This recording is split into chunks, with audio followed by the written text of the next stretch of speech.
come in between. You're part of my entity, here for infinity. When the war has took its part, when the world has dealt its scars, if the hand is hard, together we'll mend your heart. Because when the sun shines, we shine together. Told you I'll be here forever. Said I'll always be your friend. So you know that I'm stick it out to the end. Now that it's raining more than ever, know that we'll still have each other. You can stand under my umbrella. You can stand under my umbrella. Ella, ella, under my umbrella. Ella, ella, under my umbrella. Ella, ella, under my umbrella. Ella, ella, You can run into my arms. It's okay, don't be alarmed. Don't enemy. There's no distance in between our love. So I'm gonna let the rain pour.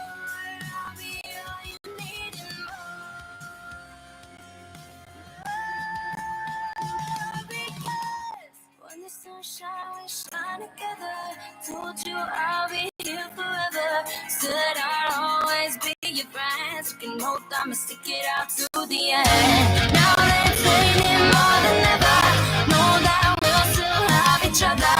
You can stand under my umbrella.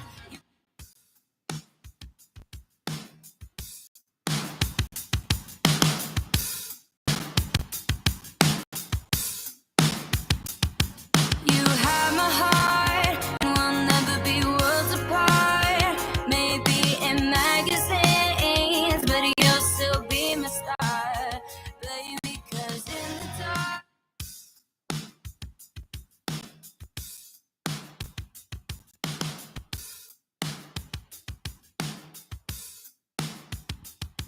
you have my heart, and we'll never be worlds apart. Maybe in magazines, but you'll still be my star, baby. 'Cause in the dark, you can't see shiny cars, and that's when you need me there. With you, I'll always share. Because when the sun shines, we shine together. Told you I'll be here forever. Said I'll always be your friend. So you know that I'ma stick it out to the end. Now that it's raining more than ever, know that we'll still have each other. You can stand under my umbrella. You can stand under my umbrella. Ella, ella, under my umbrella. Ella, ella, under my umbrella. Ella, ella, under my umbrella. Ella, ella, These fancy things will never come in between. You're part of my entity, here for infinity. When the war has took its part, when the world has dealt its scars, if the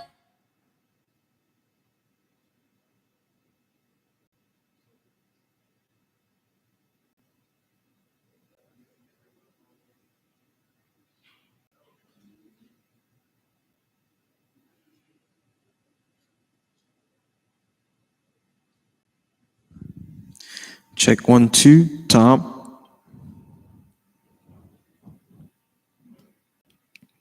1 2 1 2 check check check. Can you hear me? Yep. 1 2, and I do not hear myself. Wonderful. And let me do this.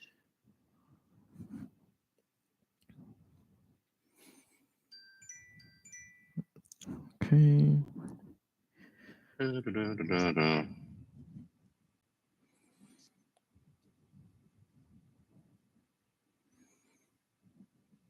Let's show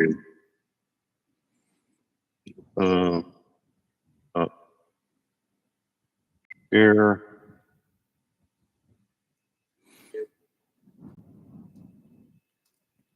Testing 1 2 1 Okay. 2 3 check check. Yep. And you can see my screen? Yep, I can see your screen. And what I'm going to do now is What are you talking on right now? a microphone, a wireless, You're what? a wireless, a handheld. Okay. Okay. And boom. So that'll be that. Yep. There we go. Mm-hmm. I do not hear myself. Okay. So 1, 2, 3, 4. So about a 4-second delay on this. Yep. 1, 2, 3, 4, 5. About a 4 to 5 seconds. Yep.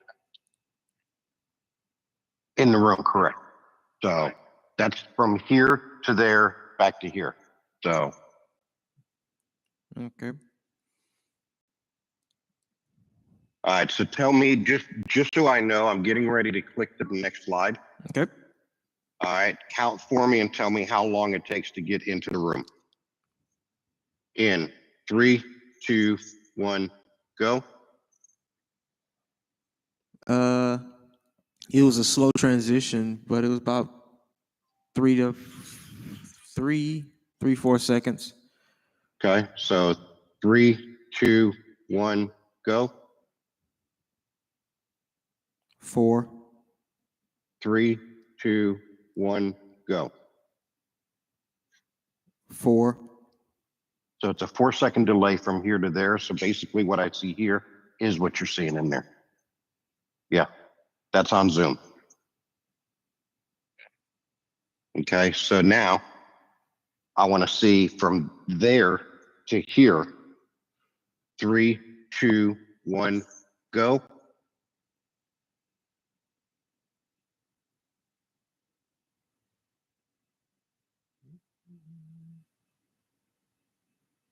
All right, hold on. Ready? 3, 2, 1, go.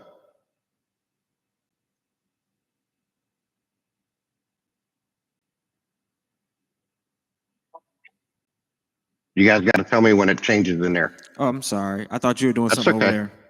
there. No. I'm waiting for you to tell me that it changed in there, and I want to see what the delay is on the live stream. Okay. Okay. Mhm. So 3, 2, 1, go. 3. So it's about a second delay in here on the live stream. That's it. So, all right, cool. Thank you very much, sir. All right, 1 second. I just want to show you this. So for this afternoon, this is what it'll look like when we do the replay for the live case. Mm-hmm. So like if the person on Zoom wants to Here's the talk. replay for the live case. So whether if it's on PC1 or PC2, they'll have that. And then of course, when somebody in the room wants to do it, Yep. it'll just be boom and boom, so. Okay, so show me the live case without a pip. It'll just be a regular, because it's pre-recorded. So that's the way to be Mhm. until Yakubov turns around and starts talking. And then when he starts talking, then you can go to the just like that. Mhm. Okay. Does that work? Yep. Jonathan says that works. All right. All right. I'm going to go ahead and mute my mic and my video, but I'm going to leave Zoom up. Okay. And we'll just wait for Akiko to wind up showing up. Copy that. Okay. Thank you. Mhm.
an ocean spray in the air, trade winds waving your jet black hair. Island girl, kinda east side crazy. You never call me yours, but you call me baby. Why, Kiki? Why you wanna do me like that, Kiki? Why you gotta hurt me so bad, Kiki? Why you got me down on my knees? Why, Kiki? Tired of waiting, touch, had a sugar cane kiss, put the straw in my stomach, took down the last shit. All I gotta do now is a number in the phone. I'm sitting here thinking, and all I wanna know is why, Kiki? Why you wanna do me like that, Kiki? Why you gotta hurt me so bad, Kiki? Why you got me down on my knees? Tell me why, Kiki? Why you wanna make me so sad, Kiki? Take my heart and break it in half, Kiki. You got me begging and pretty please. Tell me why, Kiki?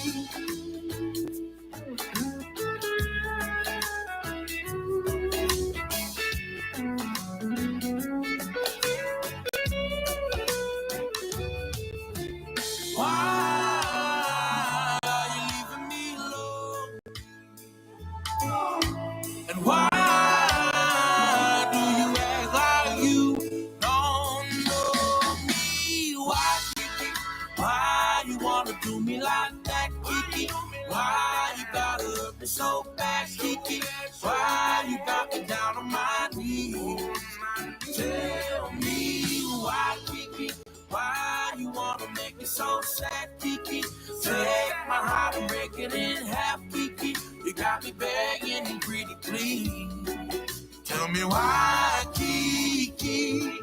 Why you do me like that? Why you gotta hurt me so bad? Why you make me so sad? Tell me why, Kiki?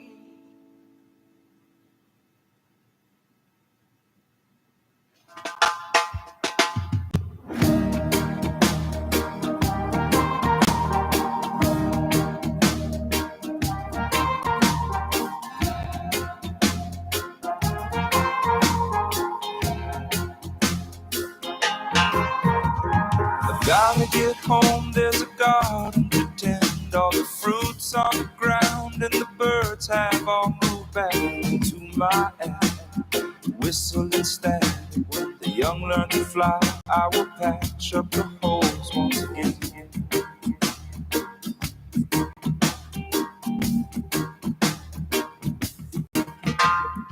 I can't believe that my lime tree is dead. I thought it was sleeping, I guess it got fed up from not being dead. But I would be true, I keep food in my belly and hope that my time isn't soon. Isn't soon. So I try to understand what I can hold in my hand, and whatever I find, I'll find my way back to you. And if you try to find it too, 'cause this place is overgrown, it's a waxing room. Home is wherever we are, if there's love here too.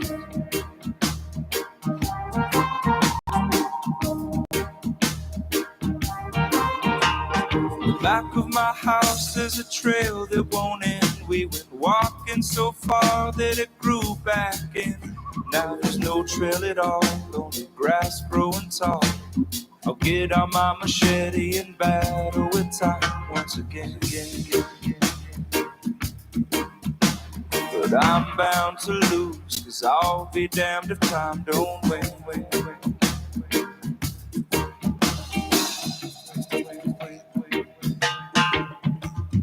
Gotta get home, there's a garden to tend. All the seeds from the fruits buried and began. Their own family trees teach them thank you and peace. They spread their own roots, then watch the young fruits grow again. This old trail will lead me right back to where it began.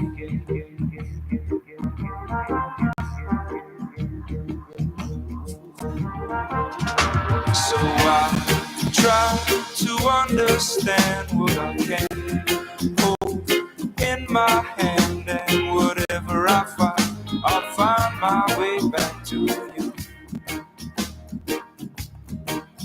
And if you try to find it too, 'cause this place is overgrown, it's wax and moon. Home is wherever we are, if there's love here too. Home is wherever we are, if there's love here too.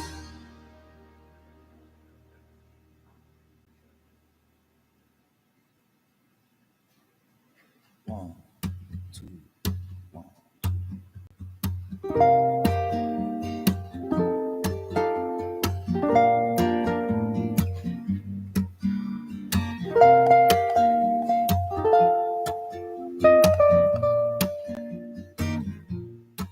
Like a long, lonely stream, I keep running towards a dream.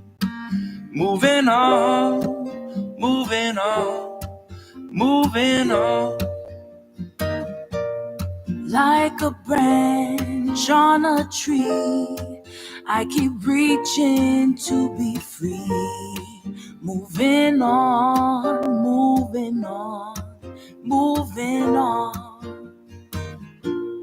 There's a place in the sun where there's hope for everyone. My poor restless heart's got to run. There's a place in the sun, and before my life is done, got to find me a place in the sun.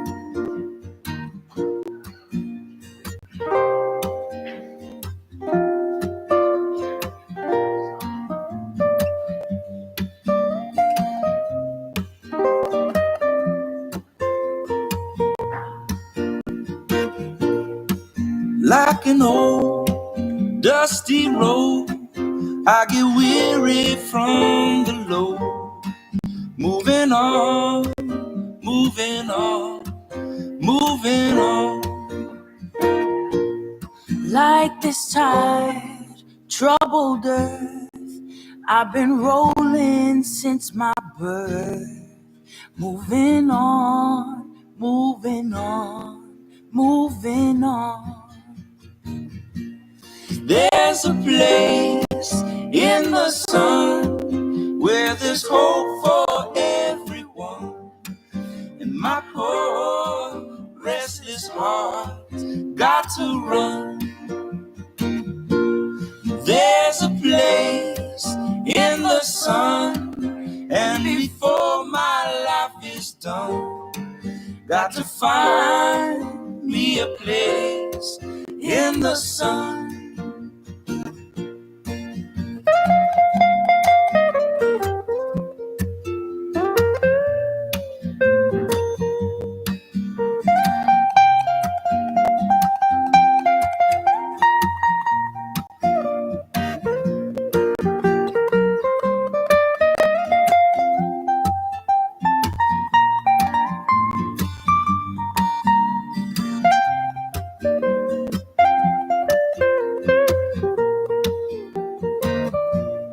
There's a place in the sun where there's hope for everyone. And my poor restless heart got to run.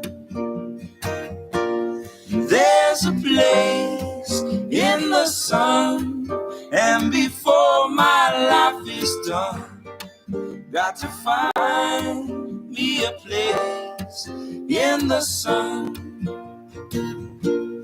There's a place in the sun where there's hope for everyone. Got to find me a place in the sun. Got to find me a place in the sun.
I feel free now. You know, it's just confined, like, you know. My mom was born in the, my dad was born here. Well, my dad was, he worked for the Navy. Done at PWC, Public Works, down Pearl Harbor. Oh, my mother was tight there. It was tight. My papa was tight. My papa died when I was 10, I think. I was 10 years old. But every once in a while, you come back, you know, for that trip. Just like a couple of weeks ago, I was sleeping at my place. And then my mother and Auntie Mina came.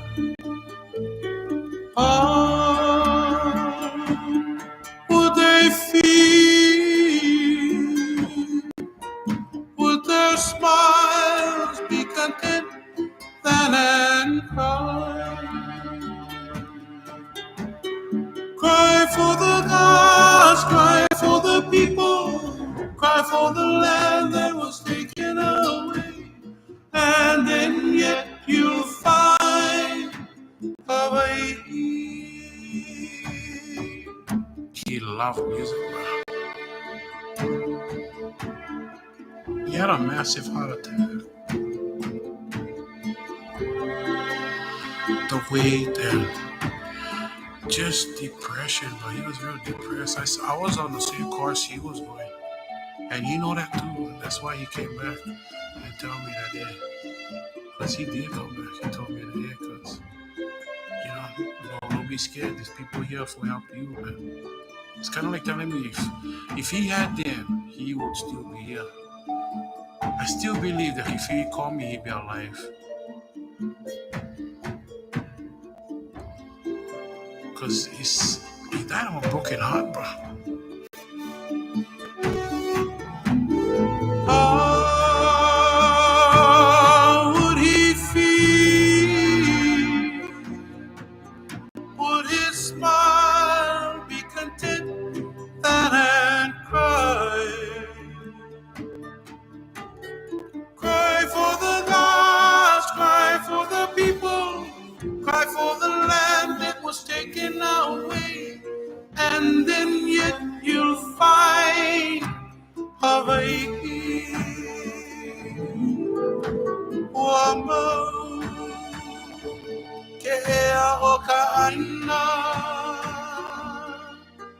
Ikapono o Hawaii uama okaina Ikapono o Hawaii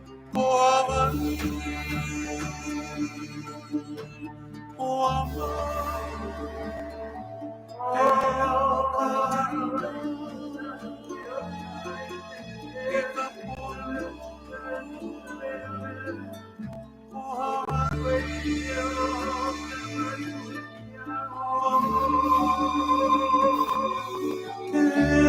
Carolina.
Wahine ilikea hikapoli o molokai no kahike.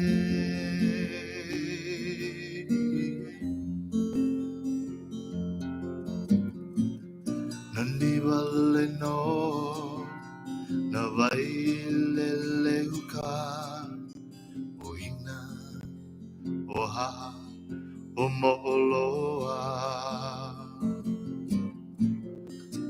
Na vai e kolu I ka ulu vehi vehi o ka malo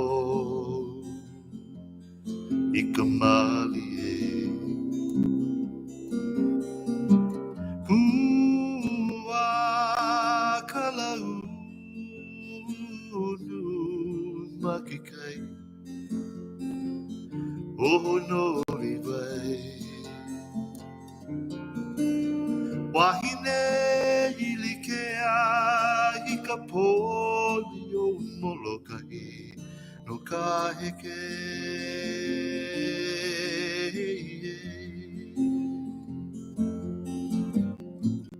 Nani wale no ka aina halava o me o okipa ka malihini. Aina uruvehi I ka noe ahi ahi uala be mai e ka makani o olua. Pua ka launu makekai o no rivai. Wahine ilikea i ka poli o Molokai nuka heke.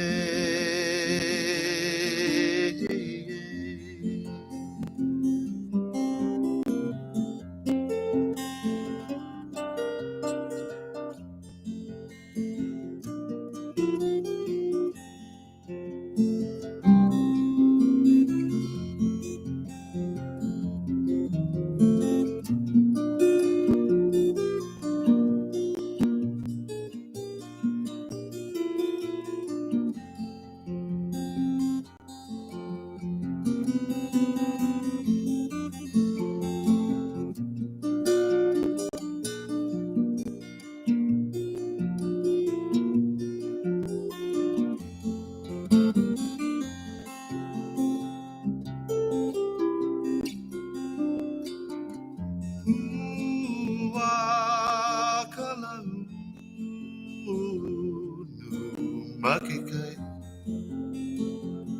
oh no rivai. Wahine ilikea i ka poli o Molokai nuka heke.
You might think you have it the right way, but no, no, no. Everyone feels like they got it, but I beg to differ. Seems like everyone is looking for the right one. Oh, and I've got to let you know, love should not be complicated.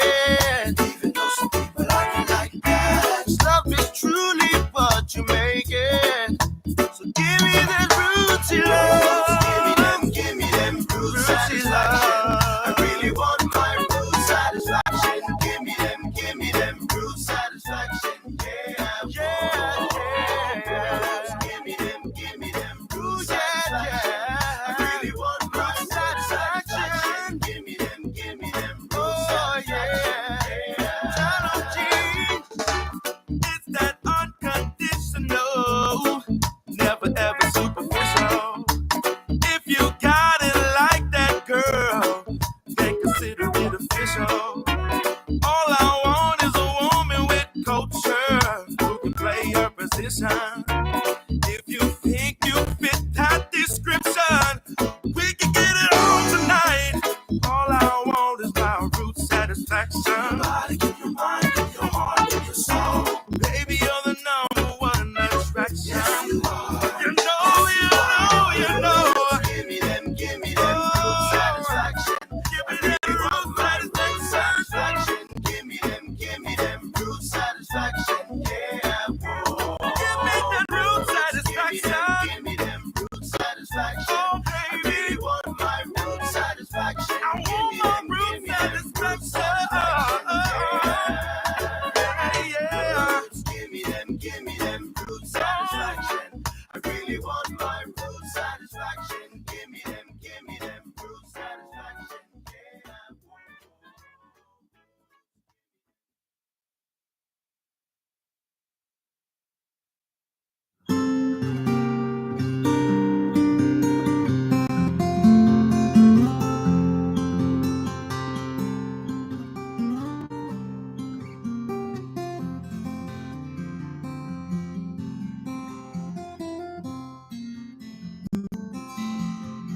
6.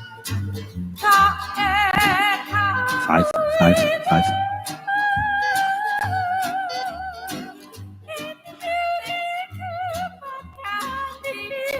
4, 4. 3, 3.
Thought love was easy and I kept believing in that old fantasy, that fairy tale dream. Real life has shown us it's a roller coaster, and oh, we had to learn where to take our turn. Oh, love, it's true, the storms will come, but we'll make it through. We'll grow together and set our roots. We'll be stronger than bamboo. If I've got you, there's no containing what we can do. We'll see the world from a bird's eye view. Yeah, we'll be taller than bamboo.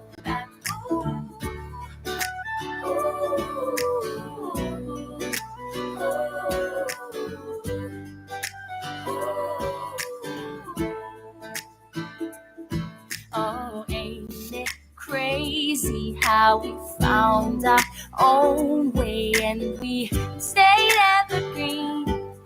A shade of you and me, side by side, we lean into the light and we bend with the breeze. We set each other free. Oh, love, it's true, the storms will come, but we'll make it through. We'll grow together and set our roots. We'll be stronger than bamboo. If I've got you, there's no containing what we can do. We'll see the world from a bird's eye view. Yeah, we'll be taller than bamboo. We know how to survive. Let go, love comes alive. No, we won't break, 'cause we're stronger together. Side by side. Oh, love, it's true, the storms will come, but we'll make it through. We'll grow together and set our roots. will be stronger than bamboo. If I've got you, there's no containing what we can do. We'll see the world from a bird's eye view. Yeah, we'll be taller than and we'll be stronger, yeah.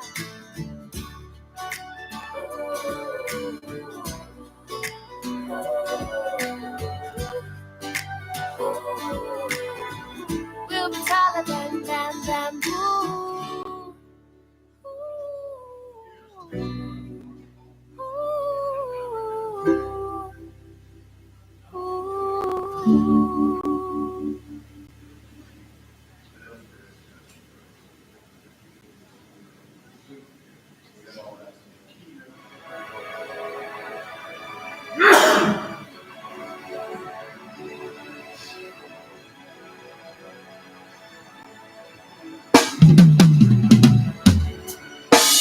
Will we find our way home back to the dirt where we came from? Will we find our way home to the core, to the roots of who we are? Will we find our way home? I feel so lost in these clouds of emotion. Will we find our way home?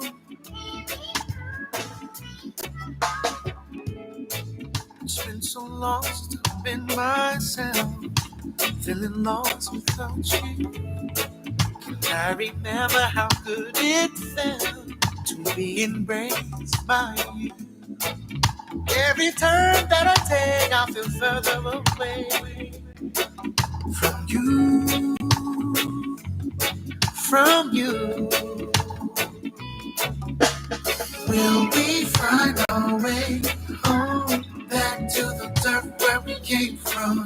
Will we find our way home to the core, to the roots of who we are? Will we find our way home? I feel so lost in these clouds of emotion. Will we find our way? Will we find our way home?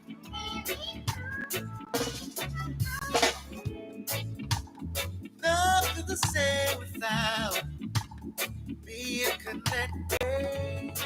So stay close to your roots, hold on tight to your truth, and never lose your soul.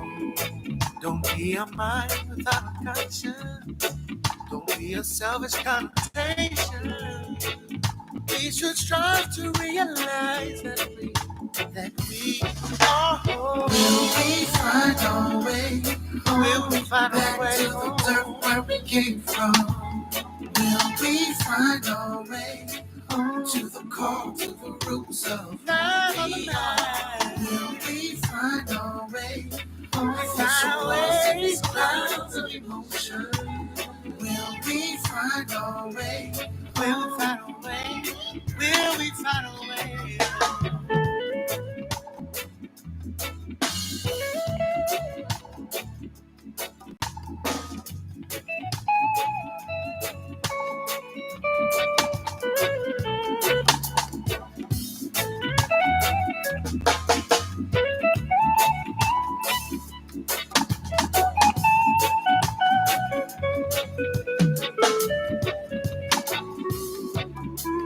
Will we find our way home back to the dirt where we came from? Will we find our way home to the core, to the roots of who we are? Will we find our way home? I feel so lost in these clouds of emotion. Will we find our way home?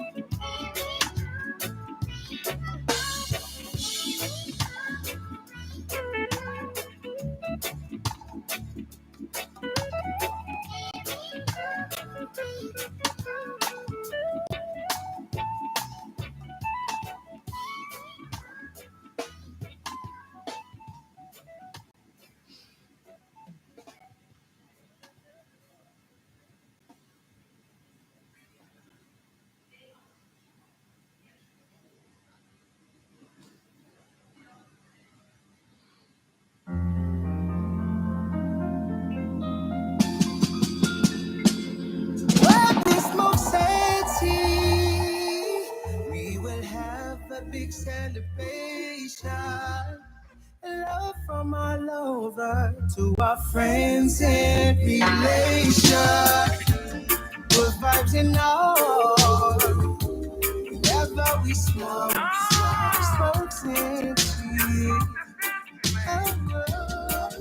Yo, I got your vibe and on it over is that big picture.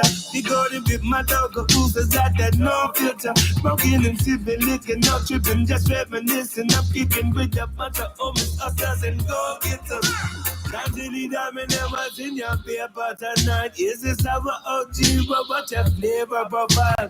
Never did I ever feel joyful and so bright. This feeling so right because volcanic corner, golden sweeties and kawaii lighting. Maui burning like UFO sighting. Raise up the vibe, turn up the thing. Tell all the girl them fi give me a ring-a-ling. Marcy, Julie, Rita and the one named Joanna. You know they love to smoke the M-A-R-E, Joanna. Can't fight the feeling cause it feels so right. And that's the only choice for I and I. We smoke sexy. We will have a big celebration. Love from all over to our friends and relations. Good vibes in all. Whenever we smoke and cheese.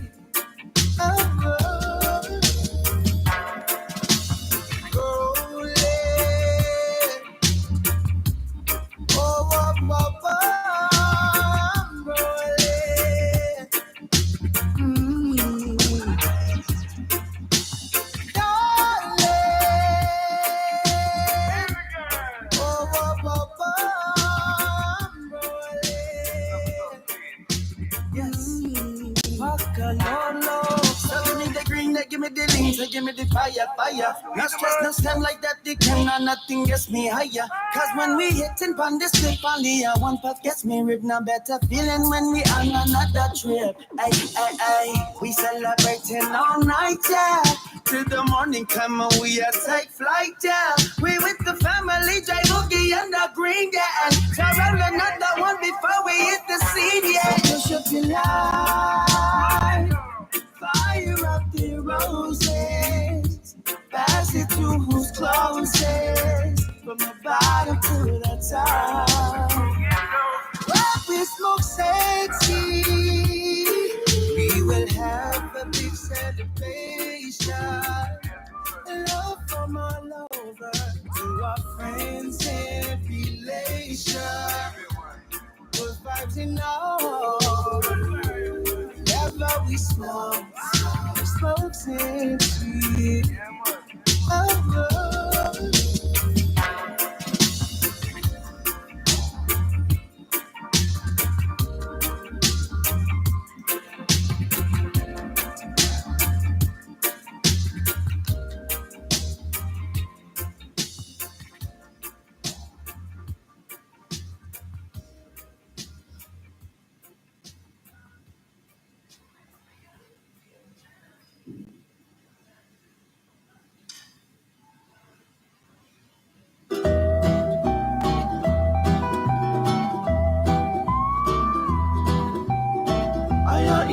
How to upave he kamo na ipahe ai kuuidi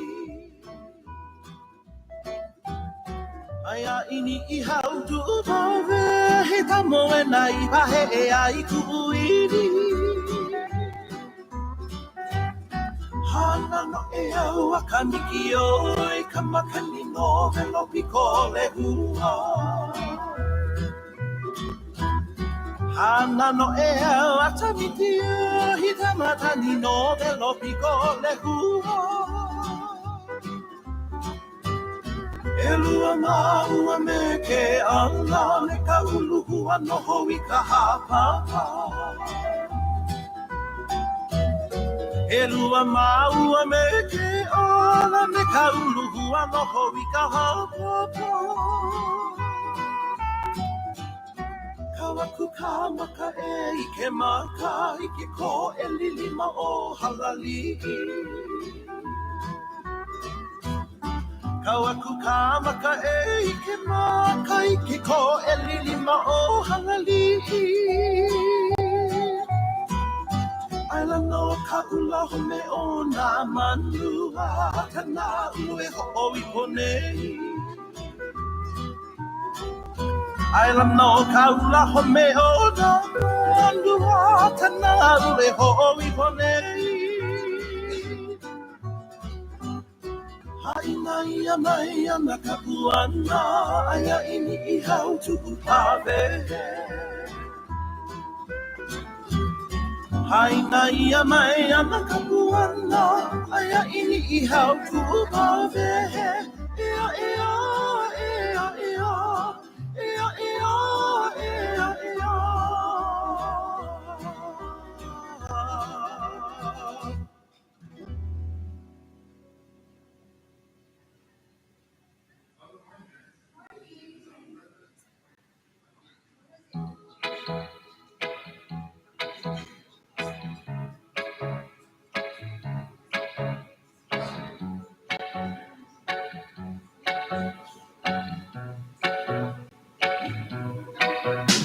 I met this girl way back when, somewhere in Hawaii with her friends. Oh, the way she stunned me.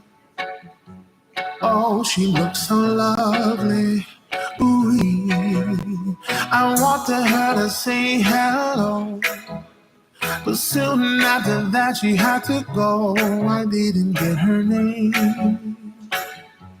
Or when we meet again. And now I'm sitting here wondering,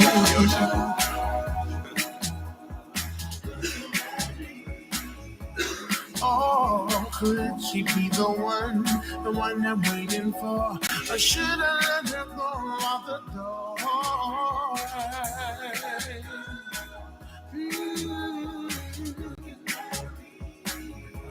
Oh, maybe I'll just wait, you know, just in case I ever see her face again.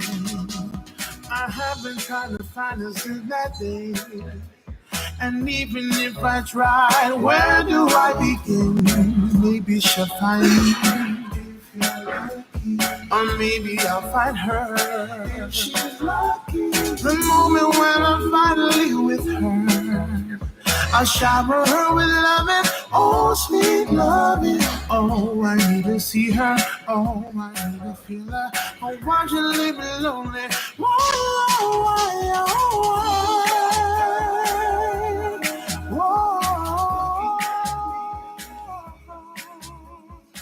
Could she be the one I'm waiting for? Or should I let her go out the door?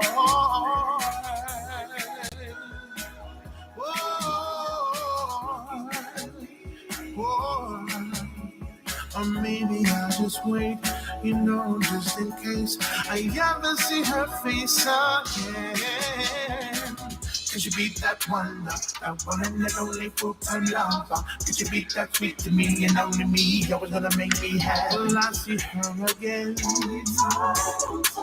Because I need her loving, oh sweet loving.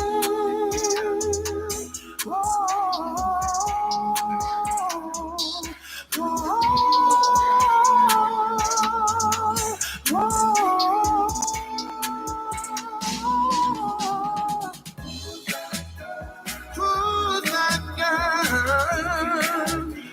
Yeah, could she be the one I'm waiting for? Or should I let her go out that door?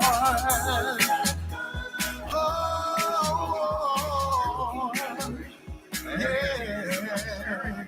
Or maybe I'll just wait, you know, just in case I see her face again.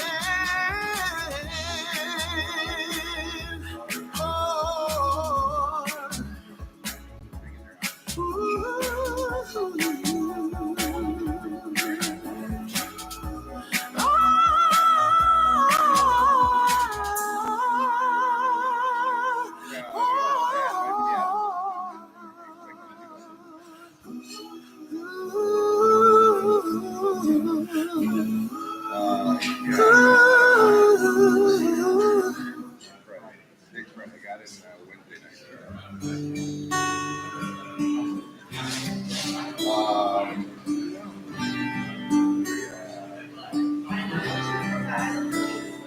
He aloha no mauna leo. Ilohia ke kilihuna. Kahua no kaupa. He kamalani kamae bukai utahanue. He kamalei kamahi vapai kalanie. Kalanie.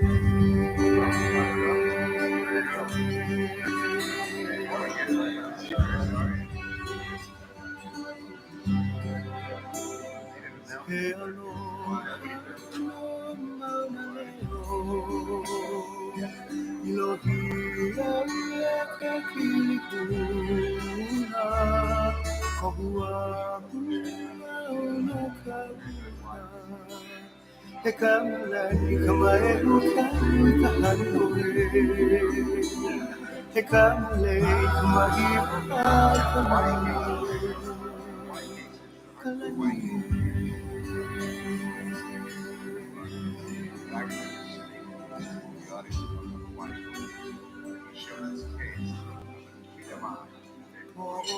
And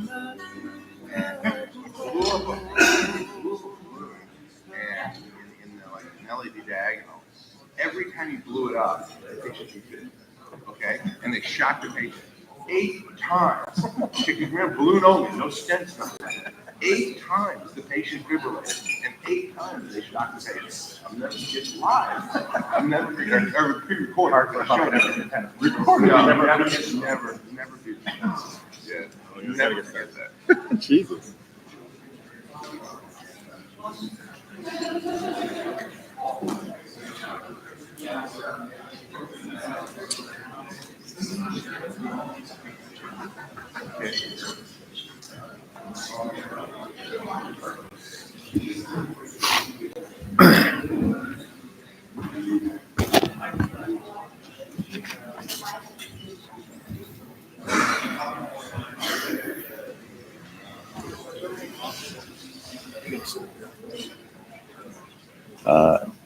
Yeah, I can sit. Doesn't matter.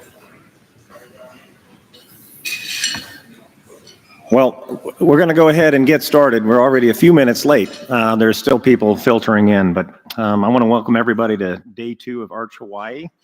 Yesterday, we kind of slogged our way through complex PCI subjects and live cases, and we really heard about an incredible journey of Craig Walker, who's a change agent and a luminary in the world of PAD. Today's agenda begins with another quick look back before we pivot into the future of coronary PCI, and I can't think of anybody with a better perspective on that than Greg Stone, our keynote speaker for the Hartzler Memorial Lecture.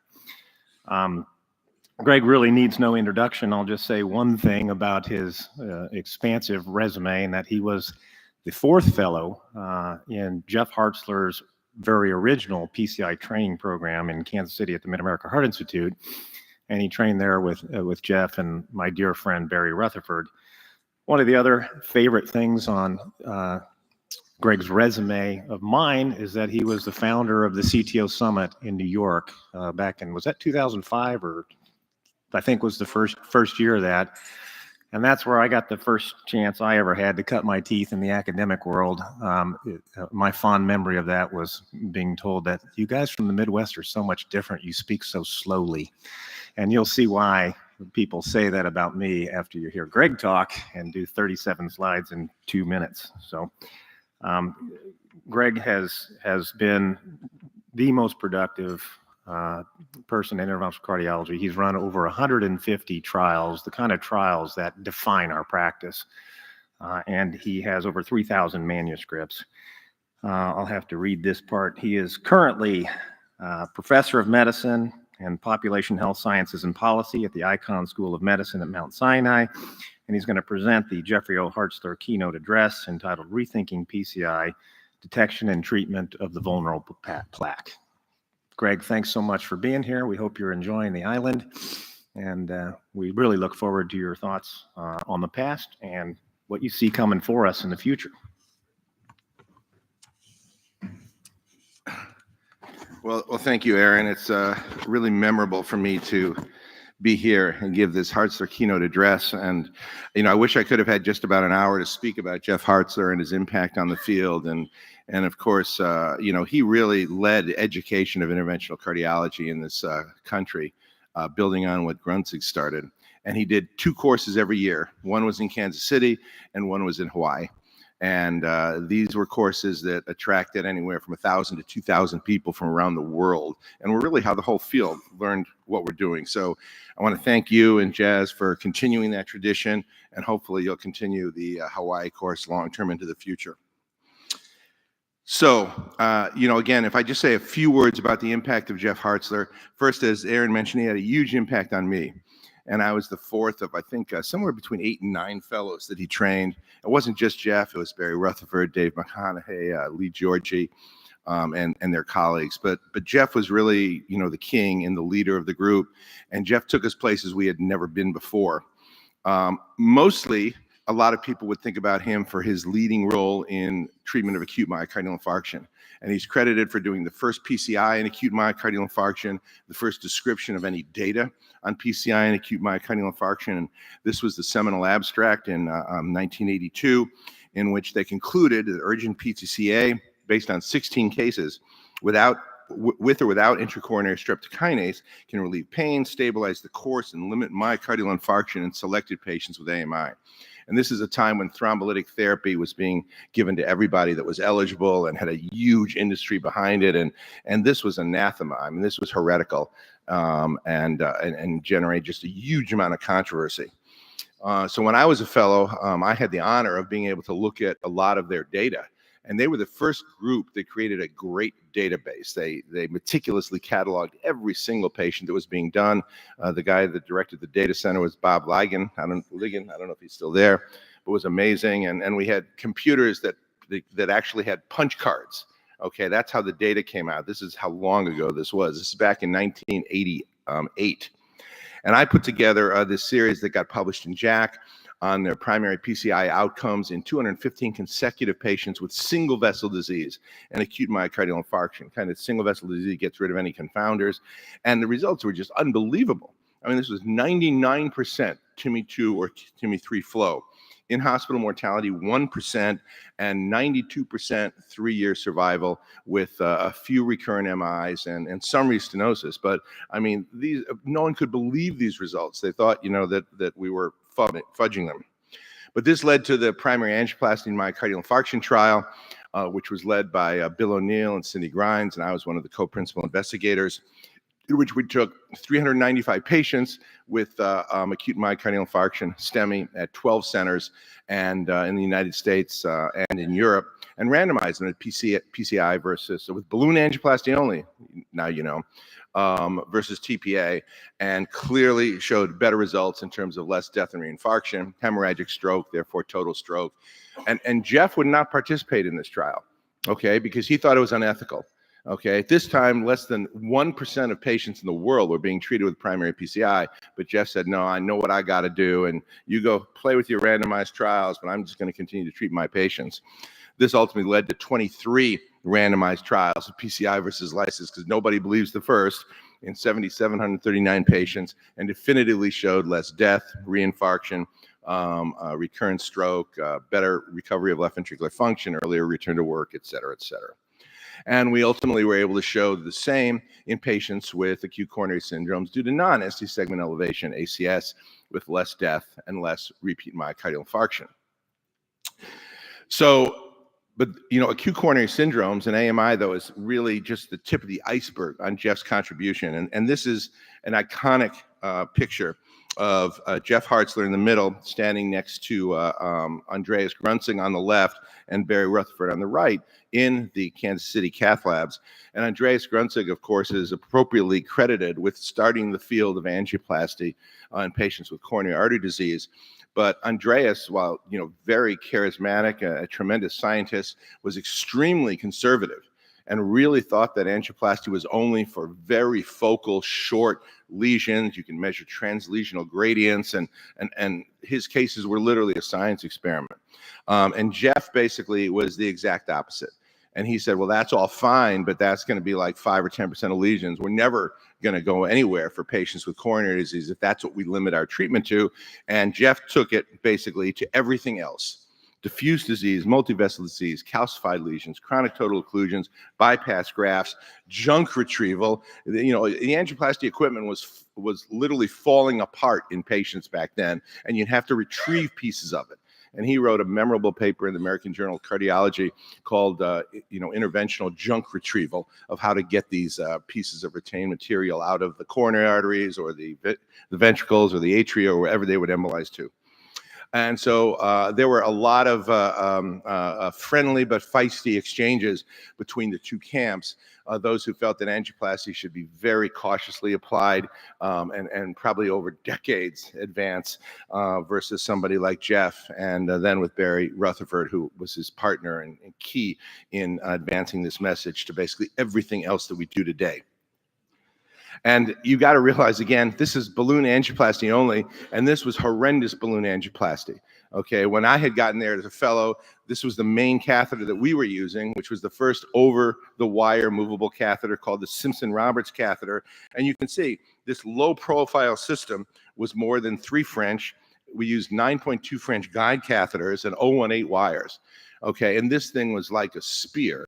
But nonetheless, Jeff was treating every single kind of chronic total occlusion, severe diffuse disease, triple vessel disease, tortuous vessels, et cetera, that we do today. Okay, and again, I could go long, deeply into how he was able to do that, but it was pretty extraordinary. But nonetheless, and I remember speaking to Jeff about this, we did not get the kinds of results with balloon angioplasty and then even with bare metal stents in chronic coronary syndromes that we did with acute coronary syndromes, because Jeff had tremendous, amount of compassion and caring for his patients. And number one, he wanted to prolong their lives and prevent myocardial infarction. And in 2007, the COURAGE trial came out, and this was a huge disappointment. In fact, we almost didn't believe it. Because we saw that, in the VA system from this trial, there was no significant difference in death or myocardial infarction or either of them with angioplasty, and this was mostly now with bare metal stents, compared to medical therapy alone in patients with chronic coronary syndromes. And we had all sorts of reasons why this trial results may not have been true, but they were true. And it was verified again in Barry 2D and in other studies. So we thought, well, maybe one of the problems, this is recent now, one of the problems may have been that we weren't treating high enough risk patients with coronary artery disease. And there had been a long time, we had known from tens of thousands of patients that there was a relationship between the amount of quantitatively assessed ischemia and the prognosis after in patients with coronary disease. And this from Cedars-Sinai Medical Center is a very oft-quoted paper that looked in a non-randomized fashion at the outcomes of these patients who were treated with either medical therapy or happened to be treated with revascularization, either PCI or CABG. And you could see that with an increase in amount of quantitative ischemia, in this case by thallium SPECT, that both mortality and MI rates increased, and that it seemed like when you got to about 10% ischemia of the myocardium, the treatment with revascularization seemed to reduce mortality. So this was really the genesis of the ischemia trial, on which I was one of the co-PIs. And we randomized 5,172 patients with coronary artery disease, severe coronary artery disease, and at least 10% quantitative ischemia on one of a number of tests to either revascularization with PCI or CABG, or don't even bring the patient to the cath lab. Don't even see what the coronary disease is. Just treat them after a blinded CT scan showing coronary disease with medical therapy. And we had absolutely no difference in cardiovascular death or MI. And again, this was so disappointing.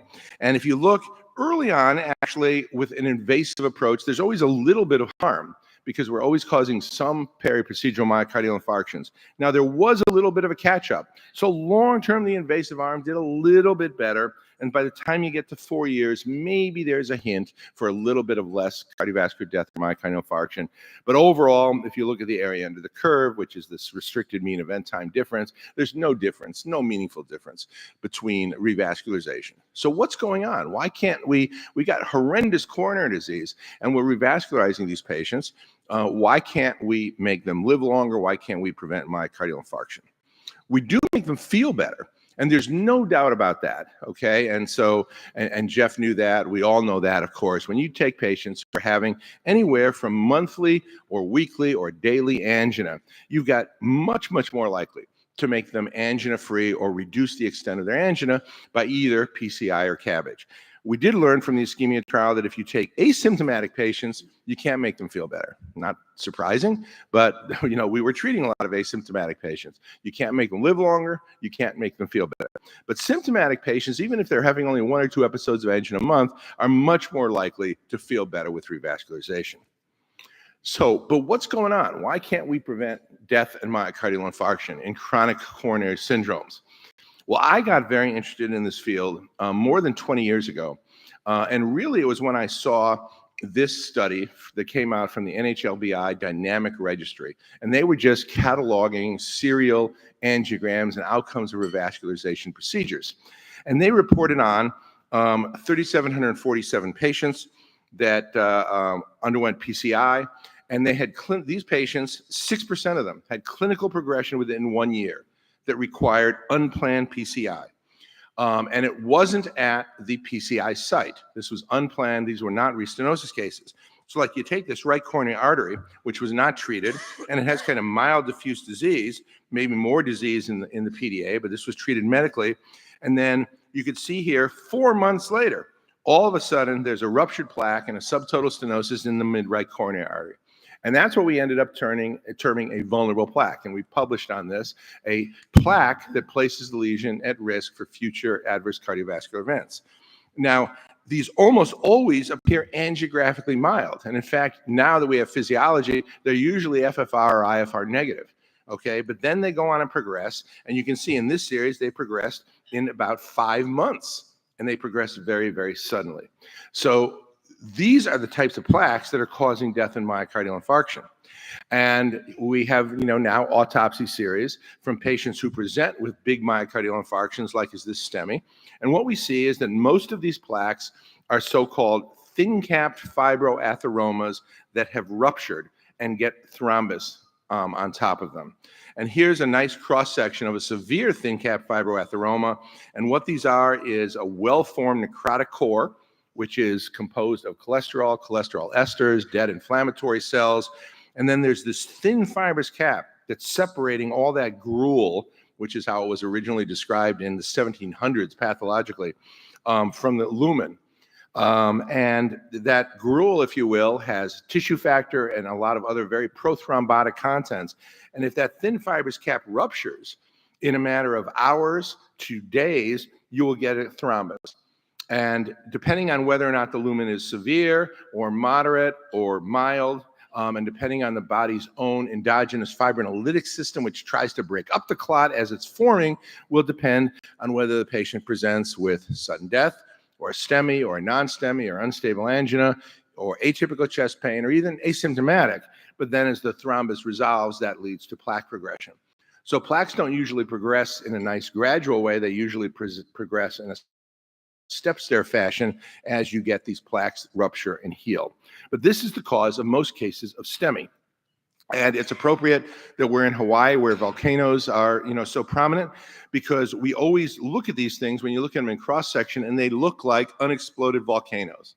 Okay, so here you can see, again, this necrotic core that's almost ready to burst through this very thin fibrous cap.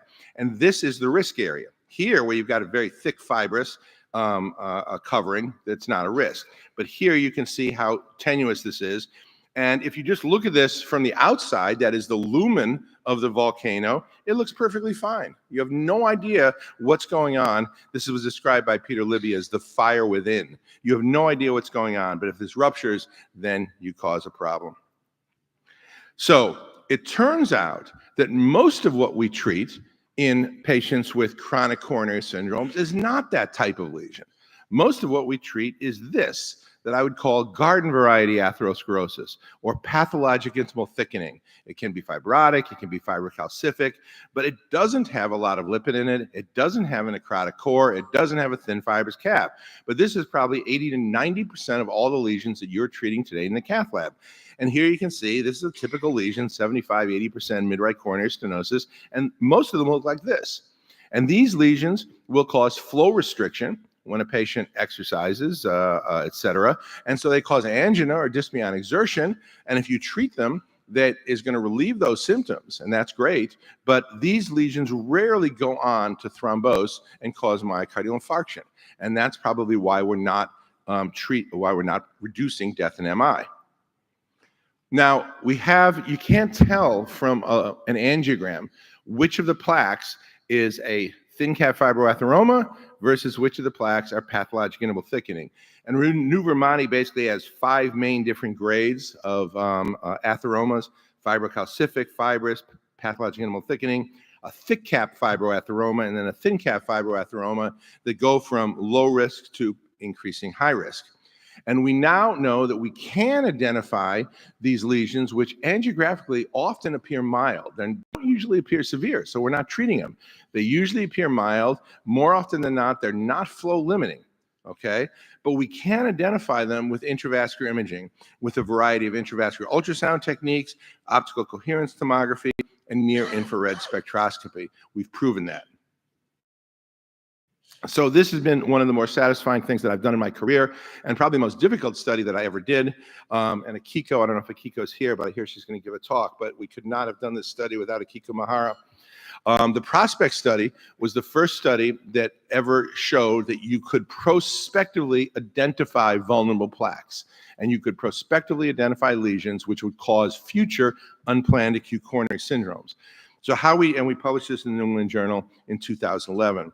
So how we did this is we took about 700 patients, 40 different centers in the US and Europe, who had come in with an acute coronary syndrome. And we stented the ACS lesion, and we stented everything other severe lesion. And then we did 3-vessel intravascular imaging, okay? And at this time we were using virtual histology, okay, or radio frequency IVUS. And we looked at all areas of the coronary tree that we could image.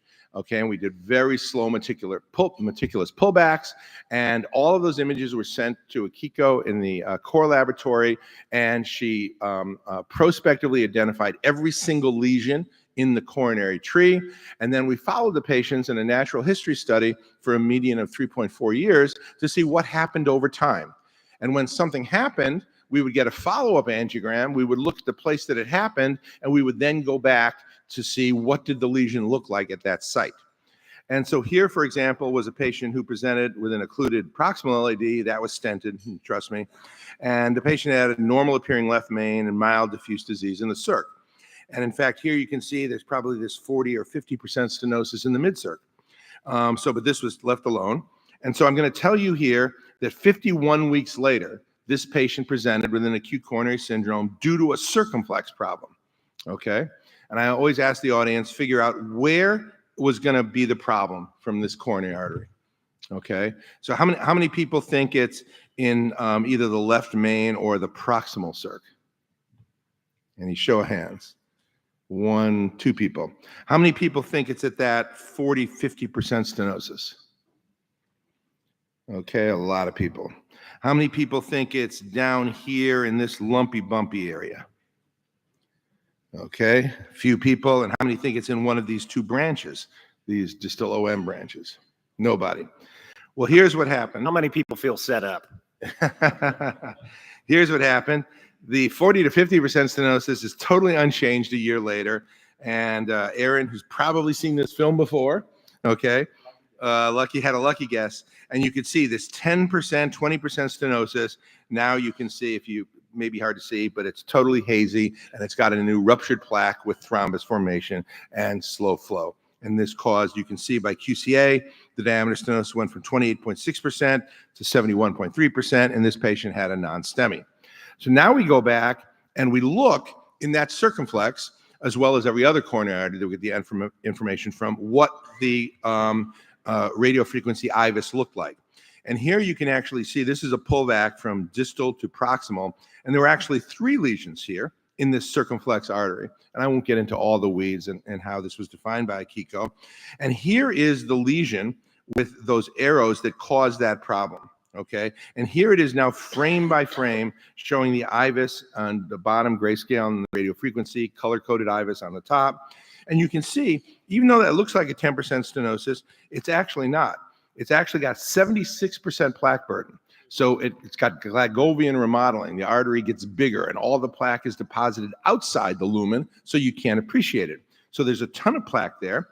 And it was read as, in this case, a thick cap fibroatheroma. The minimum lumen area is 5.3 millimeters squared, so it's not going to be flow limiting. So that lesion is the one that caused the problem. So then the first thing that we learned from this trial, which was really, really important, the most powerful predictor of adverse events was large plaque burden. And John McPherson wrote this sub-study for us. And you can see we imaged thousands. We didn't even call them lesions, but there were thousands and thousands of segments that had less than 40% plaque burden. And not a single one of those caused an event within a median 3.4-year follow-up. In fact, we had, you can see, several thousand that are 40 to 60% plaque burden, and less than 1% of those caused an event within 3.4 years. When you get to 60 to 70%, it's starting to increase. And when you get greater than 70%, you have an exponential increase. And about 10% of those lesions, just based on the amount of plaque, caused a future ACS event. And the median QCA diameter stenosis of these lesions is 32%. So these look like absolutely nothing. Okay, you would never think about treating these lesions. And in this study, we didn't do FFR and IFR, but in the next one, we did, and I'll show you that. So the first thing that we did in Prospect was explode this myth. Everyone had said that vulnerable plaques are mild lesions, angiographically mild lesions, and that is true, but they're not mild plaques. They're actually severe. They just look mild angiographically. So you totally have to stop relying on the angiogram. You can't tell how severe stenosis is on an angiogram. If it looks severe angiographically, then you can be confident it's severe. But if it looks mild or moderate angiographically, you really have no idea, even if the physiology is negative. But it wasn't enough to just see that it was severe in terms of a large plaque burden. It has to have the right kind of plaque burden. So you could see if the plaques were thin cap fibroatheromas, you could see there was a marked increase, about 10-fold increase in the hazard of that plaque. Now, these are large plaque burden plaques. So large plaque burden plus thin cap fibroatheroma as assessed by VH IVUS causing an event. If they were a thick cap fibroatheroma, there was an intermediate risk, just as Renu Virmani predicted. And if they were all the other types, the vast majority, pathologic interval thickening, fibrotic or fibrocalcific, there was no increased risk whatsoever. Okay, so Renu Virmani was absolutely correct, and this was the first prospective validation of it. Now, we then performed a study called Prospect 2, which was even more ambitious in about 1,000 patients. And here we were using an integrated NIRS IVUS catheter. And we found the same thing, but now being able to measure large amounts of lipid in addition to plaque burden by this catheter. And here, for example, almost the same study. So here is in this case, this is a right coronary artery, and the distal right coronary artery was stented. So there's the stent. And then there was this mild 10 to 20% proximal plaque, mild diffuse 10% mid plaque in the mid to distal portion of the vessel. And this is laying out the NIRS IVUS in a sagittal section from distal on the right to proximal on the left. And red basically is no lipid and yellow is lipid. And this is the most accurate spectroscopic tool that the FDA has ever approved to identify a tissue type in the human body. And you can see it's almost all red. The black is wire artifact, except for this one very proximal plaque. And that's where that big thick arrow is. And then it's highly lipidic.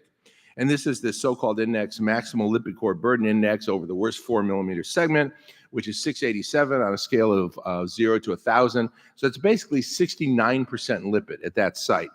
And you can then see the cross-sectional areas here. And these are big, bulky, soft plaques. Plaque burden 80%, minimum lumen area 3.8 millimeters squared. And in Prospect 2, For any moderate plaques or above, we did FFR and IFR to make sure that they were negative, and this one had an FFR of 0.94. So what happened to this patient? This patient was fine for 3 years later, until 3 years later, and then had rapid progression with subtotal occlusion right at that site. And nothing else changes. Where there's no lipid, nothing else changes over time. It's only these sites that are changing. And then finally, you can do the same with optical coherence tomography, maybe even better. This was the combined OCT FFR study that was done in Europe in 390 patients with diabetes and FFR negative LAD lesions. And they looked at the primary MACE endpoint, which was composite acute coronary syndromes. And you can see that by identifying a thin cap fibroatheroma by optical coherence tomography in these FFR negative patients, you could identify a 13.3% MACE rate arising from that lesion, compared to 3% in patients without a TICFA. One example, this is from another study, the biggest OCT study done, moderate stenosis proximal right that progresses rapidly a little bit later, and you can see what a TICFA looks like. This was just a severe, highly lipidic plaque with a very thin fibrous cap, OCT, of course, being the only technique that you can actually measure fibrous cap thickness. Oops, sorry, let's go back. So, when we looked from the biggest studies that have been done, which are Prospect 1 and Prospect 2, and then the study by Jang et al. From South Korea, we're looking at radiofrequency IVUS, we're looking at NIRS IVUS, and we're looking at OCT. And these are the multivariable predictors at the individual lesion sites that predicted future coronary events arising from those individual lesions. And you can see it's large plaque burden from the IVUS techniques. You can't measure plaque burden from OCT. It's a large amount of lipid from NIRS infrared spectroscopy. You can't measure that with the other techniques. At least you can't quantitate it. And then it's a thin cap fibroatheroma as measured by virtual histology, or even better, by optical coherence tomography. And then the third factor is minimal luminal area being small, even though these are physiologically negative lesions, but these are kind of borderline and not as strong a predictor. So it's really a thin cap fibroatheroma and large plaque burden. So can we identify vulnerable plaque? So it's taken us, 15 years or 20 years from the time we started Prospect to be able to make this statement, but the answer is yes. Radiofrequency IVUS, NIRS IVUS, OCT, and also probably computed tomographic angiography non-invasively, that's a talk for another day, can identify non-flow limiting plaques that place patients at risk for future adverse cardiovascular events. And I just listed at the bottom here some of the seminal studies in this regard. So if we're going to find the plaques to treat that cause death and MI, we've got to stop looking at the angiogram. And that's really hard to say to an interventional cardiologist. Okay, so when you see an artery like this, you've got to be able to differentiate. Does that artery contain, and if so where, only stable plaques that are inactive and non-inflamed, or does it contain vulnerable atherosclerotic plaques that are active and inflamed, such as thin cap fibroatheromas? And fortunately now we have the techniques to be able to differentiate those types of plaques and know where the increased likelihood of a cardiac death, MI, or unstable angina event is likely to come from. So now the question is, well, what can we do about it? Okay, if we are smart enough and if we start looking for these plaques and if we find them, should we treat them? Well, I will tell you that this probably does make a difference. Okay, so we're all enamored, okay, with FFR and IFR to choose which lesions we should treat, and that works pretty well in chronic coronary syndromes, but it doesn't work so well in acute coronary syndromes when there's more thin cap fibroatheromas and they are more active in terms of being inflamed, and so they have a higher future event rate. So, for example, what to do with patients with STEMI and multivessel disease, of course, is a hot topic. And once you treat the acute infarct lesion, and in the Flower MI study, they randomized almost 1,200 patients with STEMI and multivessel disease and made decisions on whether to treat the non-infarct lesions with either angiography alone, only treat the severe lesions, versus FFR-guided PCI. So you defer treating the lesions that are physiologically negative. And there were overall no major differences, although cardiovascular rehospitalizations were more common in the patients who were treated with FFR guidance. And the reason that is that you deferred about a third of the lesions by FFR guidance, and those lesions have a very high recurrent MI rate within 1 year. And that's because a lot of those are thin cap fibroatheromas, and they're physiologically negative, but if you don't go ahead and treat them, they're going to have a high rate of MI. And this is, again, unanticipated, lesions that appear mild to moderate angiographically and are physiologically negative. So the best study we have in this area, of course, is the COMPLETE trial, in which they showed that if you just routinely treat severe lesions in STEMI and multivessel disease, the non-infarct causing lesions, you can reduce cardiovascular death and MI, particularly reducing MI and also unstable angina. And this, of course, is how we treat now. And, these were diameter stenosis greater than or equal to 70% lesions that we treat routinely. But can we do better? And I can tell you we can do better. And the reason we can do better is that they did an OCT sub-study in this trial, and they found that more than half of the thin cap fibroatheromas, the high-risk plaques, remained untreated. Okay, so if you looked at the stenoses that were greater than 70% obstructive, the ones they treated, about 45% of those, 45% of all the TICFAs were in that bucket. But about 56% of them were actually untreated. And the TICFAs that were treated and untreated look exactly the same. The angiogram totally doesn't help you. Whether it's severe or not severe, it doesn't tell you the severity of the underlying plaque that placed patients at risk. So should we be treating these lesions? Okay, so take this 66-year-old diabetic woman who presents with atypical angina. She's treated with aspirin and atorvastatin. And, they're worried about her, so she gets a cath. Okay, and here's what she's got. She's got a 20%, 25% stenosis in her mid-LAD. Okay, so what do you want to do now? She's got atypical angina, and so yeah, you're going to say, okay, well, let's do an FFR and IFR, and here it is. That's 0.88. Okay, so what are you going to do? No one's going to treat this, right? And so what happens?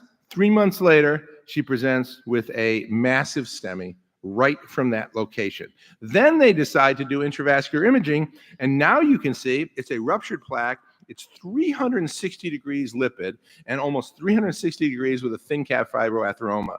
And this ruptured and now has thrombus on it. So this was a terrible thin cap fibroatheroma. Whether this atypical angina was really atypical, whether it's pre-infarction angina, who knows? But this should have been treated, and maybe we could have prevented this. But of course, it's great for me to say that. We've got to be able to prove it. This also makes a big difference into why bypass surgery seems to do better than PCI for complex multivessel disease in terms of freedom from late myocardial infarctions. And the prevailing theory is that, of course, PCI is mainly a focal treatment of severe stenoses. But what we don't treat with PCI is all these other non-flow limiting lesions, many of which are these high-risk vulnerable plaques. Bypass surgery, on the other hand, bypasses both the severe stenoses as well as these other high-risk plaques. So if we want to get closer to bypass surgery, at least in terms of preventing long-term myocardial infarction and maybe death in the very high-risk patients, we've got to start thinking this way. So why not just put everybody on PCSK9 inhibitors or high-dose statins or other such therapies? And there have actually been some randomized trials in modest numbers of patients showing that, yes, those therapies can thicken the fibrous cap and they can reduce the amount of lipid, but they're actually not very potent. Okay, so if you look at the outcome trials that have been done, for example, Fourier and Odyssey outcomes, again, of taking patients, with reasonably well-controlled LDLs and then putting them on a PCSK9 inhibitor or a placebo, you can see you only reduce MACE events by about 2% over 3 to 4 years. So it's about 0.5% per year. And you're not treating most of the patients. You're leaving a high residual risk. And this is at about $6,500 per year for the rest of the life of the patient. So this is not a very cost-effective way to try to treat high-risk plaques. So we and others have had the concept that if you take a high-risk plaque, a thin cap fibroatheroma that we can now identify, if you leave it alone, there's a good chance it's going to go on and rupture and thrombose. But if you put a stent or a scaffold on it, then you would enlarge the lumen and you stimulate an obligate degree of neointimal hyperplasia as the thing heals. And that would actually create a so-called neocap, or thicken the old fibrous cap, which was thin, by putting on a thicker amount of scar tissue on top of it, effectively thickening the fibrous cap. And here, for example, is a 10% osteal LAD stenosis, which is a severe bulky plaque and with a huge amount of lipid. Would anyone today think about putting a stent in that 10% osteal LAD? No. But if this patient thromboses that, he or she is likely to die. So we did the first study to look to see if this was even safe and to see if it could replicate what we hoped it would. And that was the Prospect Absorb study. And we randomized 182 patients with high-risk bulky plaques that were non-flow limiting to either get a bioresorbable scaffold, the first generation Absorb BVS, or just medical therapy. I'd love to show you some images, but I don't have time, so I'll just show you the data. We wanted to know primarily, could we safely enlarge the lumen at 2 years? And we found that we could. The lumen of these lesions were 3.1, 3.2 millimeters squared at baseline, and we more than doubled it at 25 months with a bioresorbable scaffold versus staying the same or slightly getting smaller with medical therapy alone. We created a neocap of a new 210 micron thickness on top of the old cap, and we also delipidated the plaques. We actually removed about 75% of lipid, either through a natural biologic process or embolization. But there were very few complications in these patients. And importantly, while this 182 patient trial is not powered for clinical events, if we looked at what happened at the site of the treatment, this was only one site per patient, you could see the randomized lesion-related MACE with follow-up out to 4 years was 10.7% in the untreated high-risk plaques and 4.3% with the first generation BVS. So a 62% relative reduction, p-value of 0.12. So I tried really hard to get a large-scale randomized trial going in the United States, but couldn't get it funded. So fortunately, was able to work with our colleagues in South Korea, SJ Park and Dukwu Park, and they were able to get funded and organize the PREVENT trial. And this was the first vulnerable plaque trial that was powered for clinical events. And in this study, we took 1,600 patients with a moderate epicardial coronary stenosis that was FFR negative, okay, 100% of them FFR negative, and they were vulnerable plaques by one of a variety of different imaging techniques. And we randomized them to either a metallic stent or a bioresorbable scaffold versus medical therapy alone. And the primary endpoint was target vessel failure at 2-year follow-up. And in these 1,600 patients, the lesions and therefore patients that were treated medically had a 3.4% event rate, and that was reduced by about 90% by preventive PCI, p-value of 0.0003 as published in The Lancet.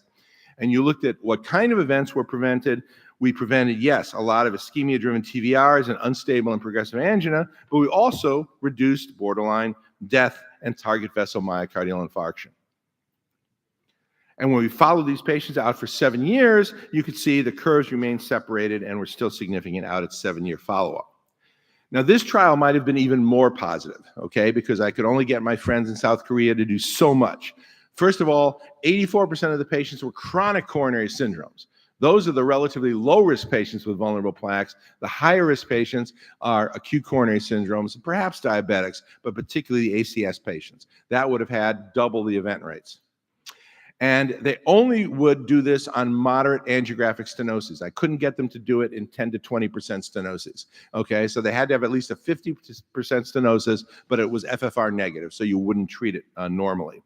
And I think leaving behind a lot of untreated vulnerable plaques probably explains why those event rates continue to climb over time, although the curves remain separate. Also, most patients were qualified in this study by only grayscale IVUS, only a large plaque burden and a small MLA, and the minority of patients had either radiofrequency IVUS, NIRS IVUS, or OCT. And it turns out that if you did not have lipid or a thin cap on one of the other techniques, but you met criteria only from grayscale criteria, that those event rates were very, very low. So we need to use one of the better, newer modalities, either NIRS IVUS or OCT. And there were a few other minor reasons. But this might have been even more positive, but nonetheless, it was a 90% reduction, okay, at 2-year primary endpoint, and we published it in The Lancet. So fortunately now, there are 4 more randomized trials of vulnerable plaque treatment going on. And there you can see the numbers of patients and the numbers that have been enrolled as of a few months ago. So these are all making good progress. I've got some issues methodologically with a lot of them, but nonetheless, we're going to get a good idea after all of this new data comes out on whether there's going to be legs for this field of treating vulnerable plaque, because everybody wants more than one very positive study from South Korea before we can generalize this to the US and elsewhere. And we're working very, very hard to try to get the right large-scale vulnerable plaque trial funded in the United States. So for my last slide, where are we today? Should we look for and should we revascularize vulnerable plaque? Because if you start thinking about this, and if you start using intravascular imaging now routinely, and in Mahi, I presume you do a lot of intravascular imaging, especially based on recent Class 1 guidelines to use intravascular imaging in all PCI cases, you're going to see lots of patients like this. So here's a 65-year-old man with exertional dyspnea, a prior smoker, hypertension, hypercholesterolemia, well-controlled cholesterol on atorvastatin. And he had a stress echo that showed 1 millimeter of exertional SC segment depression, but normal rest and stress left ventricular ejection fraction. And this patient was a VIP. This patient was the CEO of a Fortune 400 company. Okay, so of course he's going to be treated differently than the average Joe, although his name wasn't Joe. So anyway, with this borderline scenario, high risk for coronary disease, and this, slightly positive but really negative stress echo, he gets a cath. And here's what his cath shows. His left main, right coronary, and circ show absolutely nothing. And his LADs got 10 to 20% stenoses in the proximal and mid LAD. Okay, so does anybody want to do anything more at this point for this patient? Aaron, what would you do? Would struggle to justify doing something right now. Okay, how about, do you want to do an FFR? The stress echo was a little bit funny, or an IFR? Absolutely, physiologic assessment to be sure. Yeah. Okay, so let's do physiologic assessment. So there you go. The FFR is 0.88.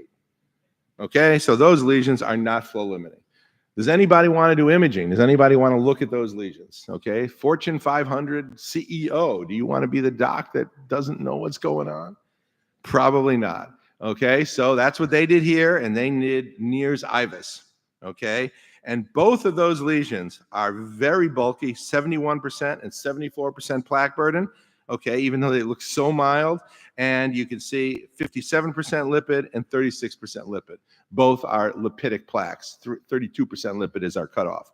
So these are so-called widowmaker lesions, especially the proximal LAD lesion. Okay, but is there an indication to treat this patient?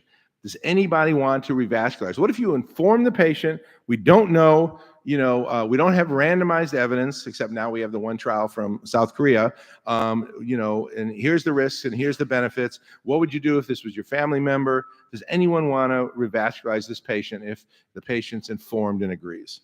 Would anyone even have that discussion with the patient? What do you guys think? So it's interesting that you posed the question about, what to do next, because this is the kind of artery that, because we don't have an indication, I may not actually want to know what the whole artery looks like, because you're going to see plaque up and down the entire artery. You don't know when you're going to start or stop your stents. It's actually an artery that, if it was, ischemic, you'd also have to consider whether a lima to it would be better than trying to figure out where to start and stop your stent. So this is it's a real quandary. Yeah. Aaron, what do you think? Would you have a discussion with this patient? Or would you have not even gone this far? I would not, just to be honest. I would say the current evidence, as I understand it, and we're waiting for more, that aggressive medical therapy is the standard of care in my community right now. Yeah. So I think that's the right answer, at least today. Can I just add one thing? My surgeons would say the lima won't stay open anyway, so that wouldn't be an option. Well, that the lima would have a higher, because these are not flow limiting lesions, the lima would absolutely have a higher closure rate. 100% true. So I think if you're going to do anything, you'd probably do PCI, and I don't think this is a difficult PCI, and would probably have a pretty low restenosis rate. But still, it's not zero. Complication rate's not zero. So I don't think we have the evidence today to recommend that we should be this aggressive and we should be looking or treating these lesions, but we might tomorrow.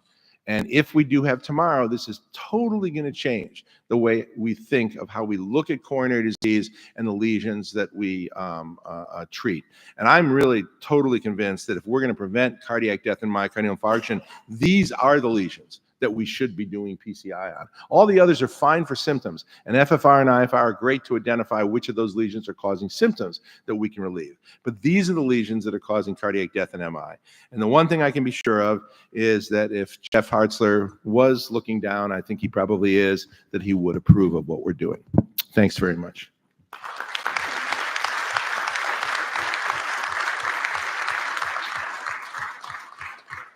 Thanks a lot, Greg. That's a fantastic look back and look into the future. I guess one practical application might be for the audience to start arming themselves with this information about the vulnerable plaque, and in settings where you are going to stent, making sure if there's anything in the vicinity that it gets covered as well. This normal to normal thing is, I think, based upon that, but I think that would be a way that you could translate this a little bit early into your practice. Rick Kuntz used to have some mathematical models of MI, future MIs, and the ProxLAD, the prox and mid-right. He said if we just would prophylactically stent those. Are you seeing patterns like that out of the near information? So the one thing that we did publish from Prospect 2 is, before Prospect 2 for a long time, based on Akiko's and other people's work, is that we've known that if you implant a stent and you leave a 55% or more residual plaque burden stenosis at the edge of the stent, that's an increased risk for restenosis at the edge of the stent. And in Prospect 2, we've recently published that if you also leave a lipidic plaque at the edge of the stent, that's an also increased risk for future adverse events arising from the edge of the stent. So I certainly agree that if you are stenting, and you should be using intravascular imaging in all your cases, NIRS IVUS or OCT is a great tool to use, that if you see these types of lesions at the edge of the stent, it's prudent, although we don't have a randomized trial, it's prudent to extend the length of the stent to make sure you're covering severe plaque, especially if it's lipidic. So I've got a question too. It was interesting, the timing of the events in the cases you showed. So the data that I've seen on the effect of atorvastatin, for instance, is that you can do your intravascular imaging on day 0. You start the high intensity statin, you re-image at 9 to 12 months, and the thin cap has become thick. But in the cases you showed, right around that 9-month mark, that's kind of when everything goes sideways. So is it your feeling that that's just not an effective therapy, or is it just not working quick enough to prevent? You mean the high-dose statins and PCSK9 inhibitors? Well, they take a while. I mean, they do take months, so the curves don't spread right away, and then they slowly continue to spread over time. And it's overall about 0.5% per year. So it takes a while to thicken the plaque, to delipidate the plaque, et cetera. Of course, PCI does it immediately. So I think you're going to, other than the risk of a periprocedural MI, from stenting these soft atheromatous lesions, you're going to have an immediate effect. Excellent. So if I could get the panelists to come up here, we're going to go ahead and proceed. I know Akiko is online, so let's bring her up if we can and listen to her great talk.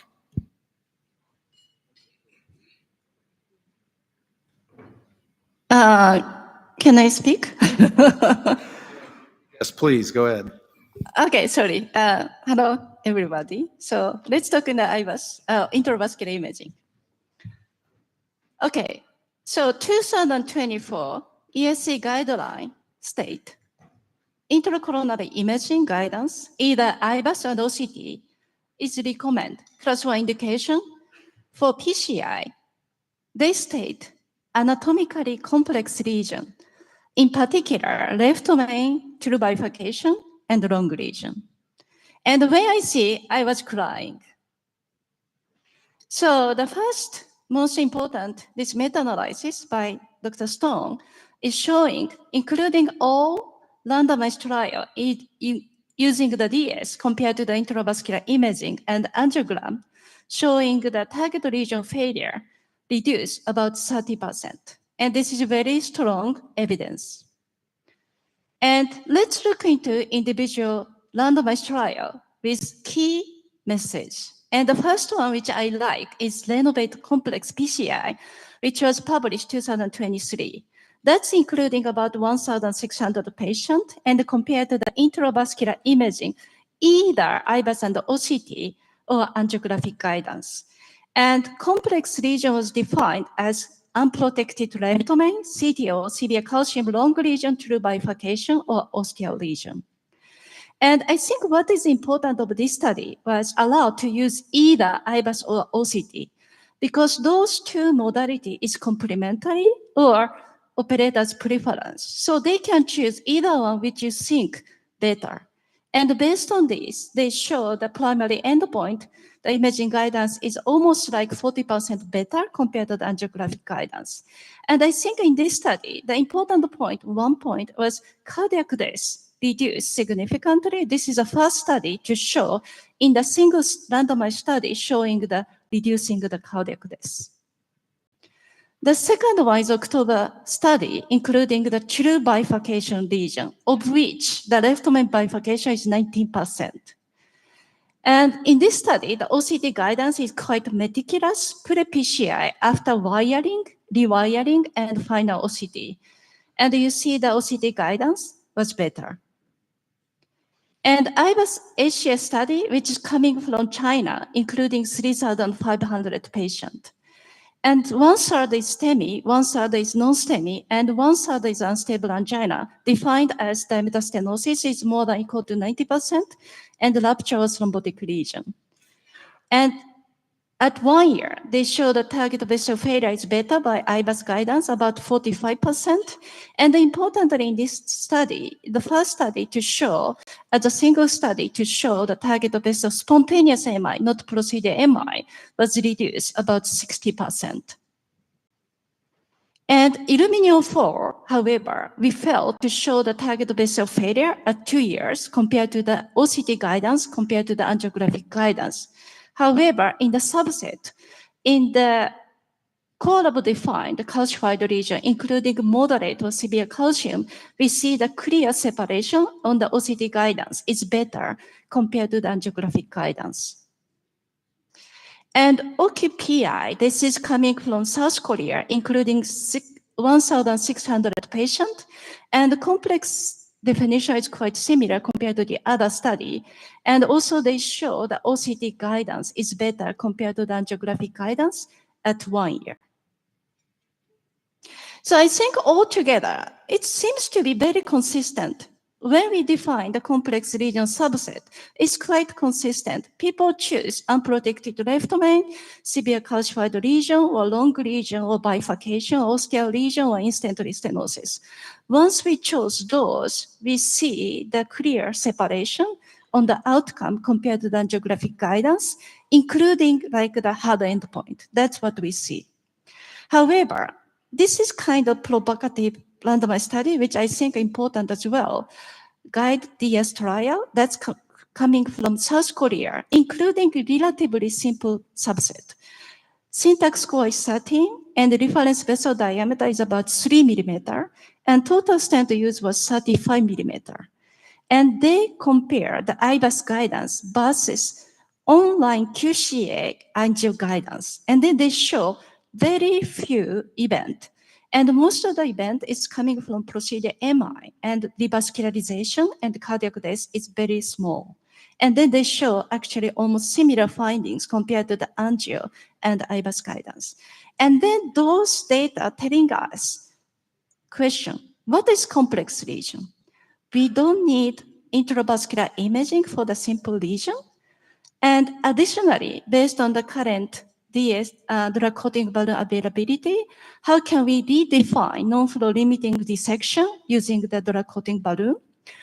And then how should we use intravascular imaging for the PCI optimization? And then how can we incorporate the current artificial intelligence? So let's look into some like the provocative data, provocative cases, and what do you think this meet LAD lesion? And when I look into this angio, I saw this is kind of simple lesion. Although the patient looks like very significant, But when I talked with the very experienced senior operator, he said quickly, I think this is actually complex. And he saw calcium and even like short region, it seems to be complex. That's his opinion. And then we did the IVAS. And then actually he was right. And the region was very eccentric calcium. And when we measure the vessel diameter compared to the distal, this is very negative remodeling. And we thought if you just putting the ball and the stent, this could be just stretching the normal site and then could be under expanded, or if you try too much, could be PARF. That's what we thought. It's very like specific region. And because of this, we did orbitory. And then after the atherectomy, we see the nice evaporation indicating the polishing of the surface. And after stent, you see the calcified plaque is actually fracture. Even this is very eccentric plaque. And at the end, we see the nice stent area. So this case, to me, looks like kind of simple region, but ultimately IVAS tells us complex. And based on this, we ended up the good result based on the good modification.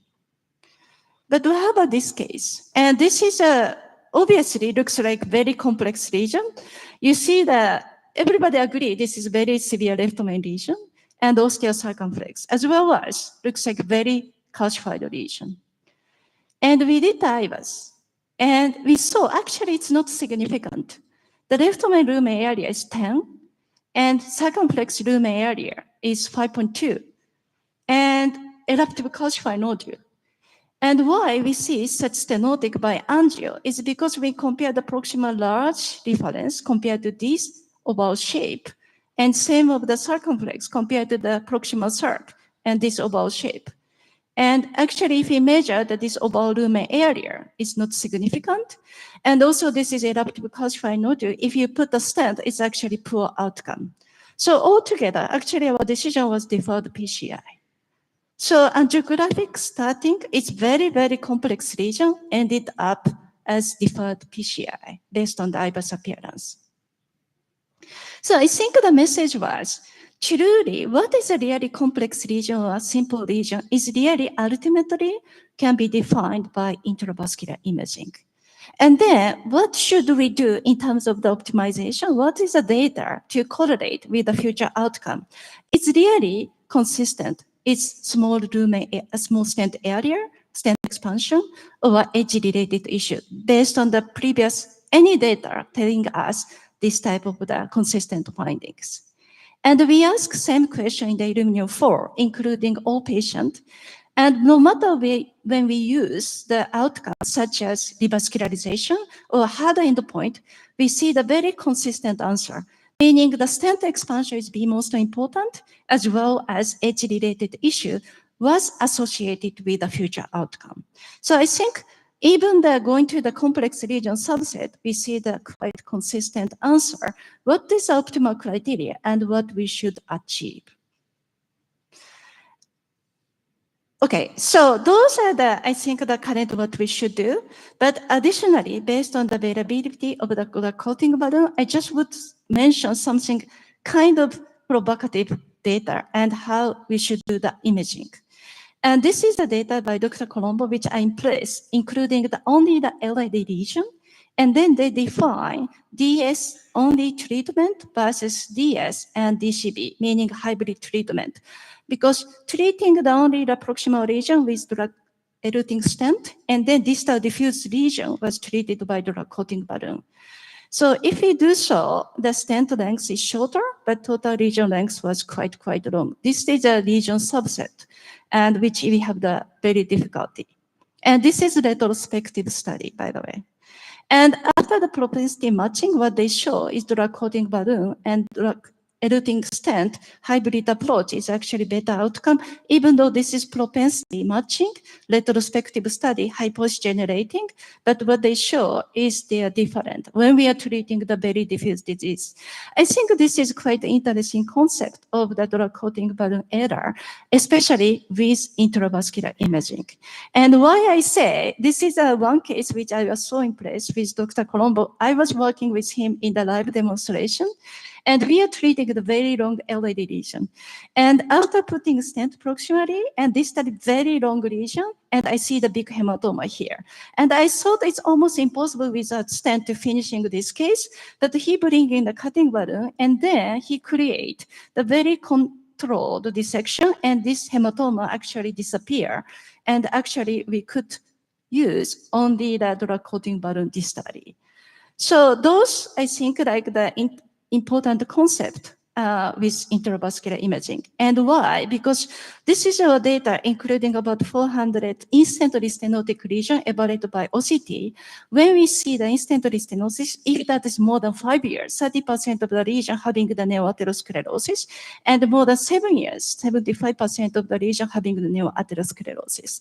So I think if we consider the young patient and long lifetime PCI, we should consider this is one possibility by intravascular imaging. Finally, I think I would mention something recent development of the AI-related software because I think that's important. The first one is OCT by Abbott Vascular. You can see the calcium automatically detected and also the EL measurement. And you can define how much calcium you want to consider significant. And if I put 270, and you can see the distribution of the calcium, and you can see the co-registration on the angio. In the future, soon, we can get the virtual FFR on top of the OCT measurement. And spectral wave also having almost similar function. On top, they have the nearest picture, and we can see the nearest distribution, like what Greg mentioned in the previous talk. And using the IBUS and Boston-centric ABIGO, that's actually the lumen and EL measurement is quite accurate. And we can measure the entire vessel almost 1 second. And that's actually very important. When we look into this region, you see the 42 millimeter, and you can define the stent diameter and length based on the distal reference. But once you see the vessel diameter longitudinal view, you see that looks like vessel taper, and proximal half, you should dilate using the large balloon, and distal half is smaller balloon. So by looking at the entire vessel size, we can see the entire vessel picture and good information for the treatment. And finally, this is a Pulse Medical from Shanghai, and they developed the virtual FFR using the OCT or IBUS, as well as they put the tissue characterization using the AI. So I think to summarize, where we are in terms of the 2025, I do think ultimately the complex or simple lesion can be determined by the intravascular imaging. But in general complex lesion, intravascular imaging must be used to achieve the optimal result.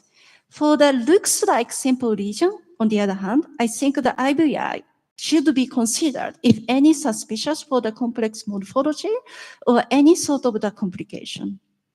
And AI-based analysis of the intravascular imaging has advanced significantly in the past 2-3 years.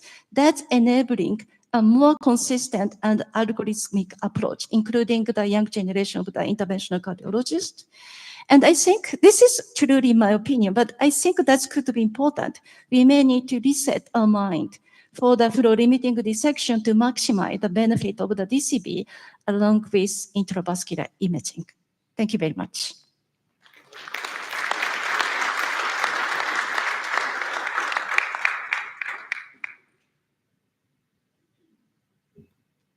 Do we have any questions from the audience? While we transition, we need a couple minutes to transition to Suk's talk. So I've got a question for the panel.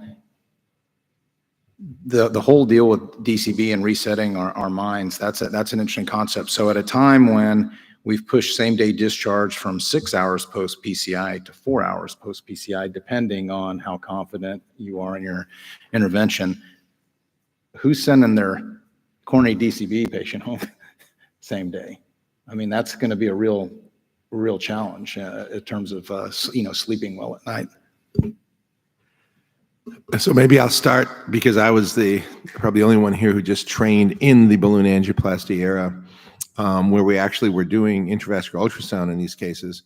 And the way balloon angioplasty works to dilate lesions acutely is by creating dissections.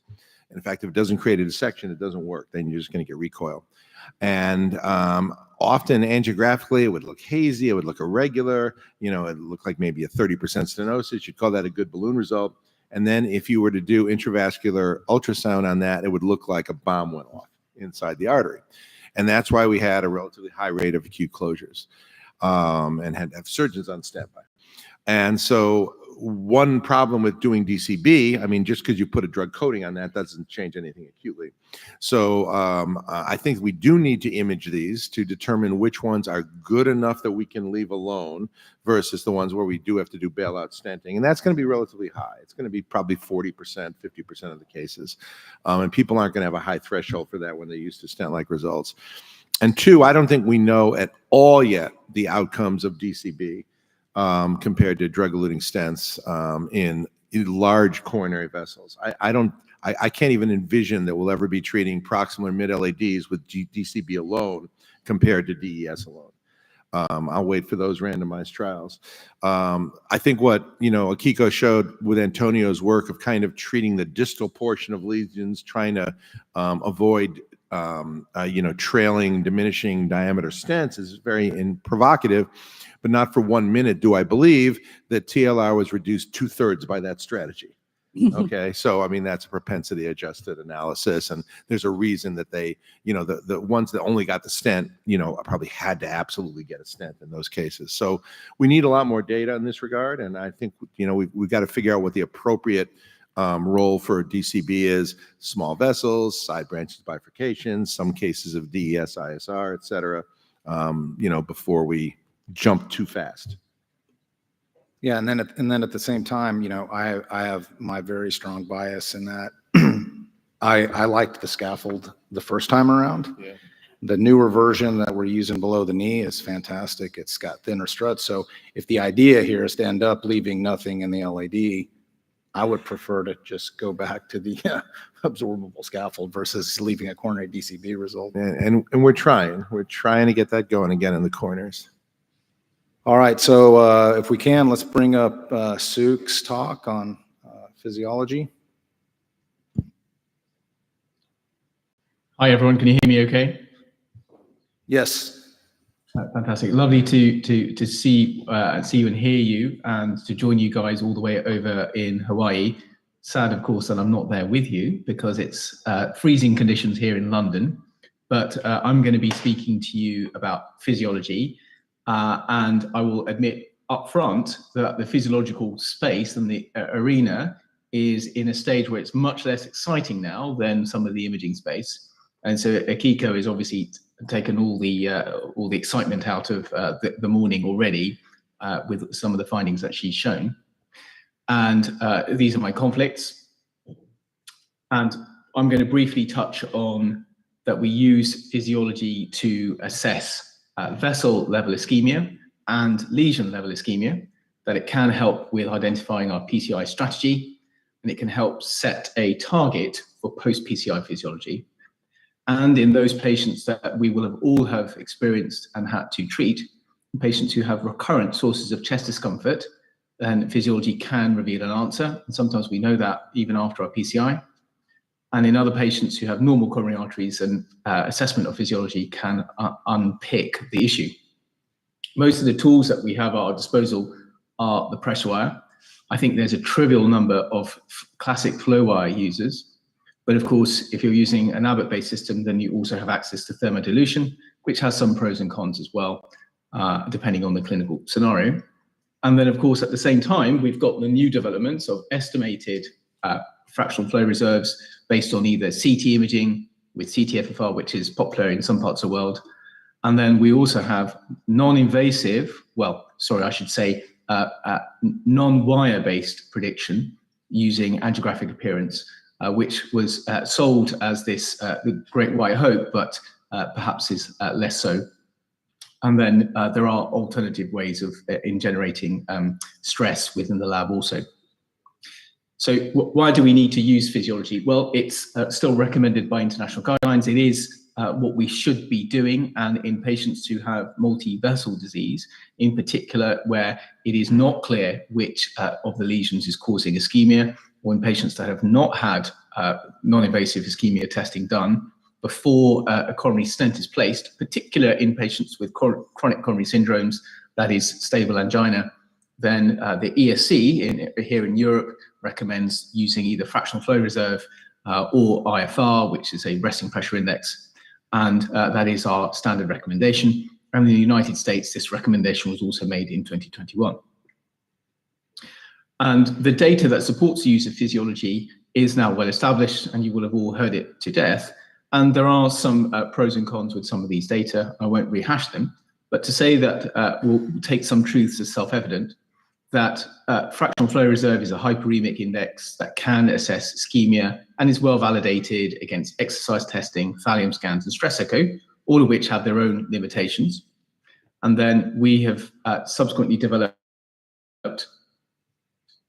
resting indices such as IFR, and then other technologies that have come along as Me Too products as RFR and some of the others that show roughly equivalent levels of detection of ischemia. And when you compare them, there's very little to find difference between them. And when you compare them to other markers of ischemia, including SPECT or PET, or invasive measures such as invasive CFR in the absence of microvascular disease, they all have a very similar level of efficacy in being able to detect vessel-level ischemia. And then we know from studies such as the original FAME study that if you have a patient with multivessel disease in which multiple stents are going to be placed, that using fractional flow reserve improves outcomes. And this is principally because in the era that this study was done, less stents were placed, and stents in that era were less, not as good as they are now, and the rate of stent failure is therefore reduced. And so unsurprisingly, you see an improvement in patients who have an FFR-guided approach. And the converse was true in the FAME2 study, in which trying to create an anti-courage style study, they looked at patients that had proven ischemia by fractional flow reserve and then randomized them to PCI on the day or medical therapy.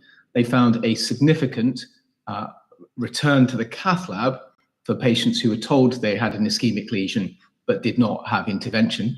And there are some limitations to the study design, but nonetheless, there was a fairly high rate in the medical therapy arm, higher than other studies, but this does push us towards intervening when the fractional flow reserve is low.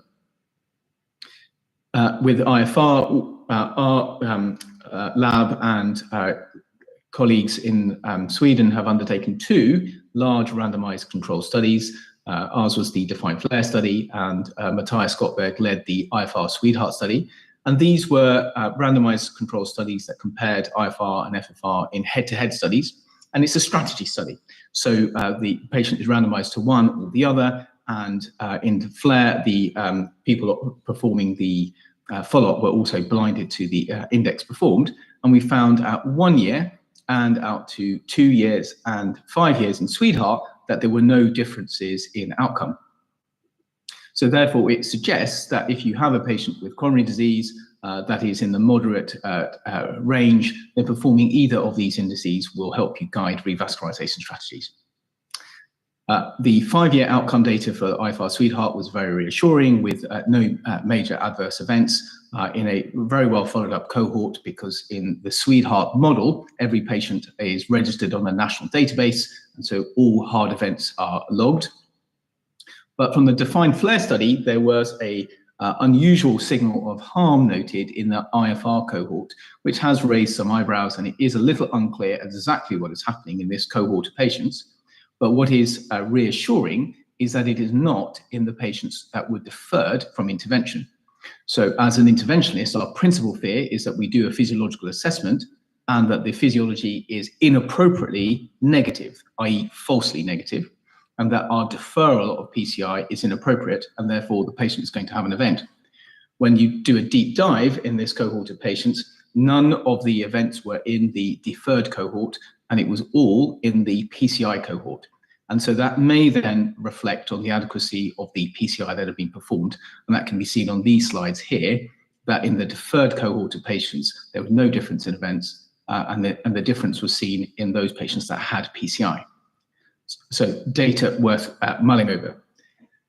For further reassurance regarding safety, one of the largest studies now in the physiological world is of this 42,000 patient analysis of patients that had FFR, and so the vast majority had FFR, a smaller cohort had IFR, and in a propensity matched registry, they found no difference in events when following up these patients for 5 years, particularly when adjusting for baseline risk factors, with the principal differences being in age, hypertension, and airways disease.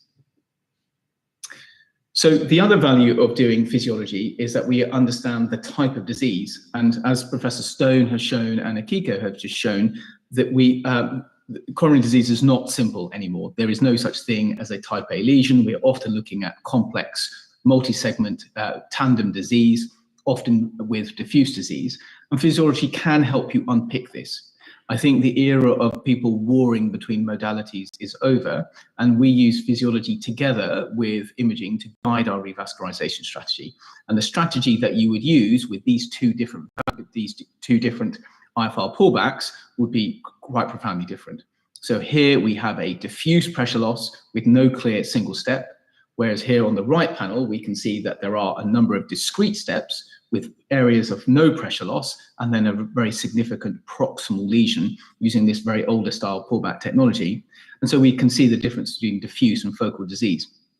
Now, in the past, I would have said that for diffuse disease, we should consider bypass surgery, but our Japanese colleagues have demonstrated that actually even bypass does not do very well in the context of diffuse disease. So it is possible that medical therapy is going to be the way forward with the various advances in lipid treatments and other medical treatments. For focal disease, I think this is where PCI is most clearly going to have a win, and I would advocate PCI in this particular situation where there is focal disease, and then you would use your pullback to determine where it should be stented to get the maximum bang for your buck. And so you may have a situation where a patient has a vessel like this, in which there is long segments of disease, but a very tight focal stenosis, and an interventionist who is doing 8 cases in a day may look at this and say, okay, this is a straightforward case. I can put a short stent in and be out and get the next patient on. But if you took the opportunity to do a pressure wire, you'll see that the IFR is strongly positive at 0.64. So no doubt there is ischemia here. But if we do a pullback and we co-register that pullback onto the screen, which is what's available with some of the commercial systems now, we'll see that only 8 units of pressure are lost in that segment. And if we place a short stent, we would not be returning this patient back to a non-ischemic value. And this perhaps contributes to the around 30% rate of ongoing symptoms of angina that patients have after apparently successful PCI. And by using a pullback and interrogating the pullback, it can help set a target. So not every single patient will achieve a non-ischemic value. While we should strive for that, there are many patients I'm sure you deal with all the time in the United States that have long segments of diffuse disease, and you will never achieve an optimal value. And so therefore, it can be useful in patients who can't have surgery, and PCI is the only strategy, to say, hey, I've done the pullback in advance. I'm never going to remove all ischemia, but I've improved it as best I can. And that is useful for documentation. And we found that useful here in the UK, particularly when patients have come back with recurrent events and people have challenged us about the resolution of ischemia.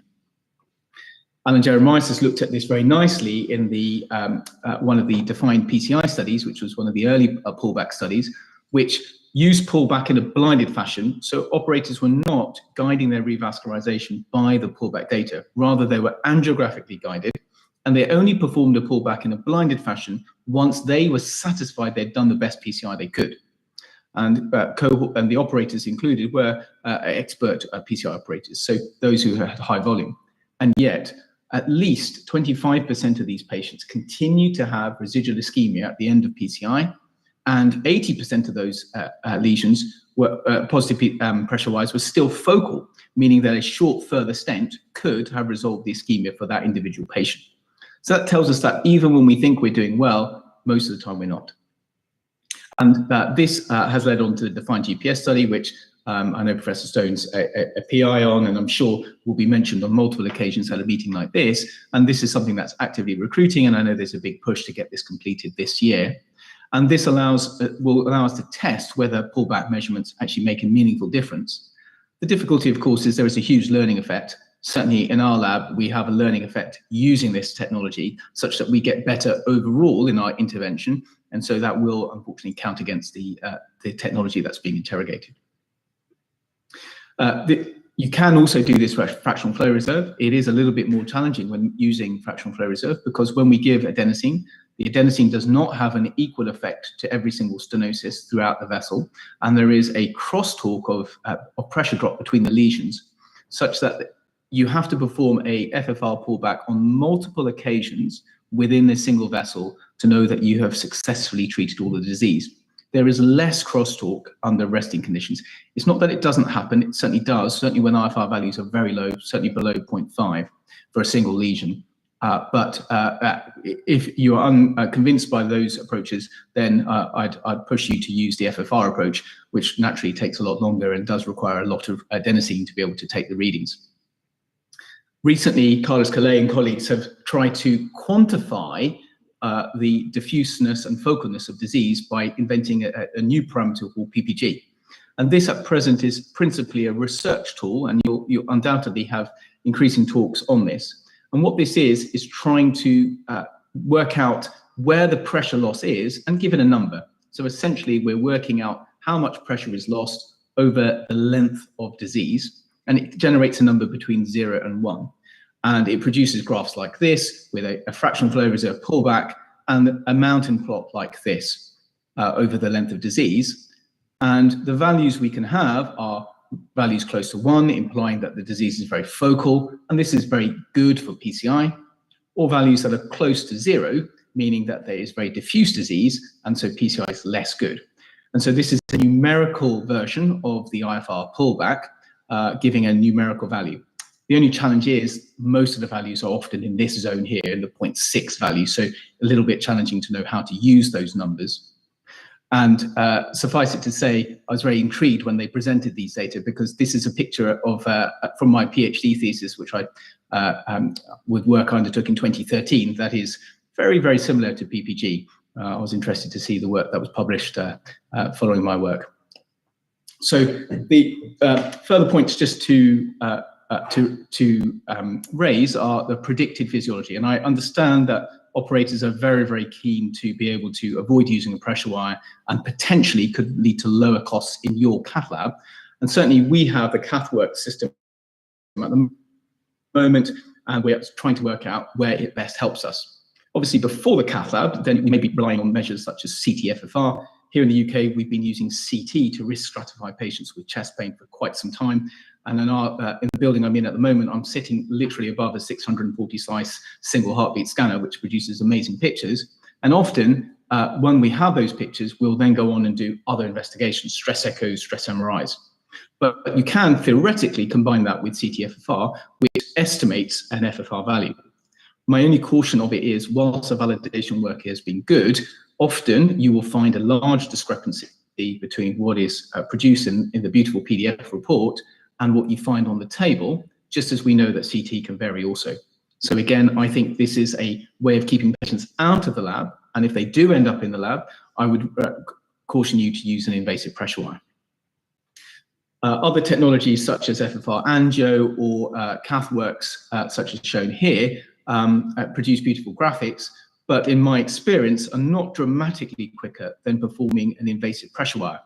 And the way that the companies have priced this kit at the moment, certainly here in the UK, means that at the moment it's struggling to find a place. And we're in discussions with them to know how best to do this. Again, the validation work has been very reasonable, but I think there is some room to go. The way we're using it at present is we use it in patients where we think that putting a pressure wire down would be a waste of time. So we're aiming not to perform PCI and trying to use it as a rule out. And then where values are in the mid zone or close to being positive, then we will then pull out the wire and do that. Favor 3 European subarm study was quite interesting with using a QFR approach, and using QFR versus an invasive FFR pressure wise actually yielded a negative outcome for QFR, in which there were much higher event rates with high rates of PCI and yet still high rates of events in both sets of arms, including deferral and PCI. And therefore, potentially we're inappropriately deferring with QFR and potentially inappropriately proceeding also. So slightly tricky set of findings from the Phase 3 study.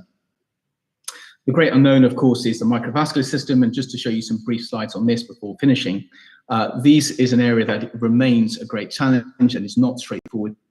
It's not easy to assess. And we have a term, ANOCA, that is essentially angina with non-obstructive coronary disease. And I prefer this over INOCA, as a non-invasive stress test may not genuinely have been ischemia. It may have simply been a false positive. And so ANOCA is where the patient has a classical symptom of angina.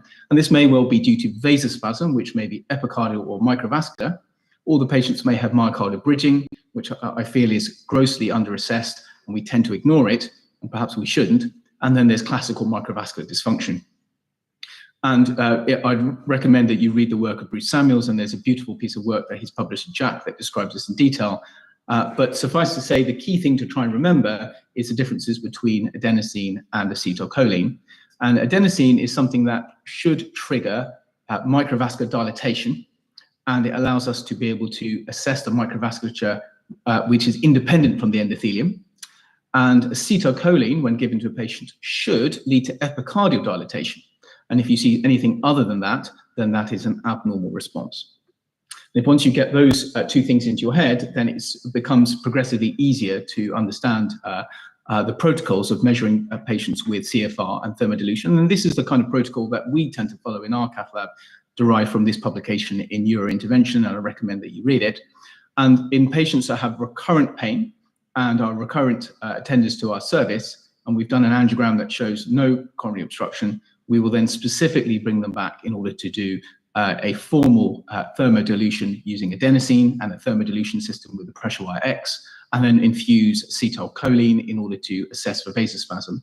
And in those patients with a myocardial bridge, we'll do a dobutamine measurement of a diastolic pressure ratio. So I hesitate to call it a dobutamine IFR because it's not really at rest, but we're giving dobutamine and measuring the pressure ratio at peak stress, and a value of below 0.76 is considered significant for a myocardial bridge.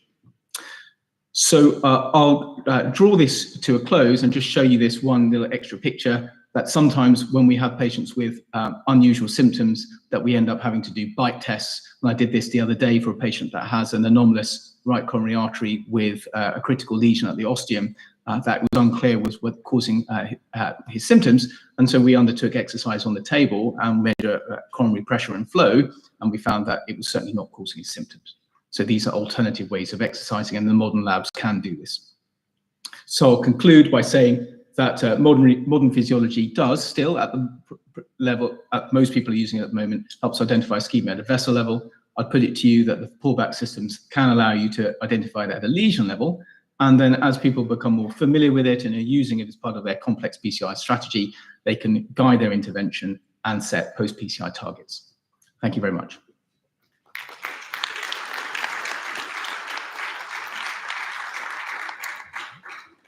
Thanks a lot, Suk. So I'm going to keep things moving along because Suk did a great job of kind of broaching the subject. And I'll do my best to do an overview of it. Thanks, George.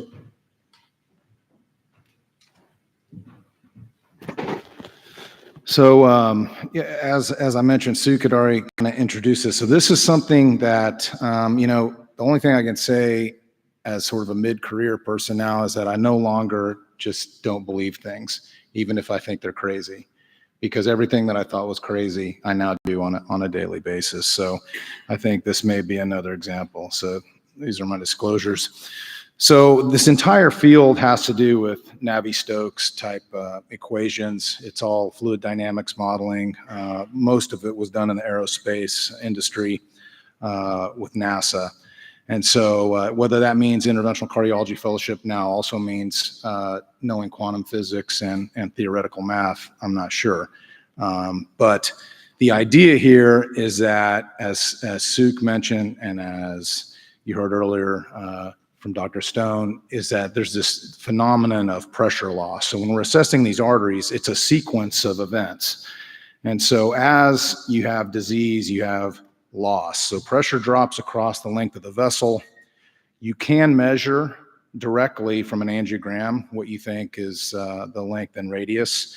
There's going to be some static model parameters that are going to be, in the system that's analyzing the vessel. And then you'll always see when you're doing angio-derived FFR that they do insert the aortic pressure, because that's another variable that needs to be taken into account when you're assessing these lesions.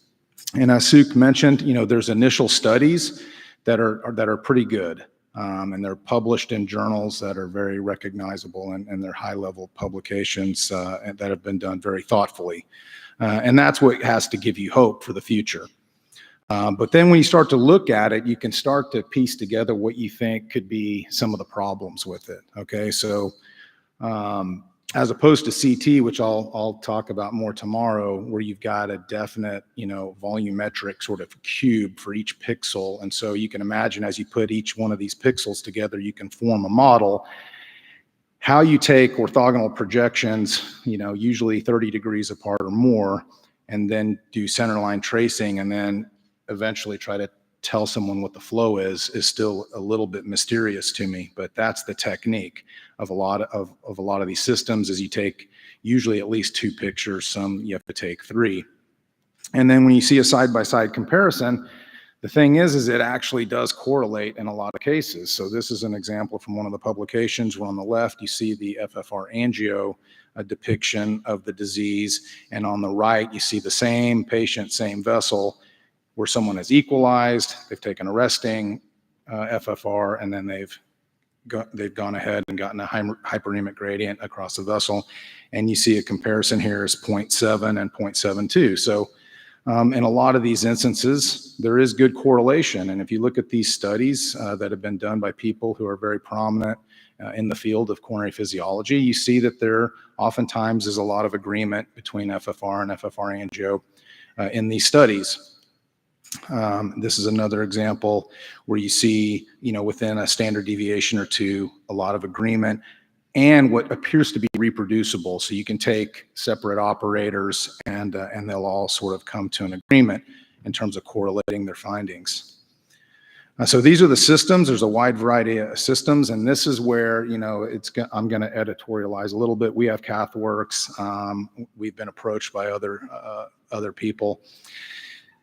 The time to actual computation, in this study, you see the values below. I can tell you that it's longer than that. This is where things are very dependent on who's doing the measuring. So if you install CathWorks, or if you get Pulse Medical to come in or whatever, and they bring their expert in, yes, you'll get a result pretty quickly. Once they train your staff, then your staff has to get good at it. And while that process is going on, these things can take quite a long time. And as an interventional cardiologist, it's often way faster just to put a wire down and find your answer. But if you believe in this technology, this is a place where invasive non-interventional cardiologists really should be the target and really should be the ones to adopt this. So I'm just going to show a couple cases and then kind of show you some more data that may shed a little bit of doubt on all of this stuff. So this is one of the first cases I did, 67-year-old guy with all of the usual things. He doesn't smoke, he does exercise regularly, and he's a guy that used to like a bike and jog, and so he's had this bilateral arm numbness that has been progressive. So we do a lot of CT. We've got a robust CT program. We use a lot of FFR CT. So he had CAD-RADS3 disease, which means 50 to 69%. And if you went and analyzed these CTs, these are the exact things that Dr. Stone was talking about, where you can sort of assess plaque burden. So this is someone that needs further evaluation. So we do the FFR CT. We find what appears to be focal disease in the circ and a more diffuse pattern in the LAD. These are the angiograms. And to no surprise, it is a little bit more than what you see on the FFR CT report. But what it does appear that the LAD has long areas of diffuse moderate disease. Going to be very difficult to figure out where things stop and start, but it does look like the circ has indeed what appears to be a focal lesion.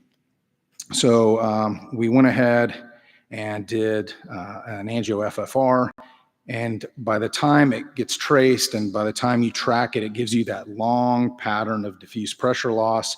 And indeed, by the time you get into the apical segment, the LAD is technically ischemic. If you look at the circ, it's a very abrupt cutoff. So this on a pullback, on whatever you want to look at, you would definitely be able to find correlation between what you see is the lesion and you see where it is positive angio-FFR. And in our initial studies, we would validate all this stuff with a wire, just because we wanted to make sure that we felt comfortable with the information. And then this is something for future, but we went ahead. I mean, you have the technology there. Why not just do a post? And so, if this does in fact end up being true, it'll be a great post PCI assessment too. I think we would all be very happy if all of our post PCIs had values of 0.96. All right, so the second person is more atypical in terms of symptoms, but again, gets referred for cardiac CT and again has CAD-RADS3, 50 to 69% type moderate disease, proximal LAD, distal right, and so ends up in the cath lab where you see this sort of picture. And so, obviously, I think we all see the RPDA lesion, and that's where the angio-FFR also picks up the ischemia. Afterwards, again, whether you can believe it or not, it appears to be a good result. And so that's kind of what we've been doing in terms of trying to correlate. Now, this one I think is going to be a little bit more challenging. So 53-year-old guy, definite symptoms, is having borderline unstable angina, quite not there yet, by the book. Ends up getting a nuke scan and has a big anterior defect with some inferior ischemia with preserved EF. And so this is one that we decided to do an IFR of the circ, got a result of 0.81. We went ahead and turned to the LAD, where this is where you can use multi-vessel, angio-FFR if you want to. This was someone that was going to have multi-vessel disease. So again, we tried to correlate everything as best we could with the modalities we have. And then the right coronary artery here has a kind of a strange distal RCA lesion that apparently by angio-FFR is very ischemic. So here's the LAD post angio-FFR. Again, gives you a result of 0.96, whether, again, you can believe that or not. We'll see. And then these are the final pictures of the vessels that were intervened upon. The circ we actually left alone because the IFR was not positive. And so that's where I didn't intervene. So that brings me to a more objective look at all of the current data. So we've seen the initial studies that look promising. I've shown you some cases that make it look promising. But what's really going on here? And this was a real good look at things. So if you took everyone and you blinded them to the various systems, you would see that, maybe the area under the curve isn't as great. Maybe the negative predictive value isn't as great. And I think that if I would say one thing about all of these technologies, whether it's FFRCT, angio-FFR, what we want to do is have an extremely high negative predictive value because we don't want to miss things. It's okay. We can accept some false positives here and there, but we really don't want to send people home and under the assumption that everything's great and have them have an event. So when you look at this, when they looked at all the different studies, they were blinded and they started to figure out, well, what's triggering these things? What makes it false positive? And a lot of it had to do with large vessels. For whatever reason, big RCAs, big circumflexes caused a lot of false positivity. And there may also be a problem with increased microvascular resistance. And then in terms of false negatives, which of course is the more worrisome, these were the smaller vessels. And especially as they got to be sort of borderline with the invasive FFR. So the conclusion was if you took all of these different softwares, you had these sort of blinded readers. If you just look along the lines here, you have negative predictive values that are good, but they're not in the, you're not in the 90% range. You're certainly not at a 0.94 area under the curve. Same thing with the sensitivity and specificity. And I think this is a realistic depiction of where we are currently. So at the same time that this is going on, you have some other methods. And so this is one where you actually, This study is done with machine learning and AI algorithms instead of fluid dynamic modeling.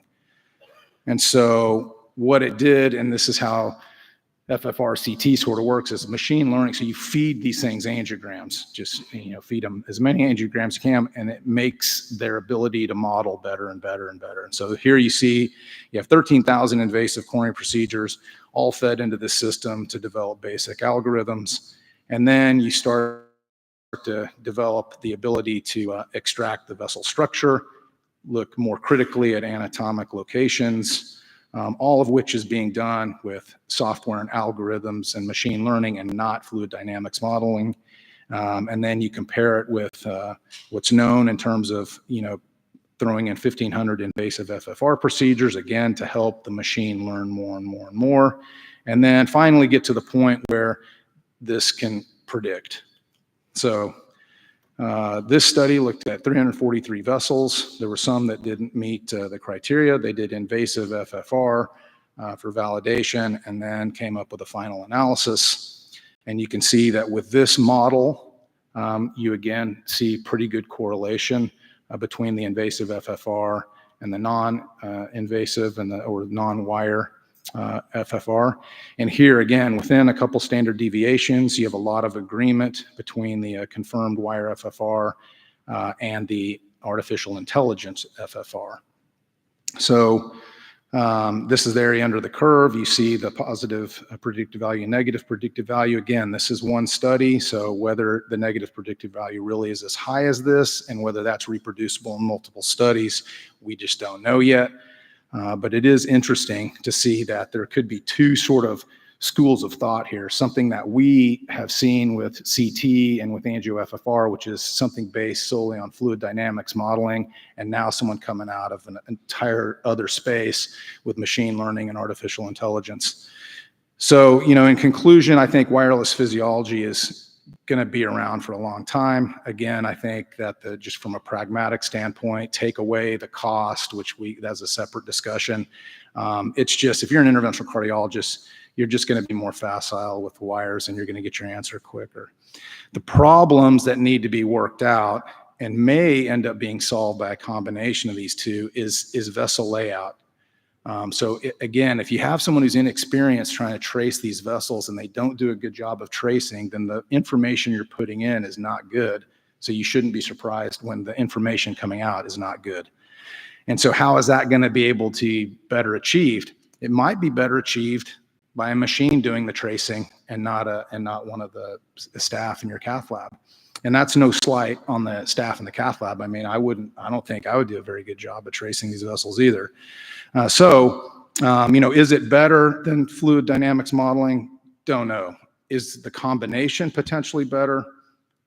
Is it possible? Is it necessary? I don't know. But I think that it's an exciting time. I think we're very early on, so I think we need to be cautiously optimistic. But again, I would not discount this. So, if you're thinking that all of this is crazy, I understand where you're coming from, but do not be surprised if in the next 5 to 10 years it gets more refined and becomes more applicable on a day-to-day basis. Thank you.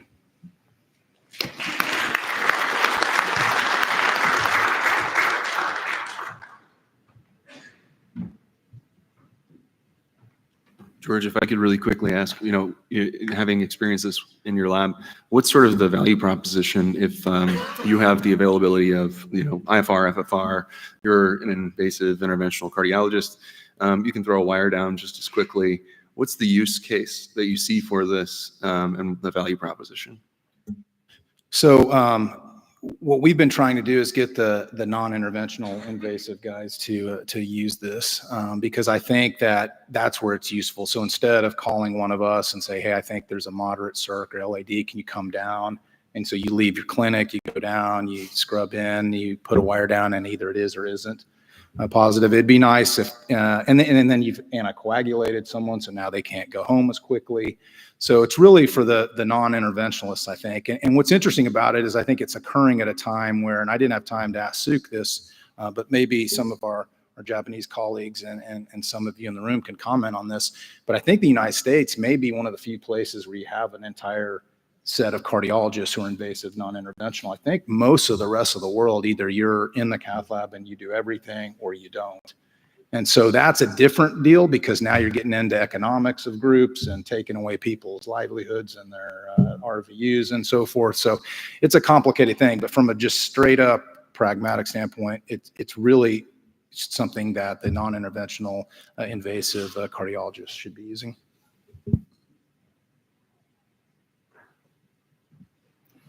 All right, I'll go ahead and get started. Good morning, everyone. It's quite an honor and quite quite concerning to kind of worrisome for me to follow the luminaries in the field and folks who've actually done a lot of work in the space. So it was good that Suk talked a little bit about vessel specific and lesion specific physiology, and I'll go into it a little bit more about talking about co-registration. Do we really need it, and how I use it in my own practice? These are my disclosures. I'll be describing co-registration, its applications, and hopefully by the end of this, you'll understand the data and case-based use of co-registration. So a quick case example, you have a lesion or a wet vessel like this. You've already seen it. Suk has kind of demonstrated some of this already. You do an IFR of the LAD. Your IFR is 0.8. Well, where's the pressure drop? Is it in the proximal area, the mid segment where it's moderate, or is it more in the distal area? What do you treat? How do you actually help this patient relieve the degree of ischemia in the LAD? Again, co-registration is an idea that you can put a pressure wire down, assess the pressure in the vessel, and as you do a pullback and co-register with the fluoroscopy, you're able to identify where you have the pressure drop. You can have focal areas of pressure drop or more diffuse distally. Is this data-driven? And this is where Suk talked a little bit about defined PCI. I'll go a little beyond what he said. Again, he did tell us that about a quarter of these patients who ended up having post-PCI physiology still had residual ischemia. Of those, 80% of patients had focal ischemia. So where was that focality? There was a significant amount of geographic miss with focal stenosis, either proximal or distal to the stent, and the stent itself was underexpanded. Well, did this lead to poor clinical outcomes? In the one-year follow-up data, the event rate was significantly higher in patients who had residual ischemia. So the idea that if you're leaving these patients ischemic, you're going to have them come back to the cath lab or have adverse events. Well, then how do you avoid this? And this is a trial that Dr. Stone's a PI in, is Defined GPS. And before we do that, we'll talk a little bit about co-registration workflow. How do you actually co-register? For those who don't do this often in your labs, essentially you do your IFR assessment, you have your wire distal, and then you do a pullback on continuous fluoroscopy at a speed of 2 to 2.5 meters per second. You do a cine contrast injection either before or after your pullback. You do not want to move your table, C-arm position, or your field depth, and then ensure that your guide catheter and the wire tip are visible. And once you do that, it's a fully automated process. Honestly, here's how it kind of delineates, where your pressure loss is. You can also change, if there is an error in terms of its detection, you have a roadmap editor that allows you to edit further, okay? So what's in the horizon and what's the data look like, and what kind of data are we going to look at in the future? And that's Defined GPS. It's currently enrolling. This is one of the cases we did at our own institution. You see there is a focal lesion that was significantly positive by IFR. We drew a virtual stent. Subsequently, this is our pre-IVUS, and you can see it's a fairly bulky plaque. This was our post-intervention, and our post-intervention IFR was pretty darn good. So we'll have to see, if this leads to sustained clinical outcomes using this technology. Well, how do I use it? So this is a really a nice case example from a few months ago. A 70-year-old gentleman who came to an outside hospital with an NSTEMI. He has a history of hypertension, hyperlipidemia, prior TIA, and known history of coronary disease, and ended up having a bio-AVR and a single vessel lima to diagonal. The outside hospital, they did a coronary angiogram. This was the lima touching down at the diagonal. They were concerned about the ostium of the diagonal feeding into the LAD, but in our assessment, that angiographically did not look bad. They were concerned about the ostium of the ramus and the circumflex, and some moderate disease in the distal left main. And then the ostial right coronary looked tight, and there was some pressure dampening on their injection. So the patient was actually sent to our institution for consideration of redo CABG. Patient was deemed not to be a candidate, and then came to my cath lab table. So my first thoughts were to really assess to see before I went into a complex left main intervention to see if this was actually causing him trouble. So those are my images. There you can see, you do have some moderate disease there, that confluence of the ramus, circumflex, and distal left main.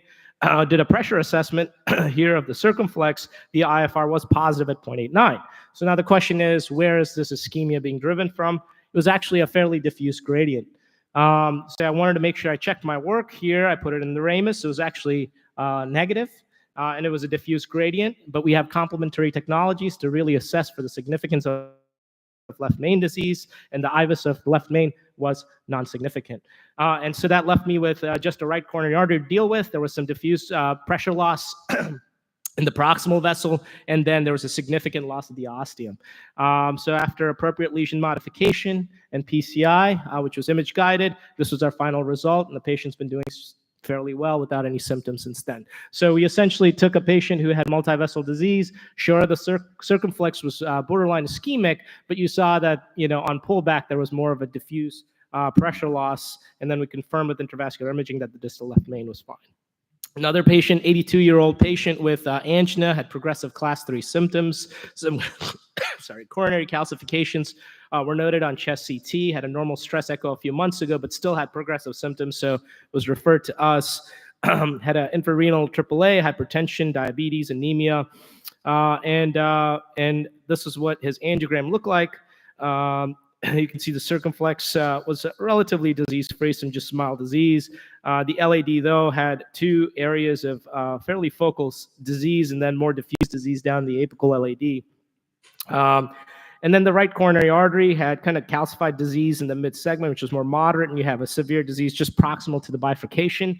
And you have some disease in that PL branch, and the significance of it is unclear at this point. So the patient, I wanted to see if any of this was significant. We did an IFR assessment of the LAD, which was positive at 0.73, so it's fairly ischemic. The question is, where's the ischemia being driven from, and how much do I need to treat to actually give this patient a sustained result? So a lot of ischemia from the proximal lesion, about 10 ischemic units coming from the distal lesion, and and I knew I had a good landing spot there at that septal, even with the diffuse disease distally, and hopefully more use of DCB could make this more of a hybrid procedure here, and the verdict's out on that. But essentially did atherectomy and lithotripsy, intravascular ultrasound guided PCI, and this was our final result of the LAD, which was pretty good.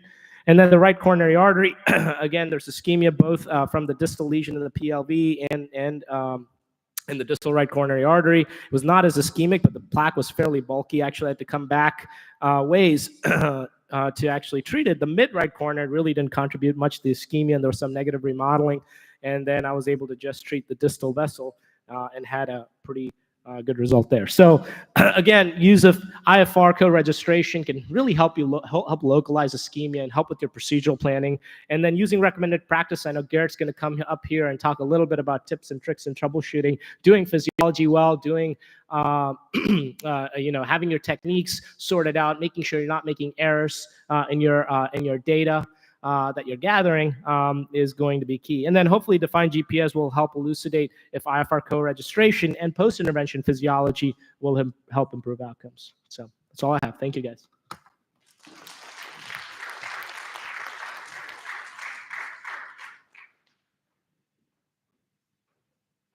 All right, next up is Garrett Wong. It's great to have him here from UC Davis Medical Center.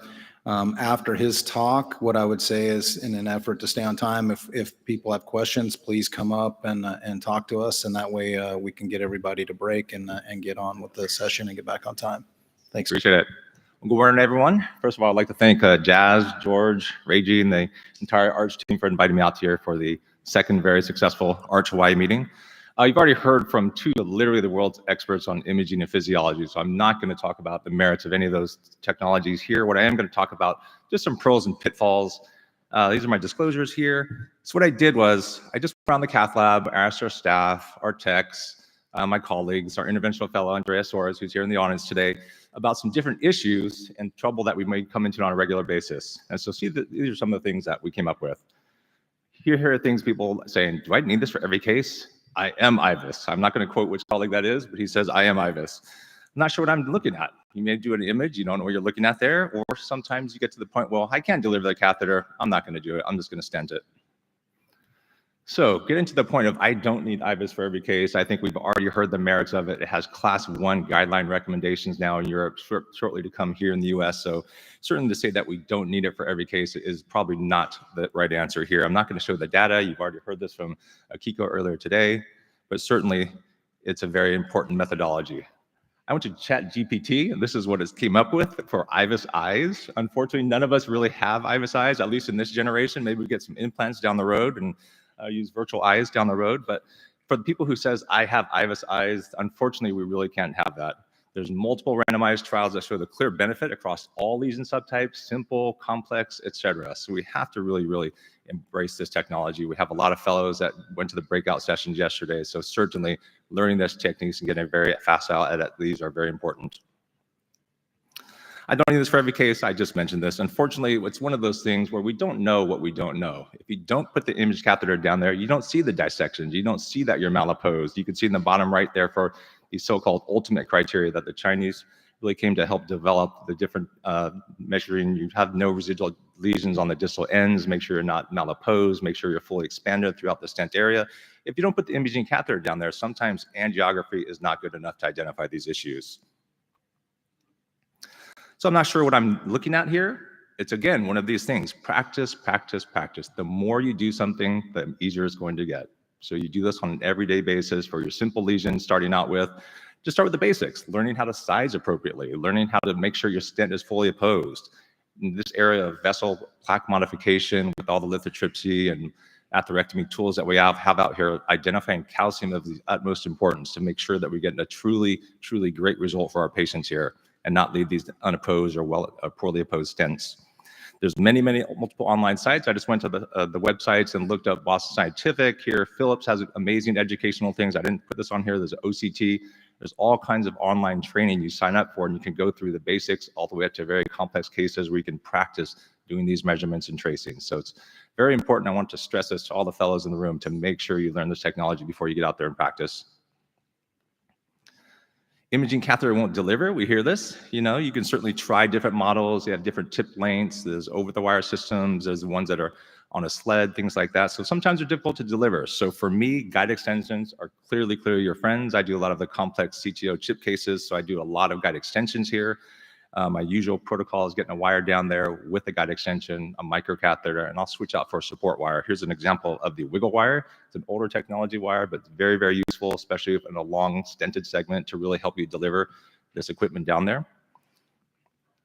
I just show one case example of how to use a guide extension when you say, there's no way I can get something down there. This is what we call the inchworming. You do these balloon tracking systems here. This is a case. You obviously have a long guide sheath here. You have a supportive guide with an implants guide. And what you do is you inflate your balloon, and as you slowly deflate the balloon, the space that was taken up by that balloon is easier to advance your the guide extension. And you can see you just kind of gently track around the system here. Of course, we have a supportive wire here. You deflate the balloon and track the guide extension even further, and you can really take this as far as you want to go, as long as the vessel size can accommodate and not injure the vessel.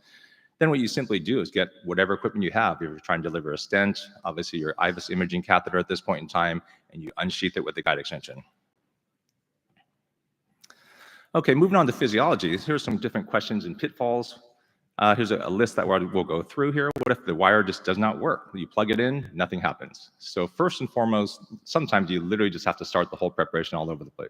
If it's a little finicky, if you're not putting the system logged in first, the patient identification, and then you plug your wire in beforehand, sometimes it doesn't work. So if all else fails, just start over. Unplug the wire, plug it back into the control box, make sure you zero it in saline. Ensure that the other things, when you do these pressure wires, make sure you pull out the wire introducer. That's kind of a common pitfall. You can get a little bit of pressure through the needle introducer there, which may affect your measurements. If you use a two-way Boris, like you see in the top right-hand picture there, you make sure you tighten that. If it's a little bit loose, you get a dampened pressure as well. I like to use the bottom right one there, and the Guardian. It has a click and a non-click, so you have to make sure, again, you have to click it back to make sure you're monitoring all your pressures there. The key point is, obviously, you're going to be doing this a lot in your careers. Flush out the contrast. Contrast is a little bit more viscous than saline, so you want to flush it out with saline. Make sure it's completely clear. Anytime you inject anything, whether it's contrast, saline, whatever the media would be, just the injection alone causes a little hyperemic response. So you always want to let everything settle out 15, 20 seconds. You'll see this just after a bolus of saline. The pressure drops and you see a little measurement. So you don't want to do it that. So you wait for the hyperemic response to clear and then do your measurements. Do I need to normalize in the aorta? No, actually, as long as there's no major proximal disease, your guide pressure is not ventriculized, is not dampened when you insert the guide catheter, you can do it in the proximal RCA, the proximal left main. Again, remember to flush out the contrast to make sure you get a good pressure waveform inside your guide extension, because that's going to be, or the guide catheter, that's going to be your zero you're comparing to. Can I use a buddy wire? Actually, yes. I've heard some different things on this. You can definitely use a buddy wire. I learned this technique from our colleagues out in St. Francis, where they put a workhorse wire. My preference is the Asahi Xi'an Blue. It's a very soft, it's a 0.5 gram tip, very steerable, very soft, very minimally traumatic. You can literally wire all these different things. So here's some of the techniques for ultra low contrast. So this is a great way to get your wires down there without giving contrast at all. You can know the performance of your workhorse wire. You can park it in all the different branches. And then you simply follow this. None of the pressure wires steer as well as workhorse. But once you get your wire down there, you know the performances of it. You just basically follow the lines to get your IFR pressure wire alongside that. The caveat is if you are using a buddy wire, you have to do all your normalization with that wire in place. Does it affect the values? Yes, actually very, very minimally though. It roughly equates to about 0.01 points on there. So 1 dot if you do those IFR pullback measurements. So if you're 0.7, highly significant, doesn't make a difference, right? If you're right at the border, 0.89, 0.90, that's actually the case where I would pull the buddy wire and just do the IFR and IFR measurements and pull back without the buddy wire in place. I already mentioned some of the advantages of using minimal contrast for the ultra low technology techniques. The other advantage is if you have the buddy wire down there, once you pull back, you're positive, you start working. You don't have to spend the time to rewire, give more contrast to rewire that branch again. How about aortal osseo lesions? This is the case that we had not too long ago here. You can see the RCA in a couple of views. It's narrow there. First of all, you want to make sure it's not guide catheter spasm. So you always give nitroglycerin. You do that for everything. Before you do any imaging catheters, before any physiology wires, always give nitroglycerin to ensure that you're not just treating coronary spasm, right? So this is a case where, again, the buddy wire would be very useful. We just park a wire way down the coronary artery, then you can pull the guide catheter back, and when you advance your pressure wire, you can zero it with your guide without your guide shooting out off into the aorta. So here's a case example. Just put the Xi'an Blue way out there, you back the guide out, then you can zero with the next wire, with your FFR wire. So this is what we found here. It was a highly positive lesion here, 0.85. I didn't show you the IVUS images, but it's heavily calcified, concentric. We did a little rotational atherectomy, some specialty scoring balloons here, put a DES. We actually did a little flash on this one here, and there's the image there. So in summary, physiology is certainly the ideal technology to really determine if it's necessary to fix or not, and get the green light or red light. And the imaging is essential now, again, as a class 1 indication of European guidelines for optimizing the PCI results. So I hear this, people say, should we image this? Should we do physiology? Yes. It's getting to the point where you really need both technologies. They're complementary. One tells you if you're done with the procedure, defined GPS will surely, so it's physiology-based treatment of these lesions as well. And then the imaging to optimize the results, appropriate atherectomy, whatever you may need to do for vessel preparation for these things. And again, practice, practice, practice. The more you do these, the better you get with these. We certainly owe it to ourselves and to our patients to make sure that we perform perfect results on all of our patients. Thank you. Mahalo.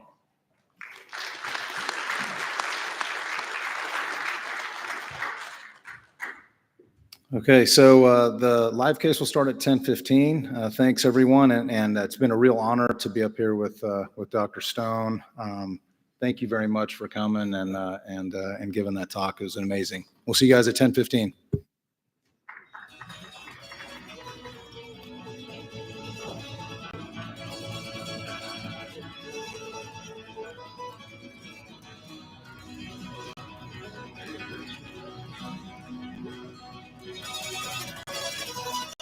Still doing great stuff.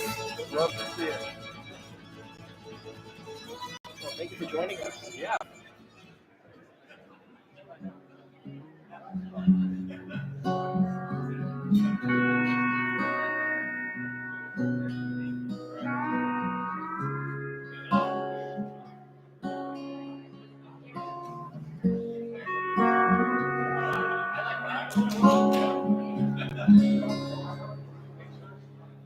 Starting all over again, it's gonna be rough for us. We're gonna make it. Starting all over again, it's gonna be tough on us. We gotta face it. Lost what we had,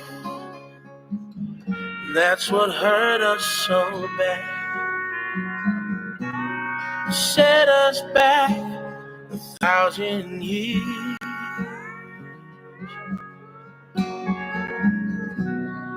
We gotta make it up, though I know it's gonna be tough to erase the hurt and fear.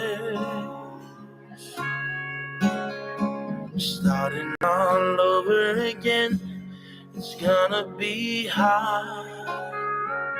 I pray to the Lord to help us make it. Starting all over again, it's gonna be slow. We all know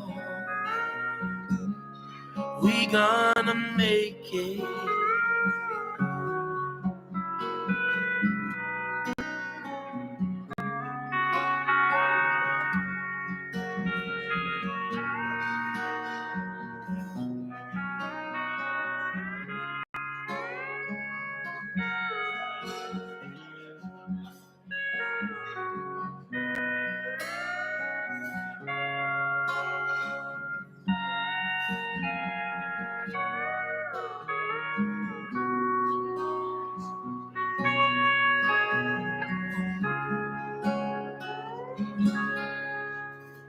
Starting all over again, it's gonna be rough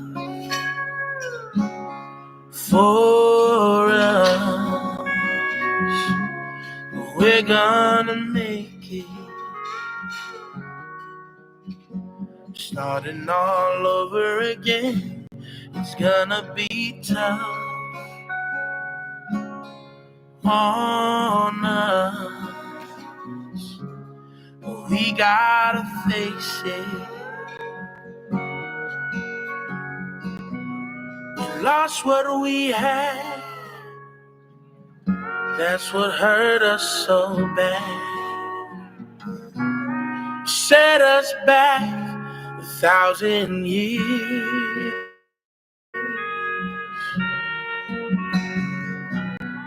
We gotta make it up, though I know it's gonna be tough to erase the hurt and fear. Starting all over again, it's gonna be hard, but I pray to the Lord to help us make it.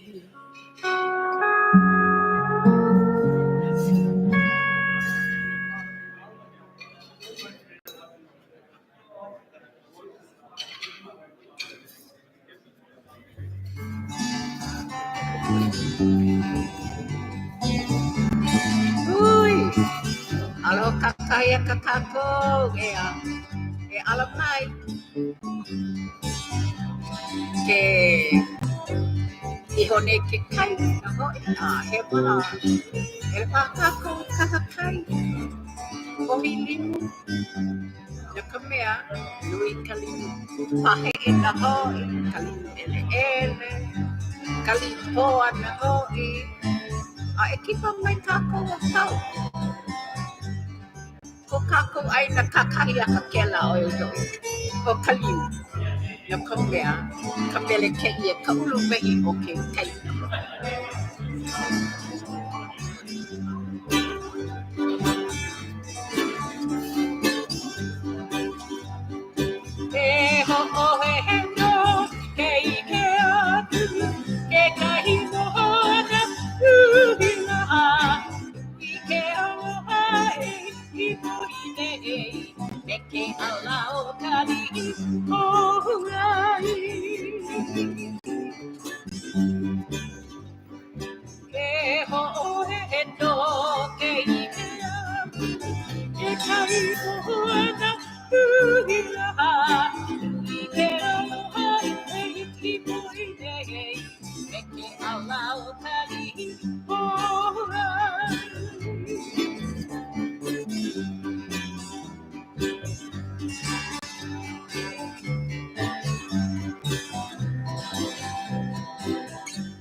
Do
you ever think about me? Or the shoulder you used to cry on? Do you ever think about love? Or the bed you used to lie on? Do you ever think about days? The day you said I love you? Or am I a fool for thinking that you could still love me? Some call it love, but you call it shame. I'm the sun in the winter and the shade in the rain, like a shadow in the light. I'll be right by your side as your night is shining order.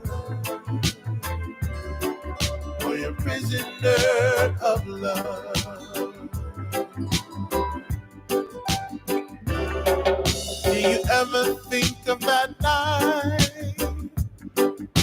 The night I asked to hold you. For the jacket I'd always wear.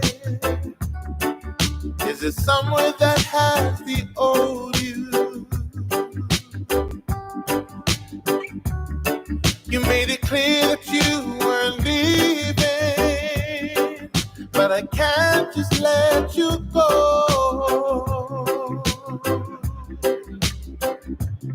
Or am I a fool for thinking that you used to love me so?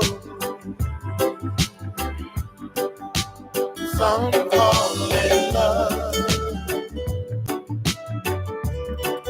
but you call it shame. I'm the sun in the winter and the shade in the rain, like a shadow in the light. I'll be right by your side as your night is shining order, or you're prisoner of love. As your night is shining over, or you're prisoner of love. As your night is shining over,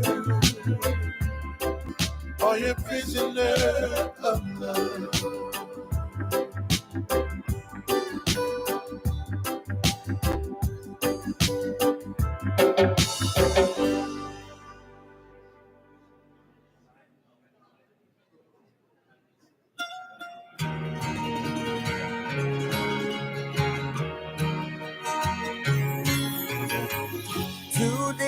Past 18, he was waiting for the bus in his army green. Sat down in a booth in the cafe there, gave his order to a girl with a bow in her hair. He's a little shy, so she gave him a smile. So he said, would you mind sitting down for a while and talk to me? I'm feeling kind of low. She said, I'm off in an hour and I know where we can go.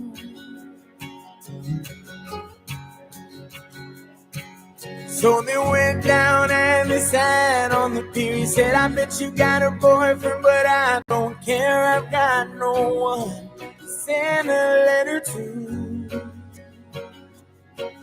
Would you mind if I send one back here to you? I cried, never gonna hold the hand of another guy. Too young for him, they told her, waiting for the love of a traveling soldier. Our love will never end, waiting for the soldier to come back again. Never more to be alone. And the letter says, the soldier's coming home.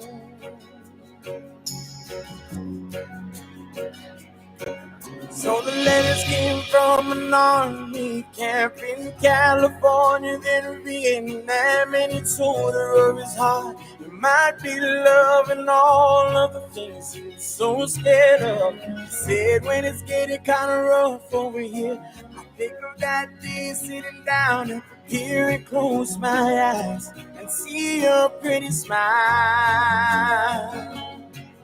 Don't worry, but I won't be able to write for a while. I cried, never gonna hold the hand of another guy. Too young for him, they told her, waiting for the love of a traveling soldier.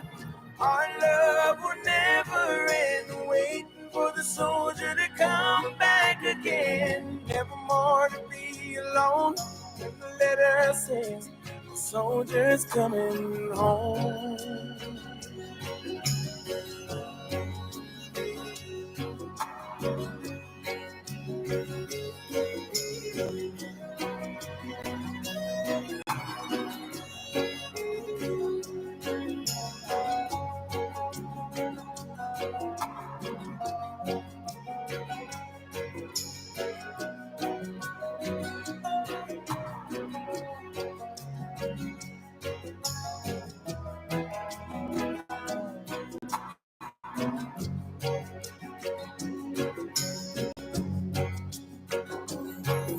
One Friday night at a football game, the Lord's Prayer said and the anthem sang. A man said, folks, would you bow your head to the list of the Lord Vietnam there?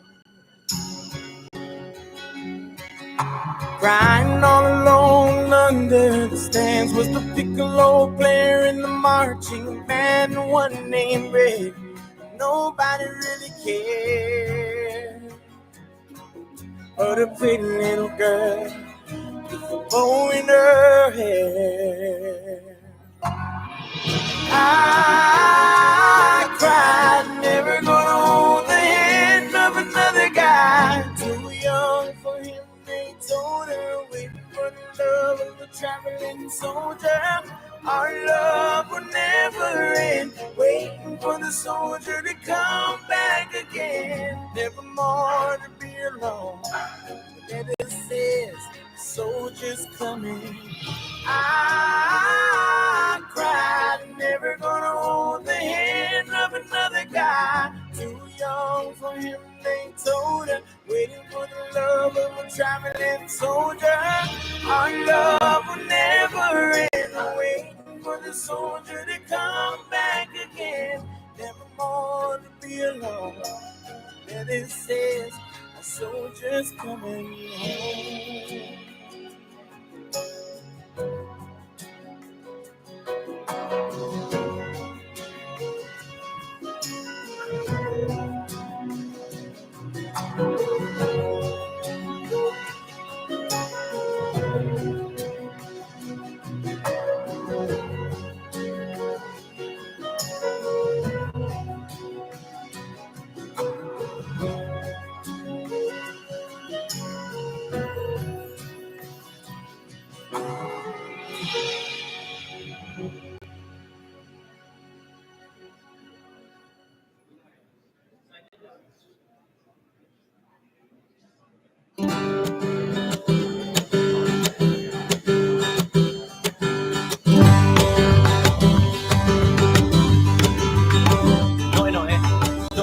Mai ka ikelo hai ka hau ro hau kulai kuwa ibina nia ka makani pa mai ka hello hina hina la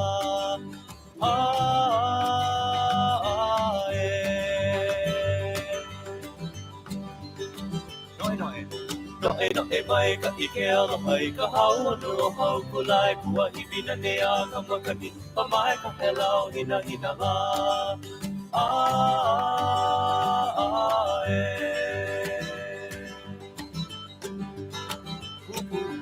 Kupua paai talima moki hana popo he ikare halea he mea na he ke ala kalao mai leo kilo hana la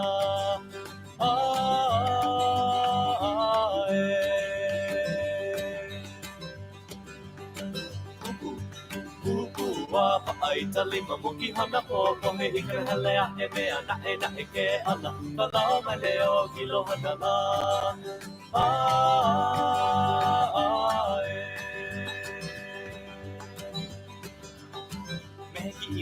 Meheki ina nana manuka nene e ka lau hau Aloha aku makawele i ka hale pupu ka ne wau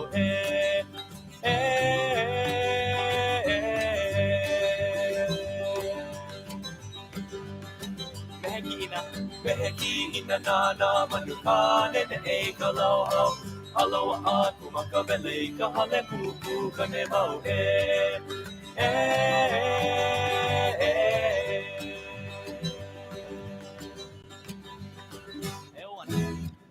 No oe halima loa ina kini oe ina palinana I malama I ke ala papoi ka liko lawa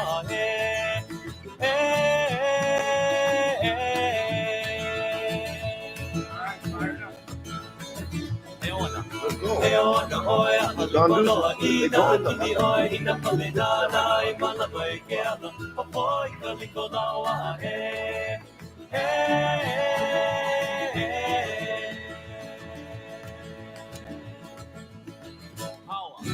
Hawaii na paleo makanei ka vai au kana loe o e ka wahi tūtai ka la ka wahi no ala All right, we are ready for live case. So let's ding, ding, ding, and get everybody from outside get in here because the live case cannot wait. So all the guys at the back there, please make sure everybody gets in here.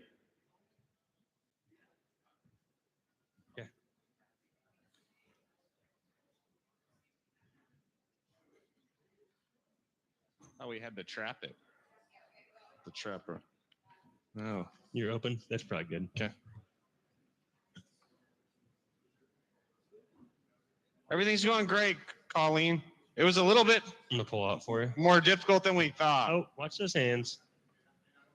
But we got it. Yep. Perfect. Hold on. Okay, flush that, Jay. I'll keep it trapped up. Let's go with the Corsair plexus. Let's get our panel, Dr. Hirohata, Dr. Muramatsu, Alpesh Shah, Dr. Hitao. Yes, everybody's here, so that's perfect. I think we're gonna be ready for the live case. So give a couple minutes and we'll be ready to roll.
I think we're gonna get started with our live case. Our live case today is from our institution in St. Louis, Barnes Jewish Hospital, All right, and you hold on the fort here. I'll Dr. introduce McNeely and Dr. Sintek are gonna start off the case. So, Mark, can you hear us?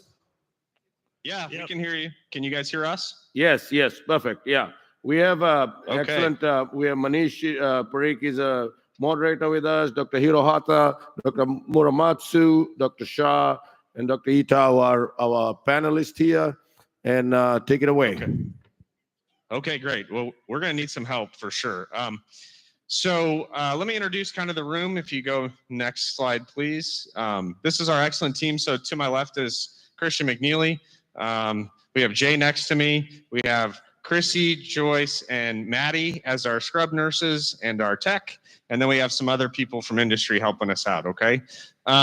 So if you go to the next slide, this is our case. She is, and let me walk over here so I can kind of tell you what I'm seeing here, guys. She's a 65-year-old lady, history of CKD, has one kidney, ischemic cardiomyopathy, and some hypertension and diabetes.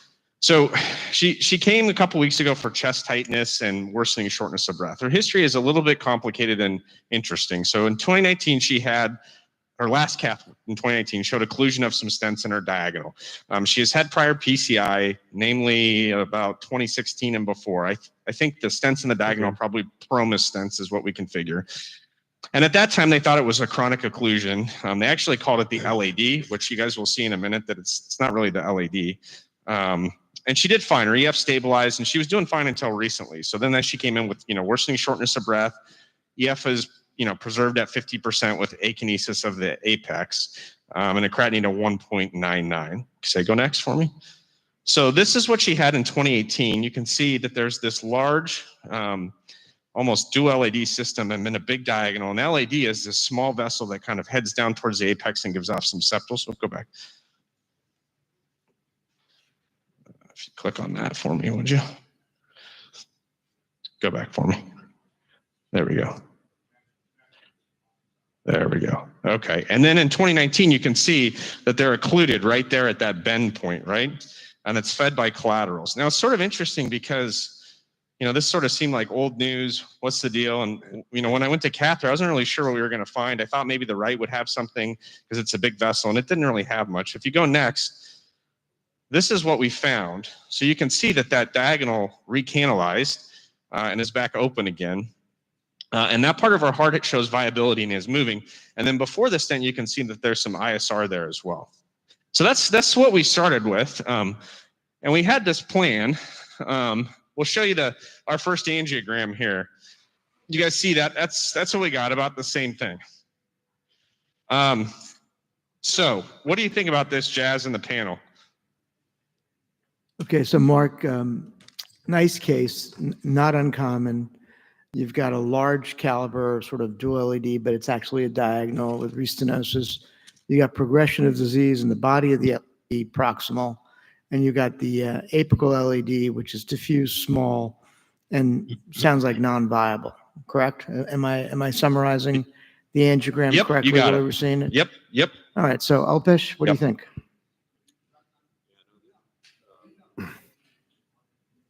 This is a very interesting case. First and foremost, when you have this dual LED system, and if you got a super dominant RCA, often that LED is tiny, like what you see. Apart from the obvious lesion in your stents in the diagonal, you can see that the causality could be a strut fracture, which is right at the angulation, which is a common pathological reason for those ISRs or stent failure. And then, I don't know, I think it's an in-stent or pre-stent lesion just proximal to the stent in the LED. And I'm a little worried about the ostium of the LED too. I think that we may learn as the case progresses more, but yeah, a lot of work to do, a lot of disease. And I think a lot of approaches are great options here. It looks like So I'll tell you, I think Christian and I kind of looked at this and thought it was going to be a recanalized CTO, and we thought we might have some difficulty wiring it, but we have struggled like hell wiring this thing. So I'll just kind of go to where we are now, and then you guys can kind of comment and help us through it, just in the interest of time. But we started with our workhorse wires, and it became pretty clear that area was very hard, and our wires wouldn't pass, like nothing would go. So we escalated to a Fielder XT, that didn't go. We did a Pilot 200 and got into that diagonal. I don't know if it's playing now, and you can see that the Pilot 200 got into that diagonal, but we had a heck of a time. So right before we came on, we switched out the wire and put a little different bend on it, and I'll show you here what happened.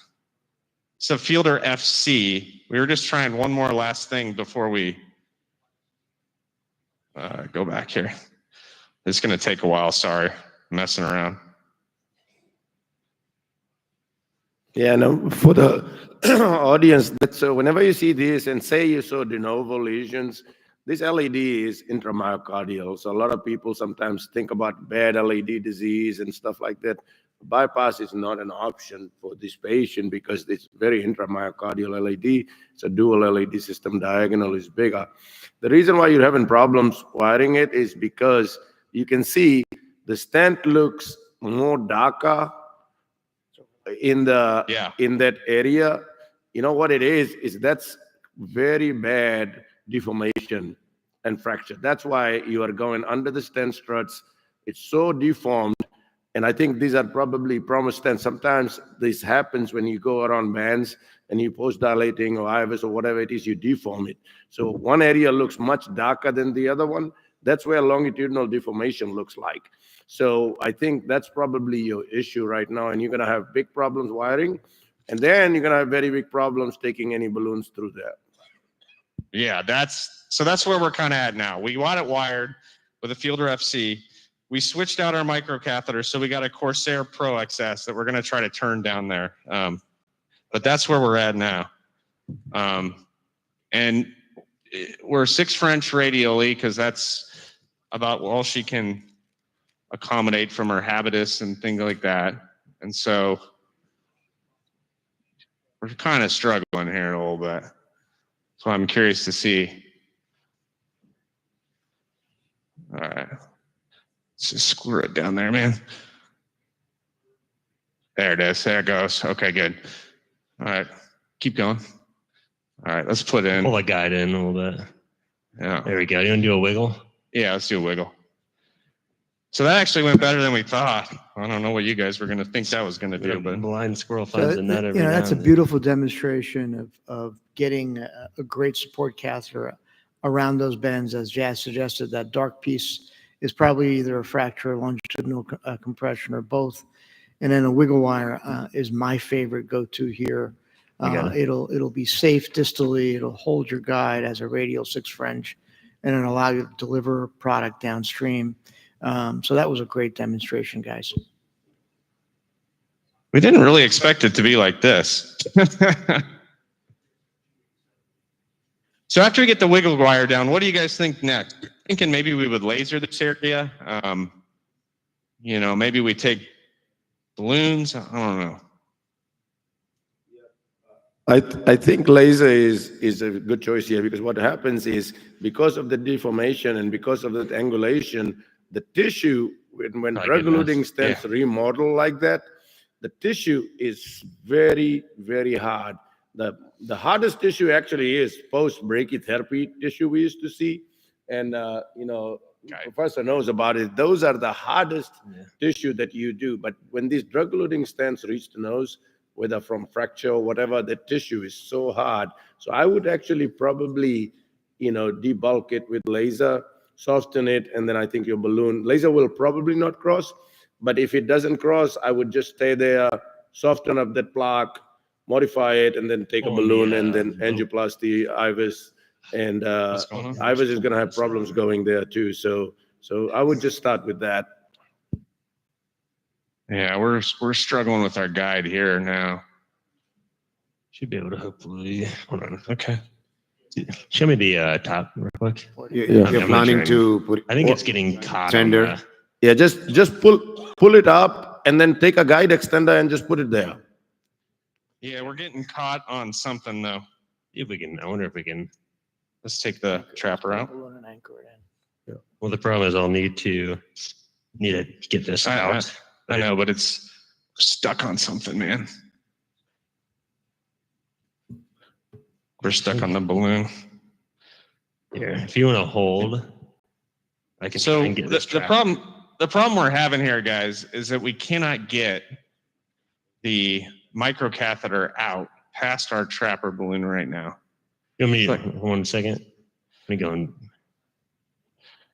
There you go. I got it. Yeah. Okay. Let me know when you're good. All right. Yeah, we're good. But show me distal wire. Okay. Okay, we got loose pressure. Okay. See, Yeah, make sure we're. Yeah, we're good. We're good. Okay. Jesus. Okay. Boy, we were going to have an easy imaging and physiology case for you I guys. know. All right. So Guidezilla or Guideliner Coast, is that what we think? Let's take this out. Yeah. But this is an important point. I think the inner lining of this microcatheters are very vulnerable to stickiness as well as abrasiveness. So if it's been there for a while, it will give you all sorts of trouble, especially getting it out. So, you know, it's best to keep it moving every time possible. I think you're probably right. We were kind of paused there to just gonna talk take to out you the blue. guys. And We'll take out the Shion blue. Yeah. It's already out anyway. Perfect. Make sure we're not bound on anything. Perfect. Shion blue out. Okay. Yeah, I think we take Guideliner. So we'll advance the Guideliner up in there a little bit so we have a little bit more support. We got our wiggle wire in, and we'll laser.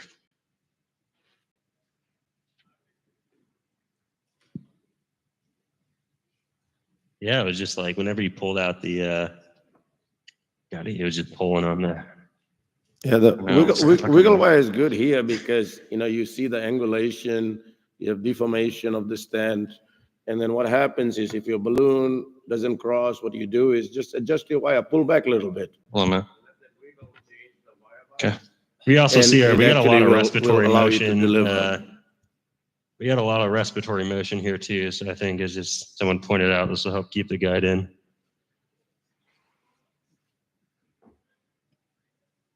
Perfect. And Sharon, do you want to try and go with that balloon first? Here you go, laser first. What are we doing? We doing laser first? What do you want to do? Let's do Yeah. laser first, huh? Yeah, What do you just- think, Jazz? Laser? Yeah, just laser the proximal lesion and then the distal lesion. I think laser probably will not cross the distal lesion, but get in there and modify the plaque. Then you can balloon angioplasty and then image and figure out what's happening. Okay. So just so everybody, I mean, I'm sure there's a ton of people familiar with the laser in the audience, but just to show you, so here's a 0.9 laser catheter in my hand. We have our laser thing in front of us here. Jay, you want to go around and you can hold it so we can calibrate it. So we just have to calibrate our laser. So Jay's coming around and he'll hold it focused at the, yeah, right there. Okay. And then we'll step on the pedal, we'll calibrate. Okay.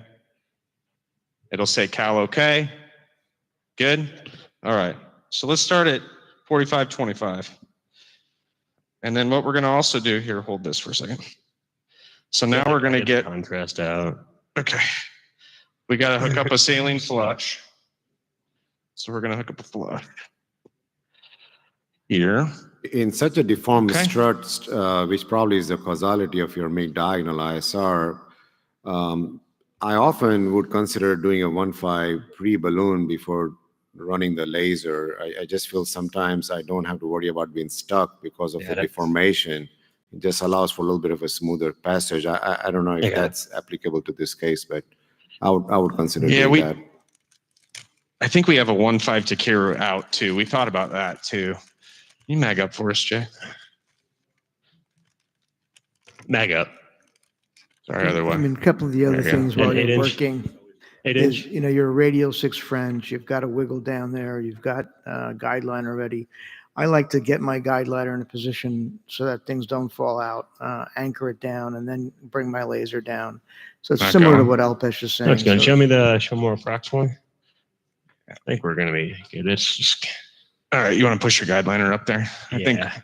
think we're right. I think we're kind of struggling with that part of it now. show me the guide. Perfect. Okay. Okay. Now let's see if it'll go. So I'm curious, are you having difficulty advancing the guideliner at the ostium? There we go. Yeah. No, it was just tight with 6 French radial basically. So we're right at that proximal portion of the stent there. All right, you want to keep going? I think Yeah, we I think can. we can see how far we can go. I think so. Don't you think? Yeah. All right, so we're right at the lesion there, guys. Don't you think? Yeah. Yep. I think so. I would Okay. All right, you ready? start there and then come backwards to the proximal lesion later. Okay. Go Ready? ahead. Yeah. All right. Flushing. Let me get the. I think you got the foot pedal, Mark. I'll do it. I'll do it. Perfect. All right, you ready, Let me dude? know when you're ready. All right. Advancing.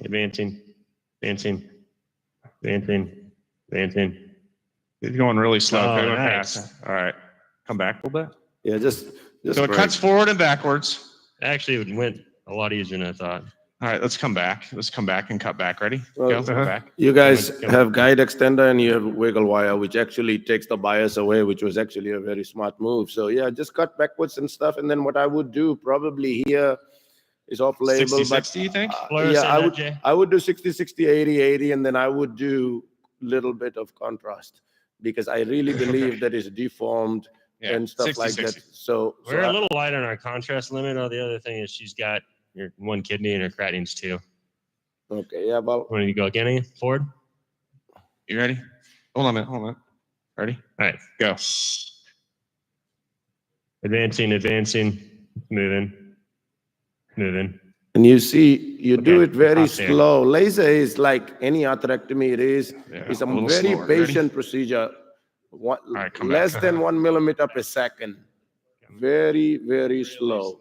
You don't want to push too much because when you push, you're actually not doing much. You can cause dissections, and then also you actually don't let the vapor bubble form. And so what happens is you can have no reflow, you can have dissections and stuff. So it is very, very important to make sure that you are doing it very, very slowly. Just a patient, play the music, do your laser, relax. You don't want to be just pushing it like a microcatheter because you do more damage by just pushing and getting through the lesion. You don't want that. Just take your time, which you guys are doing great there. Let me know when All you're right, ready. just go really slow, man. You can see 50-50. Just right in there. All right. I think we're good, huh? Come back and get the, what do you go, 80-80 or no? I don't know. You want to do 80-80? Well, for ISR, What do you guys think, Jess? You want to do 80-80? Yeah, I would do 80-80 now. Do 80-80 and get out. All right. And then, 80-80, let's go. and then balloon, and a balloon will then yield. And then you can And then we IVUS can both balloon the areas and proximal. figure out what's happening. And the IVUS will really Yeah. show you after you angioplasty that, what the mechanism is. So, there are four things that happens with in-stent, right? So you have either neointimal proliferation for some reason, whether there was drug is not there, polymer, or the drug didn't work or whatever. You have stent fracture, you have underexpansion, or you have new atherosclerosis. So there are four things in stent. We don't know what's happening here. We think we know, but we don't. So the key is you never do definitive therapy in in-stent restenosis unless you image. So OCT or IVUS, whatever it is. So this is what they're gonna, IVUS won't cross now. They have to angioplasty and then understand the mechanism and then figure out whether you do DCB or you do stent. And, everything has a rationale. And I think we're gonna go over it in the panel.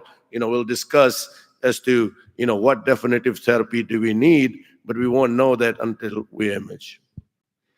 So personally, I fully agree with the comments of the Jess because at this moment, we have to understand what happened at this site, the in-stent restenosis. And I prefer the IVUS rather than the OCT just to reduce the amount of the contrast because this patient has a CKD. So why not perform the IVUS after the laser atherectomy? I think we're going to balloon it up first so we don't have any trouble delivering IVUS. I think that's, we've had some trouble delivering stuff. I think that's why we're doing it. But I got it.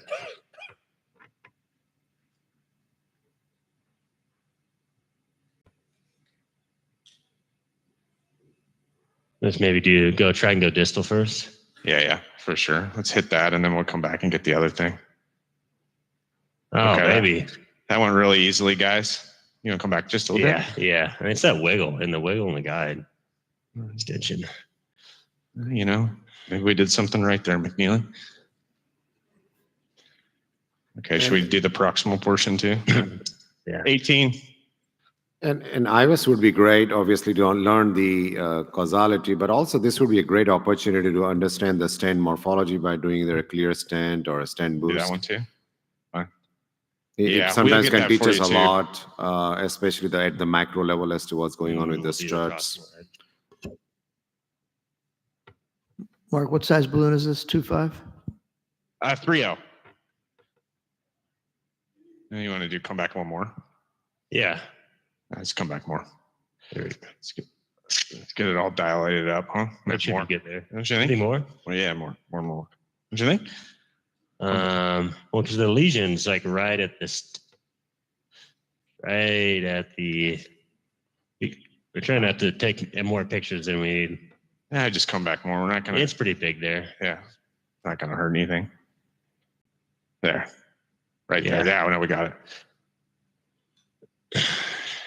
Yeah, you can see we got a little waste there that we yielded. Yeah, that's a resistant lesion too. Okay. All right, our Guidezilla is in a pretty decent spot now.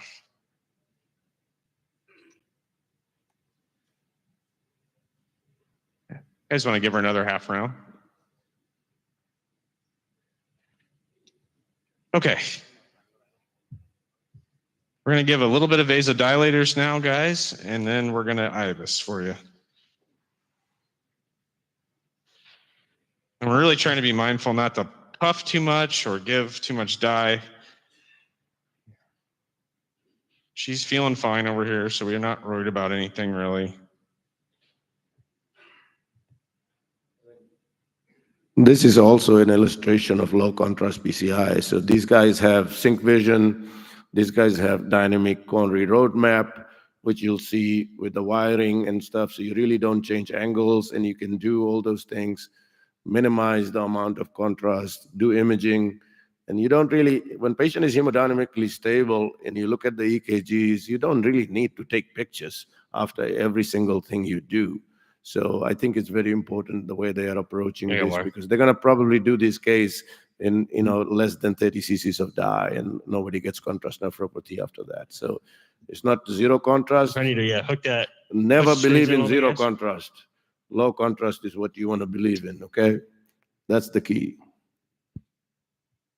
All right, switch to the IVUS guys so we can see it.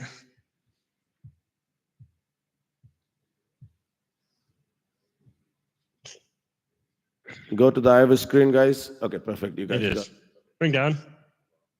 Boy, we got that going for us. Gonna go? Yeah, I'm just. Okay. There's the edge. There we go. Oh, nice. All right. Let's record. So you can Bookmark that. It's our distal edge of the stent, huh? There you go. Bookmark that.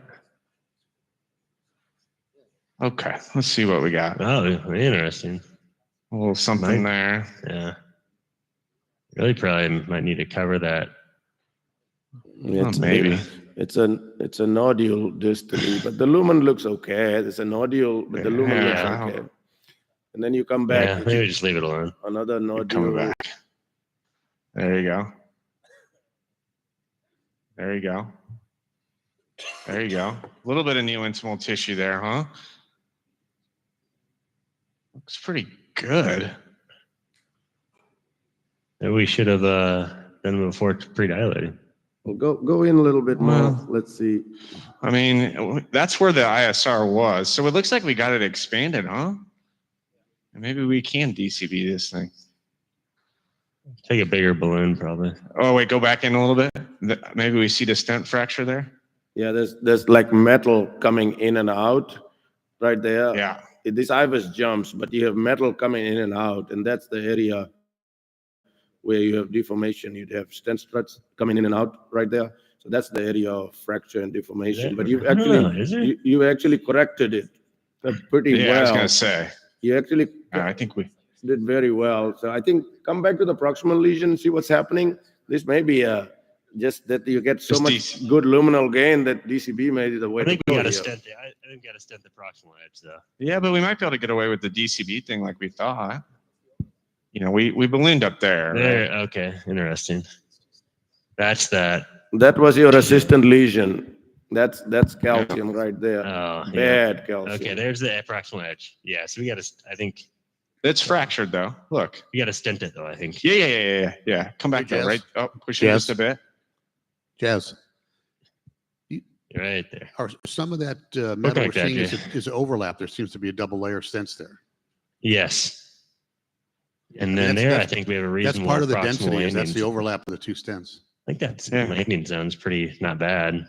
Yeah, marked it. And we'll see what the proximal LED looks like too. I don't need to inject there, and then we'll come back. I'll get my gut extension back and give her some room to breathe. You have pretty thick calcium, close to 360s, and that's where the balloon was There's- resistant. I would So actually. there's the prob- osteo LED, what you're talking about. Yeah. Not terrible, guys. Yeah, I'd probably leave it alone. You have to stent from the left main. All right, you want You to can push? bookmark it and we can just make sure, but probably leave it alone. You guys think that you've modified this calcium enough in the proximal LED? No. I don't know. I don't think so. Why don't you All right, we push? can stop. I would mean, I let's would look- probably favor to get luminal gain. It's a big vessel. I would probably favor doing lithotripsy here in that area. That area is not yielded yet. What do you guys think on the panel?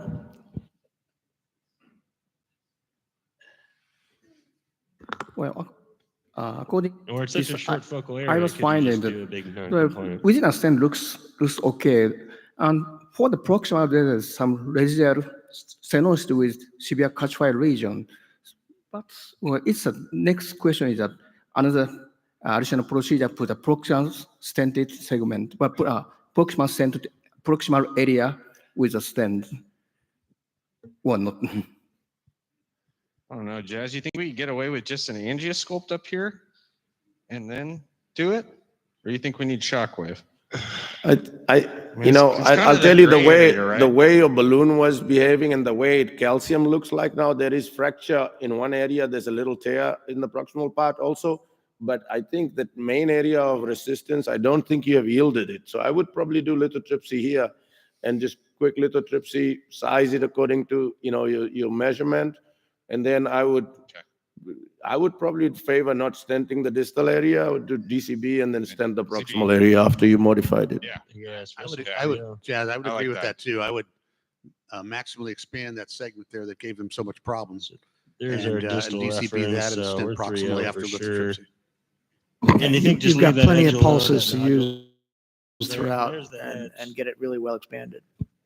The Okay, all other right, let's give us a decision 3-0 which, shockwave. which is going to come across is how far You think do you want to 3-5? stand proximally and how far back into the almost to the osteal do you want to get into.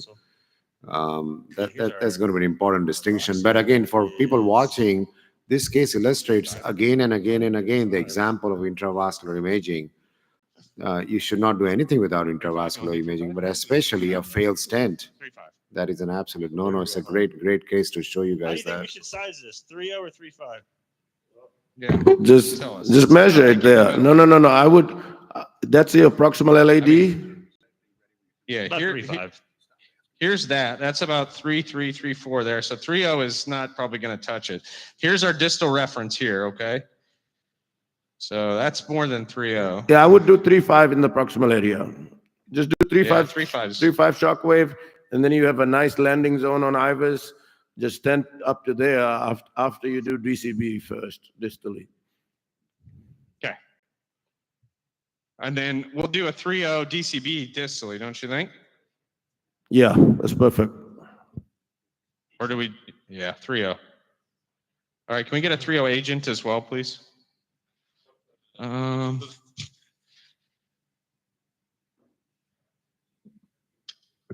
15 or so. We can get 3-5. 20. Do we want to get 20? Something longer? Fine, 20. Tell them 20. So we don't have to pull a second. Well, pricey.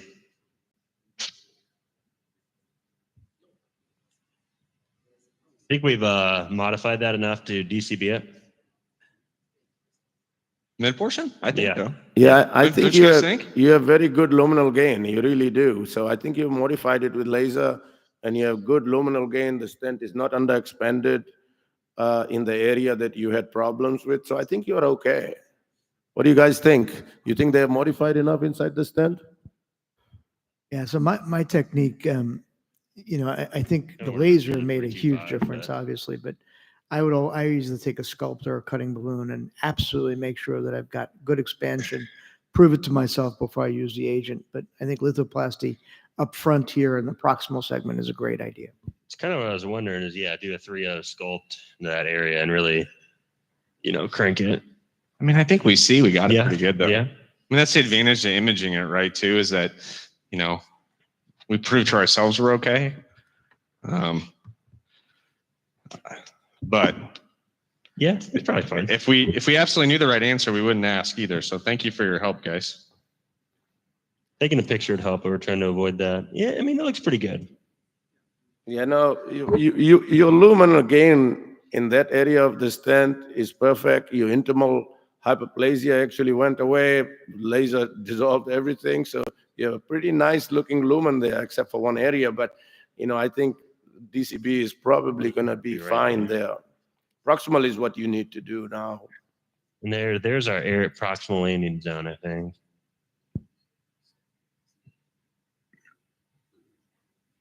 There's shockwave. There's where we'll stent. I think you guys can see a little bit the power of the laser too, right? Because we had a heck of a time wiring that thing. We wired it, and then we're able to laser and then balloon it, and that's the little gain we get. our Carabao wouldn't go. So I think that's a really good example of how laser modifies that tissue in there and allows it to expand better. And we did just 50-50 dye and contrast and saline, I'm sorry, which has a similar amount of energy release when you use the laser on that as 100%. So chronic kidney disease, Guidezilla and close, 50-50. You don't have to give a ton of contrast to be able to still use some of it.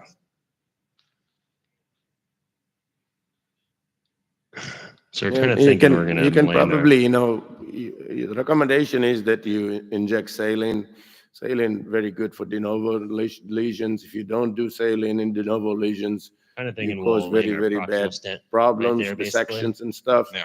So there are three kind of media where the laser gets absorbed with. Not ahead of this. One but is contrast. So contrast in this absorption, it actually creates such a We'll reimage huge after this and percussion wave, similar to what shockwave does, but very strong percussion wave that actually breaks everything behind the stent. It's gonna be hard to get back So to it the actually guide works extension, very, very well.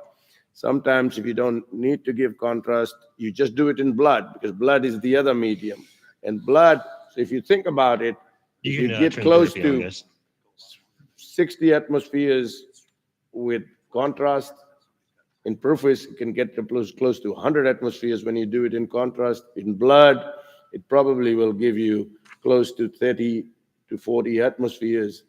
And then with saline, it's actually less so That's of the perfect right sonic there, huh? wave. So you have to understand what medium. that's Sometimes when I perfect. do That's the laser, one there, I'll huh? just do it in blood just to get that mileage out. But you have to understand what lesion you're treating, how much runoff you have, and all those kind of things. So understand the media where you are lasering. That's nice. In general, You guys see saline that? is what you start Little- with.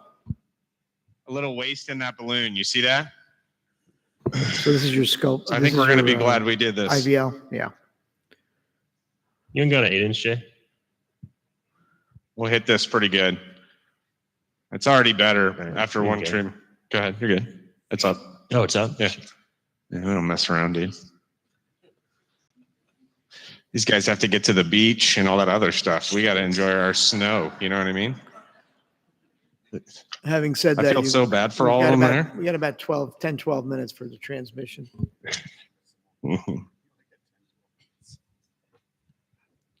Jazz, follow up on your comments about how difficult restenotic tissue can be. Obviously, if you get it in the first couple of years, it's not so bad. It dilates very easily. But you've got an old stent here, so it becomes more densely cross-linked, difficult to get through. And you mentioned about brachytherapy. I mean, you need an axe and a chisel Give her a basically to second. get through that She doing stuff. okay? So not just, sometimes not the Give her laser maybe to get 12 through there. Sometimes just you have to use a maybe a little bit of rotablader to get fentanyl. through that. Oh, is she good? Okay, let's go. And then people ask, when you have a stent under expansion, what shall we do? The key is to understand if it's a calcified nodule behind sure. the stent, shockwave lithotripsy works amazing for that. If you have tissue like this, and if you say with brachytherapy or any other tissue like that, shockwave is not effective for fibrotic tissue like that. So what you do, laser is the only thing that really does. So you break the molecular bonds, you create little bit of Pretty thermal good, huh? energy, and then you create this Let's at least do pulse which 60. actually breaks this Leave it in a little fibrosis more. in there. So laser has 3 different mechanisms, and that's why it's very attractive option Pull back just a little in bit. fibrotic Right. intimal I don't wanna get hyperplasia. If it's calcified See nodule that. under expansion, shockwave works amazing. So you got to understand the mechanism, and that's what they are showing us now, that it wasn't a calcified nodule behind the stent. It was just stent fracture and fibrotic tissue, which they treated very well. You can see that sync vision. pretty good, huh? You still have a little waste in there, and that's little, that's 3.5 shockwave, right? But maybe re-prep it. We got a little tiny balloon in there, or a little bubble, a little tiny thing. Yeah, I see it. It always happens. Yeah, like we talked about, you gotta prep these balloons. These balloons are terrible to prep. Come back. No, seriously. But do me when give her a you break. look at the data, if you don't prep shockwave balloons well, you are 40% less effective. You really want to understand how to prep it. Take a small syringe, you take a big vac plug, whatever, and then take a small syringe, pull back, and let the dye get sucked in It's much better. into the balloon. Do it again like we used to do for Stingray balloons before. Be patient and prep your balloon before you go in there, because you're not going to be effective. And that's what they are trying to show us. You see bubble, and that sync vision in there and tells you how the balloon expands. There's bubbles in the balloon and all those kind of things. So this is another tool. You don't need to inject dye and figure out those things, because it's very, very important bonus thing that you have here. That's device detection on sync vision. I mean, getting the Let's do bubbles it a out of few a more times, shockwave huh? is actually more than just pulling the negative with a small syringe. You really should tap it fairly hard right at the hub of where the back end is, just to move those bubbles along. It's very we see difficult to get it completely evacuated. And what we see a lot is after you've done it for a while, like halfway through, you usually need to re-prep it almost because of this problem. So you guys are doing 4 atmospheres? Yeah, we're doing a little bit more, about right at 4. Yeah. That's pretty Usually, good, man. I think we're shockwave, fine. we do 4 atmospheres. Sometimes we go up to 6. The higher you go, it doesn't do much. It doesn't expand the good. balloon too much. And the only thing that it does, it causes more rupture. So there's no need really to go high pressure on the shockwave balloon, because you don't gain anything. And in these kind of scenarios, if you're moving back and forth, you have a very high risk of rupture also. So you have to be very careful. And you don't want to rupture a shockwave balloon, because sometimes those emitters are then exposed, and those can burn the artery. So you want to be careful. Don't start doing it when you are rupturing. So rupture, you have to always watch and be very careful. All right, we're going to re-image that proximal portion, guys, so we can kind of plan our PCI. Then we'll drop the DCB, and then we probably are going to be out of time, but at least we get to see that part. What are you doing now? I'm going to cut into your beach time. What are you guys doing now? We're going to re-image the proximal just to show you post IVL what it looks like. Perfect.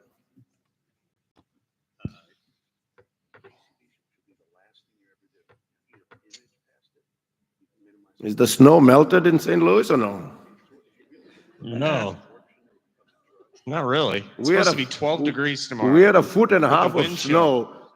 snow before we came down here, so I thought it melted by now, but it's not melted yet. I guess we'll stay here a little bit longer then. We're feeling very bad for all of you. Oh, nice. Oh, Boy. yeah.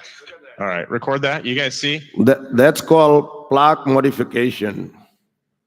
Bookmark that. So maybe just a 12 or 15, huh? Yeah, and then we can come back to our proximal landing zone, maybe right there. Bookmark that. Right there, that's perfect. So they're doing poor man's co-registration. So what they're doing is they know exactly where the imaging is happening, not at the tip, not at the black part. Where the black becomes less black is where imaging happens. So they know exactly where they're going to land the stent in that disease-free segment. That's called optimization, right? So that's what they are doing. No dye, nothing. 12 cent approximately, I should think, or maybe even less than that. Do the DCB, then you do the stent, right? Would be okay. Yep. Stop recording. Okay, we can stop. Okay, so that looks much better, I think. So yeah, 3.5, you said mission?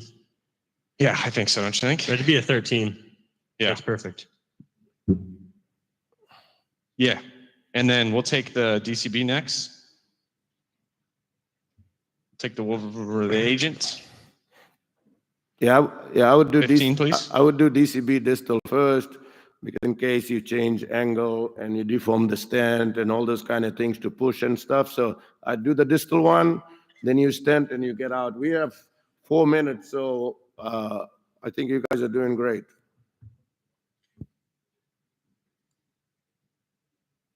Where you going with? You know, that's a very There's subtle three point of that Jazz brings up, but it's the years of experience, and it's exactly right, is to finish your distal treatment and then lay down your stent and finish up, because you don't want to not be able to get DCB down.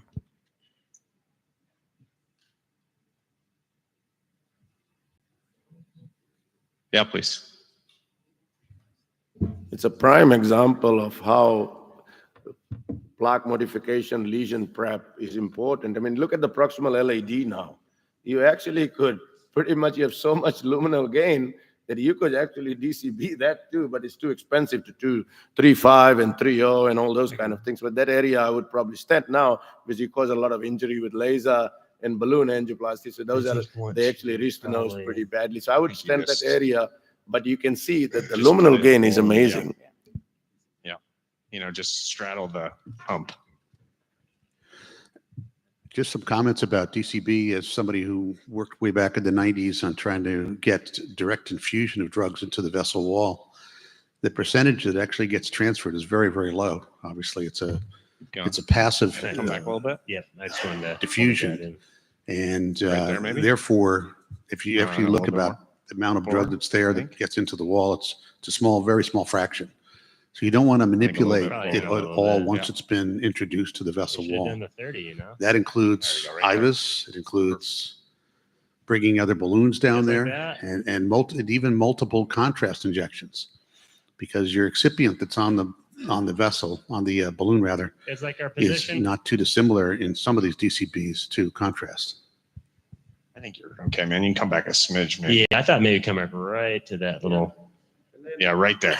The other thing you do is you want to make sure, number one, that you size it appropriately. Sizing is crucial. So they image and they size it.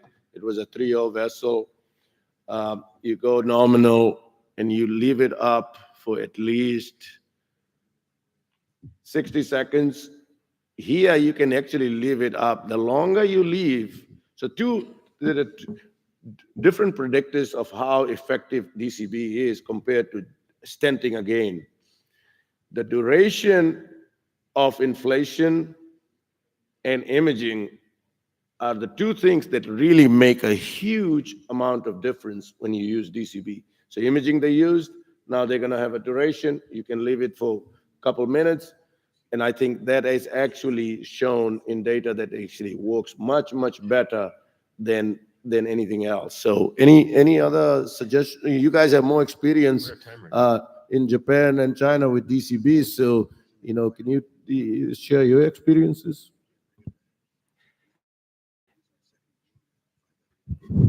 For this kind of instant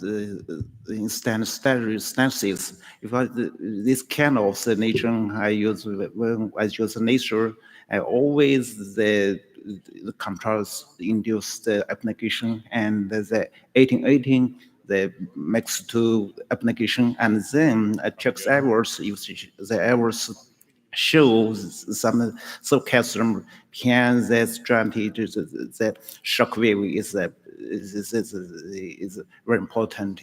And when we do this kind of the preparation, I can use the scone balloon or inch balloon to hype up atmosphere to for expansion the senses, and then it's with for the prepare the nation and use the DCB. Is it? Yeah. All right. Yeah, so it can be. I think we just lined it up. All right, guys. You guys are good. I'm gonna let you guys finish up. I think it looks amazing, and thank you for the case. You guys did great. So if anybody else has any comments, if not, then we'll start with our next session. Mark, Christian, all the team in St. Louis, thank you very much. Yeah, I'll send you a picture of the final results so you can share with everybody or message. You guys, thank you for inviting us. Enjoy the conference.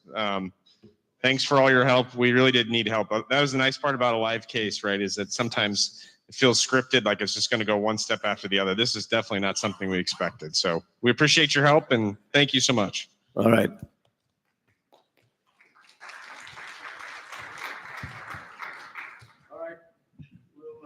Get started with the next session.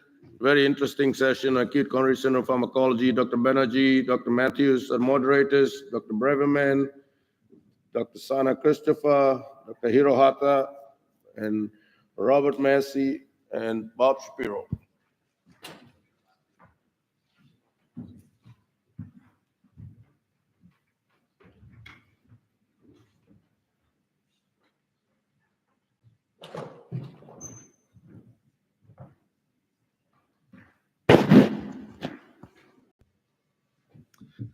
All right, thanks a lot for joining us in our sessions. I'm going to go ahead and get started talking about state-of-the-art in STEMI from culprit to non-culprit to devices as well.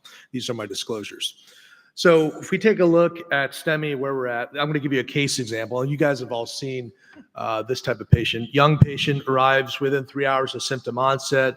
There's TIMI 2-3 flow on the culprit vessel prior to PCI. We're able to open up the epicardial vessels, but the patient ends up still having a significant anterowall MI, EF is low, lifetime of medical therapy. You continue to follow these patients, recurrent heart failure admissions. They end up with an ICT 3 months down the road. Maybe they need an LVAD or even a transplant eventually. So the question is, despite all the advances in treatment of epicardial vessels, have we actually made significant advancements in patient therapy? And could we have done more?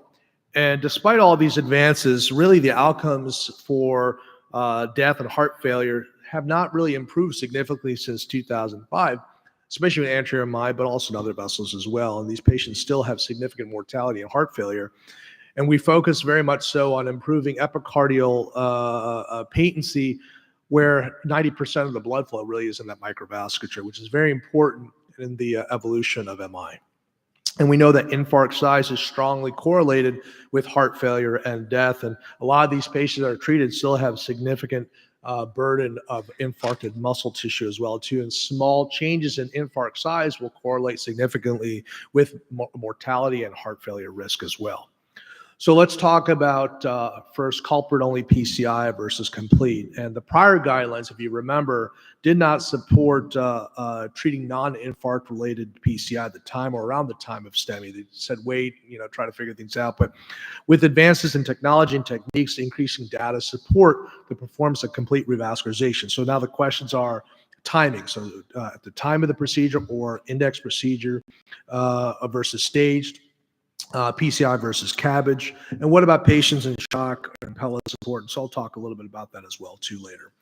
So to start off with the current guidelines in 2021, ACC/AHA and SCAI did update the guidelines. So now then select patients are hemodynamically stable with STEMI with multivessel disease. After performing the primary PCI, you can go ahead and fix the non-infarct related stenosis to reduce the risk of death in MI. So that was a huge change, and that's level 1A evidence. 2A, you could also potentially consider CABG in some of these patients with the avenue using drugs like Hangalor or whatnot too. Potentially we can send these patients for bypass, especially in patients with left main disease. 2B, you can potentially fix the non-infarct related artery that at the time of doing the STEMI itself. So a lot less evidence for that, but still potentially reasonable to do. But note here, harm, level 3, patients with STEMI with cardiogenic shock do not fix the non-infarct related vessel at that time because the outcomes are worse. They have more renal failure and the higher risk of death as well. So let's talk about trials favoring complete PCI. Culprit was one of the first randomized trials that showed with the composite of all-cause death, recurrent MI, heart failure, ischemia-driven revascularization, significant improvement in the outcome in comparison to infarct-related only revascularization. And then also Danami 3 Primulti found with an FFR-guided strategy, they were able to reduce MACE in complete revascularization versus infarct-related only revascularization. And if you can see that the stage PCI was done within 2 days. So most of these patients did offer stage PCI prior to discharge. And most of the benefit was a significant reduction in ischemia-driven revascularization. But there was really no difference in mortality or non-fatal MI in this study. Complete, which is one of the largest series, over 4,000 patients looked at culprit-only PCI versus culprit plus stage up to 45 days. And they found that the composite of death from cardiovascular causes, new MI, was significantly reduced when you did complete revascularization. And also ischemia-driven revascularization as well, too, was significantly reduced as well. And that was the second co-primary outcome. So what about shock? So culprit shock took 700 patients with both STEMI and NSTEMI with cardiogenic shock. They were randomized as culprit-only PCI versus immediate complete. And these patients did worse. So if they were in shock, the patients actually, they had a higher mortality and also a higher rate of requiring dialysis afterwards, renal replacement therapy, when you did complete revascularization in the setting of shock. So this is why you should not do this. Let's talk about technologies for STEMI PCI, and I've talked about some of this in the past as well too. We'll cover aspiration technologies, supersaturated oxygen, also MCS as well. If we look at the clinical trials for manual aspiration, many of us were doing this for years. Tapas and TACE suggested some benefit as well too, but the total trial in 2015, which was a randomized trial with essentially 10,000 patients, found that manual aspiration routinely with PCI versus PCI alone showed no benefit, and more concerning, a signal of harm with an increased risk of stroke. There was some suggestion when they looked at the high thrombus burden subset in 2018 that perhaps if the technology was improved, perhaps the outcome would have been a little bit different. But because of this study, the ACC/AHA guidelines did change, and they dropped thrombectomy from a 2A recommendation to 2B, and routine thrombectomy to class 3, which is appropriate. The ESC guidelines since the CHEETAH trial have changed a little bit too, and have recommended selective thrombectomy in high thrombus burden patients may be appropriate. And we'll talk a little about that as well. So why did TOTAL fail? Well, there's the limitations of existing technology, manual aspiration, small bore, routine use certainly does seem to be a potential problem. And really, despite the earlier technologies, there was still really no benefit in high thrombus burden patients. So could we change the paradigm with better technology? We all know that high thrombus burden is something that's important in PCI because it is associated with higher MACE rates, more stent thrombosis, more no reflow, and higher rates of heart failure and also mortality as well too. So this is why it's still intuitive that we should try to suck this thrombus out. And we compare powered aspiration versus manual aspiration being technologies like the Export or Pronto, for example, with a manual backlock syringe. As you start aspirating blood, over a period of several seconds, the vacuum force drops off dramatically. In comparison to a powered aspiration system, we're able to maintain pure vacuum for the duration of the procedure. When that aspiration force drops off, clot that's at the tip of the catheter may break off and go distal, or even more concerning, can be liberated and go up to the brain and cause a stroke. The Cataract catheter is a technology that was derived from the neurospace that's being now used for coronary thrombectomy. Highly trackable, multiple material transitions, and a very large lumen, pretty much the largest that's available on the market, 6-inch guide catheter compatible with a 1.75 millimeter lumen, 1.33 millimeter ID. And you can say the difference between, say, for example, the Export and Pronto catheters, when you have a smaller lumen or smaller inner diameter, it is an order of magnitude less power at the tip of the catheter. You combine it with pure vacuum, the 1.12 millimeter inner diameter creates significant more aspiration force and efficiency in comparison to a smaller lumen with significant less vacuum force. What about rheolytic thrombectomy? We did rheolytic thrombectomy for years with some benefits as well too. The AngioJet solid proxy device, I even used it even in my fellowship. But the AMI trial showed that in STEMI, there was a higher mortality and infarct size over primary PCI. And some of this is related to the fact that when the jets are firing, some of that material is being liberated and sent down distally rather than being aspirated forward. It's more passive aspiration with active maceration. And if you compare the flow rates, so significantly more aspiration power, 10 times more aspiration power with a powered aspiration system over rheolytic thrombectomy. And what about deliverability as well too? This is another issue as well with some of the existing paradigms. It was difficult to deliver some of these stiffer manual aspiration catheters to the lesion of interest. And when you take a catheter developed from the neurospace and bring it to the coronaries, it's able to get to these lesions much more readily as well.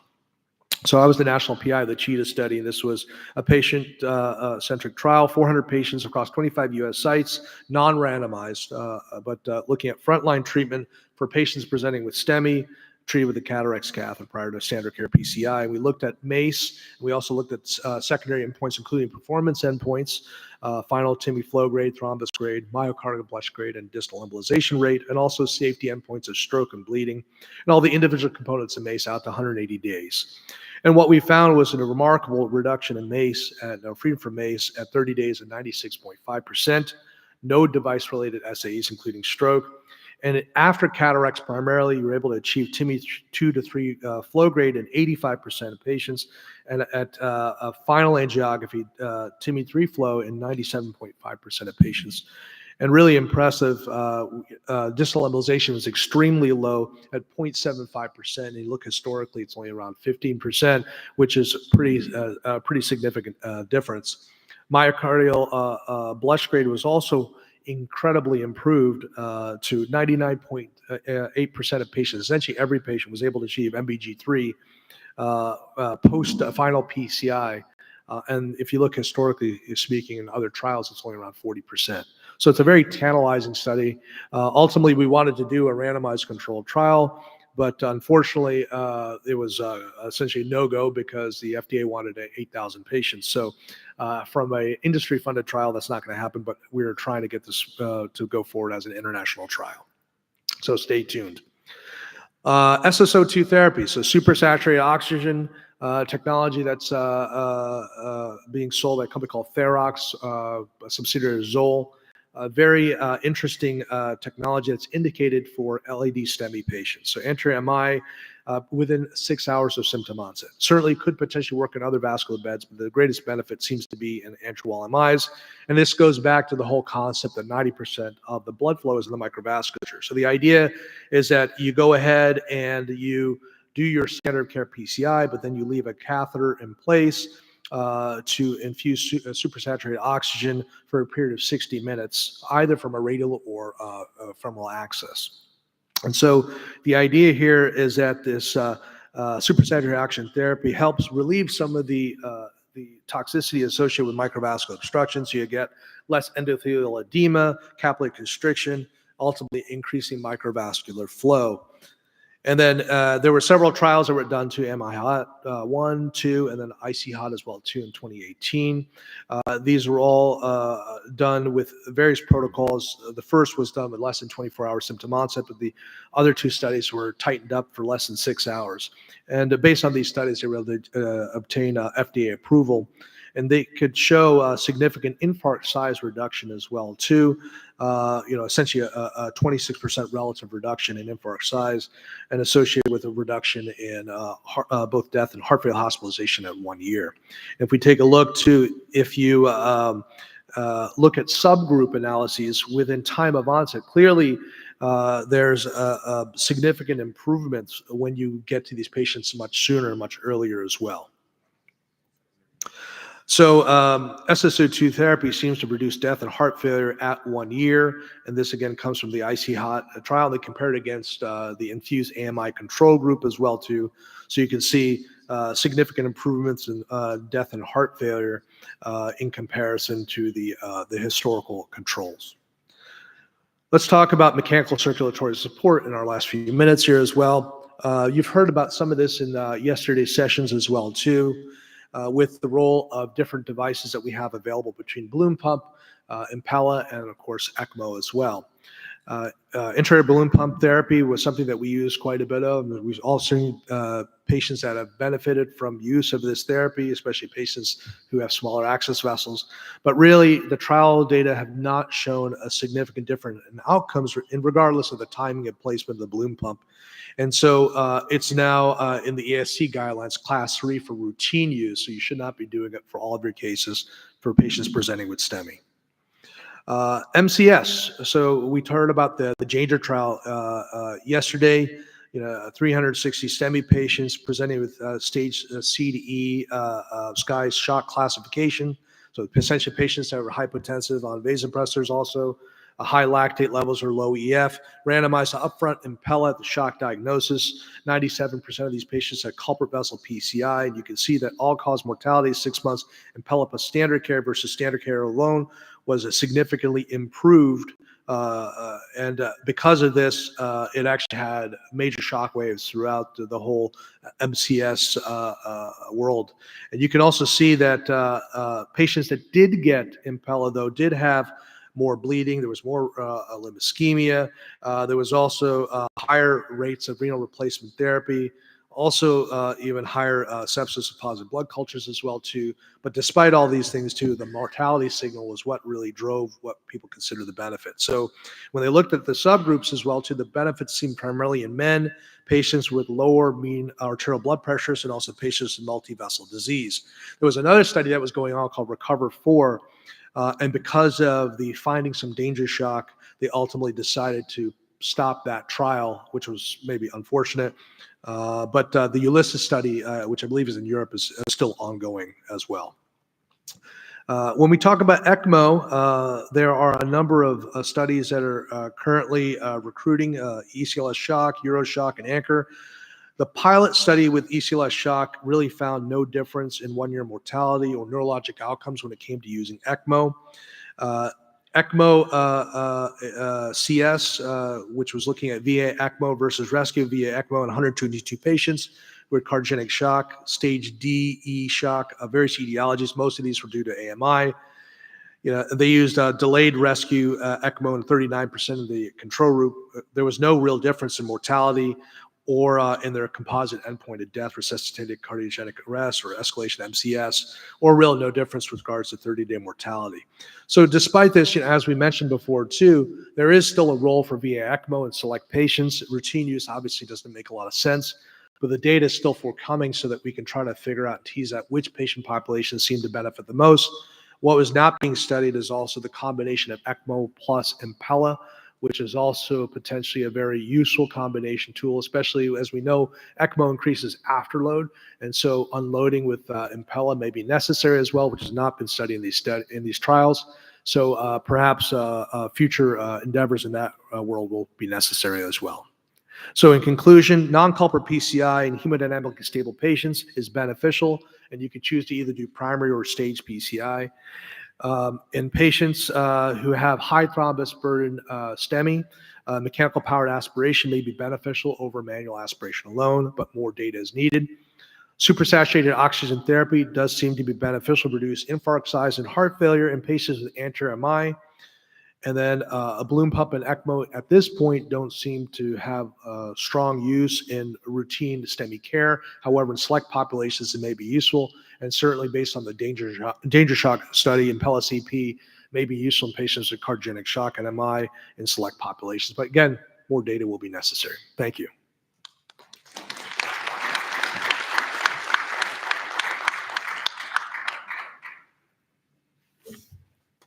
Thank you so much. It was a great talk. Are you using supersaturated oxygen in your practice, and how has that been adopted across the country? Because it's fairly novel and it's been an extreme challenge. We've been stuck getting it through our VAC committee now for a better part of a year. Trying to get it approved has been a very big challenge because there is no additional incremental reimbursement. So you're stuck with the STEMI DRG. The thought is that if you select it out for the patients that would benefit the most, which is the anterior MI patients, these are the patients associated with heart failure readmissions and increased cost to the system.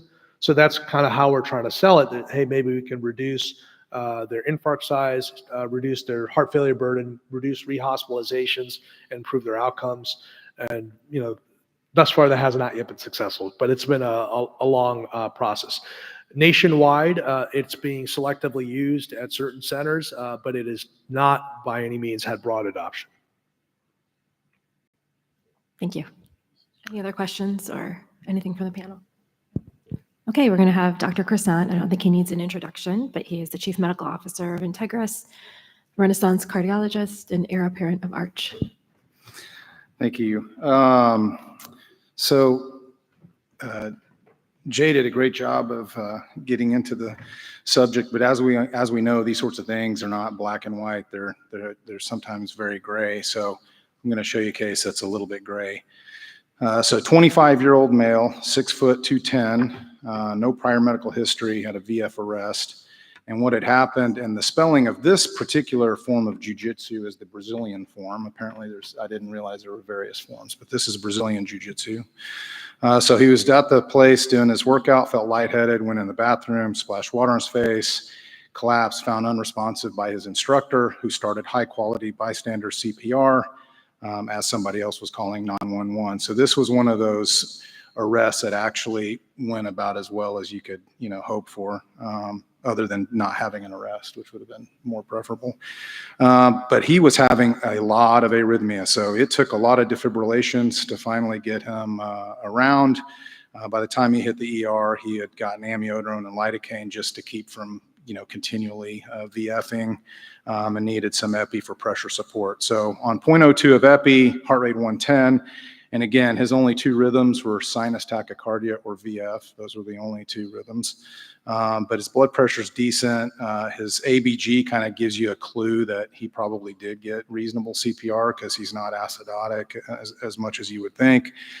But he's already got some bad signs in terms of being down. His ALT, AST, and his lactate are elevated. His troponin is above whatever we can measure. And this is not a high sensitivity troponin. This is an old school troponin, and the CK is in 21,000 range. So what do you do next? Anybody want to put an Impella in? Nobody? Just call the pastor, Okay, so yesterday we got into various, devices that can be used. So there was a reason why I included that he was 6'2", 210 pounds with a lactate of 9. Okay, that's a situation that's not going to be solvable without real support. Okay, so you definitely have to do something for hemodynamic support here. You definitely do have to go to the lab, even though he's 25 years old. So you already know something weird's probably going on, because he's been doing jujitsu and presumably is pretty healthy. And so that's got to be part of your initial treatment plan. So the real decision is hemodynamic support. Alan?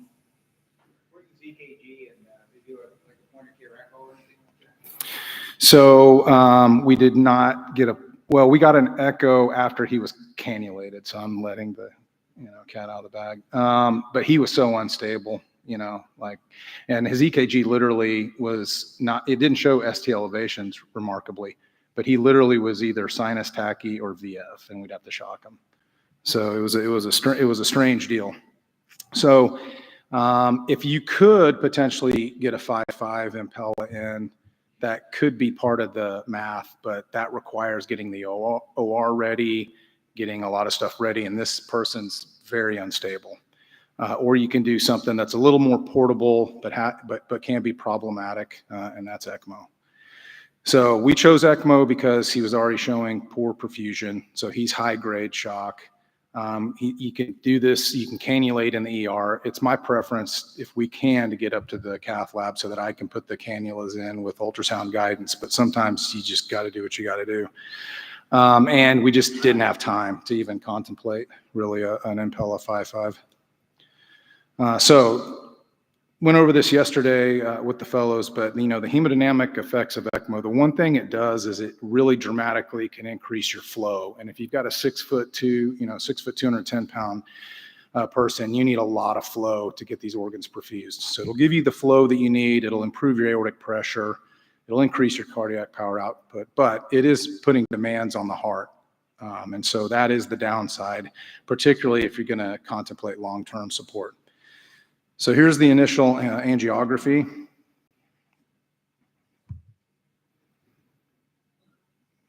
So hopefully there's something noticeable.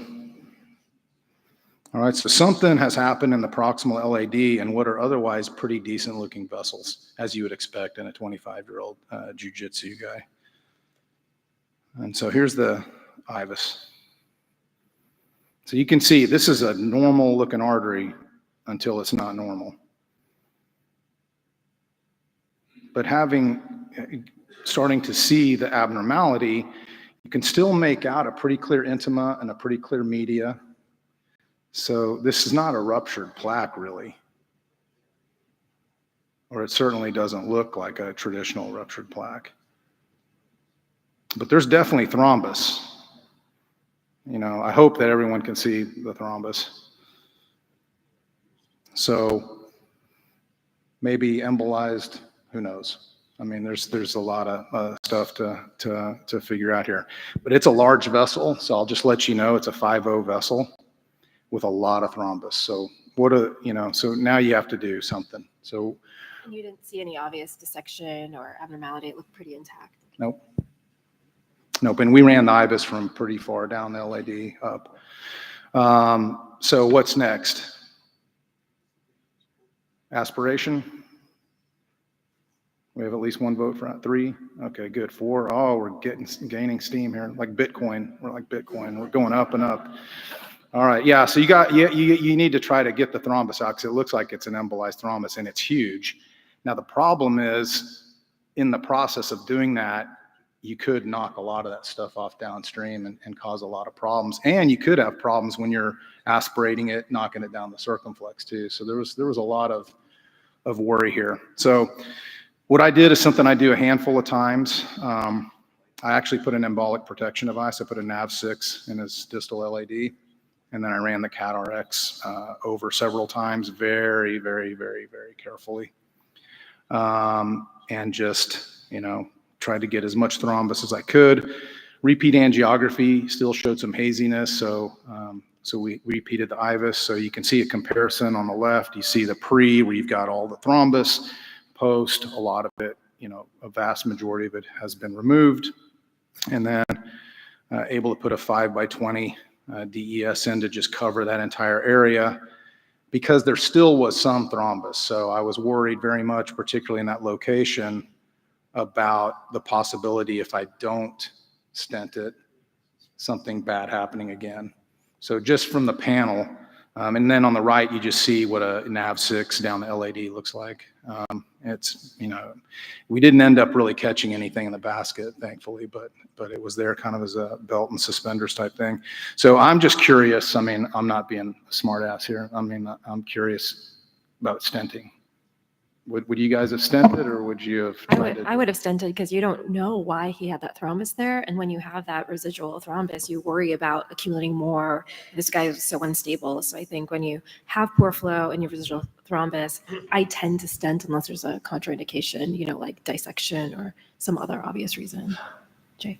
He's a young guy, and I would probably not stent it. These are cases that you see. We had a patient like that, same age, that I did at 4 a.m. had organized clot, came from the mitral valve, actually. We didn't know he had valvular disease. So what we did is a lot of these are organized thrombus, and they are very hard to remove by not only manual aspiration and even with mechanical aspiration. So these are the cases I usually pull out the angiojet, and it just sucks everything out, and then you IVUS it, there's nothing there. So you really don't need to stent it. So I think you need effective thrombectomy, and that organized thrombus, if it's very occlusive, you do laser and then remove it, or you do angiojet and remove it, and then you image, usually there's nothing there. So that's what we learned with these kind of, that you think is embolus. I'm interested to see if you did, you guys did TE and all the other stuff and figure out where this is coming from. Yeah. And here. Thank you. Sometimes you can't really identify plaque erosion or plaque disruption. I don't have OCT in my lab, so I don't have the ability to diagnose that angiographically. So I would stent just to, in the event in a young patient that was the case. Yeah. Yeah, I mean, it's a difficult decision because, I mean, when you see somebody come in this bad a shape, it's a little unnerving to not try to do whatever you can to never happen again. But I had called Jazz after this case and just told him how weird it was, and we had the discussion about angiojet, which at our hospital is mainly used for people to rest their lab coats on. And, in the IR suite, it's not even in the cardiology suite anymore. Only the IR people have it. But no, all good points. And I mean, again, it was a weird situation. So, so after the cath, I was going to say, George, you want to make sure you rule out a paradoxical embolization in a guy who's doing jujitsu, who has potential trauma in his legs and things like that, that he had a paradoxical embolization. Yeah. So after cath, we repeated an echo more fully, instead of the pre, which was just kind of a rudimentary look for something. And had an improvement in the LVF, but not all the way back to normal. Didn't see any apical thrombus. But my guess is, after taking the history, once he was extubated and you could really talk, is he may have had a myocarditis, and then he may have had something in his apex that flipped out, because it was a big thrombus. I mean, it wasn't some weird thing, but we did think about shunt and all of that stuff as well. And luckily, we were able to decannulate the guy. Things kind of normalized. We just, ran the usual stuff. He happens to be positive for factor V. I don't think that was. Is he homozygous or heterozygous? What's that?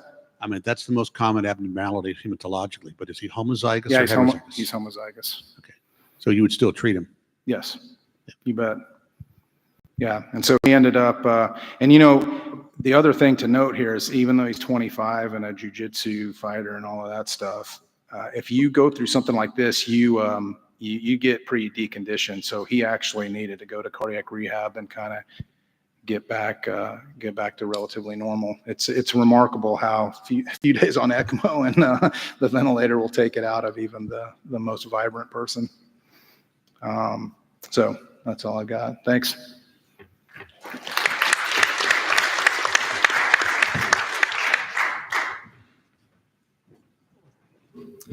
So next up, we have Dr. Alan Braverman coming from WashU to talk to us about spontaneous coronary dissection and ACS. Thank you very much for the opportunity of speaking. Today, in the next 12 minutes, I'm going to review spontaneous coronary dissection, and there's a lot to cover, so hold on. So definition of a SCAD event is a dissection of the coronary artery not caused by trauma, and not related to a procedure, and not related to atherosclerosis. And of course, this phenomenon can lead to all sorts of acute coronary syndromes, from chest pain syndromes to ST elevation MI and cardiogenic shock. The prevalence is unknown. It's certainly underestimated. In recent case series of ACS, it represents between 1% and 4%. And interestingly, 90% of patients are females. In a third of MIs in young women, spontaneous coronary dissection is the underlying cause, less commonly in males. It's one of the most common causes for pregnancy-related SCAD, which is a special topic, and it spans the entire lifespan of individuals, average age in about 50. Any coronary can be involved, but interestingly, in SCAD events, it's typically the mid and distal and branch vessels of the coronary arteries.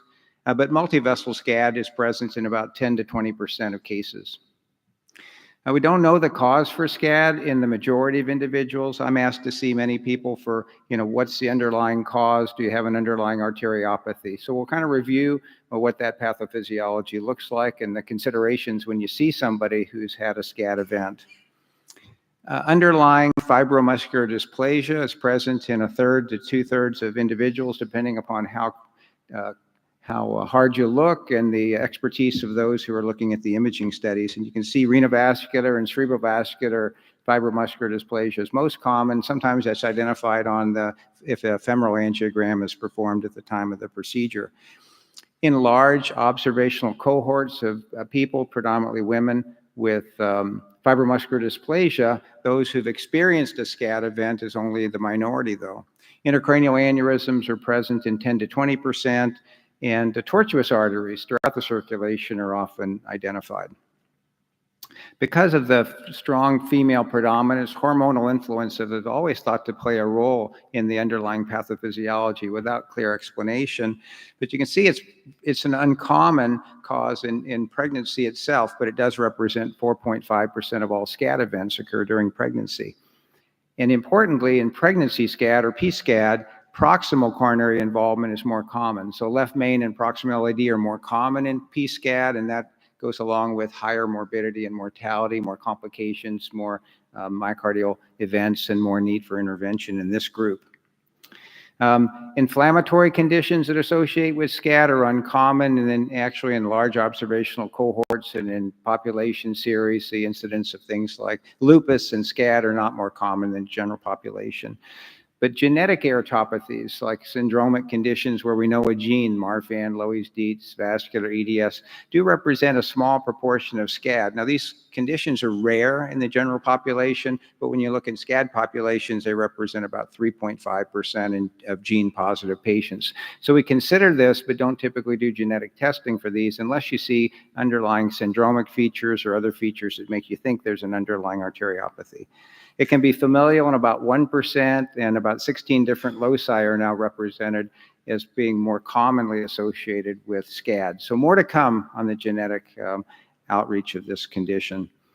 About half the people have a precipitant, either an emotional event or a physical stressor that can go along with the event that may represent a vulnerable coronary artery. As I said, the population that experiences SCAD can be widespread. I thought maybe in the case that George presented, it was going to be a SCAD event, except male and young male. That would be a little less common, but obviously it wasn't. So you can have the whole population. We had a patient just presented to our service on the firm in WashU who had a SCAD event with sudden death after the acute event. The initial troponin is often normal because, again, branch vessel, small vessel disease, symptoms can be atypical. Young people may not be recognized as having this. They don't have traditional risk factors. So it's very common to be misdiagnosed or undiagnosed, sent home from emergency rooms to have later presentations because of the atypical presentation. So you really have to think about this as a possibility. And of course, diagnostic coronary angiography is the gold standard to confirm this diagnosis with the classic picture of a coronary artery that's dissected being the less common imaging finding. Type 1 SCAD, where a dissection and multiple intimal flaps or intimal flaps and true and false lumen are present, is only there in a minority of cases. In large series, maybe 30% or so. Type 2 SCAD, where there's a diffuse intramural hematoma of the coronary artery, is much more common. So that's what we look for. And then sometimes SCAD is only in small segments, so it can mimic atherosclerotic lesions. So you really have to think about this and many times consider other imaging modalities when this is the possibility. Features which make you think about SCAD on coronary angiography is, again, tortuous coronary arteries, absence of atherosclerosis or calcification, young individuals without traditional risk factors. And interestingly, the IMH pattern is often bounded by branch vessels, as shown in this example. Sometimes other things may mimic this appearance and might have a broad differential diagnosis, as seen in this slide. The initial management is to really try to sit on things and wait and hope that the lesion heals. And this is a standard of care in patients that don't have high-risk imaging features or unstable presentations, because the coronary dissection heals in the vast majority over a several-week interval. Coronary CT angiography is having a role in diagnosis in SCAD in some individuals, but it's not a first line because you can't exclude SCAD in all individuals. So you might consider this in low-risk individuals where you might be on the fence, but you may not be able to make the diagnosis of distal SCAD. Features suggesting SCAD on CTA would be luminal stenosis, the presence of an IMH, or if you do see this tapering pattern, or of course if you can see a dissection. But it probably has a role in follow-up of individuals, especially those that continue to have episodic chest pain, which is common, or concerns, especially in more proximal vessels where you may see the luminal healing, might do a lot for prognostication and reassurance. So again, conservative therapy is the standard of care, watching and waiting, but recognizing that 5 to 10% of individuals with this strategy will develop a complication under watch in hospital in the first so many days.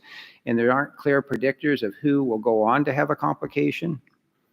So when one is watched with a SCAD event in hospital, typically 3 to 5 days of hospitalization is necessary to kind of watch and wait for an early event in follow-up. This is a nice algorithm, a few years old now, but still very practical about considering the evaluation and initial management in those with SCAD. Again, high-risk features, high-risk imaging, high-risk complications favor early intervention, typically by percutaneous method. CABG for selected cases, and conservative therapy for those with less serious lesions that are behaving properly without any sort of complication.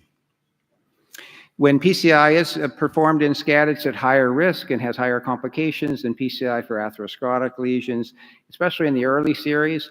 And percutaneous techniques have evolved over time with different strategies to mitigate the complications that can occur associated with SCAD. So PCI failure was high and need for bypass high in the early series, large series. And in the more recent series, as events have become less because of recognition and different angiographic techniques and interventional and imaging techniques. The underlying arteriopathy, the length of lesion, the distal lesion, the branch vessel lesion, guide wires, the different possibilities that you have to do the interventions complicate these difficult lesions. And optimal techniques are recommended, and I won't pretend to be able to teach you about these as skilled interventionalists, but there are certainly interventional techniques that are probably best used in these cases as compared to your standard atherosclerotic lesions. One thing that seems to be recognized in observational studies is that the femoral angiography may have less complications than radial angiography and intervention on a SCAD case because of manipulation of the catheters and from the radial versus the femoral technique.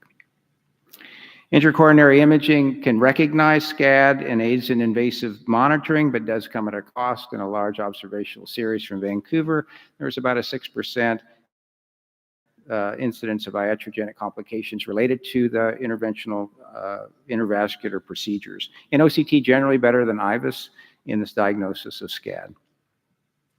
CABG is used in small subsets of patients with proximal lesions and cardiogenic shock for which intervention is not successful, and it can be a bailout, of course, and save lives in these large complicated cases, but comes with early graft failure, as you might imagine, because the lesions heal. So with distal lesions healing, vein grafts and arterial grafts fail to mature and they close. Early outcomes in hospital, again, about 15% require urgent revascularization in some of the series. As you can see here in the series, about more than 100 cases, handful do require interventions with various success rates. And it's important to recognize that people that have SCAD often have recurrent symptoms in hospital. So really careful observation for complications, and many times it's just the dissection itself or coronary ischemia itself causing symptoms. Medical therapy, this is really based on observation. There is an ongoing randomized trial looking at antiplatelet therapy and beta blocker, but the information that we have right now is really based on expert consensus without randomized data. So some suggest, of course, so DAPT is indicated if a PCI is performed with stenting. DAPT otherwise is at the purview of the specialist. Some prefer DAPT for 12 months, some for 1 to 3 months, and then aspirin alone, but again, without randomized data. In one observational study in Europe, dual antiplatelet therapy did have a higher MACE rate than single antiplatelet therapy, but we really await the results of this randomized trial, which is ongoing. Beta blockers are recommended for all with SCAD based upon observational data where people treated with beta blocker had less recurrent SCAD over time than those untreated, whereas statins and ACE inhibitors really only have their role for typical indications, LV dysfunction, hypercholesterolemia requiring statin drug therapy, as opposed to the SCAD event, which is non-atherosclerotic. Because of the hormonal influence and because many are young, of course female, it's important to discuss the role of hormonal therapy, birth control, and pregnancy. We don't have any direct evidence that estrogens are harmful, but generally progesterone-based contraception is preferred unless there's no other opportunity. We screen for related conditions that associate with SCAD, so all individuals take a careful history, take a family history, look for features suggesting an underlying genetic aortopathy, screen for bruits across the vascular system to look for fibromuscular dysplasia. Often, so vascular Ehlers-Danlos is the one genetic condition that has a association with SCAD. That's a very rare condition occurring in 1 in 50 to 100,000 individuals. But when complications occur like multivessel SCAD, femoral artery rupture, femoral artery pseudoaneurysm, retroperitoneal hemorrhage, we think something is very wrong with these blood vessels. Think of this rare condition and do genetic testing to screen for it. In all individuals, we do head to pelvis vascular imaging, usually CT angiography, to look for fibromuscular dysplasia and cerebral aneurysm disease. But again, routine genetic testing for those without features suggesting an underlying genetic condition has a very low yield, so it's not recommended. Post-discharge care involves exercise and cardiac rehab. Again, these are young, healthy individuals. It's totally disruptive to life. So mental health concerns are very common in people undergoing a SCAD event. And of course, they're interested in getting back to physical activity and exercise. There are no randomized data about this, so prudence and common sense are recommended. But generally, some restrictions on the most intense physical activity is part of the prudent guidance that's recommended. Prognosis is good. Much different than atherosclerotic coronary disease, with a low morbidity and mortality over the next year and a small risk of recurrent events. You have to identify and screen and talk about the mental health concerns important in SCAD, and getting involved in support groups and advocacy groups, research studies, and protocols are often very helpful in this regard. Risk of recurrence has to be discussed because it does occur, and it's probably overrepresented in the literature because of referral bias. But in a large Canadian study, about 2.5% of patients from Vancouver had a recurrent event in 3 years. So that's a worldwide tour of SCAD. Top 10 list, of course, is it's common: young females, mid and distal coronary arteries, branch vessels, conservative therapy, intervention for complications, ischemia, recurrence, beta blockers in all, antiplatelet therapy, screen for FMD. This lesion heals over a period of weeks. Enroll people in cardiac rehab, get back to normal life, discuss pregnancy, family planning, estrogen therapy, talk about recurrence risk and advocacy for that, and then discuss the psychosocial burdens. Thank you very much.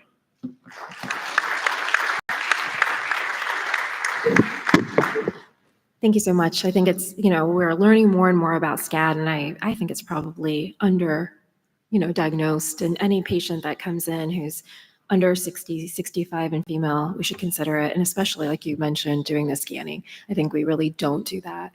But also the recurrence, I think I've, anecdotally had 5 patients who recurred within a few years. And is there anything preventative once you've been diagnosed with SCAD to treat those patients or prevent it in the future? So the question was about recurrence, and is there anything we know that can help prevent recurrence? So far, what we know is, unless there's some other precipitant, so we say, okay, make sure you take care of yourself, avoid things that could precipitate,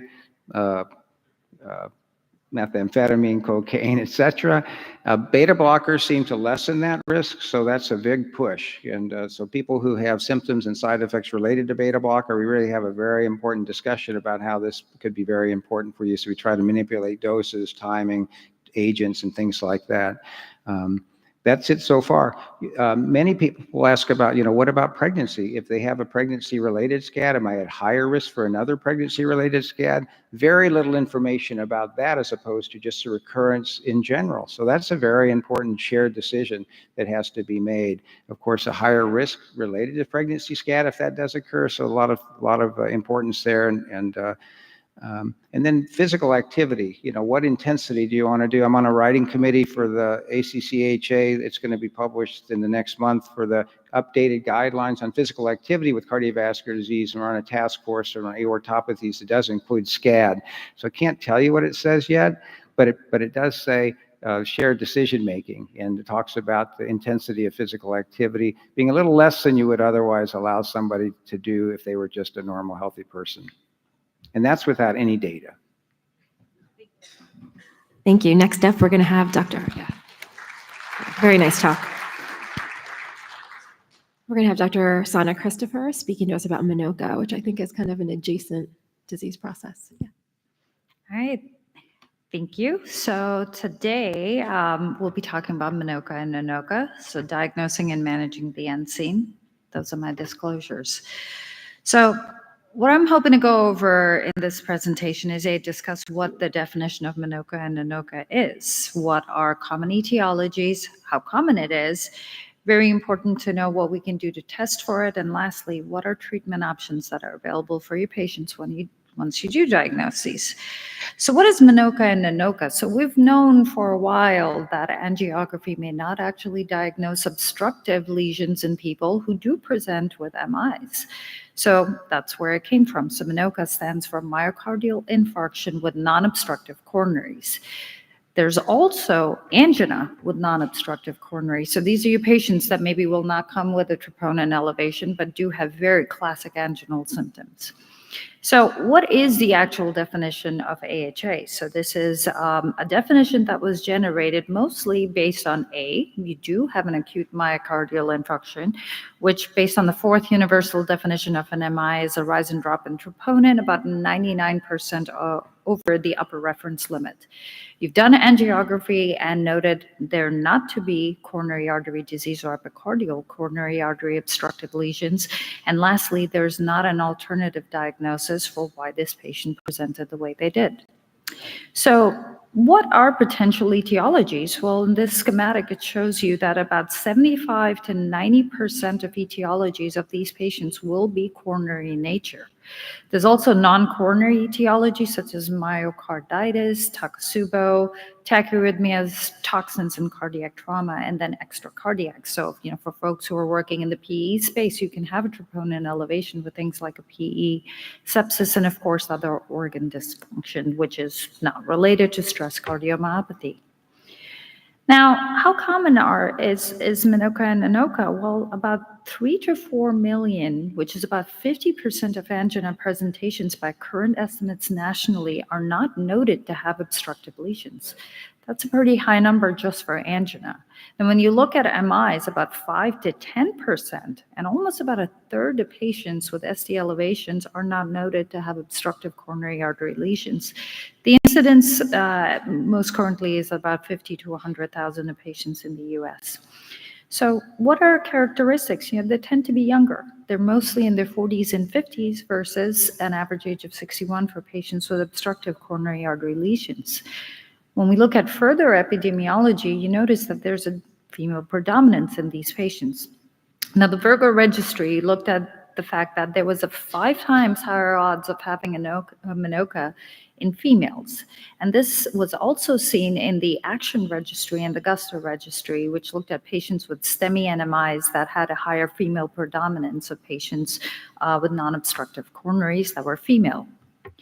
Now, in the ACTION Get With The Guidelines, which looked at almost about 20,000 patients with MINOCA between 2009 and 2014, they did notice that it was more likely occur to patients with Black, Maori, or Pacific Islander and Hispanic ethnicity.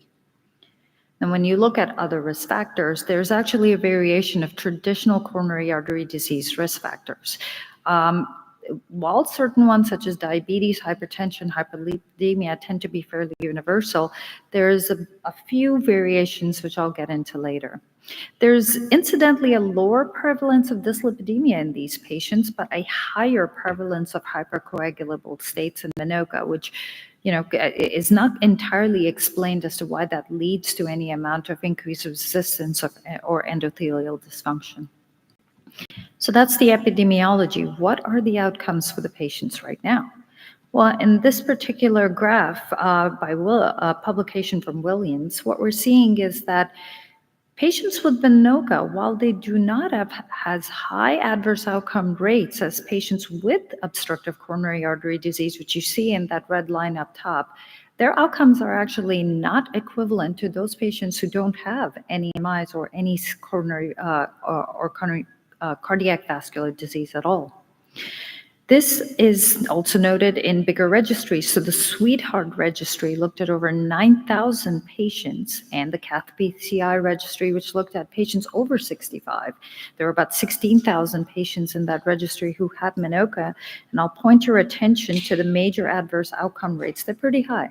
The Sweetheart found about a 24% 4-year MACE, and Cath PCI saw an 18% 1-year MACE. I also want to point your attention to the second row there, the recurrent MI hospitalization. You saw that about 4 years, 7% of patients in the Sweetheart actually came back with recurrent MI, and so did about 1.3% in Cath PCI. Which begs the question, are we under-evaluating coronary anatomy in MINOCA and ANOCA patients? I would say yes.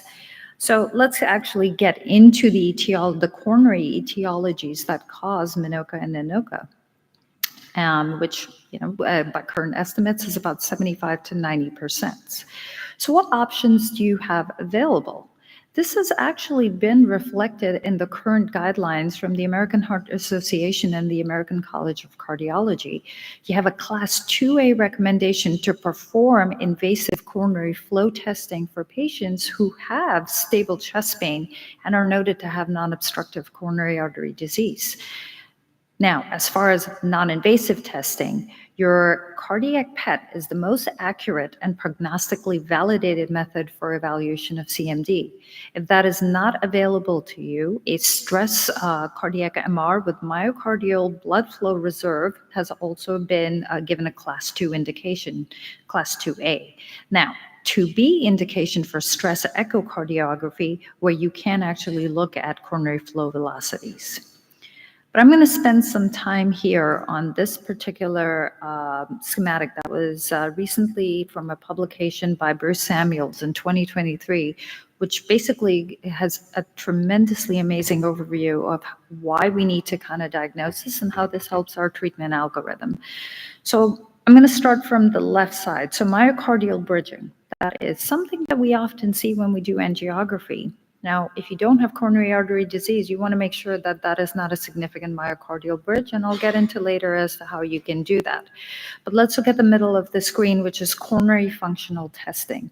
You want to be able to tell whether your dysfunction is because of an endothelium-dependent pathway or an endothelium-independent pathway. Now, and that's because you want to make sure whether it's a smooth muscle response, which you will do with adenosine testing, versus endothelium-based response, which is why you do acetylcholine testing. So let's start with the coronary flow testing. First thing you want to do is look at the coronary flow reserve. Okay, you would administer adenosine. Now, when you have coronary microvascular dysfunction, which you can see on the right side of the screen, you're not going to have the augmentation of the flow reserve. So the flow reserve, essentially how we do stress testing, you're looking at the hyperemic blood flow versus that at rest. If your flow reserve does not augment over 2 to 2.5, chances are there is coronary microvascular dysfunction. There's also resistance, which can be assessed. And if your resistance remains high with the administration of adenosine, CMD is very likely a cause. Now, acetylcholine, you can have spasm, which can occur both epicardially and microvascularly, or you could have endothelial dysfunction, where you may have less reactivity and responsiveness to generation of nitric oxide. Now, when you do these, you will either see visible spasm in your epicardial coronary bed, or you can have microvascular, which of course is difficult to assess. There are some studies who have looked at coronary sinus lactate concentrations, but as you can imagine, we're not doing that in the cath lab. So it is the absence of epicardial spasm, but the presence of chest pain and EKG changes that would help you classify that. And of course, endothelial dysfunction, where you will not get the vasodilation, where you do get some constriction. However, it'll be less than 90%, which would classify it as spasm. Here's another schematic that kind of breaks what I just talked about down into a little bit more of a something that you can reference when you're in the cath lab and you are doing coronary flow testing. So once again, from the left of the screen, you've got abnormal response to adenosine, which would classify you as having either abnormal flow reserve or higher resistance. In the microcirculation, then when you look at responsiveness to acetylcholine in the microcirculation, you would get a similar response. Once again, as I talked, you cannot actually diagnose microvascular spasm, but you would get chest pain and you would get EKG changes without epicardial spasm. And then, of course, in the epicardial vessel, you would see visible spasm, but endothelial dysfunction, if you do see vasoconstriction, but not but less than 90%. So moving on from this is another schematic that I highly recommend if you are doing coronary flow testing. You should print this out, put this up in the cath lab so you can reference this. That really goes over the numbers to help you classify as to what the etiology of the microvascular dysfunction is. Now, I mentioned about bridging. We see this very commonly in our patients. The non-invasive gold standard is a coronary CTA to evaluate whether a bridge is significant. Now, invasive gold standard, you really have to use intracoronary imaging. Now, hemodynamically significant is when you see what is called a half moon sign, which is arterial compression at baseline of greater than 10% in your myocardial bridge.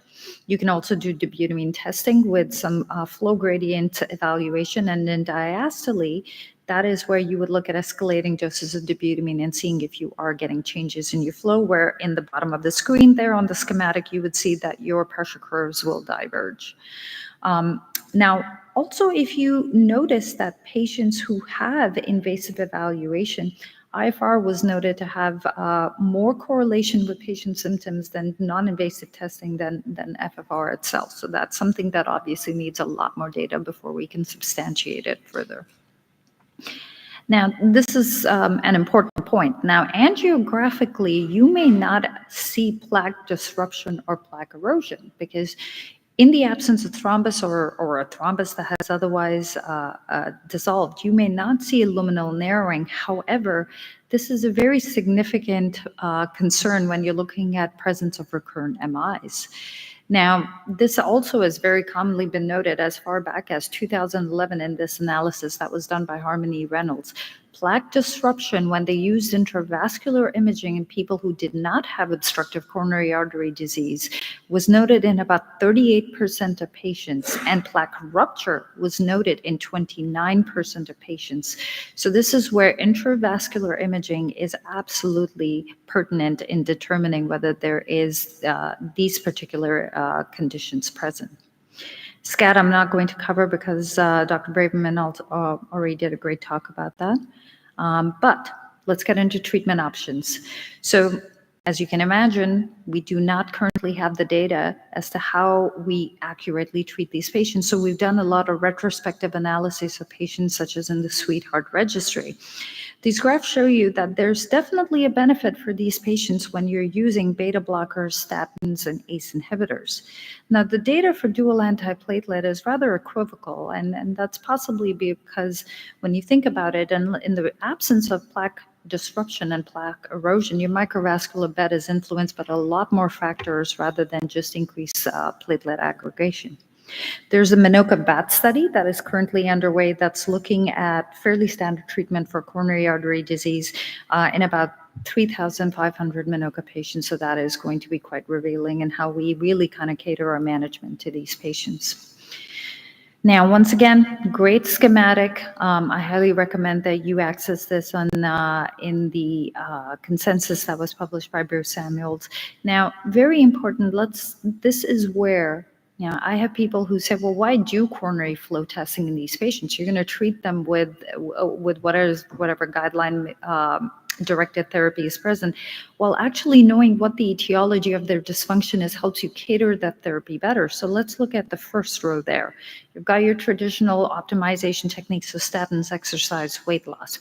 Very commonly, you want to be able to use PRN sublingual nitroglycerin in these patients when they have their anginal complaints, other than patients who have known endothelial dysfunction or spasm, where you can use long-acting nitrates. A lot of these patients do tend to develop tachyphylaxis to it, and that's where the PRN sublingual nitroglycerin comes in. Lastly, if you have coronary microvascular dysfunction, that's where the use of ranolazine and calcium channel blockers comes in, but you want to use that more for first line in your patients where you have noted spasm. So it does help you really cater your therapy and your treatment options to help these patients when you actually know what their dysfunction is. And then dual antiplatelet, as said, equivocal in the analysis from Sweetheart. But once again, if you look at the patients who do have plaque disruption and coronary embolism or thrombus, to use a dual antiplatelets is highly recommended to prevent adverse outcomes. want to point your attention lastly to patient education materials. These are great for your patients to know if you do diagnose them as having microvascular dysfunction. So to conclude, clinical outcomes with Minoka-Noka are not benign and at times almost comparable to that with MI-CAD. There's multifactorial etiologies. The use of non-invasive and invasive testing now carries a 2A recommendation per guidelines, and that helps you cater your treatment for these patients. And thank you for your attention.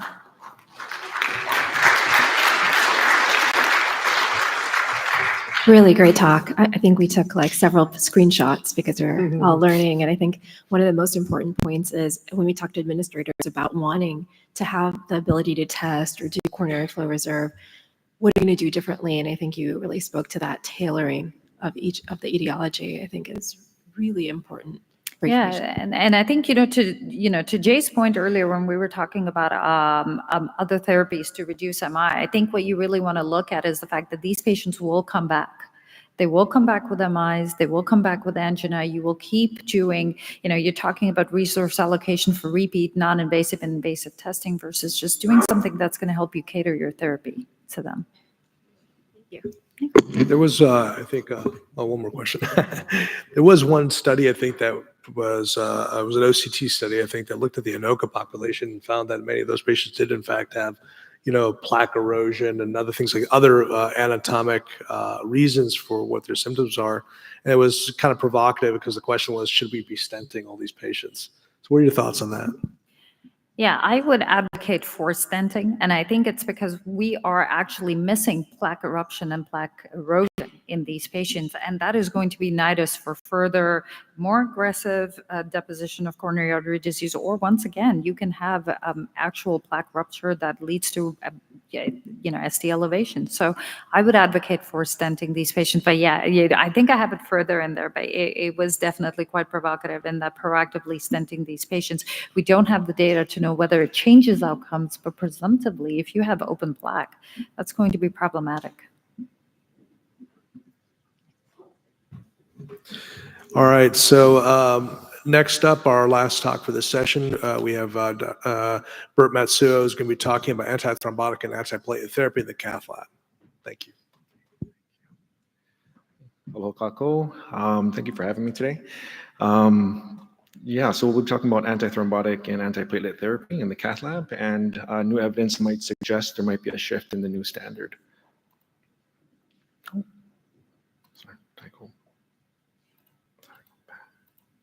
Okay, nothing to disclose. The objectives of this talk will be to review these agents, look at their pharmacokinetic properties, their dosing regimens, as well as their monitoring requirements, and see how they align with the 2021 ACC/AHA and the 2023 European guidelines. Antithrombotic therapy continues to be a mainstay in the treatment of atherosclerosis and ACS. In the event of an ACS event, we have plaque rupture leading to damage of the endothelial lining of the coronary arteries. This leads to the activation of the extrinsic coagulation cascade. Tissue factor is released, which binds to factor 7A, which also activates a series of other factors that eventually leads to a mature fibrin clot. Two important factors that our antithrombotic agents either directly or indirectly inhibit are going to be factor 10A as well as thrombin, also known as 2A. Unfractionated heparin, enoxaparin, as well as fondaparinux are going to upregulate antithrombin 3, inhibiting factor 10A. Unfractionated heparin as well as enoxaparin will also inhibit thrombin. Enoxaparin to a lesser degree than that of unfractionated heparin. Our direct thrombin inhibitors, argatroban as well as bivalrutin, will directly inhibit thrombin. By inhibiting thrombin, we stop the conversion of fibrinogen to its active form fibrin, creating that fibrin mesh, solidifying our mature clot. The European guidelines do recommend that for patients who are presenting with ACS, that anticoagulation therapy should be initiated at the time of diagnosis. Here's a quick summary slide of the different antithrombotic agents available. Their key differences are going to be their contraindications, their onset of action, depending on the route of administration, as well as their monitoring parameters. So for example, unfractionated heparin should not be given to patients with a history of heparin-induced thrombocytopenia. Enoxaparin should not be given to patients with a history of HIT within 100 days, or they still have continuing circulating antibodies. Fondaparinux should also not be given to patients with creatinine clearance less than 20. The onset of action for patients or these agents getting it intravenously will be immediate. However, it is significantly prolonged when given subcutaneously for enoxaparin and fondaparinux. In terms of monitoring, all these patients should be getting hemoglobin, hematocrit, as well as platelet counts. For unfractionated heparin, bivalirudin, and argatroban, if the infusion is started prior to the cath lab, APTT monitoring should be done. ACT should be obtained when the patient reaches the cath lab to make sure that they are adequately anticoagulated. Anti-10A levels can be obtained for fondaparinux and enoxaparin if needed. So unfractionated heparin continues to be the cornerstone in the treatment of patients presenting with PCI and ACS. The initial dosing is going to be 70 to 100 units per kilogram with a continuous infusion targeting an APTT of 60 to 80. For patients who have not received any antithrombotic therapy prior to coming to the cath lab, they would receive the same bolus of 70 to 100 units per kilogram, now targeting an ACT of 250 to 300. Those who are already on a heparin drip presenting to the cath lab, if their ACT is subtherapeutic, they can receive boluses of 2,000 to 5,000 to get them to that goal. Enoxaparin use in ACS entails upstream as well as peri-PCI administration. The dosing of enoxaparin is going to be 1 milligram per kilogram every 12 hours. Once that creatinine clearance drops less than 30, then we're going to go ahead and adjust that to every 24 hours. For patients who have not received antithrombotic therapy prior to coming to the cath lab, a bolus IV dose of 0.5 to 0.75 milligrams per kilogram should be given. For those who have already received enoxaparin prior to the cath lab, if their previous dose was greater than 8 hours, or they only received one dose of subcutaneous enoxaparin, they should receive a 0.3 milligram per kilogram IV bolus at that time.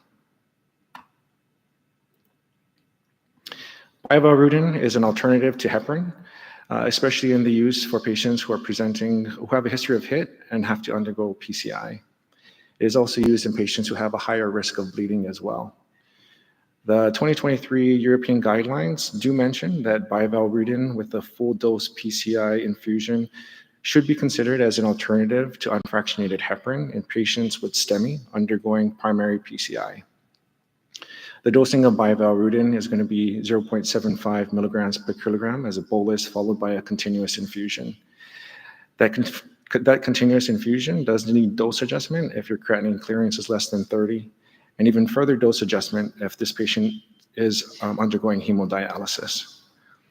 For patients who have not received antithrombotic therapy prior, they should receive the dose that we had just discussed. For those who have been on heparin prior, we should repeat an ACT. If it is subtherapeutic, then they should go ahead and receive the same dosing of bivalirudin as we had previously discussed as well. We'll take a few minutes to talk about some trials looking and comparing bivalirudin to heparin. These two trials have two very different outcomes. So we have the Validate Sweetheart as well as the Bright4 trial. So the Validate Sweetheart was published in 2017, which looked at STEMI patients as well as NSTEMI patients who received bivalirudin versus unfractionated heparin undergoing PCI. The 180-day outcomes looked at composites of all-cause mortality, MI, as well as major bleeding, and that demonstrated that there was no difference between the two agents. And it was consistent between STEMI as well as NSTEMI subgroups. Looking at the Bright4 trial, however, that was published in 2022, we do see that bivalirudin compared to unfractionated heparin in patients presenting with STEMI undergoing primary PCI did demonstrate a benefit at 30-day outcomes. Their composite was all-cause mortality as well as bleeding, and bleeding was associated with the Bleeding Academic Research Consortium types 3 through 5. Of note, the bivalirudin dosing was slightly different. So bivalirudin was continued with post-PCI at full dose infusions for 2 to 4 hours versus unfractionated heparin. However, there was some concern that the results of this trial might not be able to be extrapolated to other populations as it was conducted in China. So based on that, there are a few new trials that were released looking at individual patient data meta-analyses. The first was published in 2003 that included 5 large trials looking at NSTEMI patients in particular who received bivalirudin versus unfractionated heparin. Based on the primary 30-day outcomes, there was no difference in all-cause mortality, stent thrombosis, or stroke. However, there was benefit with the use of bivalirudin in serious bleeding, the need for transfusion, thrombocytopenia, as well as NACE or net adverse clinical events. Secondary 30-day outcomes looked at a subgroup of patients who received that post-PCI bivalirudin, and it actually was associated with an increased risk of stroke. So the results of that trial for NSTEMI patients undergoing PCI, bivalirudin did demonstrate reduced serious bleeding, blood transfusions, thrombocytopenia, resulting in overall decrease in net adverse clinical events. However, post-PCI bivalirudin infusions are not recommended. And then we have the confirm of the BRIGHT-4 trial. So this was another meta-analysis looking at 6 large trials, looking at that bivalirudin with that post-PCI infusion versus unfractionated heparin. And this is specifically looking at patients presenting with STEMI undergoing PCI. Those 6 randomized trials with the pooled data demonstrated all-cause benefit in bivalirudin in all-cause mortality, cardiac mortality, as well as major bleeding. However, they did demonstrate an increase in stent thrombosis and MI. So also in that study, they wanted to see patients who received bivalirudin but high dose post-PCI infusion. So high dose was categorized as patients receiving 1.75 milligrams per kilogram per hour. And in that analysis, they demonstrated that bivalirudin still was beneficial in patients in reducing cardiac mortality, still better in terms of major and serious bleeding, and there was no difference in ischemic events for stent thrombosis and MI. So I think that these 2 trials continue to add to the body of evidence, really supporting heparin's use in terms of safety profile, and possibly for patients presenting with STEMI undergoing primary PCI, bivalirudin might be more beneficial than that of heparin. Continuing on, we have argatroban, another direct thrombin inhibitor. The 2021 guidelines still recommend its use for the treatment of patients with heparin-induced thrombocytopenia. It is not mentioned in the 2023 European guidelines. And fondaparinux is still not recommended for patients as the only anticoagulation therapy for patients undergoing PCI due to the increased risk of guiding catheter thrombosis. However, those presenting with NSTEMI who are not going to early invasive angiography, it can be used at a dose of 2.5 milligrams subcutaneously daily, and of course, being avoided in patients with creatinine clearance less than 20. This is just a summary slide of the different antithrombotic agents and the ACS presentations. Now moving on to antiplatelet agents, we have aspirin, our P2Y12 receptor inhibitors, as well as our glycoprotein 2B3A receptor inhibitors that target very different targets within the platelet, stopping the aggregation and activation, preventing the progression to a mature fibrin clot. Aspirin is going to be irreversibly inhibits COX-1 enzymes blocking thromboxane A2 production, preventing platelet aggregation. The onset of aspirin can be relatively rapid. especially when it's chewed and you're chewing a non-enteric-coated formulation. So the onset is typically around 20 minutes. The half-life is dose-dependent. However, the platelet inhibitory effect remains throughout the lifetime of that platelet, so roughly around 10 days. Monitoring should still be hemoglobin, hematocrit, and platelet counts, and any signs and symptoms of drug reactions as well. The guidelines both give class 1 recommendations for aspirin. It should be, patients should receive a loading dose as well as maintenance dose to reduce ischemic events. Here's a comparison table looking at our P2Y12 receptor inhibitors. We have clopidogrel, prasugrel, ticagrelor, and cangrelor, which is the newest P2Y12 receptor inhibitor, and the only one that comes in IV formulation. Clopidogrel and prasugrel are both prodrugs. Clopidogrel needs to go through 2 phases to get to its active metabolite, while prasugrel only needs 1.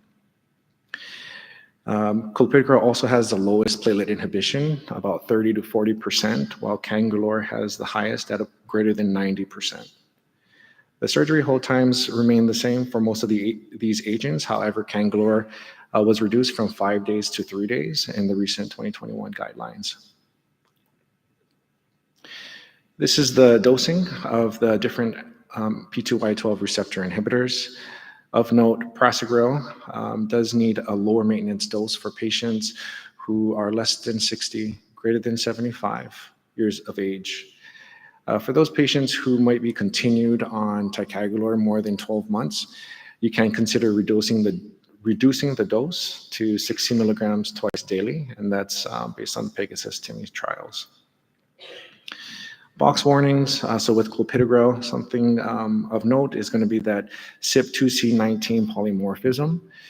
Current clinical guidelines don't recommend routine monitoring for genetic testing or PRU testing. However, new studies might suggest that in certain populations it might be beneficial, especially in patients who might be escalating or de-escalating therapy between P2Y12 receptor inhibitors.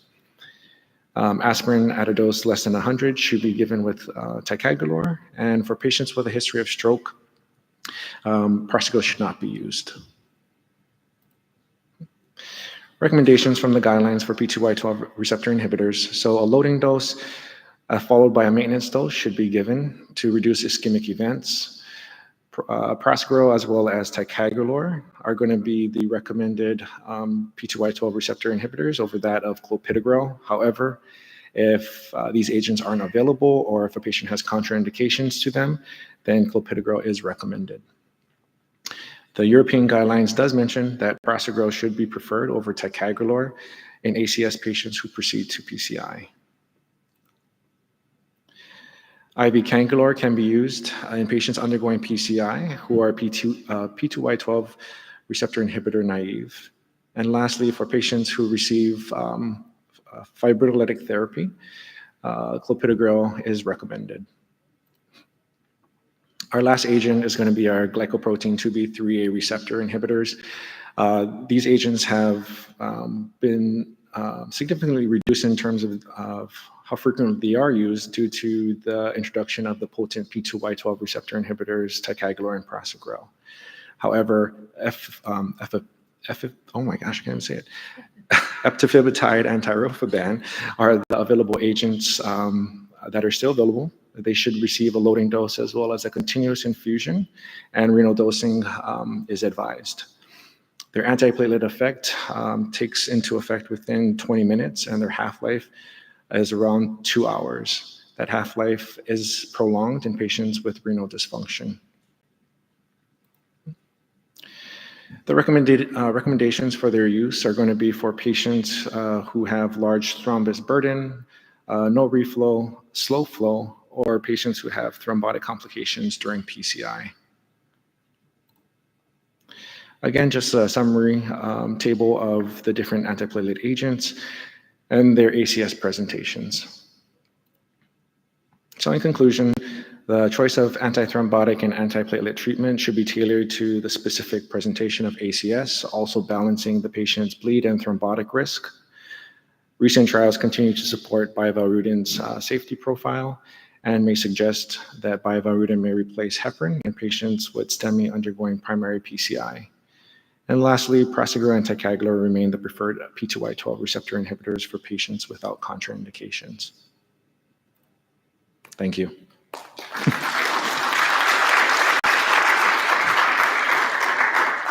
Thank you so much. A lot of data, a lot of information in that talk, and I know it's hard to go through, but it's good to know where we stand. We've had a kind of, when I started in fellowship, we're using 100% bivalirudin. That after the Sweetheart Validate really went back to heparin, and also it was more cost effective. Now we're kind of getting more data. I just want to ask the panel what you're using and if any of the new trials have changed what you're doing. Yeah, we still have not gone back to using bivalirudin and still primarily heparin. Yeah, my practice is the same. I've been using heparin still. I mean, I think the data, I think there's still some equipoise there. And I struggle with the increased stent thrombosis in some of the bival trials. So I'm still kind of reserving the final decision.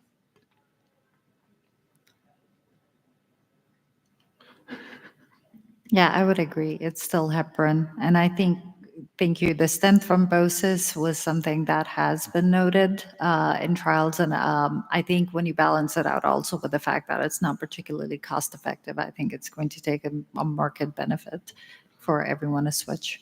Yeah. And just a comment on the cost of the medication. So it did go generic. And then, so it was, I asked my buyers this week, kind of leading up to the conference, and just doing some calculations on a 70 kilogram patient, it came out to about $300 or so. If they're getting the bolus plus the infusion for 2 hours, it came out to about $300, which isn't as expensive as it was prior. But again, if you're comparing it to heparin, which is about $20, I definitely do see that the cost difference. Yeah. All right, that's it for our session today. We're now going to invite you to go out to enjoy the exhibits and lunch, and we will be back for the peripheral vascular session at 1:15. Thank you, everyone.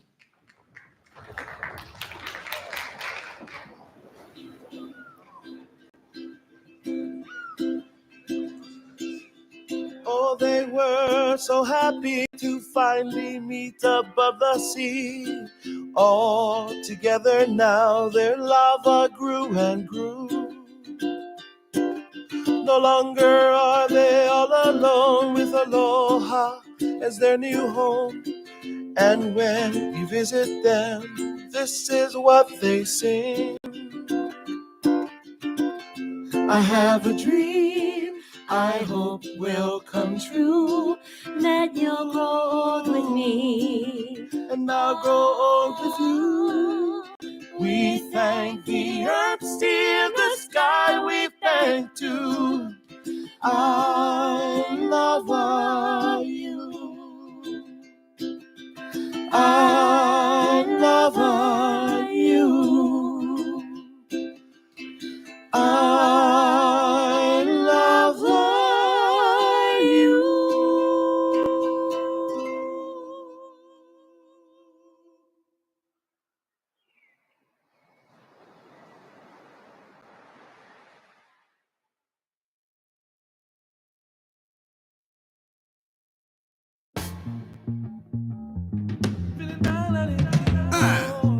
Now this one's an imitation. Check it. Now this one is a combination Benjamin. A chorus, flow. Everybody get ready. There's a party here tonight. No fussing, no fighting, and everything will be just fine. Take your lovely lady, tell her that you love her so. Show her the time of her life, a night she'd never known. Baby, there's a party going on, won't stop till the early break of dawn. We'll be dancing underneath the moon, and baby, you know I'll be holding you on the shores of Hawaii.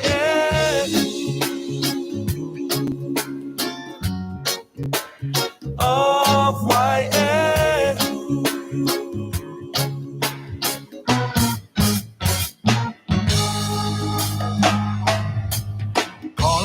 everybody. We're gonna have a real good time.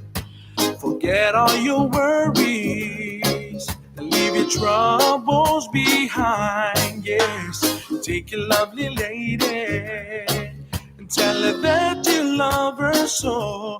Show her the time of her life, a night she'd never know.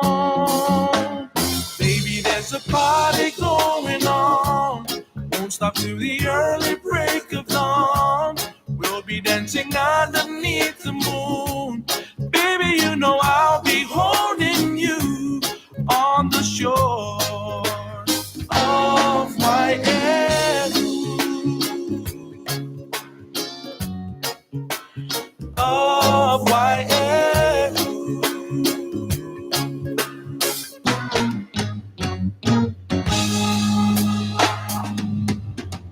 This your body from the shores of Whitehead. Invitation calling out from Benjamin and Echo. Reggae music it galore, featuring on your menu. Cannot deny the combination, it's my debut. Watching people in the dance and splashing, flashing. Reggae music is a thing and everybody romancing. Skanking to the beat and every man that is dancing. Phenomenon, one phenomenon, two phenomenon. Baby, there's a party going on, won't stop till the early break of dawn. We'll be dancing underneath the moon. Baby, you know I'll be holding you on the shores of Whitehead, of Whitehead, of Whitehead, of Whitehead.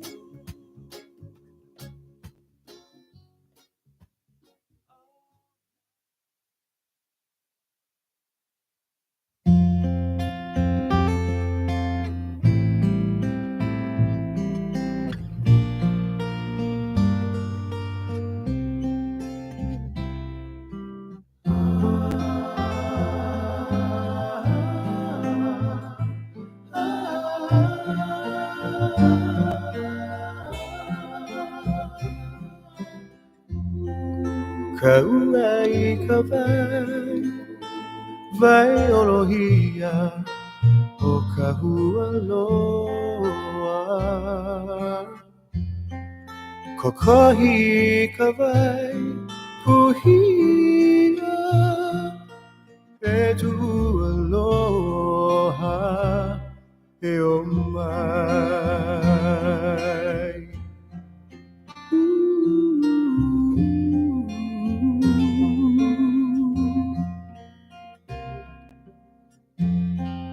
Kauai kawai, vai olohia, o kahua loa.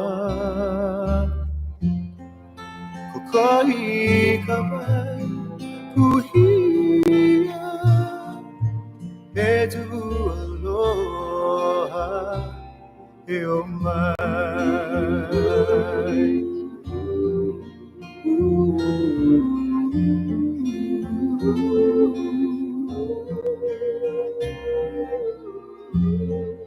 Kaomi kawai, vai mapuna, alei ka poli. Kahei kawai, lohia, e tu aloha, e o mai.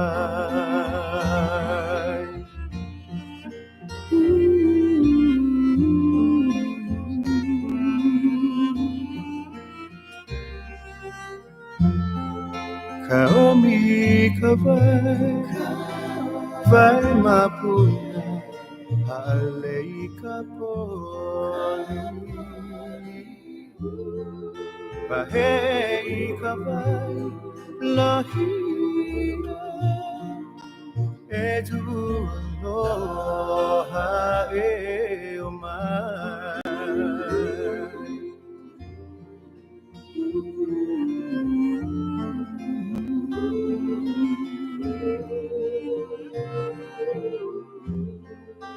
Hemo ikavai, vai vela vela, ho e haika ili.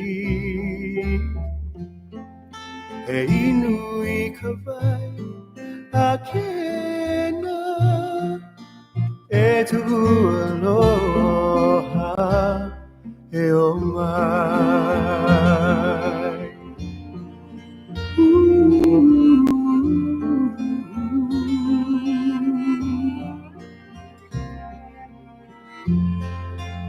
Hemo ikavai, vai vela vela, o e haika ili.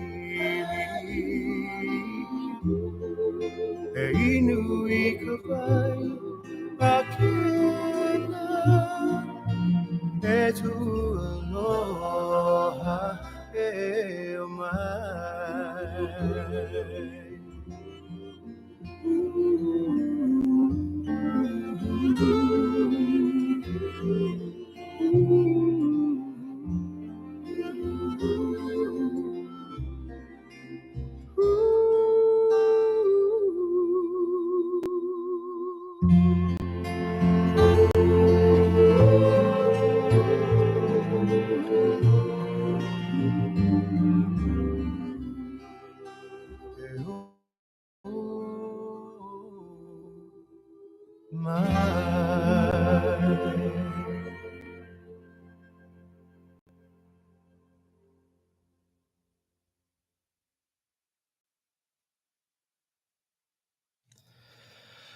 Mapu ia ke ala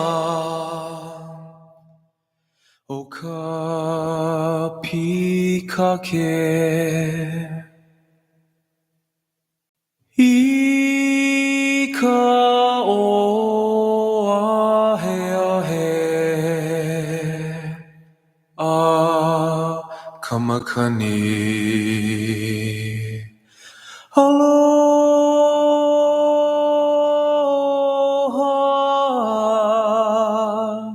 a e au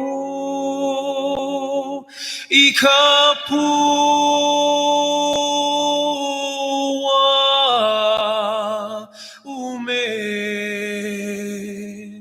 ume mau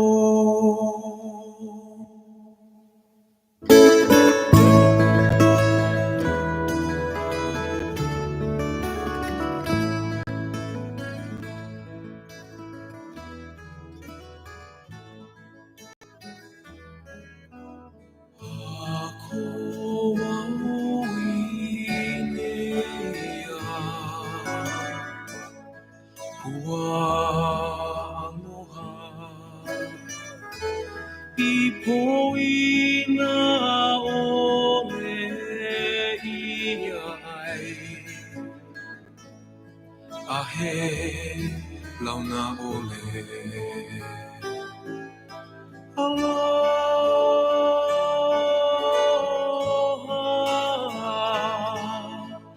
a e au I ka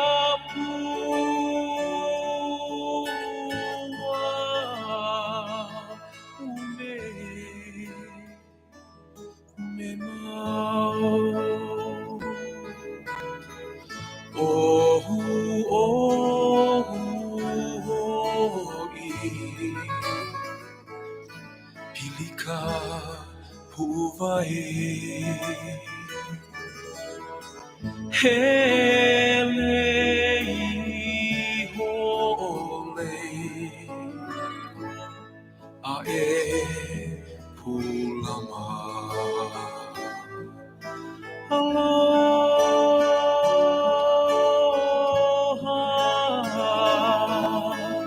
a e au I ka pua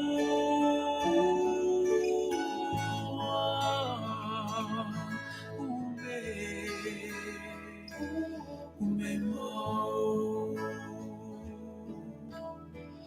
구원나 이야마이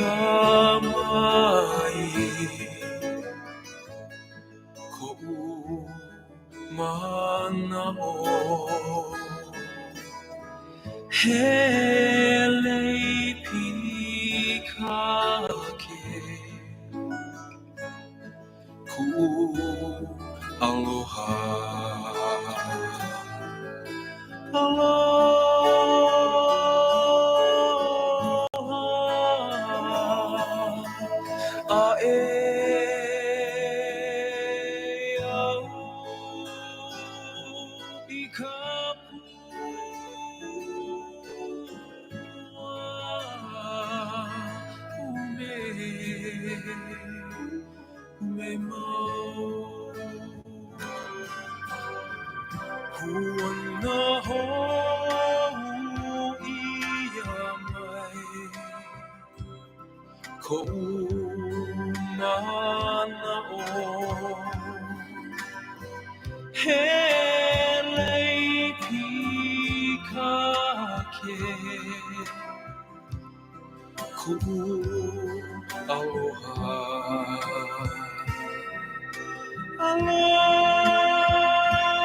I will meet you in the garden, midst the river and the great oak tree. I'll be with you, we're forever bound, and our soul will always be.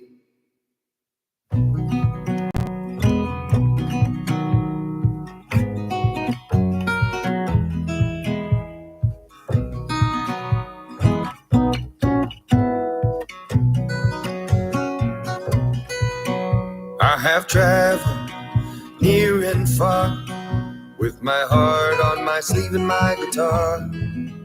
As the wind blows and this journey goes, just hold me as we go through it all. I am grounded, I am free. Yes, this life has been good to me.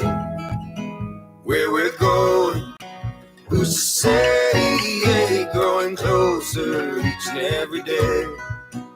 I will meet you in the garden, it's the river and the great oak tree.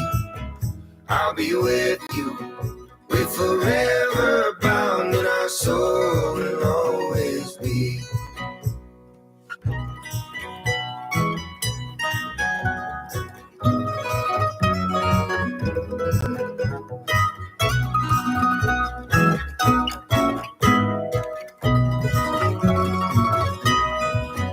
As we break this bread we share, and fragile hearts that we were born to bear, we grow closer, learn to care, yeah. Lose our way, but still I'm always there.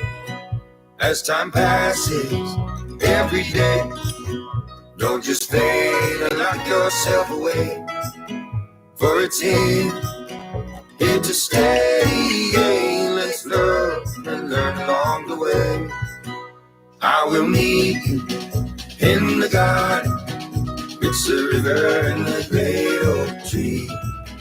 I'll be with you, we're forever bound, and our soul will always be.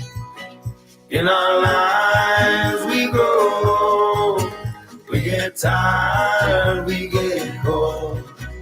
In our time time. I know we'll find our way. I will meet you in the garden, midst the river and the great oak tree.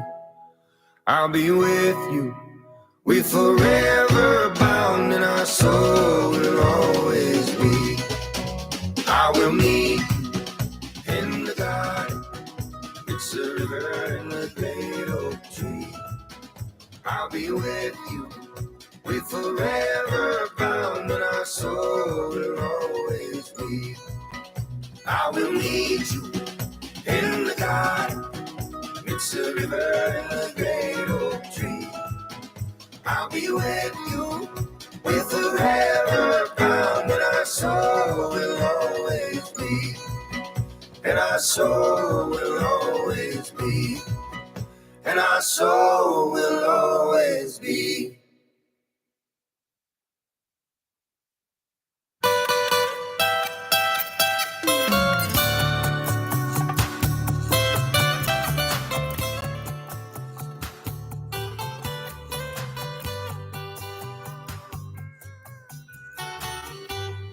On this island I found a way to see the beauty in passing days. Flowers that impel my love, moments that some only hear of. Loving under a waterfall, hearing the owl's midnight call, whispers from the ocean shell, whispers that you and I can tell. And you could bring these moments to my mind. For you could are an island, one of a kind, one of a kind.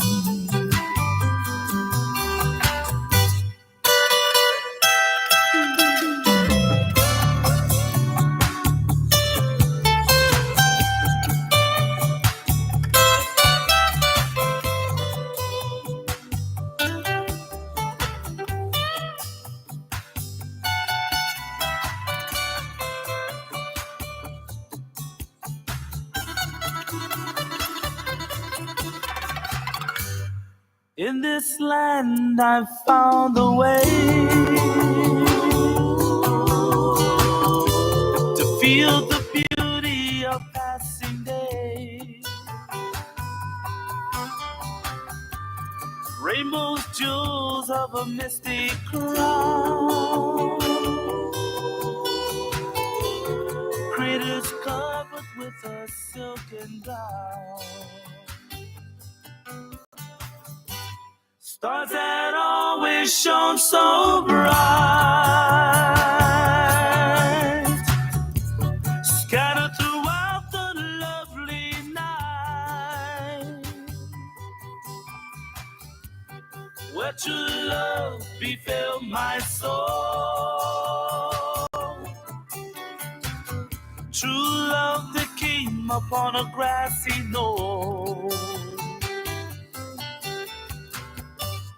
And you could bring these moments to my mind. For you could are an island, one of a kind, one of a kind. loving under a waterfall, hearing the owl's midnight call, whispers from the ocean shell, whispers that you and I can tell. Stars that always shone so bright, scattered throughout the lovely night.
Pelei ai oe na ke kupuna a he mili mili oe na ka makua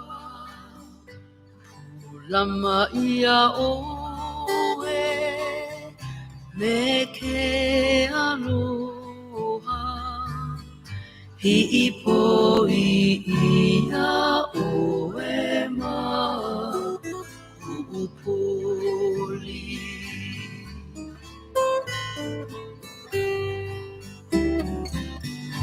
Hele aloha oe ua kaulana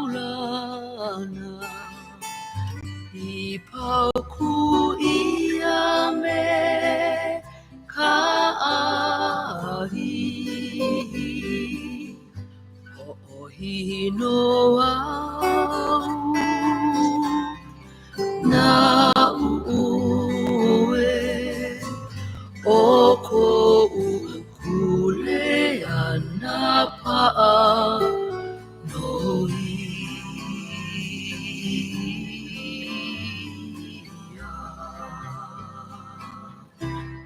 Haina ia mai ana kapuana.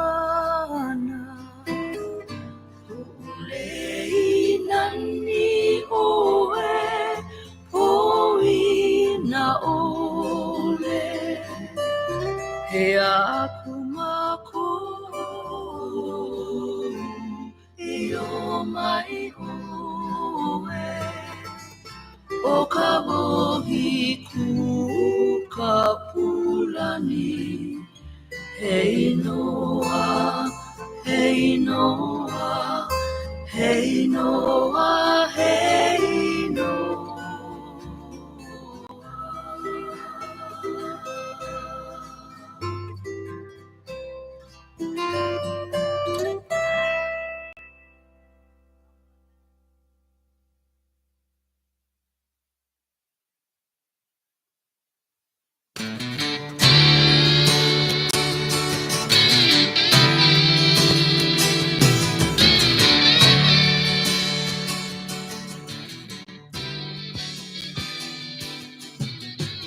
Funny how the times can change as fast as we can run. Sad to say we had to part when the fun has just begun. Now the night is over and I'm waiting for the day we can be together. And we can say good night and good morning from the dark to the dawning. Good night and good morning. Good night and good morning, morning, morning.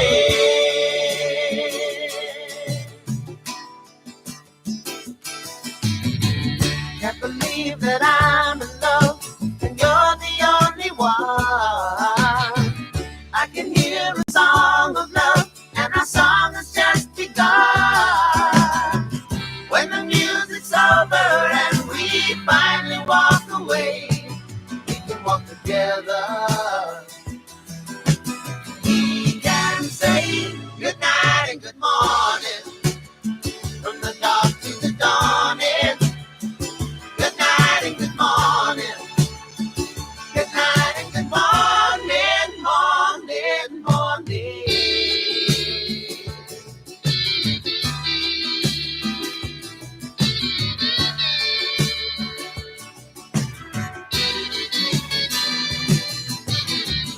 When the music's over and we finally walk away, we can walk together. We can say good night and good morning from the dark to the dawning. Good night and good morning. Good night and good morning, morning, morning. Good night and good morning. Good night and good morning. Good night and good morning. Good night and good morning. Good night and good morning. Morning, morning. Good night and good morning. Morning, morning. Good night and good morning. Morning.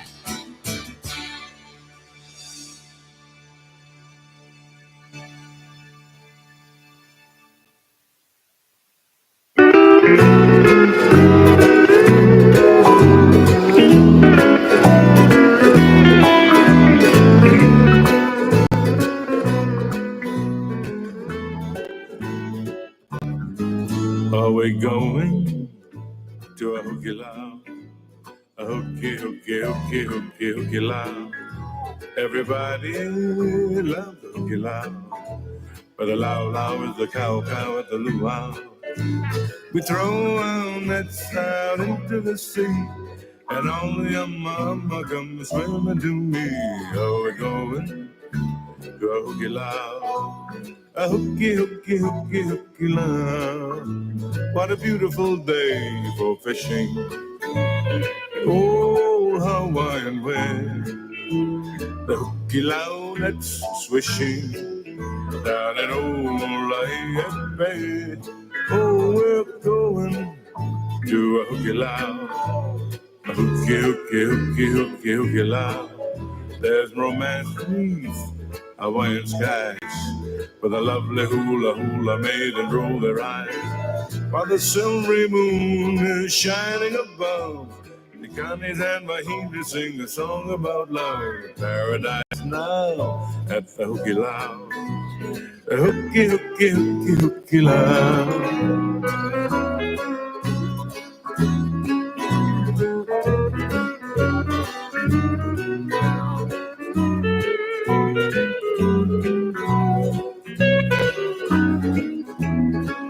We throw our nets out into the sea, and only your mama comes swimming to me. Oh, we're going to a hooky lounge. A hooky, hooky, hooky, hooky, hooky, hooky, a hooky, hooky, hooky, hooky lounge.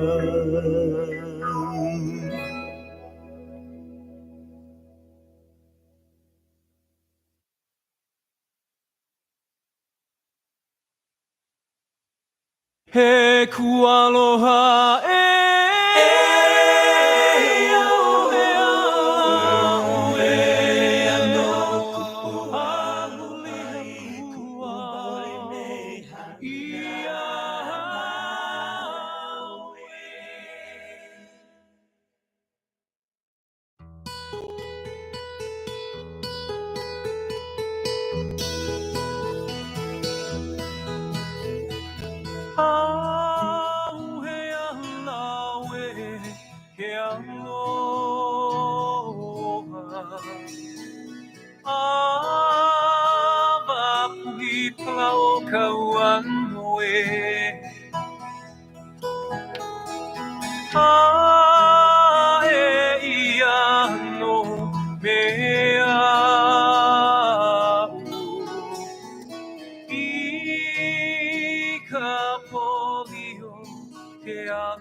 ku aloha e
Nani ko o laua he poanu, ka iniki vela vela o ka makasila.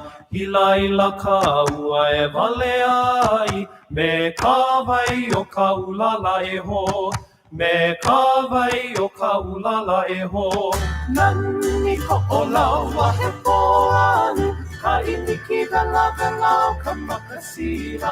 Hila ila ka ua e vale ai, me ka vai o ka ulala e ho. Me ka vai o ka ulala e ho.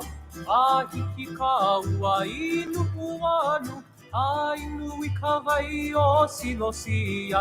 Ila ila ka ua ihi o lani ai, me ka vai o ka ulala e ho. Me ka vai o ka ulala e ho. Nani ko o laua he poanu, ka iniki vela vela o ka makasila. Ila ila ka ua e vale ai, me ka vai o ka ulala e ho. Me ka vai o ka ulala e ho. Ila ila kuo I ka pone, ua paa pao puka I ka laka ia. Hehi ka ula o rei ka hemo, me ka vai o ka uala akua. Me ka vai o ka uala akua.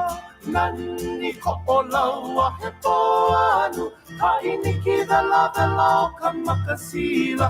Ila ila ka ua e vale ai, me ka vai o ka ulala e ho. Me ka vai o ka ulala e ho. Nani ko laua e poanu, ka iniki vela vela o ka makasila. Ila ila ka ua e vale ai, me ka vai o ka ulala e ho. Me ka vai o ka ulala e ho. Me ka vai o ka ulala e ho.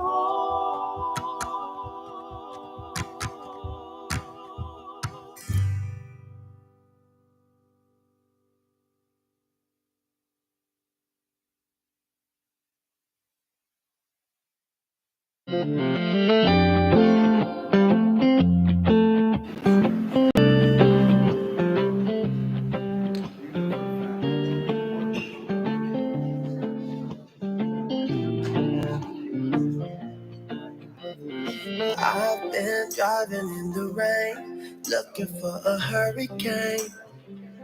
Got a pocket full of pain, I wanna give away. I wanna light it up, just to burn it all away.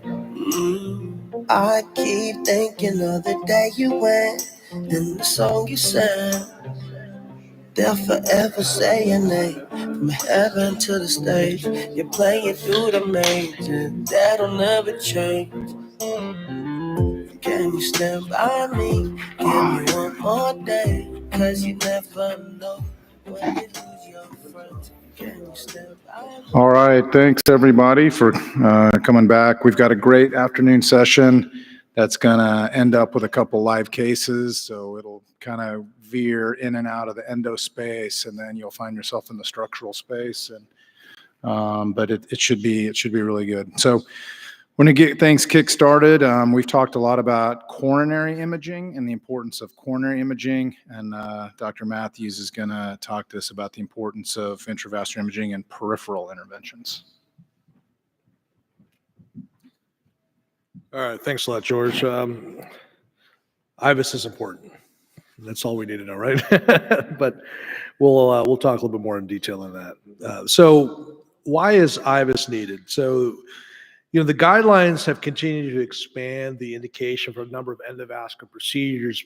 And, as we continue to push the envelope, the quality of intervention is very much dictated by,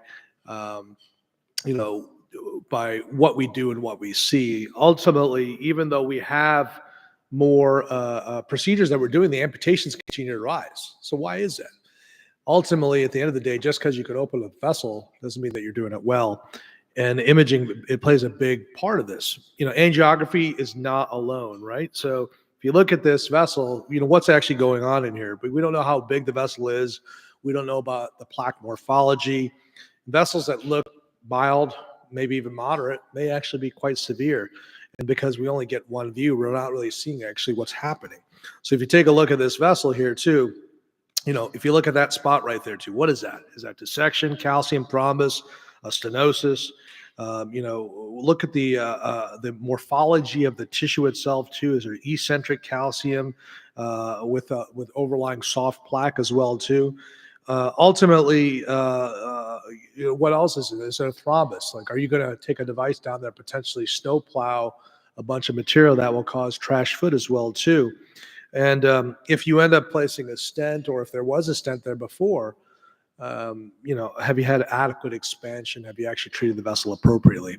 So clearly pictures with contrast and x-rays simply don't show the whole story. So what we see in this one view, which looks like a 30% stenosis, is actually in fact by IVUS a 75% fibrofattic plaque. The lumen itself, too, how big is that? Some people might say, oh, that's a 5 millimeter vessel, but it's at least a 6 millimeter vessel. Maybe it's even larger as well, too. And then what we'll find is that we end up under treating with simple balloon angioplasty, maybe replacing a stent. You end up with a significant instant restenotic lesion and early failure. So, and when we take a look at IVUS versus angiography, you can see across the board for a lot of the different types of plaque morphologies, lesion length, eccentricity, location of your wires, whether there's different types of pathology, whether it be thrombus, dissection, is the stent actually appropriately opposed? What does the flow look like? These are things that IVUS can tell you. Angiography really only is great for telling you whether the flow is brisk or not, but it really doesn't define a lot of the characteristics of the actual lesions themselves. And then in the BTK space, this is becoming something that's very, very important as well too. And this study that was done by George Pliagas showed that in general, there was a significant discordance between angiography versus IVUS sizing. And we know that a lot of the BTK therapies have failed, and perhaps one of the reasons why has been acute vessel issues, but also undersizing, right? Inappropriate sizing of interventions leading to early failure. So why doesn't everyone use IVUS?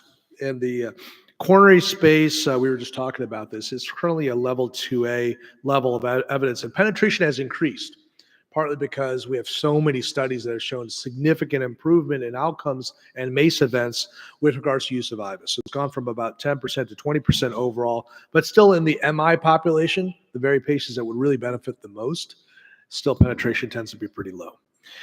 And the other problem too is when we look at trainees, and we talk about this in fellows courses, only 15% of recently surveyed cardiology trainees report independence in IVUS interpretation and use. So their preceptors, their mentors, oftentimes don't let them do IVUS interpretation. Many times the people training them don't even know how to use IVUS. So it's a big problem as well. And in the peripheral space, it's even worse. We do have at least a level 2B level of evidence for peripheral intervention use, and actually it's higher depending on which vascular bed you're talking about.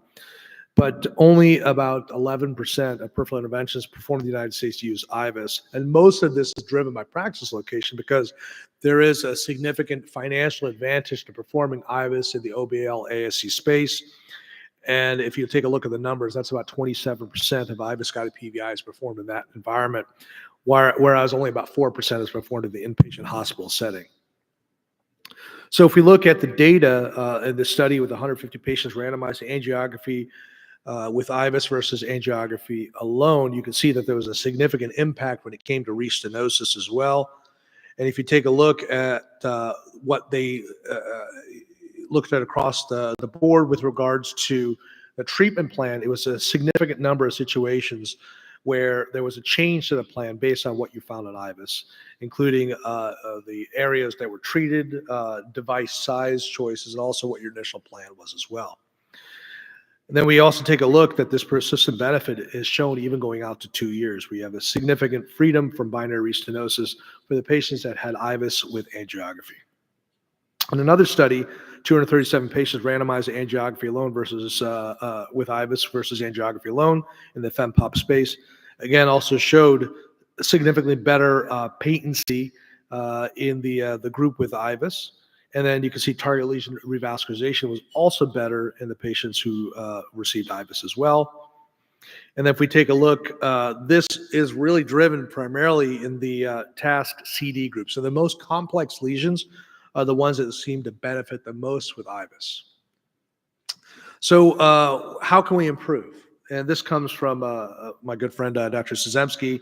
He took a look at the Medicare database and looked at about 500,000 patients who underwent lower extremity peripheral vascular interventions between 2016 and 2019, included multiple sites of service as well too. They stratified based off of severity of disease, arterial segments, and also procedural locations as well too.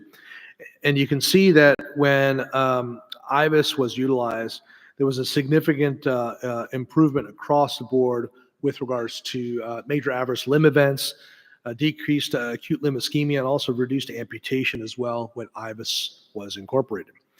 So they went ahead and did a big meta-analysis as well too, combining one randomized controlled trial, multiple observational studies as well too, and found overall a 26% improvement in primary patency amongst patients that did have IVUS utilized as well, and a 26% reduction in major amputation. So these are huge numbers that we're talking about here too, where IVUS clearly shows a significant benefit to patients undergoing lower extremity revascularization procedures.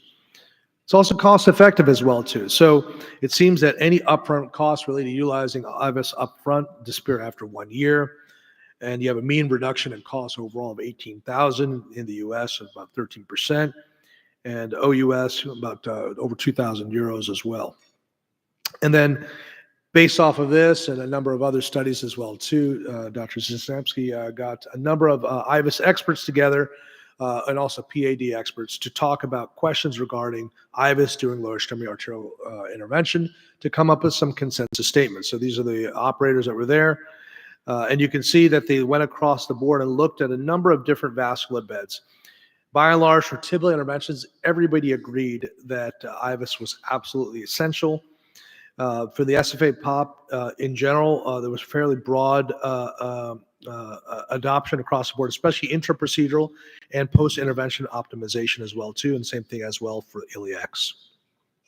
This was published in JSky as well, and I'd like to show a quick case here too. This is a patient, this is an 85-year-old gentleman, Rutherford 5, diabetes, hypertension, smoker. You can see this, for the black toes, I think everybody can tell that the patient has significant peripheral arterial disease and probably infrapopliteal disease as well.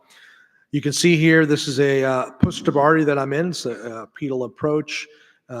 There's a significant subtotal disease in the proximal posterior artery going into the TP trunk.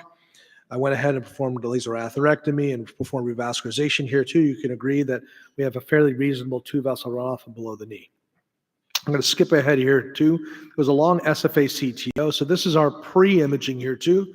Shows a segment of patency in the popliteal artery. And then you can see there's soft fibrotic plaque going through the entire SFA, where now clearly in the subintimal channel there, and you can see a healthy segment of SFA here, right? So this is chromoflow that shows the true blood flow within the SFA proximally.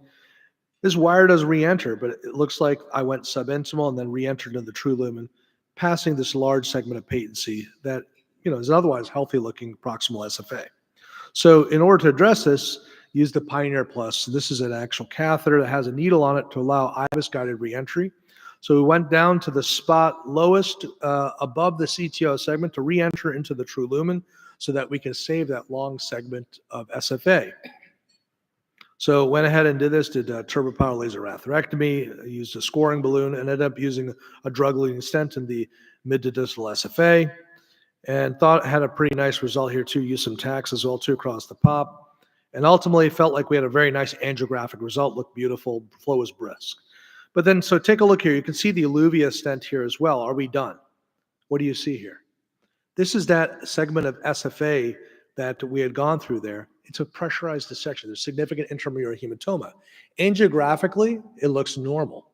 But because we don't do contralateral views, we're not doing a 90-degree lateral view, you miss this entire slit-like appearance that would essentially be missed on, AP or slightly LAO, REO angiography.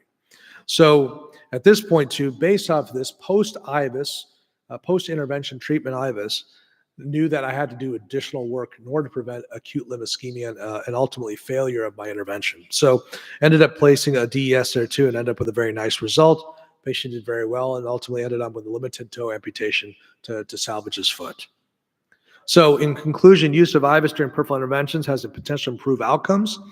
I've clearly, hopefully shown you established benefits during endovascular interventions, and there is both prospective and real-world data to support its use. And the expert consensus recommends IVUS in the majority of lower extremity arterial interventions. We didn't even talk about venous. It's a whole separate topic where it's 100% recommended.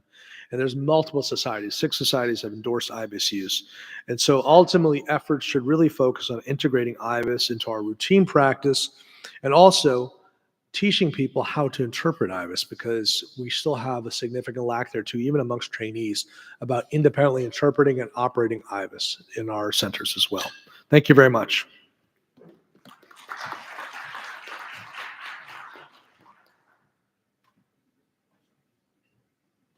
Next, we're going to ask Dr. Garrett Wong to speak to us about large bore access strategies in closure.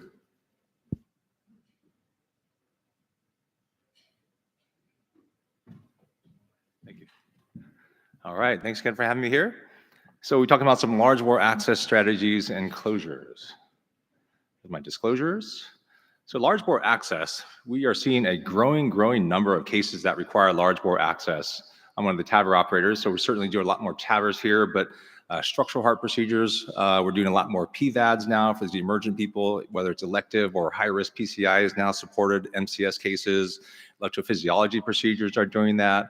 And all kinds of the EVARs and TVARs that our peripheral colleagues are doing as well. And this is let alone not even discussing the venous access, large bore access that they're doing for all kinds of clips, tricuspids, atrial appendage occlusion devices, and so on. So certainly there's a strong need for these large bore access and an even stronger need to make sure we get good, clean, safe ways to close these access sites as well. We can make a hole. We got to make sure we can safely close that hole. So primary surgical closure, this is how we started out. When we first started doing TAVRs here back in 2012, it was a 24, 22 French devices. These were big tubes going in there. It was all primary cut down surgical closure, which is nice, right? You get good, clean access. You see the artery, you put your needle exactly where you want it, right on top of the vessel, proximal distal control, et cetera, and primary surgical suture closure. The downside is this longer access procedure times, longer surgical times, wound infections, wound vacs, those kinds of things, and longer hospital stays when you have a big cut down incision you have to manage. So nowadays, these are really limited to maybe a complication that you may have, but for primary surgical closure, it's really limited to the very complex procedures that we don't think we can safely do a percutaneous closure. A lot of calcium on there, or if it's a surgical graft that you don't think you can safely close. We've come a long way since large bore access and closure. You see the picture on the left here. This is how we started. All the cut downs you can see there, and we've gone a long way. Now, in 2019, that's really when the tides turned, and we got some of these smaller next generation devices that really allowed a truly percutaneous option. Looking back to the very first trials, the randomized trials, the PARTNER 1 trial showed that if you had a vascular complication, there's a 4-fold increase of mortality associated with that patient just based on having or not having that vascular access complication. Shortly thereafter, there's a retrospective analysis after the first year that really TAVR really hit the field here in the US with FDA approval. You can see here 17,000 patients. If you had a vascular or major bleeding event, it had a 3-fold higher risk of mortality, similar to the PARTNER trial, longer hospital stays, and of course, much more expensive hospitalization. We know there's a lot of risk factors, women being on long-term anticoagulation, there's significant calcification, and of course, if you have the underlying peripheral arterial disease, that's going to increase your risk of complications. But by far, the most vast complications that we have are associated with vascular closure devices. So technology is getting better, of course, and you can see here in this picture is a really nice illustration of the French size, which is really by diameter, right? So as the diameter goes down, the area goes down dramatically. So you can see here in 2006, when these were first started, obviously we had approval in 2012 here. Getting to 2009, when we had the first percutaneous options, when we really got down to the true 18 French devices. And now you can see we're at 14 French, and around the corner, there should be some 12 French devices coming out shortly thereafter for TAVRs. So we always say you have to have a perfect access for these people. You're putting a big tube. You don't just, before we used to just feel the artery, poke a needle and go from there. Nowadays, it's not safe to do that, right? We have much better options that we can do to optimize our perfect access for these people. Just getting better experience is certainly number one. We know the cases that we can do and can't do safely. The smaller profile devices certainly help with this, of course. And widespread adoption of pre-procedural planning for all of our TAVRs, right? We don't go into the OR trying to poke in the artery. Oh, I'll use the left groin or right groin. No, we know exactly which groin we're going to. We're going left groin access. This person has a lot of calcium in the right. It's a high bifurcation. We're planning this size valve, et cetera. So it's all pre-procedurally planned. So getting the catheter in and out safely is all predetermined from that standpoint. Nowadays, we use multiple modalities. What we do in our program, we do fluoroscopy. We'll get like a metal clamp or a Kelly. We'll kind of mark the femoral head so you could know if you're in the mid-femoral head and you're approaching a pretty high bifurcation based on ultrasound, it's going to be a little bit higher risk for that person. So fluoroscopy by the bony landmarks is key. We don't use the external landmarks. You have to use the true bony landmarks. Ultrasound guided access is of paramount importance for any large bore access. It's so easy to do. It's a learned skill, of course. And as you get better using it, you're more comfortable with your access. And probably at least half, if not more of our cases now, we're using micropuncture as well. So really all three modalities get a really perfect access. So you get good, clean access. And then after we get the needle in there, even with the micropuncture needle, we'll do a quick fluoroscopy or cine angiography to locate the level of the needle entrance. So we always say you have to require optimal access to achieve optimal closure. This is a quick screenshot. You see the micropuncture needle getting in there. It's a little bit higher here because this person on ultrasound, we saw that there's a little higher bifurcation. So again, without ultrasound, if you just go for the highest pulsation, you may not be able to identify that ahead of time. So of course, suture-based closure is probably the mainstay of what we're doing. That's large by large. That's what we're doing at our program here.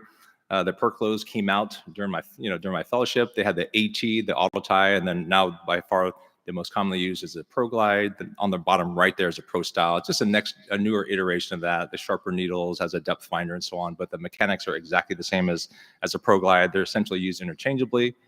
The picture in the middle, you probably don't see too much anymore. This was really the first kind of large bore percutaneous closure device from the Abbott system. A little cumbersome. You have to pull and twist. The needles come out. You have to harvest the needles by themselves. It's not pre-tied. You have to do your own slip ties to get the knot down there. And on the package label is really up to 12 French. So really from our standpoint now, we've gone beyond 12 French many, many years ago. So that's really kind of not really used that much anymore. What we're really doing now is these pre-close techniques, right? So here's just a blown up view. I'm sure most people, I know we have some fellows here, I'm sure they've all had experience with this as well. This is just a blown up view inside the arteriotomy. You puncture the plunger, you have the anterior and posterior needles go through the tissue tract, and it has these capturing cuffs to make the connection. You pull a suture out. The good thing is with this device, if there's calcium, it deflects the needle, you know immediately. If you pull it out and there's no suture attached, your device did not take. So it's a very good device because you know when it fails immediately. It's interesting. I looked at the package label when I was preparing this talk here. It still says this, and their safety information, number 15, for catheterization procedures using a sheath greater than 8 French, where the operating physician is not a vascular surgeon. It's recommended to have a surgeon with vascular training to be available just in case you have an access issue. And obviously, we've come a long way now, and we're getting very adept at doing these kinds of procedures without the immediate surgical backup. They're obviously around if we need something. So pre-close closure technique, this is the standard way that we do it. This is a nice review by an Italian group in Rome. Typically, you'll get your access, all the methodologies I mentioned, fluoroscopy, ultrasound, micropuncture. You put a small sheath and take a picture and make sure you're happy with that. Then you'll take your single suture, you put the first suture, instead of deploying at 12 o'clock, we'll rotate it, let's say 2 o'clock for the first suture, plunge it, take the sutures, harvest them. On this picture here, they show in panel B, you could use some Kellys to clip it there. Sometimes we'll use stereo strips just because we run out of clips on the table. So we'll put stereo strips, some sort of system so you know where you are. I'll typically use the rotation at 10 o'clock. I put my sutures at 10 o'clock, put the next device in, do the same exact thing, go to 2 o'clock, and I put my sutures up at 2 o'clock. And you can see in the C panel there, it essentially makes a crisscross. So when you pull your sutures out at the very end, you tighten down the knots at the very end of the case, and you get that little crisscross effect that you can see there. This group has also proposed potentially not even the angles, not 10 and 2, but trying to get this so-called parallel suture technique, where instead of rotating, you actually take your per close and slide it to one side, deploy your first stitch there, put the wire back in, and then slide it to the other side. And the bottom panel H there, you can see potentially, at least schematically, a little bit more approximated suture, more akin to what a vascular surgeon would do if they were to do a cut down. I think by far, we're probably more of panel A there. We're more of the standard, crisscrossing a little bit. May not go 10 and 2, maybe 11 and 1. So there's different algorithms out there. This is just one I found online there. That's actually pretty akin to what we're doing at UC Davis here. It's called the multi-close vascular closure algorithm. It's just basically so you have a stepwise approach. So you want to do the same thing over and over and over, and you get very good at that same exact system. You do your initial closure with the suture-based mediums, like I mentioned. If typically 12 French or even the non-expandable 14 French, we may just do one per close. If we're getting bigger, the bigger sheaths, we'll probably put 2 per closes right up front. You put your sheath back in, do your procedure, and then your final closure, you can even do a crossover picture or whatnot just to prove by angiography you have good seal and closure from that standpoint. This algorithm, in their study at least, showed that they had major complication rates of less than 1%. So obviously there's dedicated large bore closure devices. I already talked about the ProStar and the ProGlide. These devices on the bottom right here are dedicated large bore closures. The market has seen that this is a growing field with all our procedures that we're doing. So there's dedicated devices out there. You can see that the 3 on the right-hand side, they're all CE marked approved. The only one that's FDA approved, as you know, is the Teleflex Manta system in the middle. Manta device is a very simple device, very similar deployment to the AngioSeal that we've been using for decades. It comes in 2 sizes, 14 and 18 French. You can close on label up to a 25 French OD with this catheter system or closure system. The only differences really from the AngioSeal, you have to find the depth of location of this, find how deep the arteriotomy is, and you can see when you open the footplate in panel E, you don't want to be too deep with this and drag the larger footplate compared to the AngioSeal. So that's why you don't go as deep and just pull back. You want to be about 1 centimeter deeper than your arteriotomy for the measurements. But it's very similar. It's got a locking system. You can tamp tube down with a medical stainless steel clip that holds the suture and the collagen outside the arteriotomy. Great device, great hemostasis because it covers the tissue tract with the collagen plug. Here's what it looks like on the inside there. It's got the toggle footplate inside there. It's a polyethylene glycol, so over time it just biodegrades, similar to the biodegradable stents that we had back in the day. It's got the suture and the stainless steel lock to hold it in place. In their pivotal data here, they got almost 98% technical success. Very quick hemostasis. The median time was 24 seconds. We hold pressure literally just a couple of minutes of light pressure, just really more for the tract than anything else. And the MACE rates are very, very low for this device. A couple of new devices that may be coming out here. The PerQseal. It's a sutureless device as well. They come in 2 sizes, similar to the Manta. It can close up to 24 French. Now it's a fully bioabsorbable technology. It's almost like a little patch on the inside of the arteriotomy. The rest of the material is similar to a polyethylene glycol as well. The advantage of this one, you don't need to do the initial pre-depth finding. You can post-close anything once the sheath's in place. You can just take it out and close it at the very end. Bill Gray showed this data at the most recent TCT in Washington, D.C. This is the pivotal data they showed, almost 150 patients, closed up to 22 French devices. And I'm not going to show you all the data here, but they had a very low complication rates, 0.8% VARC3 complications related to this device, and their median time was 0 minutes. So over half the people, you put the device in there, there's immediate hemostasis. The other ones were literally less than a minute to get hemostasis. So seems to be a good device here, not FDA approved yet, but that should be coming soon. The only other one that I could find that was CE approved, don't know the current iterations that are coming possibly to the US. This was shown in TCT 2018, as you can see. And I was trying to find the literature. I haven't seen any new updates from this as well. So I'm not going to go too much into this type of device, but it is a growing field that people are looking into doing different things. What about you don't have time to do some sort of pre-close closure for these people, right? You need to put a large bore sheath. Typically it's a shock case, someone with acute MI, maybe coming in under CPR. You know, some people say you always have time to put one per close suture in there. Well, not always, right? I'm just going to show you this one case here that we had not too long ago. Came in for a STEMI. Here's the first picture. Prox LED. Fortunately, the circumflex was okay because we took a shot of the RCA as well. Guess what? That one's out as well. So as soon as you start putting the wire down there, you see this. Once you start doing CPR, you're trying to do your your procedure in PCI. It's a little bit of a cluster, but everyone's working really quickly. Try to balloon it. We got the Impella in there very quickly. Of course, we didn't stop and do a pre-close, right? We're just going to get the Impella in there as quickly as possible. Doing the whole case under CPR, not ideal. So in any case, it's crucial to have alternatives. So once you have a device in there that you didn't have the timing to do the pre-close closure, you may not have the large bore closure, that you may not have the Manta available, for example. So we try to do things to help avoid complications and certainly not have to go to the OR if necessary. People have tried to do per closes. Let's say you had a 14 French sheath. The per close, even with the open foot plates, might just pull right through the arteriotomy or might not grab enough tissue to get an adequate closure with that. So what we did is we used went from the arm. There's some great catheters out there now. The Terumo makes this R2P, radial to peripheral line of catheter systems. Went from the left arm. That's why it looks like a funny crisscross there. At the bottom there, we're taking pictures from the arm. We took a balloon and really did a facilitated manual closure. So we do a low pressure balloon on the inside, put pressure on the outside, very low pressure, and it's very easy to get good facilitated manual control rather than trying to hold a 14 French hole. That's pretty tricky here. In the bottom, you see a little DSA showing at a decent result there. A couple of things here in the final minute here. I'm going to skip to this ahead to here. There are couple techniques that are pretty interesting, and we actually adopted this, and we've done this a couple times here. You have a large bore hole, a large bore sheath. We actually put 2 035 wires in there, put a per close over one, and we'll put it like a 6 or 8 French sheath in the other. So if you have a 14 French hole, the 8 French catheter and the 6 French per close should occupy most of the space, enough to grab the tissue with the per close. Then you could either potentially do an angioseal on the other side, or perhaps in our methodology, we would actually use another per close because you could put the wire back in. If it doesn't take, then you could certainly add an angioseal on top of that as well.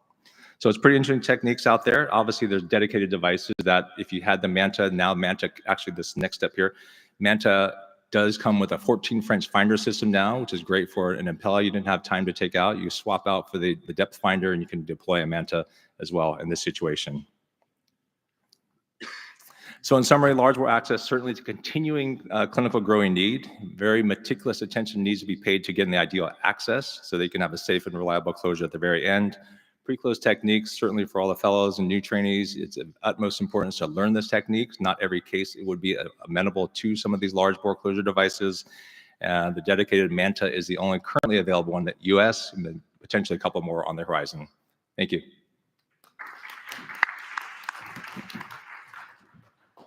That was great. The only other thing I would say is with the Impellas, the good news that the newer device has a side that you can place an 035 wire up. So I've pulled plenty of them, and it is a long hold, and you got to use a FEMSTOP afterwards. But if you find yourself having to hold pressure now, put an 035 super core, some sort of stiff wire, and then pull it and do your manual compression with an 035 wire. That way, if things go sideways, you just put a 14 French sheath in and figure out some other plan.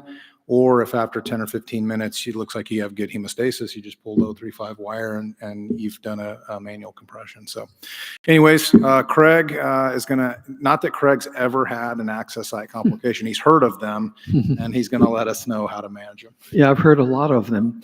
And, access site complications are common. And we, of course, really think a lot about big bore, because we know that you have a bigger hole, you're more likely to bleed. But you know what? We get a lot of access site complications with small bore, and these can be life-threatening. These are my disclosures. But every cardiac or peripheral intervention begins with access.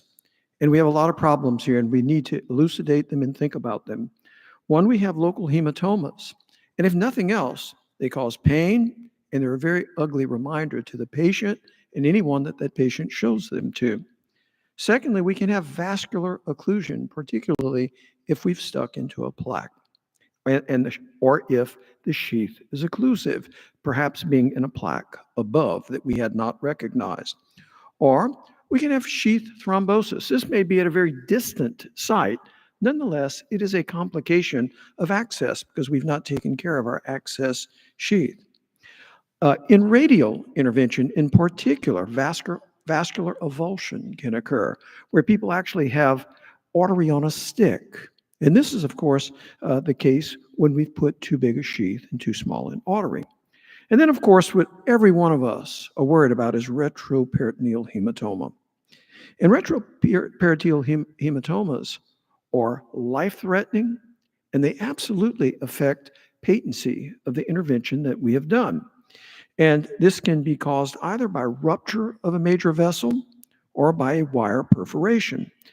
Therefore, vascular access problems affect patency of intervention, patient satisfaction, mortality, and interventional success. And if you want to be successful, you better be able to limit these complications. And if you're going to work in ASC or an OBL, you really better be facile because you don't have appropriate backup to help with this. Now, I believe it's as important as the technical capabilities of the interventionist, and often is what determines patient satisfaction. It affects patency, as I've mentioned. If mismanaged, it can result in major blood loss, massive hematoma, vagal reactions, hypotensions, and certainly in the worst cases, death.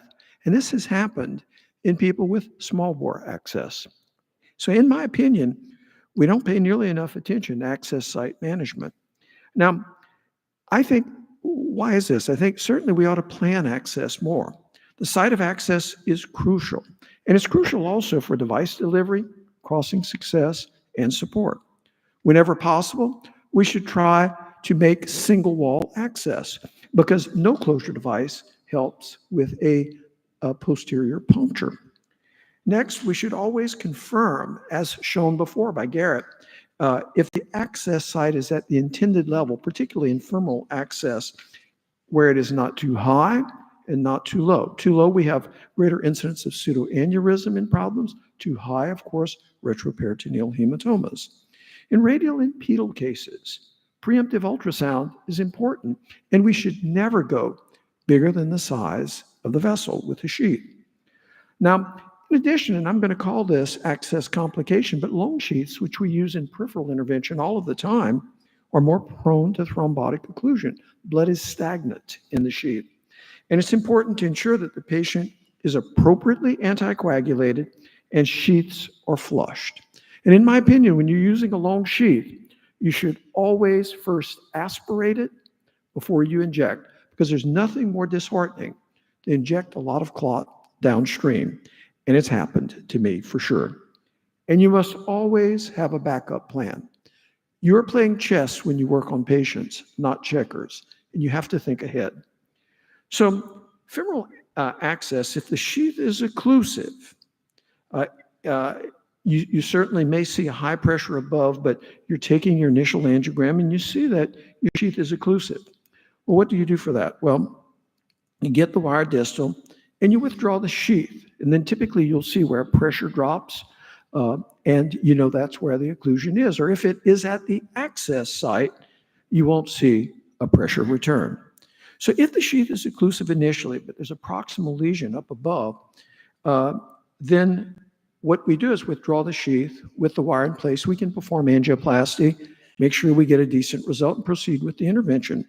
But if the sheath remains occlusive at the puncture site, and you want to use this access, it's the one that you need to deliver your therapy, then there's a way that we can even treat this. If we're not going to use an alternate access? First, what I do is over the wire, I replace the dilator, and I push the sheath across this area. Why am I doing this? Well, I'm going to cross this lesion and balloon it from another site. And so I don't want my wire going into the sheath. I want it going outside of the sheath, but across the lesion. And so once we cross this, we can balloon it with the sheath in place and with the dilator in place. We can make a bigger lumen initially, and we can proceed with the procedure if we get a reasonable result. In femoral access, I always utilize ultrasound to achieve single wall entry, and I do this with a micropuncture device. And then I perform fluoroscopy initially to make sure we're neither too high or too low. And if we are, I change this. So let's just look at a case. 53-year-old female, 843 right groin access, manual compression applied. At 11 o'clock, there's a call for rapid response for hypotension. Patient's cold and clammy and complains of right groin pain. You could add on here, patient's a bit having problems with a vagal response. Now we have management options, and Certainly, some people keep these people in the ICU. Some say bleeding always stops. I don't think that's such a good thing to say because sometimes so does your heartbeat with that. You can perform imaging studies such as a CTA. I cannot tell you in my career how many patients, because early on this was considered the way to go, how many patients coded in the X-ray department.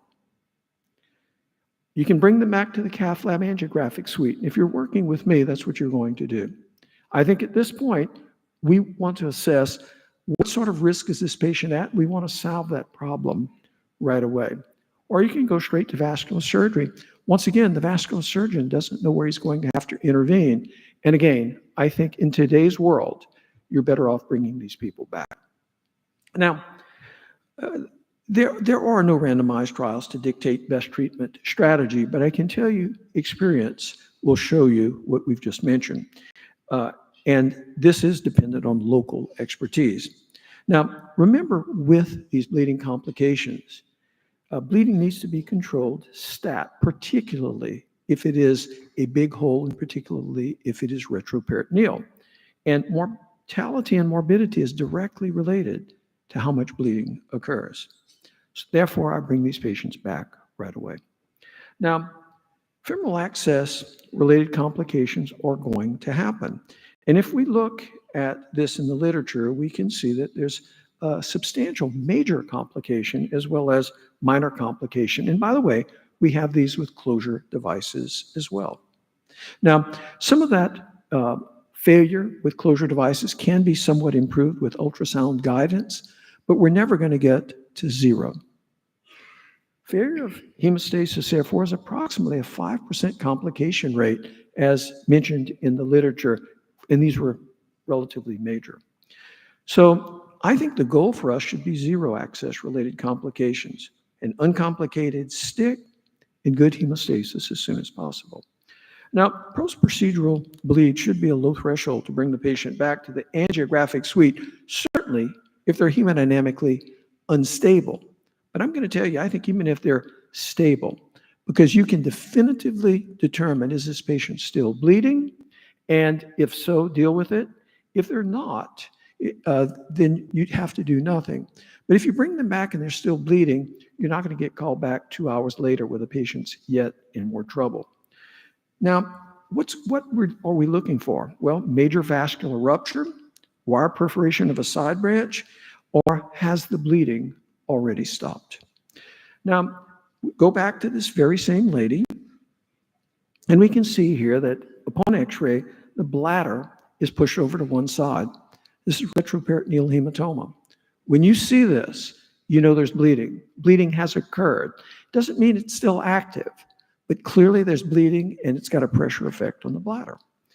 And here you can see this patient has free extravasation into the pelvic cavity from the perforated inferior epigastric. And I've seen doctors look at this and say, well, that's very slow. That's not much bleeding right here. Well, certainly there's some pressure in the pelvis at this point, as you can tell, pushing the bladder over. But this is important because that may not stop. There's nothing in the pelvis to really stop bleeding. There's nothing to apply pressure at this point. And you can see the bleeding here in this case, probably from a wire perforation. And certainly in this case, this is almost certainly a guide wire perforation. Be careful when you push those wires. For some reason, here we go. So when we're looking for this, we want to see what is that vascular complication. Is it obstructive? In that case, we have a little bit of a luxury of time. We can plan out how we want to open it. Or is it bleeding? And then if it's bleeding, is it bleeding from a wire puncture? Is it retroperitoneal or is it below the inguinal ligament? Now, so what do we do? In anticoagulation, a lot of people jump on this and they want to reverse everything that they've just done in their intervention. Well, I'll remind you that an 18 French hole will bleed as much with an ACT of 100 as it will with 300. It's certainly, you have to close the hole if you have a big hole in a vessel. So if bleeding's localized to the common femoral artery, that's one thing versus a retroperitoneal bleed. And certainly if we have a big retroperitoneal bleed, we do want to achieve reasonable anticoagulation status, but more importantly, we must acutely stop the bleed. Supportive therapy, of course, is important. We want to have volume resuscitation if necessary, give blood. We want to follow hemoglobin and hematocrit, but we must remember hemoglobin and hematocrit do not drop right away, certainly, especially if you've not given lots of fluid. Then once you've given a lot of volume resuscitation, they may be low. Next, if we're going to deal with this, sometimes if I'm just looking, if the patient is relatively stable, but we're concerned, I'll come from the radial to look for problems. But if not, I access typically the contralateral femoral, and I like to go with a 7 French sheath most of the time. And the reason I do that, particularly if I have seen displacement of the bladder, I want to be prepared to be able to deliver a stent graft, a covered stent graft in this case. Definitive therapy, if the vessel wall is disrupted, we exclude this with PTFE covered stents, and that's what I'm calling the stent graft. And if it's a side branch that's perforated, we include this with embolization techniques. Now, we have a lot of these embolization things. We have coils, we have fat pads that can be used. We have temporary embolic materials that can allow recanalization of that vessel at a future time, if you wish. And we can use all of these, and certainly I've used all of these in the past. Now, regardless, you must know these devices because they fit through different size catheters, and you have to have access to these and understand how to use these. So here you can see this patient, an Ancel catheter is crossover sheath is there, selective cannulation with a Bernstein catheter. You can see the area of perforation, an 18 thousandths support catheter over 14 thousandths guide wire into the perforated tract, and a thrombin blood patch was given here. And then a 1.5 millimeter balloon catheter inflated across the ostium to cause cessation of flow. And you can see that's going to ultimately, in this final picture, stop that bleeding. So this is the thrombin blood patch. We have thrombin that's available to us. We mix that with some blood. It actually creates a clot. You're injecting a small area of clot. But this is just one of many of the materials that we can use. Now, so this patient, 1208, the patient was on the cath table. By 1218, the femoral arterial access was obtained. And by 1239, thrombin blood patch was injected with successful hemostasis. That's enough in a small bleed like this, and that time is adequate. But what if you got a really big hole and you've disrupted the vessel? You've got a perforation of the main iliac vessel. That's not going to stop bleeding quickly enough. So this patient was given fluid resuscitation, some blood, and had no untoward complications later on. So what caused this? We said probably guide wire. And that's the majority experience in most labs. And in our lab, certainly about 43% of retroperitoneal bleeds historically came from that. Not so in the last 3 years because we've changed our access technique. So diagnosis comes to prepared mind. So hemostasis was done in this patient after TAVR. 2 proglides and an angioseal failed to achieve hemostasis, and the patient had an arterial bleed. The patient was hemodynamically unstable. And fluoroscopy is going to show, look at this dented bladder. Okay, and this patient has a disruption of the external iliac, and it is above the inguinal ligament. And so in this case, what we're going to do is do angiography. We're going to put a balloon up to stop the bleeding acutely while we prepare our PTFE covered stent. And then we're going to deliver, you can see the bleed here coming from above the inguinal ligament. So we'll put a covered stent in here and we'll seal this. So what size stent? Well, and how do you make that determination? Well, if you've had prior CTs or things and you've looked at these ahead of time, you know what to use. If not, this has to be a clinical judgment when you're there. But what you must do, you must absolutely make sure the stent is big enough to seal the vessel. Crucially important. And here you can see the stent graft was placed. And certainly in this case, you want to stay above, ideally, you'd want to be above the common femoral, but certainly above the bifurcation of the common femoral. But ideally, I like to do these and keep these above the inguinal ligament, allowing future access if we need it. So don't shortchange length. Sometimes you think you see the area of bleed, you think it's very punctate, you're going to use a very short stent, you're going to cover it, and sometimes you're misled by that. Give yourself a little bit overlap, if you can, with your landing zones, and that will help you acutely seal the bleeds. So once again, you can see here this vessel after we've got it. This patient was hemodynamically stable very quickly. But once again, when you get in, you identify the problem, first put your balloon up. Get ready. That's going to stop the bleeding for a second. Get ready. You can use your balloon to help you size as well the size of the vessel, and get the patient a bit more stable, then place your covered stent. Now, to exclude these, we can use balloon expandable covered stents. I use those frequently. Certainly as I get further down, if I've got to cover part of the femoral head, I will use self-expanding covered stents.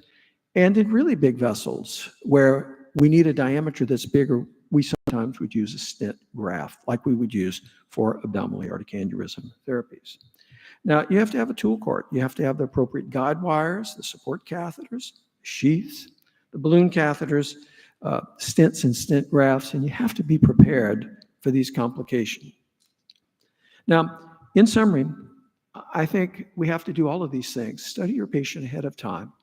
Look at the vessels that you're going to access as you're using your ultrasound. Try to achieve one stick anterior wall access at the appropriate level. And if you're not at the appropriate level, change your access before you place a large sheath in. An uncomplicated vascular hemostasis is a key to the success of any invasive procedure, and frankly, any diagnostic procedure. Prompt recognition and immediate intervention of this potential life-threatening access complication is important. Percutaneous endovascular intervention affords prompt and effective therapeutic options to treat access-related complications, and I believe there should be a very low threshold to take the patient back to the angiographic suite to treat the problem we've created in the first place. Thank you very much for your attention.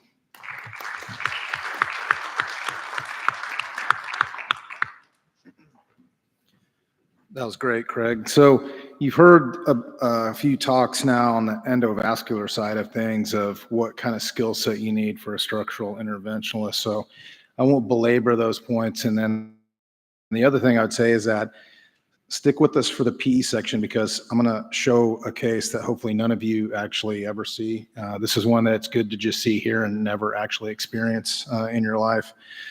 So in terms of this talk, those are my disclosure. So everyone seems to focus on transcatheter aortic valve replacement when they're talking about structural interventionalists. But as we know now, there's arterial and venous side of structural intervention. And, you know, these are the areas that most people focus on. And obviously it's because they're very bad and they're reasonably common. Thankfully, they're not very, very common. And these are the ones that we want to try to avoid if at all possible. The thing I would bring to you, though, is when you talk about embolization, if you look at this chart, the amount of cerebral embolic lesions found on diffusion-weighted MRI is really striking in a lot of other areas, right? You see here 86% with TEER. You see 74% with TEVAR, AFib ablation 27%, LA occlusion 30%. No one really talks about this, but the strokes happen, you know, and if it makes sense, if you're on the left side of the heart doing anything, you can embolize and cause strokes. But for whatever reason, everybody sort of perseverates about it in the TAVR space. And so this has led to a whole bunch of embolic protection devices that have yet to be proven to be, you know, hugely effective in terms of actually preventing stroke in comparison to control. And then you add the additional cost in, which all of us are skating on thin ice in terms of reimbursement and making the economics of TAVR work to begin with. But there are a bunch, and I think that there's a future for a lot of these devices, particularly if you start to think about the utilization and not just TAVR. If you start using it for all left-sided procedures, our surgeons are very interested in using them for surgical patients because it's not like surgical patients don't have strokes either. And this is just an illustration of how some of them work. I think we're all familiar with Sentinel being bicarotid access, but then there's devices like M-Block that protect the takeoff of all of the great vessels without having to manipulate any of the great vessels in the neck, which may be, a promising future device. But again, I would just say, look, when you're thinking about this as a topic, it's not exclusive to TAVR. Strokes happen with all kinds of left-sided procedures. So in terms of embolic protection, I think that you need to have some experience in upper extremity angiography so that you don't, in fact, cause a stroke because of excessive catheter manipulation in the aorta, which is the #1 place where people experience stroke in all of the carotid stent trials. So #1 was excessive catheter manipulation in the aorta. #2 was post-dilatation. So you need to be familiar. You want to use atraumatic catheters when possible, which could be anything from a Berenstein, Headhunter, maybe a vertebral. When you start having to use aggressive catheters and you don't have a lot of experience, you're going down the road of problems. And at that point, the risk of placing an embolic protection device probably exceeds whatever benefit you're about to give them. In terms of managing difficult aortas, you need to use stiff wires. You need to understand when you need to change the angle of the aorta. We've heard a lot about covered stents. And then, of course, you need to understand sheath management and how to get safe percutaneous access with ultrasound guidance so that you avoid something like this. Now, this is a very straightforward vascular complication, but they can certainly get worse than that, particularly if you start to get up into the external iliac artery and into the common iliac. So in terms of vascular complications, here's just some numbers in terms of how often you think that they happen in these structural procedures, and then the risk factors. The risk factors are the usual. I mean, if you're older, if you're female, if you're a small woman, if you've got acute kidney problems, and obviously if you have bleeding issues going into it. And so just have to be on the lookout. This is part of what Craig was talking about, with knowing what you're getting into ahead of time, knowing your patient, and being able to see potential complications. I think you need to be familiar with definitions, because when your quality committee asks you about this, they're going to use all of these terms. So be familiar with the BARC criteria and just understand the different mechanisms of access site complications, whether it's a thrombotic event, whether it's air, whether it's a pseudoaneurysm, because all of these have different modalities of treatment. All right, now this is an interesting study, and this is something that Jay talked about earlier or yesterday. So we've talked a lot about the safety of using ultrasound guidance for access, but if there's one weak spot to ultrasound guided access, is that you can stick high frequently. So I think if you're doing large bore access, it's probably not a bad idea to use both. You can get your access with ultrasound, but just take a look at it under fluoroscopy and just make sure you're happy with where you are. Now, this study just showed that just use whichever one you're comfortable with and you trust the most, but use something, okay? So the key is don't stick blind. So if you're more comfortable with angiographic markers, great. If you're more comfortable with ultrasound, great. I think most of us are starting to move towards a hybrid approach. And then the endpoints were no different. So this just tells you that whatever you're comfortable with and whatever you feel expert at is going to be your friend in terms of decreasing complications, whether that's major bleeding, minor bleeding, or anything. All right, now, there's also a big difference as you start to escalate in size. So I think the reason why industry has tried to make everything smaller and smaller is because you just look at the difference here. Going from 18 or 19 French to 22 and 24, you have an enormous increase in bad bleeds. And that's just going to happen, and it's going to happen no matter how good you are. So just be aware of, each escalation in size of sheath and access is going to be associated with more vascular access complications. All right. Now, this was a study where they assessed people with vascular access complications, and some of them were determined, underwent ultrasound evaluation, some had an angiogram, some ended up going to CT, but at the end of the day, they got a covered stent.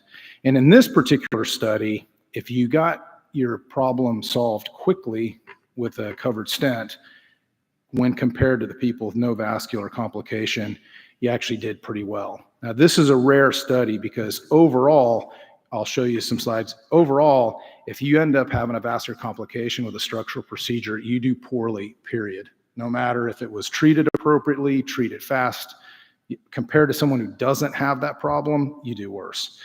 All right, so in terms of endo skills, we've talked about this. Most of it's perforation and dissection. You want to have a perforation kit available. You want to have an aortic occlusive balloon available, obviously, if you're doing a large bore arterial access. And you need to be familiar with the fact that a common iliac problem can oftentimes not just be common iliac, it can extend into the aorta. So you need to be prepared. None of us I don't particularly like to do CRAB anyways, but I really don't want to do it emergently. But just be aware that at some point you may have to actually completely reconstruct the aortic bifurcation with covered stents, and you need to at least have the stuff in the room to be prepared to do it. That area is very difficult to deal with surgically, so don't think that you can just call your surgeon and they're going to just come in there and fix that. It's a bad problem, period.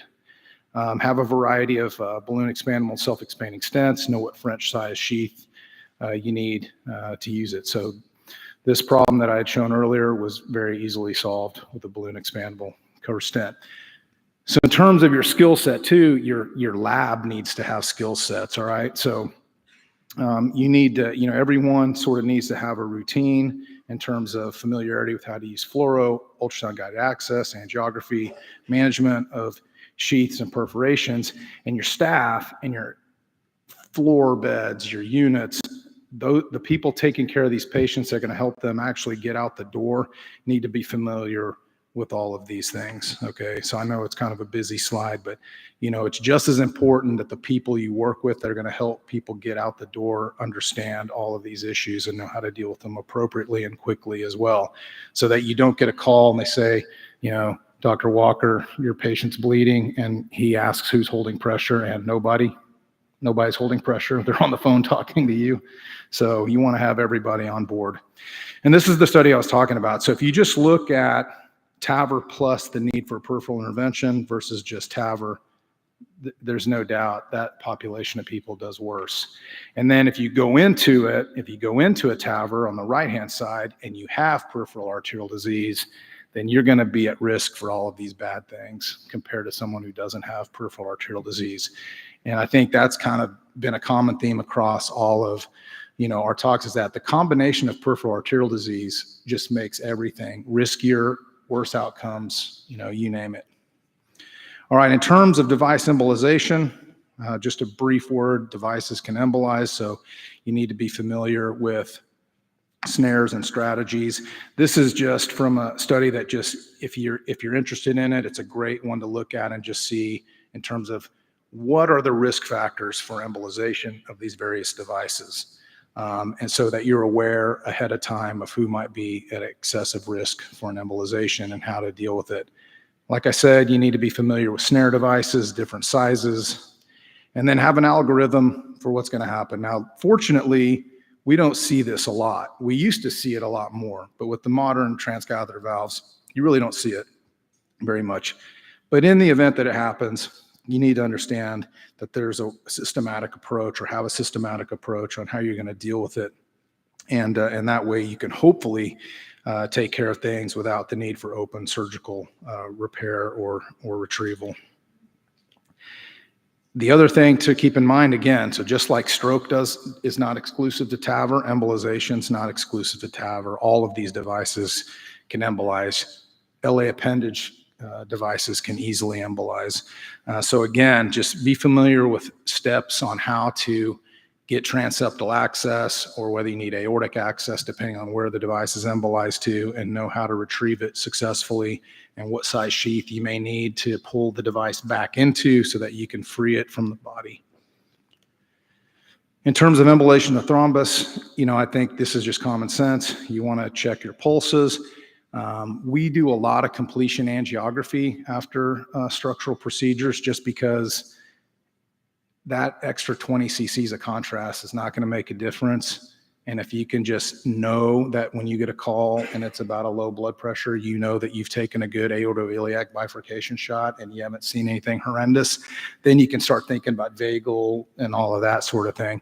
If you haven't done that, then you have to think about what Craig talked about, and you need to go back and take a look because things could go sideways in a hurry. All right, other skills. So Craig touched on coils, vascular plugs, how to deal with perforations, annular rupture, perivalvular leak. So this is what I'm going to end with. So this is a TAVR case of a friend of mine in Miami who was called to try to rescue this. So, and you can imagine what it's like to be an endo person and get this call. You're just minding your own business, and then they call to see if you can help them out with this. And this was the infamous extra CC. Let's just hit that valve with that extra CC, and it caused an annular perf. And so you see free flowing blood here. They've got the drain in, the chest compressions have stopped, but like, how are you actually going to fix this? And so, it was very reasonable. Let's talk about plugs. Maybe try a 6mm vascular plug, maybe try a bigger plug, but ultimately coils had to be used. So I think you do have to be familiar with how to use coils if you really want to be able to take care of a lot of this stuff on your own. So in this particular instance, coil embolization was employed.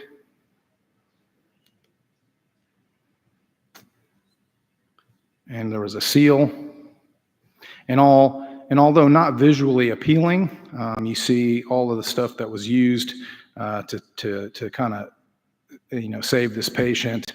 Including a couple pericardial drains, all kinds of blood products. Again, able to be sealed without open surgical repair. And again, looks like a NASCAR pileup, but but the patient did well. And non-contrast CT 2 days later was good. I've seen the subsequent 6-month CT, and it looks the same way. So there's a variety of things that you need to have in your toolbox as a structural interventionalist. And, we've obviously haven't covered it exhaustively, but hopefully that gives you a nice overview. Thanks. Great presentation, George. And you're right. I think even for just standard caths, we need to have a toolbox. We have to think about it because these bleeds can occur at any time we open up an artery and we're going after things. So next, Dr. Matthews is going to speak to us again about endovascular treatment of pulmonary emboli. All right. So a little different this year. I'm not actually showing any cases. I'm actually talking data. So I'll let George show the cases. So these are my disclosures. I do work with a lot of thrombectomy companies. So if we look at the market now, there's a ton of devices out there too, but there are 7 devices right now that have PE specific indications. So we have the EKOS catheter, Unifuse and Craig McNamara catheter. So that's just regular catheterectomy thrombolysis without any acoustic pulse therapy. The Bashir catheter as well too, which is a pharmacomechanical device, but really it's another form of catheterectomy thrombolysis. And then we have small, medium, large bore thrombectomy devices. So we have the FlowTriever system, which is large bore, Indigo, which goes from small to medium bore, and AlphaVac, which is another large bore system. See, these are all devices, P-specific indications. There are a number of other devices as well, too, that are all in the state of ID trials. It's actually about 16 different companies that have catheters coming. But this is super complicated slide that I made, kind of talks about the trial data that's out there as well too. And I've kind of broken them down between CDT, medium bore, and large bore. And I just want to focus on a couple of things here as well too. So if we look at the CDT trial, so that's Ultima, Seattle 2, Sunset, and Rescue.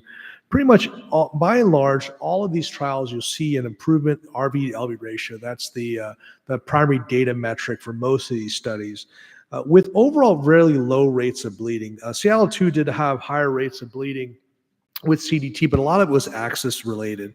But by and large, the other CDT trials did not bear out that thrombolysis was associated with large amounts of bleeding, and overall very low rates of mortality. The biggest issue for these trials with CDT is device time. So in general, you're going to be looking at infusion of a drug over a period of 5 to 24 hours. The one study that I want to point out is Sunset P, which was a randomized controlled trial between acoustic pulse therapy with EKOS versus standard of care catheter-directed thrombolysis with lytic. And really, they found overall efficacy with both modalities. So there's a question of whether or not acoustic pulse therapy does anything different over just standard of care catheter-directed thrombolysis alone. And this has been a point of contention for a lot of different folks. Now, when we're moving on to large bore thrombectomy, we have the FLASH study and also FLAME, which kind of looked at high-risk P subsets as well too. And then, of course, most recently released was the PEERLESS study, which was a randomized controlled trial comparing CDT versus the FlowTriever system. In general, overall, improvements RV-LV ratio, which you're going to see. What I will point out, too, is that in the FLAME study, which looked at more higher risk patients, there were a higher rate of adverse events. So most of this was treatment related. Now, this was a sicker cohort, patients with higher risk features as well too. But the point is that when you look at large bore thrombectomy, it's not without consequence. So in patients who are sick with high PA pressures, we have to be careful with these larger devices because they can compromise the right ventricle. And so there is, a greater risk associated with these patients. And this will be further studied in the PERSEVERE randomized controlled trial, specifically looking just at the high-risk patient population. The PEERLESS study also, it looked against CDT, and really there was no major difference between the two except for when we look at ICU hospitalizations, length of stay. These things were reduced. And then they're going to be looking at this further in the PEERLESS 2 study, looking at against anticoagulation. Extract P was done with the CAT8 device from Indigo, so small bore thrombectomy, which was highly effective as well too. And subsequently within the STRIKE registry, the interim analysis here showed significant improvements for medium bore thrombectomy using the Lightning 12 system and also the FLASH system as well too. Across the board, you can see time-wise, longest is with CDT, but once you start getting into medium and large bore thrombectomy devices, you can get on-table results very quickly in a short amount of time, even as few as 15 to 20 minutes. So despite all of this data, the guidelines really do still lag behind too. And by and large, American Heart Association, the ESC has probably been the most progressive, actually suggest considering using pharmacomechanical thrombectomy or surgical thrombectomy for patients that are hemodynamically unstable or as an alternative rescue thrombolysis. Still really have not shown or suggested using mechanical thrombectomy up front. Now, PERT does actually suggest using it in patients who have a risk of decompensation or after failed thrombolysis or catheter-directed lytics. SIR still says absolutely don't do it unless they're in a clinical trial. So we're still waiting for the guidelines to change, even though we have this large breadth of data suggesting benefits. So when we talk to patients about catheter-based interventions, what are we going to say? We want to tell them, well, we're trying to prevent early mortality, clinical decompensation. We want to improve symptoms. Question regarding reducing the risk of CTEPH and also post-PE syndrome. We don't know the answer to that yet. That's still an unknown. But certainly, we also want to talk about major bleeding risk because the bleeding is still something that's associated with mechanical thrombectomy. Intracerebral hemorrhage does happen, but rare.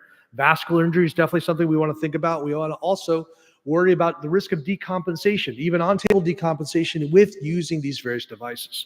So there are 6 ongoing randomized controlled trials. It's an exciting time, 2025. We have HI-PEITHO that's comparing EKOS versus anticoagulation. PEERLESS, which I already talked about, which just released, but PEERLESS 2 will be comparing FlowTriever versus anticoagulation. PE-TRACT will be looking at the endovascular therapy with CDT or mechanical thrombectomy versus anticoagulation. STORM-P is looking at medium bore thrombectomy with FLASH 16 and also Lightning 12 versus anticoagulation. PYTHO3 is looking at reduced dose lytics versus just straight heparin anticoagulation. And then the PERSEVERE study is looking at using the FlowTriever, large bore thrombectomy versus standard of care for high-risk PE. So HI-PEITHO, as I mentioned, is being randomized 1-to-1 anticoagulation plus ECOS versus anticoagulation alone. And they're again looking at this 7-day composite of PE-related mortality, PE recurrence, and respiratory collapse. PEERLESS 2, FlowTriever versus anticoagulation. They're looking at all-cause mortality out to 30 days, and also all of the usual components here as well too. It's a win ratio, very popular now too, to try to hopefully show positive results. And then medium bore thrombectomy, again, the STORM trial. So this is going to be looking specifically at changes in RV to LV ratio, major adverse events, and also functional outcomes and quality of life going out to 90 days, because we know that a lot of these issues don't just end at hospitalization. PE TRACT is looking at lysis and also mechanical thrombectomy versus anticoagulation. And they have multiple outcome measures. And I'd like to highlight the fact that they're also looking at peak oxygen consumption, which is actually a very important metric and maybe more sensitive than some of the other metrics that we used before. It actually tells us a lot about how patients are actually doing afterwards. So this is an exciting time when it comes to PE trials. There's a lot of trials on the horizon. We've gone a long way since the original PYTHO trial and Ultima. And now here, if we look at the future, you see all of these, all the ones with the blue dot are randomized controlled trials, and everything on the right-hand side there too, multiple device-related IDE trials. I'm the global PI of the TRUST trial too. It's another thrombectomy study as well, and also involved with some of the other ones as well. So hopefully in the combination between these single-arm studies and also randomized controlled trials, we'll be able to give you some good information regarding what to do in these PE patients. Thank you very much. Lovely talk, Jay. Next, George is going to come back up, and he's going to give us some rapid-fire cases of pulmonary emboli. All right. Thank you very much. Oh, whoops. All right. So I always try to do these talks and base it on something that's happened fairly recently. So this is from a call in December where I got called to 2 of these pulmonary embolisms within 30 minutes of each other. So case 1 is an elderly gentleman with known factor V Leiden, previous carotid disease following a stroke, and he was taken off his DOAC by a hematologist who will remain nameless a year ago.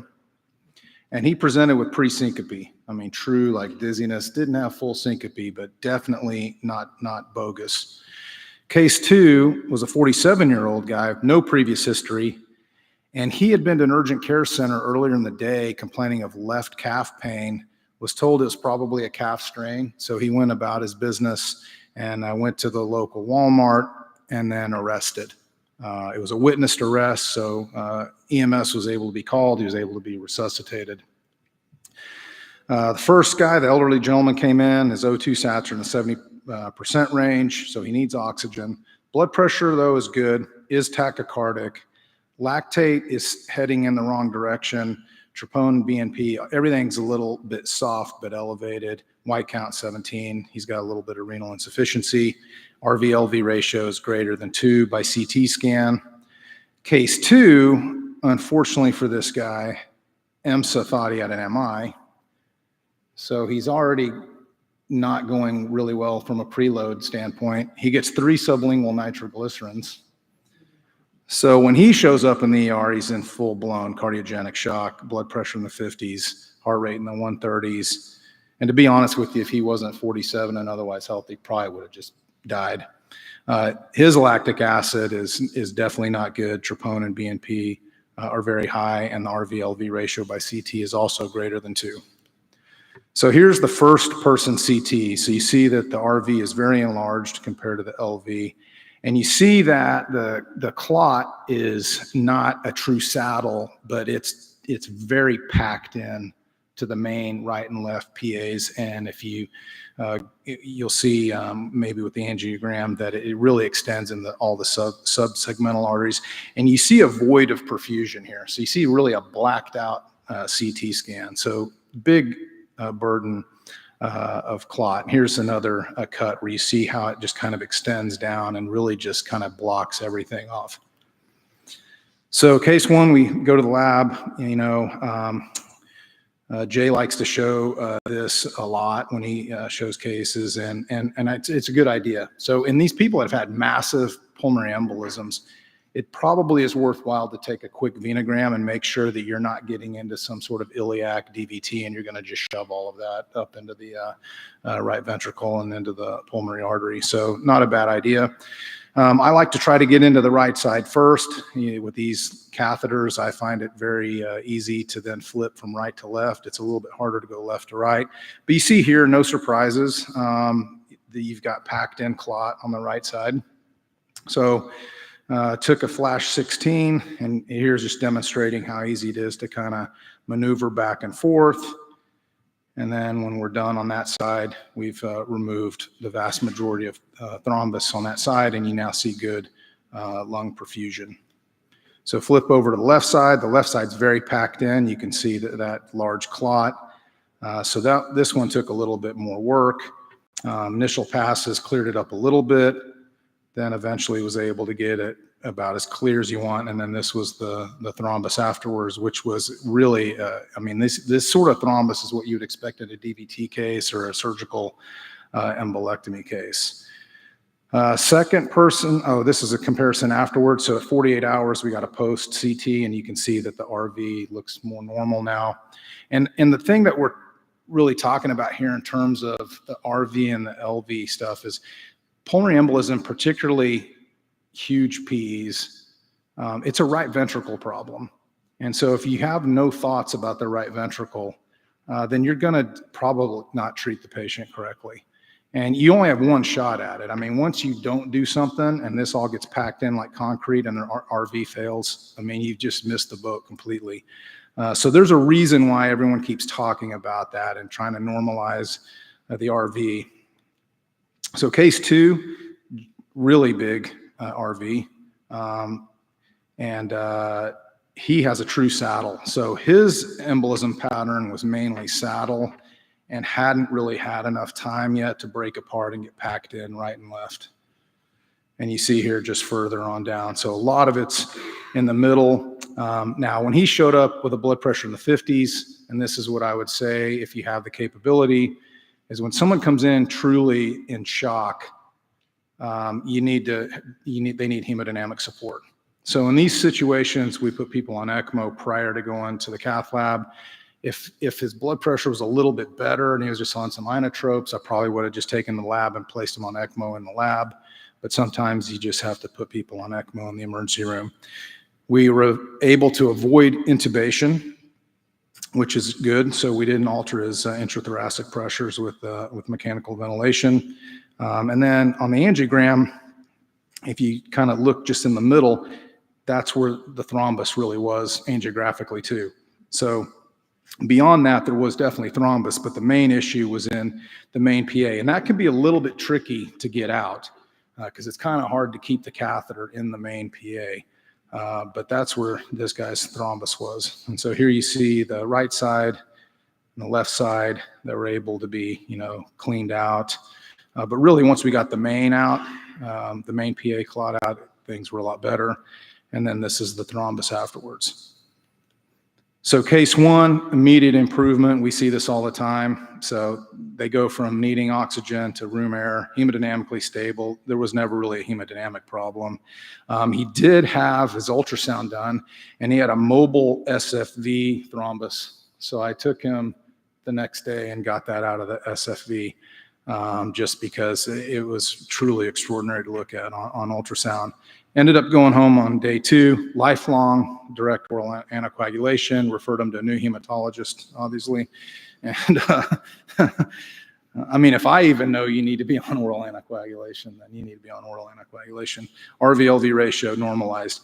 Case 2, there was an immediate hemodynamic improvement. We were able to decannulate him at 48 hours. He was hemodynamically stable on ECMO, and his RV-LV really normalized pretty quickly. And at the time I made the slides, the workup was ongoing, but he's homozygous factor V, it turns out. All right, case 3 is one of these cases where you have to think about other options. And this is where the history is very important. So sometimes when the ER people are talking to you. You know, maybe they're not telling you the entire story. But anyway, 77-year-old woman who presumably got real short of breath recently.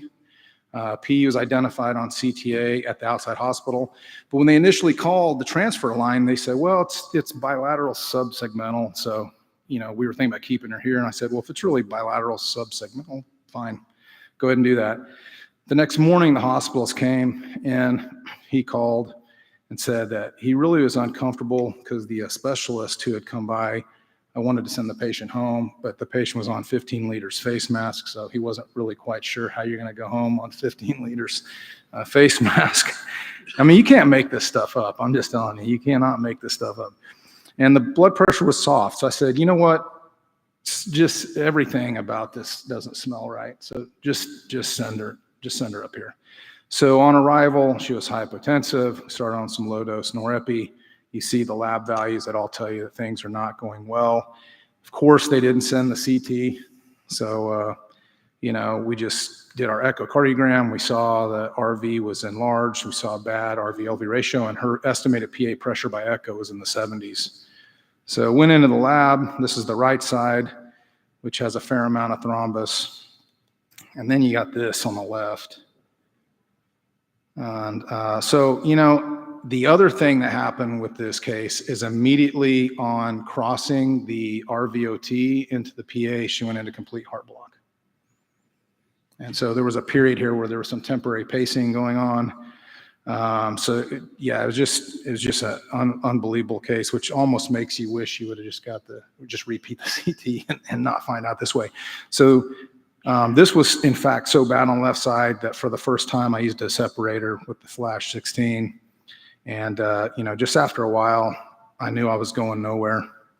And this was the final angiogram. So I'd gotten some thrombus out, but this lady was not as good as she needed to be. So we kind of got her stabilized hemodynamically. With all of the stuff that had happened with the complete heart block, I just kind of paused and talked to the surgeons. And we have a pretty active open surgical embolectomy program. I mean, by active, I mean we do about 5 or 6 a year because that's about the frequency by which they need it. And so she did great, as a lot of them do. So she went to the OR. You see all of the stuff that was able to be pulled out.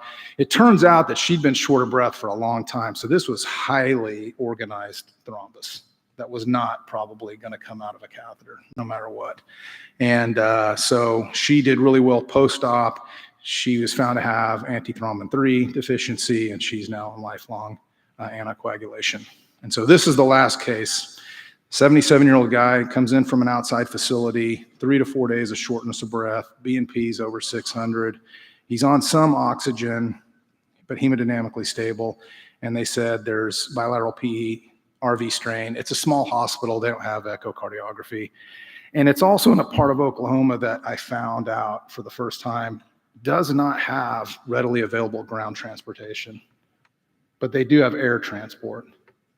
So the ground transportation wasn't going to get there for 8 hours to pick up this guy and bring him to Oklahoma City. So I said, well, listen, I really don't like flying people with PEs because you're about to change their chest pressures and things are about to go sideways. But I also don't like the idea of 8 hours, you know, of the guy sitting there. So they flew him. When he arrived, he had escalated his oxygen requirement. Blood pressure was lower. And so I, you know, instead of redoing CTs and all that stuff, I just said, look, let's just go to the cath lab. So we had a very nice bilateral embolectomy, improved his O2 sats. I was very proud of myself. Talked to the family. Echo tech comes in, asked if she can do the echo while I'm chit-chatting because it's, you know, kind of getting late in the day.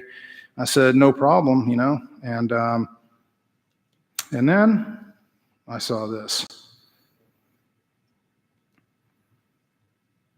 And so it would have been nice to know this ahead of time because in the meantime, I've done some embolectomy and I've not run into this. So this is a big clot in transit that you're seeing across this guy's PFO. Here's another image, and then here's a 3D. So there's as much of it in the left atrium as there is in the right atrium, but it's really socked in there. So of course I called the surgeons. You know, sometimes I feel bad for those guys because they see a picture like this and they know that they have to take him to the OR. and you know that you're about to hand them this to go to the OR, but I mean, there's really no other way. So took him to the emergency room, and he pulled it out in one piece, and he says very difficult to pull out, but that was the surgical appearance when he opened the heart and the chest. It was wedged across the PFO, and I had taken him back to the cath lab and had one of my colleagues come in and do TE because I thought it was a clot in transit, mostly on the RA side, so I was just going to try to suck it out. But when you see it across in the left atrium, it changes things. So anyways, that's the end of the cases. Before we move on, we've kind of hit you with a lot of stuff, so we have time to take some questions or hear from the panel before we move on to your case. Yeah, so the board answer for like the clot in transit across a PFO is it's going to be first is lysis. If they can't get lysis, it's going to be surgery. I've actually done about 3 of those cases, trans PFO with large bore thrombectomy. It's extremely scary, and it's really should not be done. And you'll see cases in the literature where people have been doing it with various large bore devices. Just understand that these are not, the risk of stroke is extremely high. We've used Sentinel partial cerebral protection. It's not complete protection. There may be some other newer devices that might actually help us in that regard, but the risk of sending that clot across when you're aspirating is actually significantly high, or fragmenting it as you're pulling it across. So, if you see this and you're tempted to go ahead and pull this out, don't. I mean, call for a consultation emergently first, and if they say no, well, then at least you have to have an open discussion with the family. Tell them there's a risk of stroke with doing this. Jay, the appearance of that clot in this case looked like it might have been old. There was a lot of white area in that clot, and obviously we never know that a priori. Yeah, that's something we. The see. clots are almost always old, though. Like, so what happens is when they embolize from the leg, a lot of times what I would say is it's not old sitting across that PFO, but it's an organized tube sausage that came out of the thigh or from the iliacs, and then it broke off and it embolized, and then it got lodged in that PFO. So they can remain stable like that too for several hours, even sometimes days. And when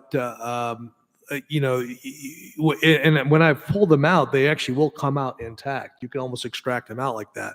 But there is still a risk that they can fragment, because there can be sections that are very organized while there are sections that are a bit more friable. And the fragmentation is the disaster part of that. Yeah, and on TE, you have cardiac motion, so you don't know if the thing's flopping around because it's just flopping around with the motion of the atrium, or if it's flopping around because it's wanting to break loose. And that's the part that's alarming, and you don't know the answer to that question. Yeah, so there have been a number of stroke cases with PE thrombectomy, especially when people use devices that don't have a long sheath. So if you don't know that you have a clot in transit and you start going back and forth, maybe you're even going up into the lungs and you're lollipopping a clot and bringing it back down, there has been paradoxical embolization in those kind of cases too. And patients have had strokes. So that's something you want to be very careful about in that technique. If you're going to go grab clot, pull it back, or if you have, unrealized clot in transit with a PFO, it does help to sometimes just get a quick echo just before you get started, if you have that available.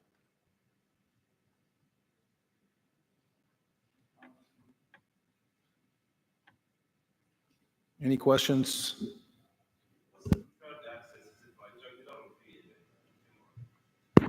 Yeah, I mean, it depends on what specialty you're in. Yeah, it's easier to do. It's easier to do from the leg in total, particularly once you get into the 16 French and above, just because sometimes these people are short of breath and they're already kind of sick, and smashing their neck for 45 minutes is not an amazing situation. But there were times with the 12 French where right IJ, it will help you get into the right part of the lung really easily, but then you have the problem of getting over to the left. So if you're starting off, I would go femoral, right femoral. And that's a conversation I have with the ECMO team too, is if we're putting them on ECMO, it's like, please use the left side for ECMO and leave me the right side for the pulmonary embolectomy.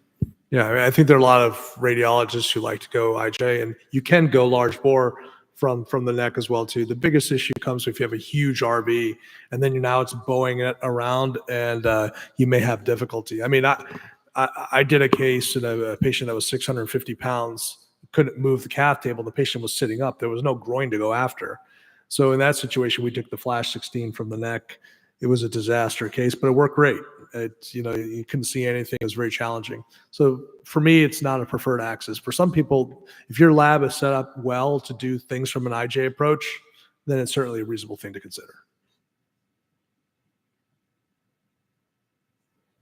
Okay, thanks everyone.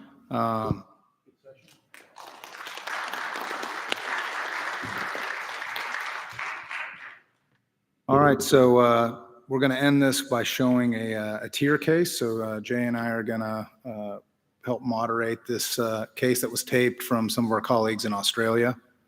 So whenever you guys can pull that up, that's great. Well, thank you for joining us here at Sir Charles Gunn Hospital. My name is Wen Yang, one of the cardiac interventionists. Towards my right here is Kevin Chung, who's helping me with the case. And here in the lab, we have Dr. Majori, who's helping with the toe imaging.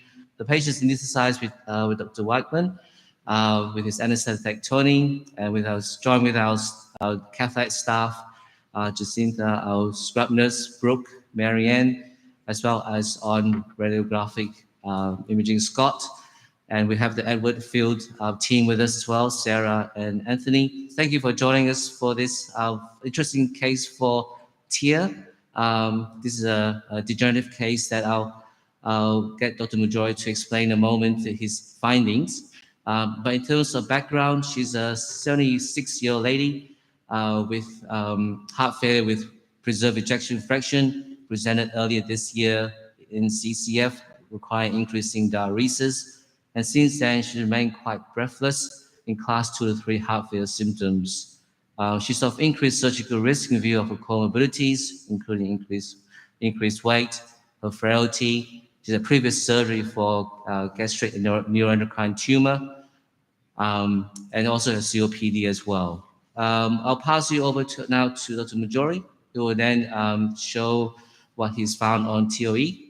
Just starting with the 4-chamber imaging, you can see that biventricular function is preserved, as Wen alluded to. There's biatrial dilatation, more so the left than the right, with quite marked left atrial dilatation. It's a Barlow's-looking mitral valve with diffuse thickening, and there's an anterior leaflet prolapse with an A1 flail, I should say. So just going through the biplane of the bicommissural image, with the cursor placed in the mid position, you can see that there's the flail segment lateral, and the biggest coarctation defect, therefore, is at the side of the flail with the cursor positioned more laterally. And here you can see the biggest coarctation defect, which is where the largest PISA is originating from. With the collar on, you can see what one would expect. It's a severe regurgitant jet, which is eccentric, and just demonstrating the findings with the 3D. There is the lateral flail as imaged here, in terms of the surrogate findings and guiding the procedure, the septal height is above 4 centimeters. There's actually blunted S-wave, probably with a little bit of flow reversal, but blunted S-wave in the left upper pulmonary vein. Couldn't unfortunately adequately image the right sided veins. And we currently have some issues with our continuous wave. Unfortunately, we'll be pulsing today to work around that, but the mean gradient was 1 millimeter of mercury. Thank you, Dr. Majori. So in summary, we've got a 76-year-old lady of increased surgical risk with degenerative mitral valve disease, particularly a failed segment in A2, more the lateral part of A2. So our plan today is to use the Pascal device in order to perform TIA. So we'll get started. So we've done femoral venous access and ultrasound guidance with pre-closure 2 probe guides. Now we'll start the transeptal to organize the transeptal puncture. And one of the main features Yeah, that so he your showed was the superior, mean I gradient. think And that's so you. that's a very important point, that they're starting off with not much in the way of mitral stenosis. See So on the short axis. So I think you're quite posterior. There you are there, Wayne. So I think you're quite posterior.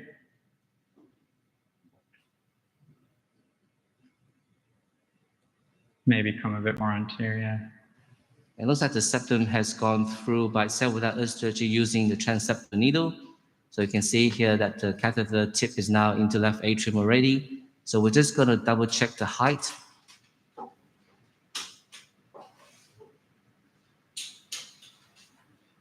It's about 4.3, I think, when great. possibly a tiny bit less. Many of you TAVI operators will be familiar with this kind of system. The Edwards system is very similar across the range from TAVI to TIA. So we're just using a Amplatzer extra stiff wire. I'm going across the septum now, Paul.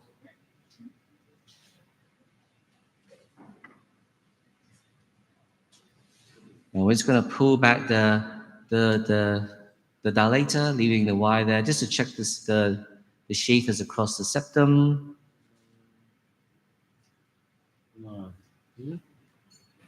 So is what's across the septum now? You've got about... You can see there's plenty of sheath across the septum. a lot of sheath, yeah. And now we're going to pull both the wire and the dilator back. Nice, yeah. So the Pascal system has a lockable system for the various components. So there's a lockable system for the cerebral sheath. We're now introducing the Pascal system into the cerebral guide. Many of you will be familiar with the system. It's similar as an introducer, and then we introduce part of the cerebral catheter inside. Take off the introducer. And then we're going to aspirate 45 mils. So this mechanism is to de-air the system. It's very different from the other tier system, where it's a flush system. So we don't have to have all the attachments in comparison. So we just aspirate and flush.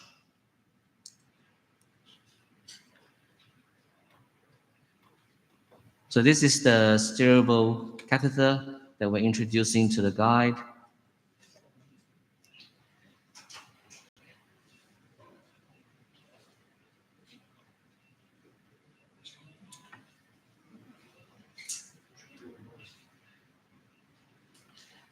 So now we just get Dr. Majori to see us towards the back wall whilst we introduce the system into the back of the left atrium.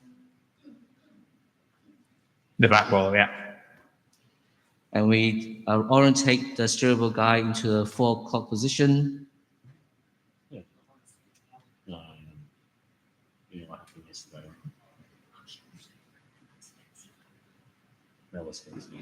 All right.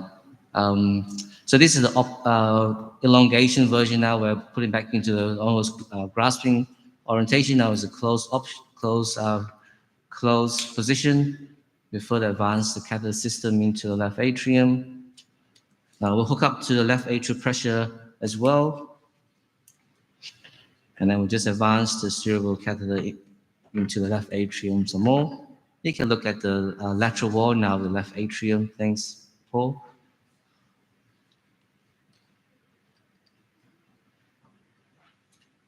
Sometimes there's no room, you head towards the primary vein. That's a little indentation you can see at the top right. So we'll just head there to get some more room. We'll add some flex and slowly navigate down to the valve. And introduce some more of the steerable catheter.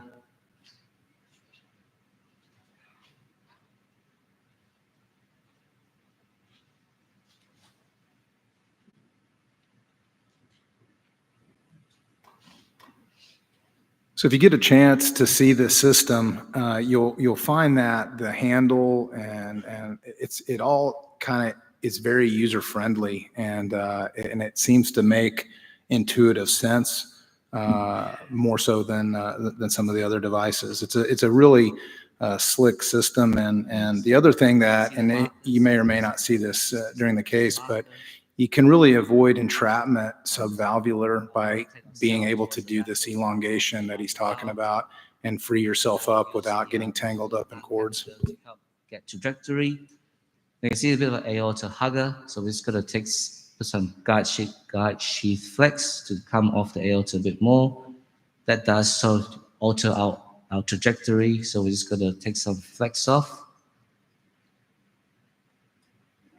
So now we're going to open the Pascal and to get orientation.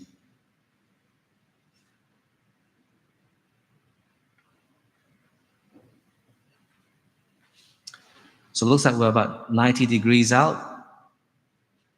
Yeah. So if you don't mind just going to 3D. So you're sort of at a 1 and 7 position. So in this view, we can see how the Pascal implant system works. Dr. Chung can change orientation using the Pascal system by clocking and unclocking. We're sort of aiming for a 12:30, 1 o'clock position in view of the flail being more lateral. It seems to be in that position at the moment. So we'll take some of the retain. So normally it's a two motion where Dr. Chung will unclock and I'll just go slightly clock while she unclocks to maintain the central position. We'll just check orientation with Dr. Majori. Dr. Majori, what do you think about the orientation? Position is good, slightly anterior. Position is good over the flail. And you're, 12:30. 12:30, 6:30. Yeah, I think so. So we go back to X-plane. Yep. So George, in a case like this, you So would we'll prefer just Pascal check the as opposed to G4? independent class. So that's Dark is P. I mean, I think it's your posterior whatever and you're light you're is most comfortable anterior. with. I think there's definitely advantages to G4. recheck the trajectory. You know, we're kind of in our early Pascal experience, so you know it's hard to go against what you're more familiar with. But there are features of the Pascal that I do like, particularly if you have to use a second device. Yeah, the spacing tool seems to help in terms of the gradients, but you know, in an anatomy like this, I'd probably tell the patient that they're probably going to have probably more than mild MR at the end of the case. Yeah. And kind of plan Go from 4 plus to 3 plus. Yes. Yeah, I mean, I would do more G4 for this, just because take some of the flex off, just with these Barlow try to valves, get they're just below so complicated the flail. against what you're most comfortable with. For us, again, we're also in the early Pascal experience, and we've had some SLDs, so I think we still need. I mean, it's still very much a G1 device, and they're still working on their clip designs and whatnot too. So I think there's definitely opportunities for improvement. And I missed the part. Did they mention whether this is a P10 or ACE, or did they say first clip We'll was? just come up below the flail and we'll just ask the majority to recheck our orientation on 3D. See the flail just medial when? Yes, So we could, I don't know, would you put a second next to it? And we might have to. yeah. It seems like it was just too wide for one device. Yeah, this is a minimum of That's 2 clip nice. case. So You we're have to just gonna stabilize the grab other those clip. leaflets. Absolutely, 3 clips is definitely very reasonable. This is such a boggy valve. And drop both. I missed the mitral valve area to begin with too, we're just but you gonna know, you kind recheck of always our have to anticipate posterior. what you can So do we're just with gonna what space go you have down. left and what gradients you start off with, and kind of take things step by step. But 2 to 3 clips is probably what I plan for here. Go interior. And raise the grippers. But Yeah. you know, besides the elongation ability with the Pascal, one of the benefits I think is it's a lot easier to see when you actually have the leaflets within the grippers. You know, depending on your echo cardiographer's technical skill, sometimes it can be a little challenging with G4. Take it and try for a second more medial, or just take it and we'll see how we go? Yep. How it looks. So following assessment, looks like the MR reduction is improved. There's some residual MR medially to this first device. The leaflet insertion seems adequate. We optimized it. Now we're preparing to accept this device and deploy it.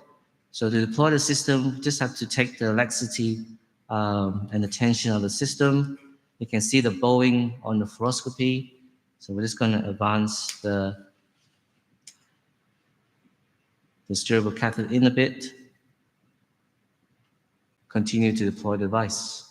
There's 2 threads corresponding to the anterior and posterior class. So we'll just remove one of the threads at a time. So we'll start with the anterior.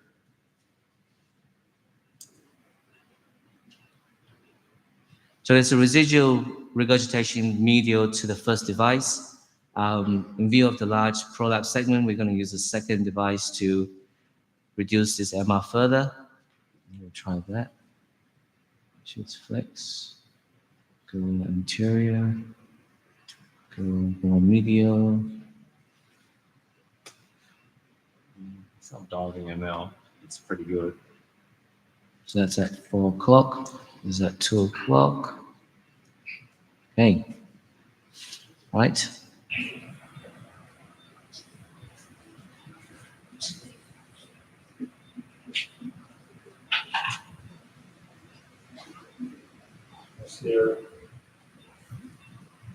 Yeah, I mean, we're just talking about how much mobility you see on the first clip. So a lot of times you have to worry about single leaflet detachments in scenarios like that. So putting a second clip is probably reasonable, both to reduce the MR as well as stabilize the first clip.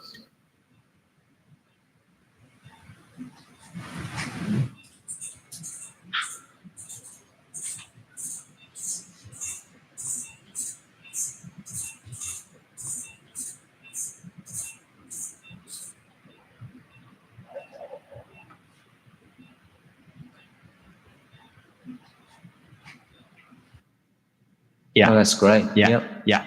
Thank you. Want to save that? Yeah. Saved it. Explain again. Explain.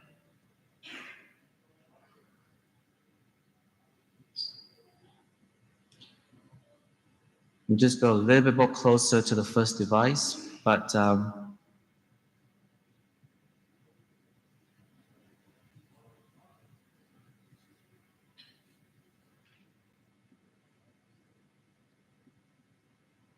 we drop to class.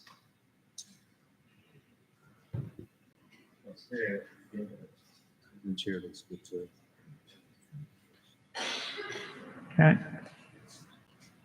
Well, we'll start to close the device. Blood pressure's gone up by 20. So we've got the pressure. And we can probably take the opportunity to get closer to the first clip, first device. No, raise them both, yeah. Yep, and then open the Pascal. Stop. Looks it's very close to the first device already.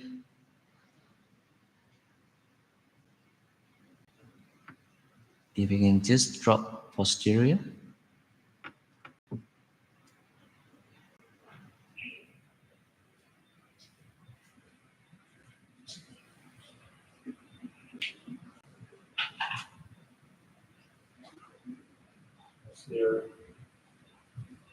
So this is very brave.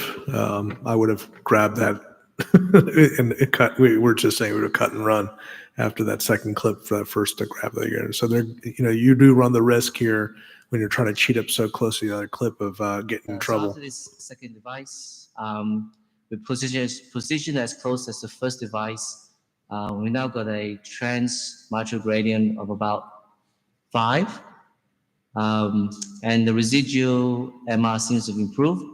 So I'll just hand over to Dr. Majori to just comment on what he sees.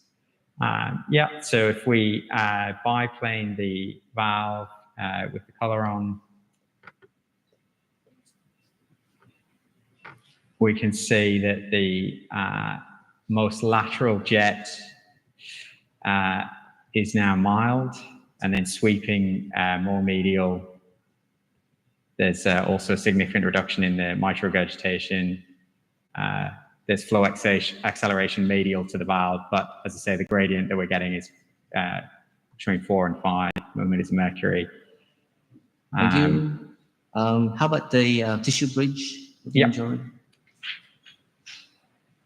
So, there's definitely adequate tissue bridge.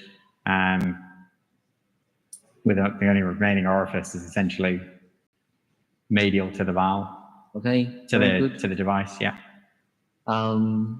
So it sounds like we'll accept this positioning. We can go back to X-plane whilst we deploy this second device.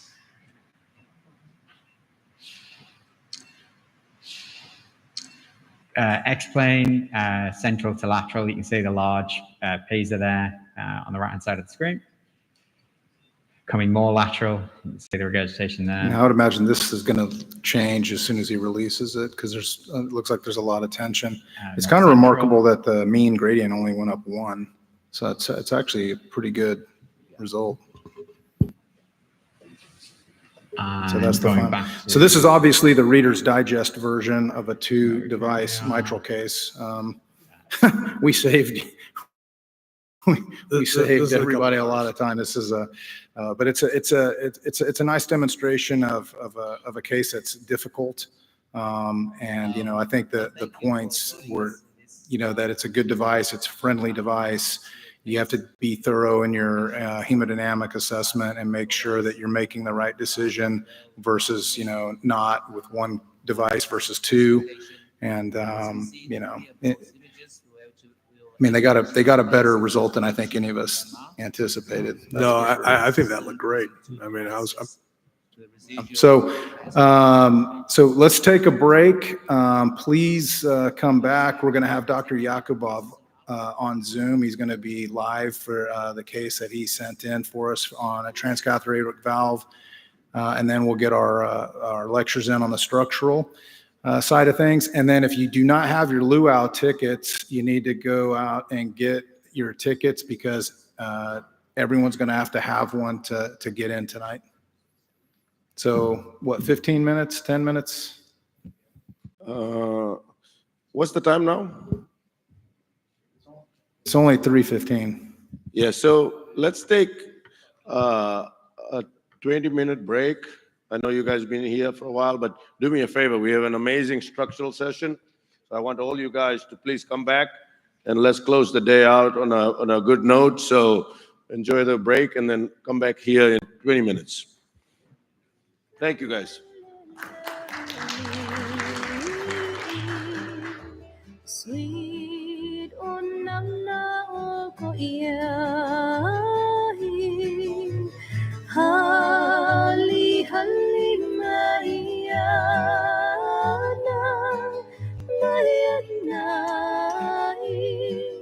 keala, vayo kaniyo, niyo hao, wahikimae, o mano, o kalani po, vayo kaniyo, niyo hao, wahikimae, o mano, o kalani po.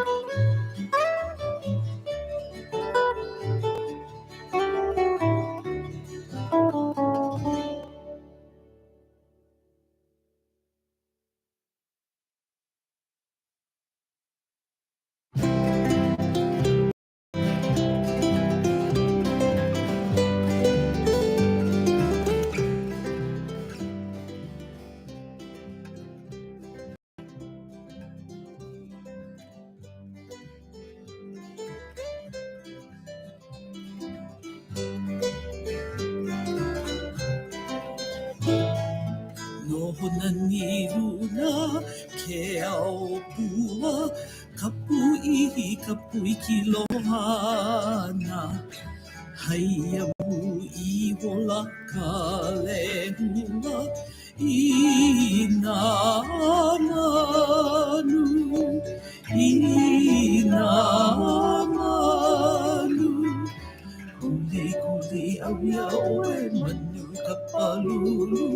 ana vale mai no ia e aha ho I o I ko manao ai no I no I o lelo ana oe I ko haike e ia I hono me oe na au makua pe e I ka poli I au ia I au ia kuli kuli au ia oe manu ka palu ana vale mai no ia e aha I oe I ko manao ai no Kina kauna I Hawaii Pupulu na hailona Kuhi kuhi ke ola ya kapo Oh yeah no Oh yeah no Kuli kuli au ya oe manu ka palulu Hana vale mai no ia He aha I oe I ko manao Ai no Ai no iho no ai pono iho I kopo mai ka inui I ke ia e ula ko lako oh yeah no oh yeah no Kuli kuli au ya oe manu ka palulu Hana vale mai no ia He aha I oe I ko manao Ai no Ai no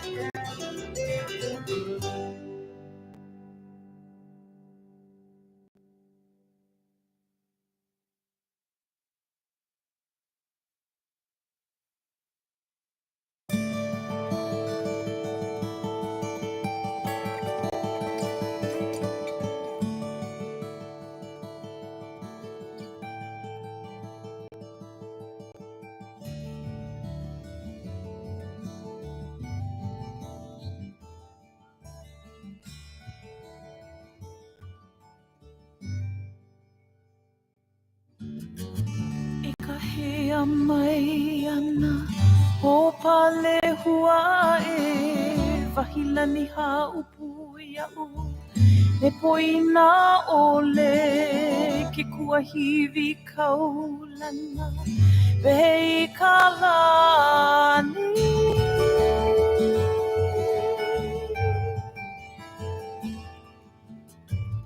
o ka wahi kie loa Ho pale hua e pamai ana ka makani I ka ulu na hele ulu puni mako I ke ala pale piva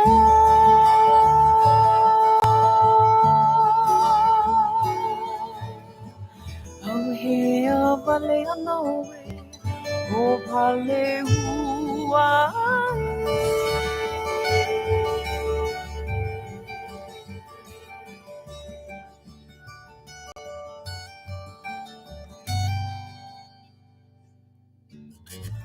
Haina ia mai ana ka puana la e ka hea mai ana o o pale hua e ki kua hiwi kaulana pei kalani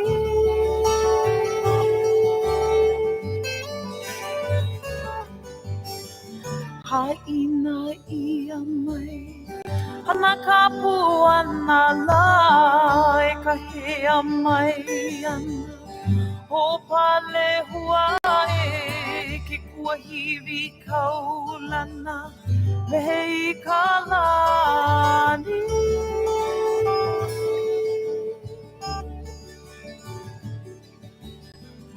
o hea vale ana oe o pale hua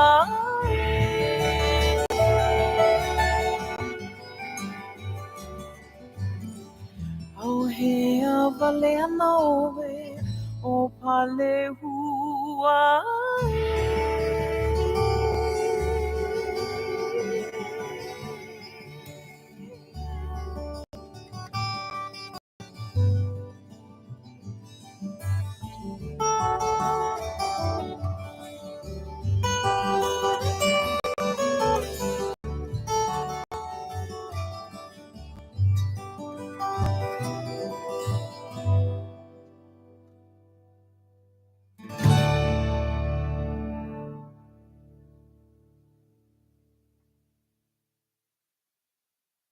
One, two, one.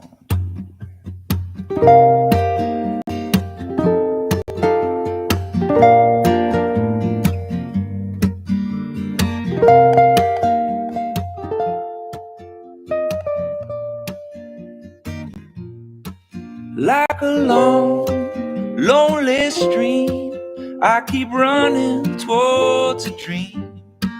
Moving on, moving on, moving on. like a branch on a tree. I keep reaching to be free. Moving on, moving on, moving on.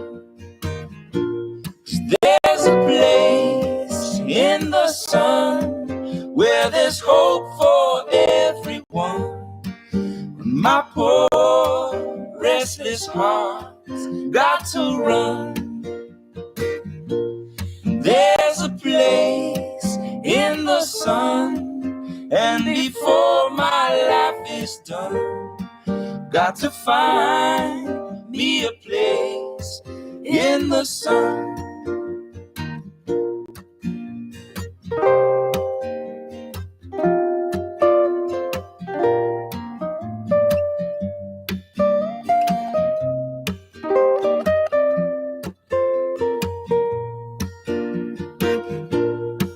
Like an old dusty road, I get weary from the load. Moving on, moving on, moving on. Like this tired, troubled earth, I've been rolling since my birth. Moving on, moving on, moving on. There's a place in the sun where there's hope for everyone.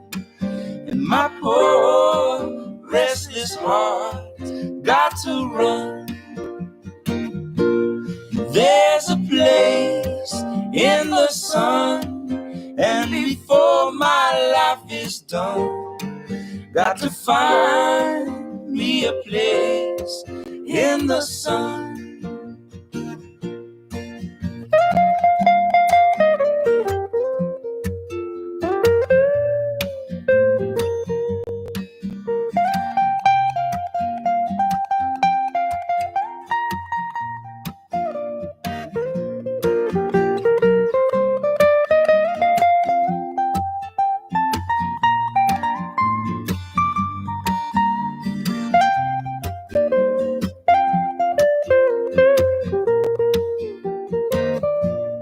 There's a place in the sun where there's hope for everyone. And my poor to run. There's a place in the sun, and before my life is done, got to find me a place in the sun. There's a place in the sun where there's hope for everyone. Got to find me a place in the sun. Got to find me a place in the sun.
I feel free now. You know, I was just confined, like, you know. My mom was born in my dad was born here. But my dad was, he worked for the Navy.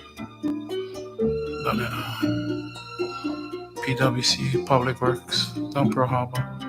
Oh, my mother was tight there. It was tight. My papa was tight.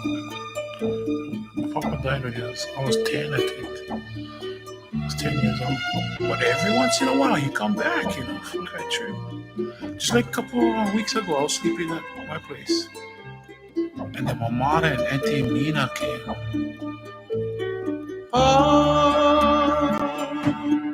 Would they feel? Would their smiles be content then and cry? Cry for the gods, cry for the people, cry for the land that was taken away. And then yet you'll find a way. He loved music, bro. He had a massive heart attack. The weight and just depression, but he was real depressed. I was on the same course he was going. And you know that too. That's why he came back and told me that, yeah. Because he did come back. He told me that, yeah, because, you know, don't be scared. There's people here for help you, man. It's kind of like telling me if he had them, he would still be here. I still believe that if he called me, he'd be alive. Because he died of a broken heart, bro. How would he feel? Would his smile be content then and cry?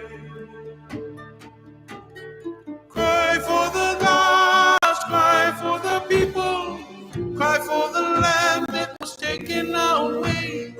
And then yet you'll find a way.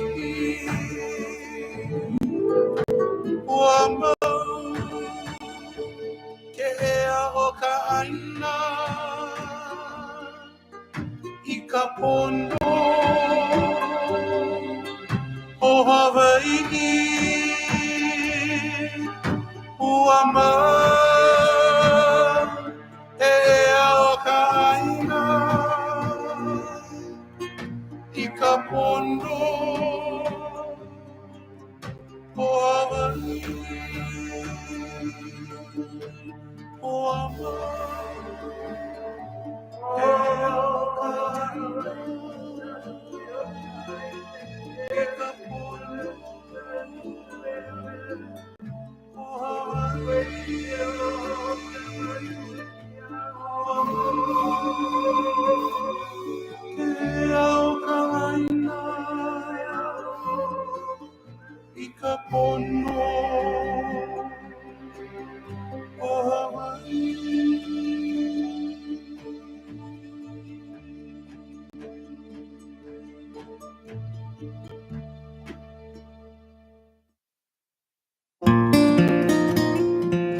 Makikai, oh no libai, wahine ilikea ikapoli o molokai no kahike.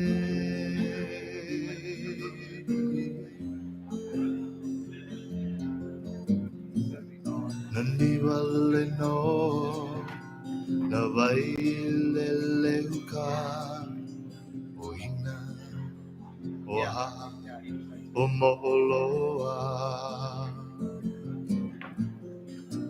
Na vai kolu, i kaulu vehi vehi, o kamalo, i kamali. Ua kalau makikai, oh no livai. Wahine ilikea ikapoli o molokai no kaheke.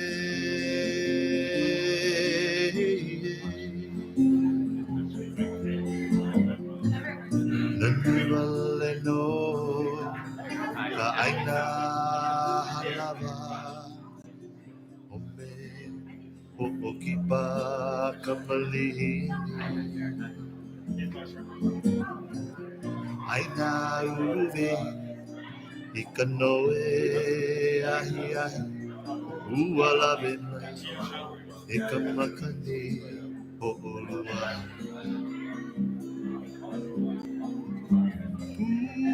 ua kalau makikai o no rivai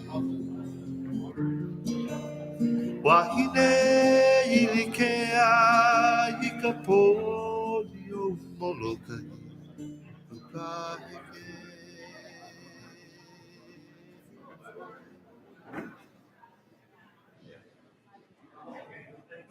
All right.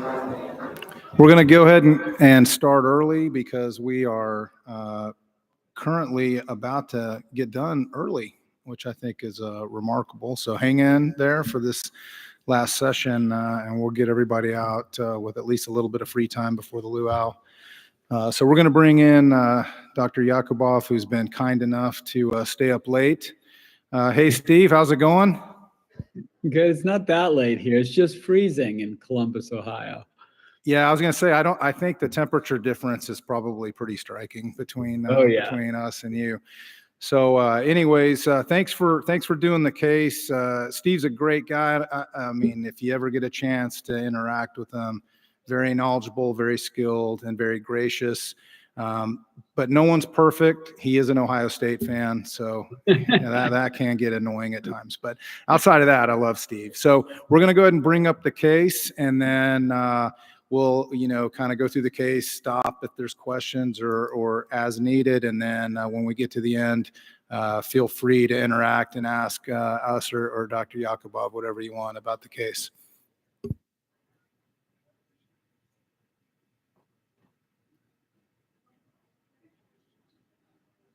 Yeah, and feel free at any point in time to stop also, George. Okay. Yeah, so this is a case, the tape case at our institution. Good morning. I'm Steve Yakubov. I have my team at Riverside Ohio Health to perform a transcatheter aortic valve replacement with a number 34 core valve FX Plus. And I'm going to introduce my team to start off. To my right is Dr. Carlos Sanchez, one of my partners, and behind me is Dr. Jeff Lyons, our cardiothoracic surgeon who's heavily involved in the TAVR program with us and has been a strong supporter of the program. My team in the room, Molly is at the head of the bed. She'll be giving conscious sedation and keeping an eye on the patient. All of the cases that we do for TAVR, for the most part, are conscious sedation, nurse-driven anesthesia. Next to Dr. Sanchez is Jordan, our tech, who will be helping us at the table. And in the background, we have Sarah, Bailey, and then Nate is helping prep the valve. At the desk is Leslie. She's our fearless leader. So we're going to get going. So what we've done so far is we have right radial access, again, conscious sedation. We have a 5 French pigtail catheter through the radial access. He was a little bit tortuous in the forearm. We have positioned that in the non-coronary cusp. He has underlying conduction defects, including a right bundle branch block and a slightly prolonged first-degree AV block on his baseline EKG. So we have a temporary pacemaker in the left groin, and that pacemaker wire is in place. And in the right groin, we have a single perclose access. Our femoral access is done under ultrasound visualization at the femoral head, planned by the CT ahead of time. And we have one perclose in place here. And now there's an 8 French sheath, and we're going to exchange the 8 French sheath after we cross the valve for our 18 French dilator to do the core valve. In this particular instance, I'm going to go over the slides, but this is a complicated case. He has extensive calcification. It extends into the left ventricular outflow tract. It's a big spicule of calcium. Carlos has thoroughly evaluated this CT scan ahead of time along with our Medtronic team. So we have a plan for how we're going to approach this severe calcification. I'll show you the images in a minute. we will use a Lunderquist wire for two reasons. One, it's a 34 valves are a little bit more difficult to deploy. The other is we have supply constraints on the Confida that we typically use. So we're going to go to a double curve Lunderquist to do this procedure. And I think we're going to get the show on the road. I'll show you the slides here first. So this is an 87-year-old gentleman. He was kind enough to allow us to do his live case taping. He has a history of idiopathic peripheral neuropathy. He does have bilateral foot drop. He has hyperlipidemia. His EKG, he's shown us a variety of different rhythms. He has sinus bradycardia. On some of his old EKG, I could see a Wenckebach rhythm. He has a first-degree AV block of about 0.23 and a right bundle branch block. We did have him evaluated by EP ahead of time. He doesn't have strict criteria for a pacemaker, but he's been warned that he is at high risk with any type of valve for a pacemaker implantation, mostly because of the extent of his LVOT calcification. His EF is normal. His mean gradient is 26 with a valve area 0.9 centimeters squared, and he does have symptomatic severe aortic stenosis with mild MR and mild TR. Okay, our catheterization shows a 50% LAD lesion. The right and the circumflex artery look normal. We did not believe the LAD was significant enough to do anything about it. I think you did the heart catheterization. Yeah. All right, next slide. George, can you stop this at the moment? So here Pause it are real our quick. measurements. So we have a perimeter. Yeah, go ahead, Steve. So there's a couple of points I wanted to bring up at this point. Number one, our lab does nurse-driven conscious sedation. We use the second axis as the right radial, which means we really don't do embolic protection very often. And this is a high-risk case with a 34 evolute and a lot of conduction abnormalities ahead of time. I'd like to know what the panel thinks about what the chances of pacemaker is, and do you agree with our approach on how we're in nurse-driven conscious sedation, elderly patients, high risk for pacemakers, and going on without embolic protection? So you could open up to your panel there, George. Yeah, so I'll open it up. I have one question for you. When you guys look at the CT scan, do you estimate the length of the membranous septum by any chance so that you can get an idea of what your implant depth to membranous septum length is? Because that can be predictive also of pacemaker. Yeah, that's a great question. We don't really do that. We actually did it for the Optimize Pro trial. We gave everybody the length of the membranous septum, and it didn't really matter that much in the implantation depth. So what I mean by that is we told everybody ahead of time what we believe the membranous septum length was, and then the implant depth didn't seem to be related to that information. Personally, I try to put most of the valves at the same distance. I try to put them 3 millimeters below the annulus. Most membranous septum are usually between 3 and 4. I don't know. That's how I approach these things. I used to use it. I don't really use it that often. How about you or the panel? I'll say what I do, and then we'll go down the line with Ravi Sudeshna and Reggie and everybody else. I look at it, and only for the reason that if it's a particularly long membranous septum, and for whatever reason our 34 is wanting to dive in a little deeper, if I know that I still have greater than 4 millimeters to play with in terms of the implant depth, the membranous septum, then I still feel pretty good about the chances of avoiding a pacemaker, particularly if I stay with the narrow QRS. So in those instances, I won't keep recapturing.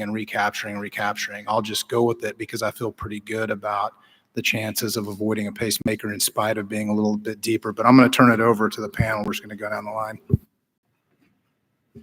Hey, Steve, it's Robbie Romano. Nice to chat with you. Again today. Yes, again. I know I've done something wrong in life to deserve this.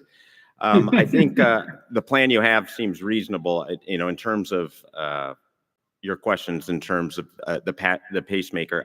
This is one, especially with a mean gradient of 26, that I wouldn't mind seeing if the EP partners, I know always can be hard to put a pacemaker in prematurely and put them in before the case. And if not, I would just try to make it the last case so that that person would be ready to get a pacemaker. I would going into this case assume there's going to be a pacemaker, regardless of members length, which we don't use at our institutions. Regardless of anything, you got to assume that. And if you get away with it, I'd almost actually be nervous sending that person home, because they don't have much left on that conduction system. Yeah. And is everybody nurse-driven conscious sedation at their institution?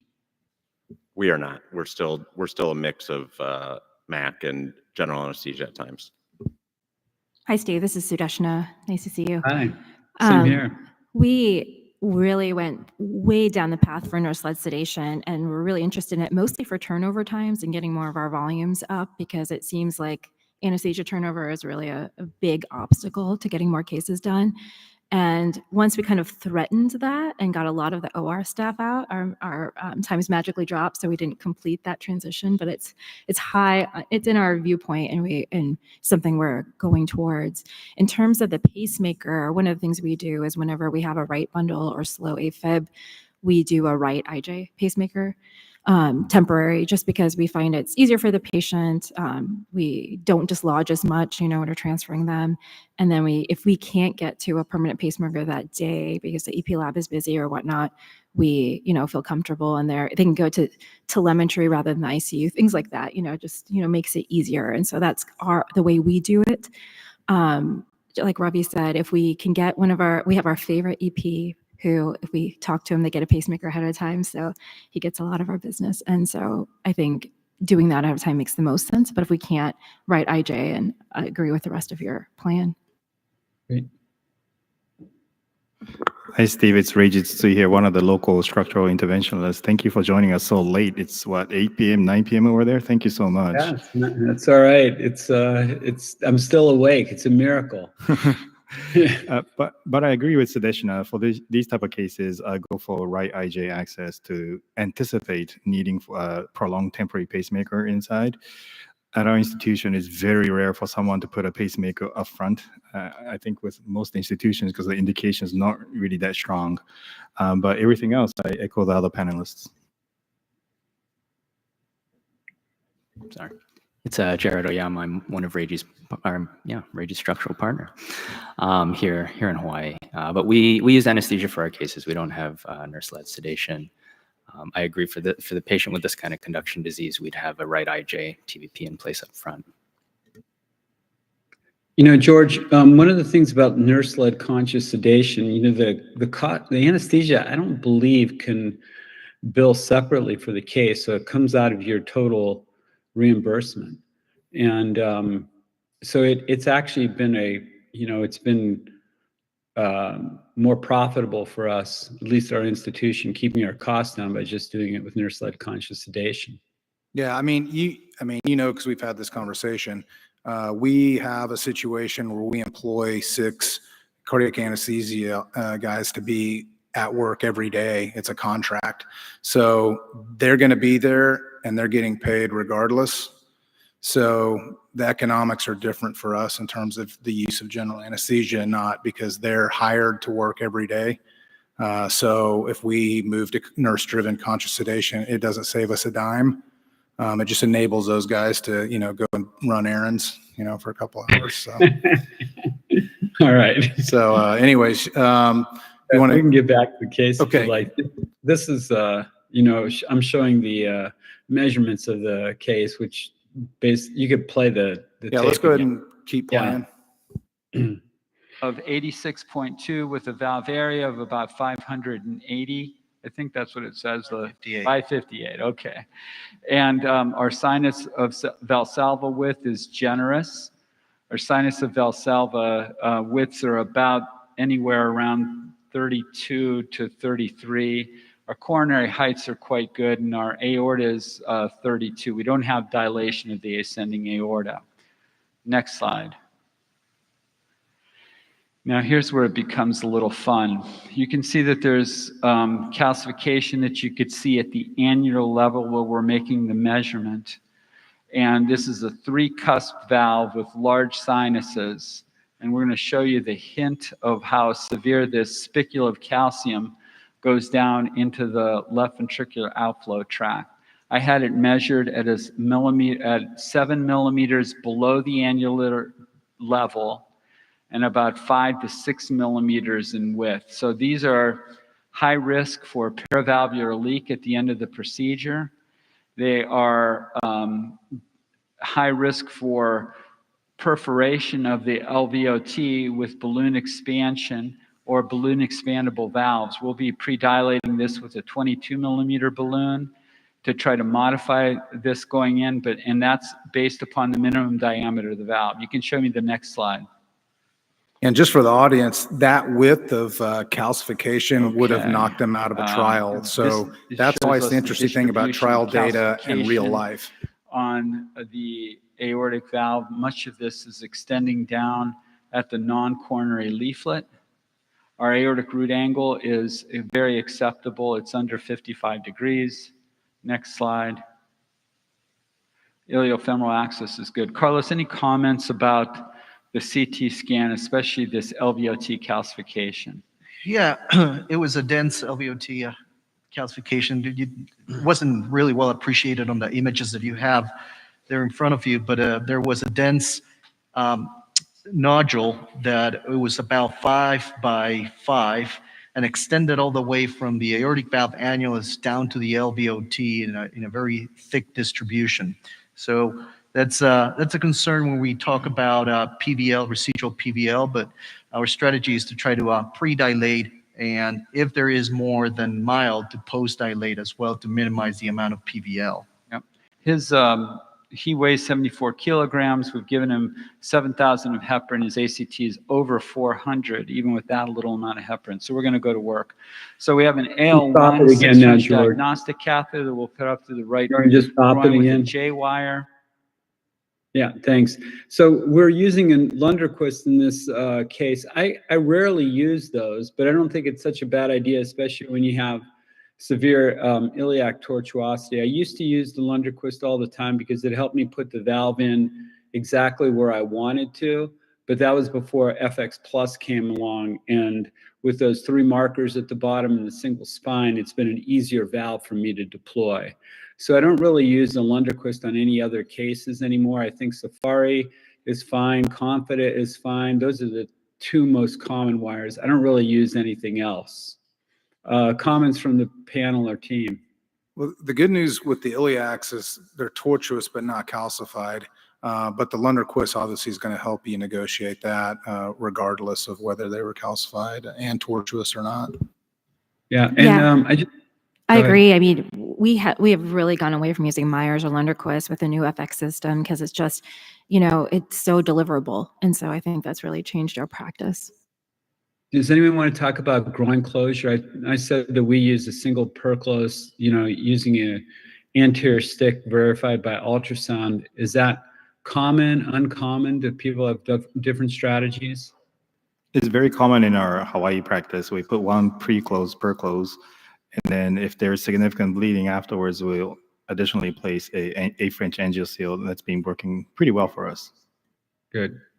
Yeah, from our standpoint, we used to do 2 percloses, but really since TCT came out, we've gone to a kind of a default strategy of 1 perclose and an angioseal at all times, and it's done really well for us so far. Yeah, we do the same. This is Nate at WashU. But for the larger valves, for 29 Sapien, for our 34 Evolute, we still stick with 2. So we did our own series of that, and there was a higher bleeding rate with a single for those. There was a pretty decent failure rate. So just out of curiosity, if you're going to use 2 closure devices, what's the thought on a mishmash of 2 different kinds of closure devices versus just using 2 of the same up front? Or are you just saying that a majority of the time one works for you? Oh, are you talking to me, George, or the? Yeah, panel? I was asking you, but Oh yeah. I use 1, and then if I have any issue, most of the time that works. That's about 90% of the time. It's that works for us. If we have any residual bleeding, then we don't really.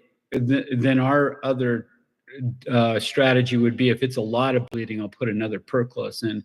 If it's a little bit of bleeding, I'll put the 6 French sheath back in. If the 6 French sheath seals the bleeding, then I'll put a minx in there. You can use anything you want at that point in time. Or you could hold, you could hold a groin that stops with a 6 French sheath. But that's what our strategy is. And the only reason I went to a single perclose strategy was you don't get the puckering of the vessel that you get with 2 percloses. And puckering occurs every time that you use 2 perclose. So I just think it's a kinder way to treat the artery.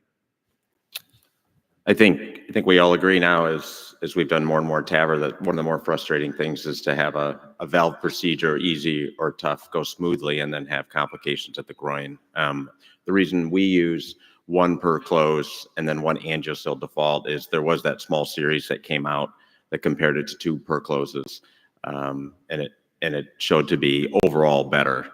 Just like Steve said, 90% of the time it works. It kind of sounds like Anchorman, that 90% of the time it works all the time. But until we have a dedicated device that really works, that doesn't cause occlusion and allows us to keep wire access, I still think we're going to just try to cross our fingers and get lucky most of the times. The only reason I brought this up is it doesn't sound like anybody uses other types of devices. And is there a need for it, or is there a role for them? I think, like you said, I mean, most of the time, if the perclose doesn't work or you need another one, I mean, we can hold pressure and they do great. I think, once you have someone holding manual pressure, you pay more attention to that groin. And I think that's really important too, instead of saying, oh, it looks great and no one's paying attention. So I like that part of it.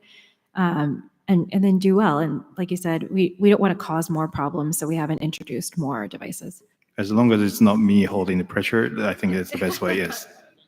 Yeah, I mean, have you used any PercuSeal? I've seen that at London Valves now about 5 years in a row. I haven't seen anyone who's actually used it, but it looks like a really intriguing device in terms of something that's mostly external, because my problem with all of these external devices is that I don't care what kind of lab you test them in, an 80-year-old woman who's got a calcified femoral is going to blow that right off of her artery. And it's going to happen right as I'm pulling into my driveway. So I'm into immediate failure versus late failure. And that's why I like perclose. Yeah, I agree. Okay. All right, let's keep playing. Would anybody use a Sapien valve in this with that big chunk of calcium in the LVOT? That's what was the main driver of this procedure. Every time I use a 34 Evolut makes me cringe, so I tend to go for a 29 valve here. But I think both valves will be okay here. Yeah, it is. That's true. 34s are harder to use, and you have to manipulate them a little bit more. And I agree with you, but I thought it would be a little safer, especially for this gentleman. Especially, I think, because this valve, if I remember correctly, is not even on the high side of a 29. You'd be significantly oversized with that calcium. Yeah. You'd be about 15% oversized with the 29, but you could, this is one where you might think about a 26+3, which is about 5% oversized, a little gentler. These kind of posterior icicles that kind of run onto the mitral valve seem to be a little more forgiving. We've gotten away with a number of these, so I actually would probably go with a Sapien in this case. Yeah, Steve, everyone knows what I think because I just gave a talk on things you need to know as a structuralist, and it was a great case of using a bunch of Ruby coils in an annular rupture. So I would not balloon expand in this situation. Yeah. Great.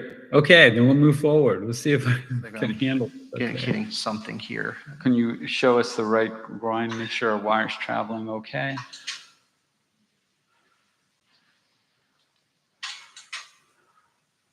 Little bit of tortuosity there. There we go. And we typically cross all of our valves in our usual way, which is a 6 French AL1 diagnostic catheter and a 035 straight wire. Most of his calcification looks like it's on the non-coronary leaflet.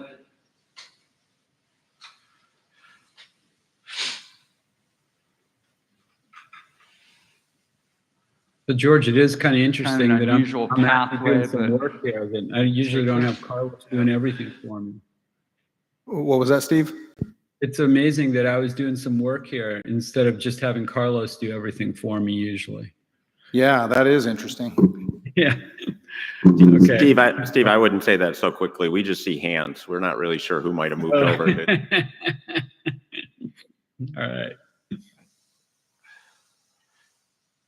No, I think it's good. As long, once you pull the wire, it's gonna jump inside. Yeah, we'd like to see this 6 French catheter go a little easier, but So this particular case, we had some tortuosity. I'm almost hubbed to that catheter, and it was a little hard to drag it across the annulus. And with so I'm gonna AL1, take what I'm given, and we'll position this with the J wire here in just a second. sometimes that amplats gets tangled up in the mitral valve. That's not uncommon. So here, what we're seeing so far is that the catheters across the middle of the valve. We like to see our wire eventually fall toward a commissure. The tip of the wires may be caught in a little bit of a papillary muscle. We'll untangle that with the pigtail catheter. So we have a J-wire exchange. The AL1 is now removed. We're going to put the pigtail catheter in next. I do like to see the wire fall in the commissure. If the wire We have doesn't... a few PVCs that are caused by the tip of the wire. We'll get out of that in just a second. No new conduction abnormalities so far with crossing the valve.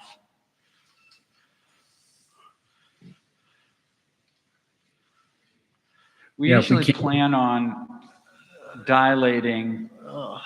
Trying to see if, this is interesting. We always use this as kind of our, if we can't cross with the catheter, then now we we're decide to across. balloon if we had not decided beforehand. So our Probably our tangled. There decision we making go. for ballooning ahead of we're in time much is better spot. calcium So we're out score, of the if they're mitral valve in the bicuspid, middle of and then if we can't cross with the catheter. middle of the left Stop it for a ventricle second, toward the George. apex. So I'll give you a pressure measurement again. The only other thing I was going to say about that, those are all great points about when to predilate.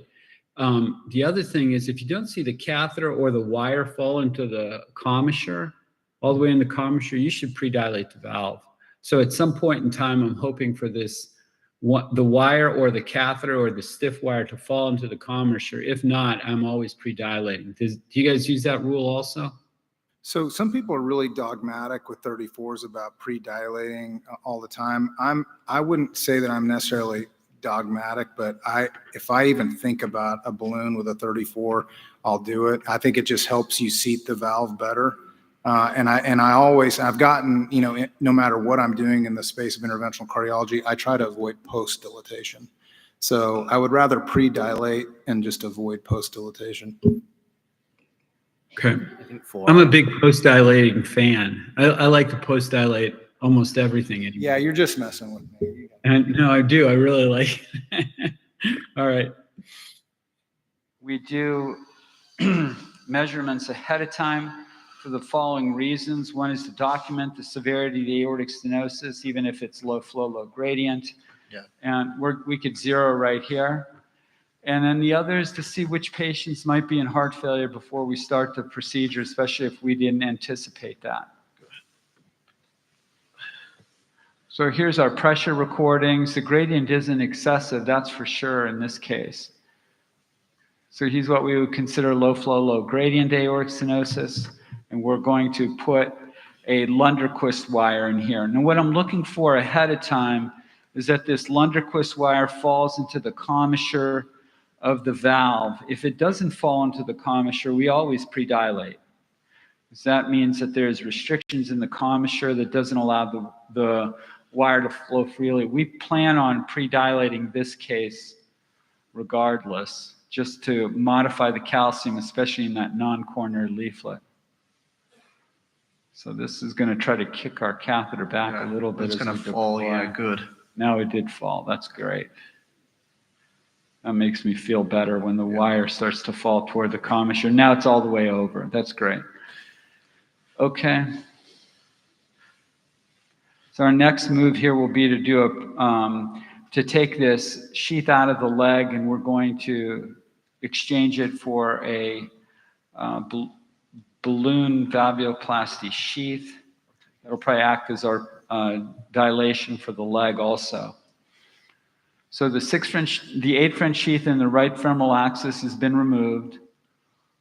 This is a 14 French? 18. 18 French sheath. The reason it's an 18 is because we're using a 34 valve, which has an OD dimension of 22 French. Sorry, Tom, hurts just a bit. Okay, we're going to take the dilator out, leave the wire in place, and we're going to be able to use this sheath to do our pre-dilatation with a 22 millimeter balloon. We use true balloons because we like the reliability of the sizing, and they come down and they perforate or rupture very infrequently. Once in a while, we have a bit of trouble getting them back into the sheath, but overall, we found that this has been our best product for. So Steve, when you picked your balloon ahead of time, do you pick a size that's minimum diameter, meaning the minimum you got going across the valve, with line measurements, or are you just taking the mean diameter that you would get from area, like so area derived diameter? How are you making your decision on balloon sizing? Yeah, it's a great question, George, because there is a little bit of confusion about that. So I typically go no smaller than the minimum diameter. I'd prefer the mean diameter of the valve most of the time, but if I have extensive calcification, I'll take the minimum diameter so that I don't injure anything with the balloon. And again, I'm much more of a fan of post-dilatation than maybe some of the panelists might be. So I'll go back and get the valve afterwards. But I think there's a lot of different strategies. We used a different strategy when we did the Accurate Neo study, but I typically will use minimum diameter on heavily calcified valves. I'll use minimum diameter on patients that I just do balloon valvuloplasty alone. I'll use mean diameter in other situations. And I don't know if there's a right answer to that. Just curious. Yeah, keep playing. Yeah, and we always use true balloons. Reliable aortic valve dilatation. I really like it because of the sizing reliability more than anything else. Just another thing, his conscious sedation was. We may have to work a little bit with this pigtail during the case, as demonstrated by the movement that we're seeing just with the balloon. His conscious sedation was just a little bit more. The person in position 1 holds the wire in the balloon. We're going to stop the heart with pacing. Sometimes we don't pace, but in this case, we don't have that much constriction of the valve, so we're going to pace to do the procedure. We're going to pace him at 160. We'll wait for the pressure to come down, then we'll blow up the balloon just to clear the path and move the calcium in the non-coronary cusp. Okay, Tom, you're going to feel funny here for a minute. Pacer on at 160. Pressure is down. Good. Pacer off. Sometimes that's enough to cause the rhythm abnormalities that these patients that are high risk for needing a pacemaker. That balloon dilatation worked quite well. Now we're going to be ready to go ahead and replace the valve. Okay. Sheath ready to come out. Sheath will be ready to come out. Are you good? Yep. Okay. Go for it. Tom, there's going to be some pressure in your right groin. We've removed the sheath from the right femoral access. The 34 evolute will be done. We did check this ahead of time on the prep to make sure there was no infolding. We don't routinely check the valves, but on the 34, it's a little bit higher risk for that, so we do check these. We're going to watch this under fluoro as we go up, especially since we had that little kink in the iliofemoral system. Now we're good. I'll take an LEO projection. We go up to LEO in the descending aorta to ensure that our hat marker is in the right spot. So I'm going to advance the core valve device into the descending aorta, and our hat marker is positioned appropriately along the greater curve in the descending aorta, so it's on the right side of the screen. We're ready to go up.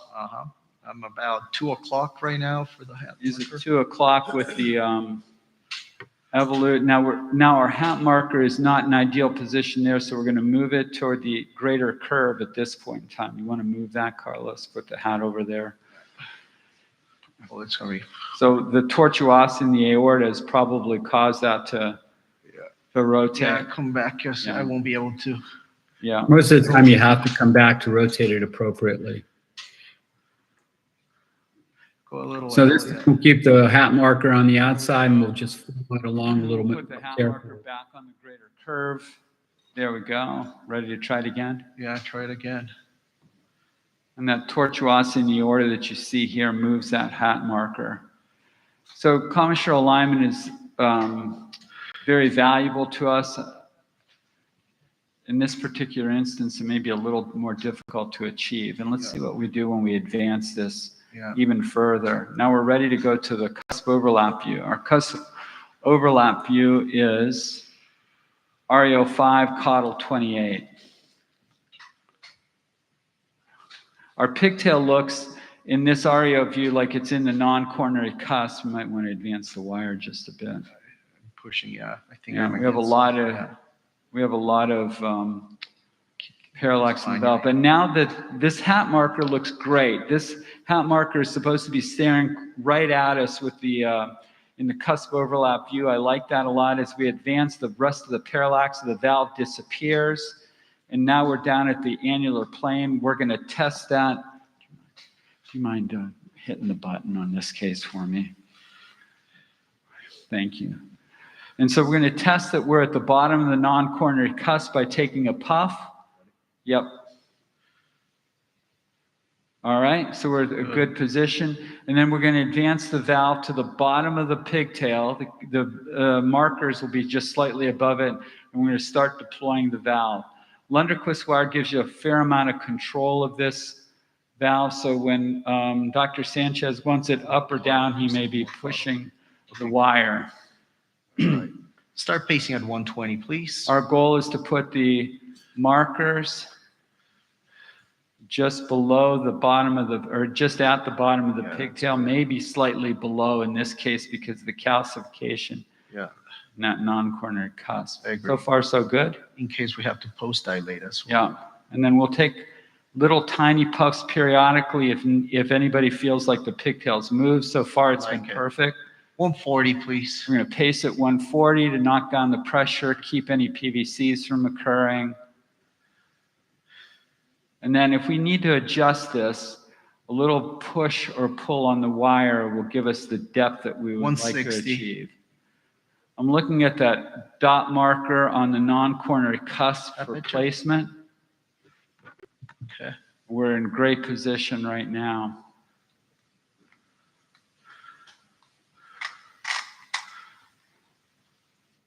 All right. Good. 120. So we're going to do a little puff here to show where we are. Okay, Jeff, do you want to inject? So the bottom of the pigtail and the bottom of the cusp is right at the marker on the non-coronary cusp. We're going to roll over. You could turn the pacer off. Pacer off now, yeah. We're going to roll over to the 30 degrees LEO from where we started. So we're going to be at 25L, 25 caudal. Turn the pacer on at 60. We've created a complete heart block, which is not unexpected in this case. And we're going to try to put the markers of the valve in line, and they look pretty good right there. What do you think? Yeah, they look really good right there, yeah. So now we're going to assess the left cusp with an injection. Inject. And it looks like great depth on the left cusp as well as the right cusp. We typically deploy in this view. We have a little bit of bias to the greater curve here. It looks like we could use a little lean. What do you say? No, actually, it looks perfect. You're centered. And then you want the wire back a little bit more, or are you good? Good. So we pull the wire back almost to the tip of the nose cone to center the nose cone. And we're going to deploy right here. Pace at 140, please. We'll do this under Cine just to see how the valve reacts.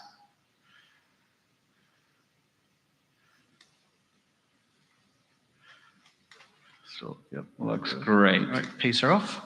Pacer back to 60. We're back to Yeah. 60, yeah. And then we're going to pull the nose cone out. Since we have a temporary pacer, we're going to keep the wire at the tip of the nose cone until it gets in here. Then we advance the wire to keep it centered. And then we're out, and we can just pull the wire. We'll recapture in the descending aorta. So there's minimal movement of the markers in that view. There's a little shift that occurs, but the parallax remains fairly constant throughout that. We have our pigtail still trapped in the non-coronary cusp. If we move to the REO cusp overlap view again, we'll assess, is the valve fully expanded? It looks fully expanded in the LAO view. We'll see that it's fully expanded in the REO view. We could see that we probably have a depth of about 4 on the non-coronary cusp, which is very satisfactory. We want this to wrap around that calcification. Now we're ready for echocardiography. So we probably have used less than 30 cc's of dye to do the procedure so far.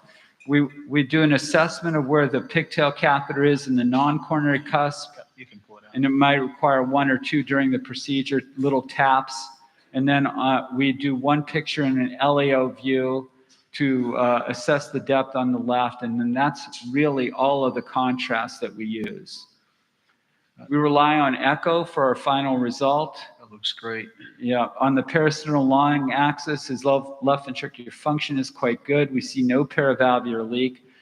I had warned him that there would probably be paravalvular leak due to the extensive calcification in his left ventricular outflow tract. There's a little bit of an ovoid appearance to the valve in the short axis, but at the valvular level, this is a perfectly symmetrical circular valve opening.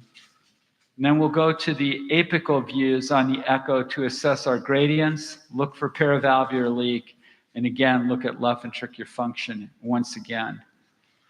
His LV function looks outstanding. The echo shows us, I don't see any paravalvular Nothing, leak. yeah, no. I'm a little surprised by that. I thought Well, there's a little bit little there, right trace. there, yeah. Oh, there it is, yeah. So we'll see what the Doppler velocities are through that. We typically would leave mild PVL alone, especially dependent upon the patient's age and dependent upon where the calcium distribution is. Certainly, we don't want to create a problem. We don't have to go post-dilate. We typically chase most PVL in cases. We would like to leave the lab with none to trace PVL in the right clinical circumstances. And it's a bit of a judgment decision as to what to do. What kind of pressure halftime did you get, Carlos? Couldn't calculate we the did. pressure halftime. Yeah, we're waiting for the three chamber view. This 3-chamber view looks like trace PVL to me. Yeah, it doesn't look bad at all. There, right there. Yeah, that trivial to mild. Yeah, the worst. Yeah, which is, again, a great result considering the amount of LVOT calcium. And the other thing we could do is cross the valve and do left ventricular end diastolic pressure if we do that. If we wanted. We'll probably Okay, do George, that you when could we stop pull this that for a detail. second. Yeah. Go to the Out from behind the Go frame. ahead, go ahead and pause that. Okay, thank you. So a couple of things is, would anybody on the panel post dilate? Would you chase that PVL? And you notice that we don't routinely do hemodynamics at the end of the case. I try to pull the wire out as soon as possible and do echocardiographic assessment. I want to see what the panel says about those. Yeah, so I agree. And I mean, not that this is perfect, but I mean, we know this from just basic, physiology. I mean, the guy's diastolic blood pressure was 87. So, I mean, that tells you that you can't have horrible AI anyways. You've got trace. I wouldn't, in a situation like this with a spicule of annular calcium, it's not worth the potential downside to try because you probably aren't going to get rid of the trivial AI anyways. What I was going to ask you is, with the newest iteration of the valve and the big cells for coronary reaccess, when you take the pigtail out, are you taking it out with a wire or are you just pulling straight back? And, and when you use a Safari or a Confida, are you exchanging out? How are you getting out of the valve? And I'll tell you why after you answer.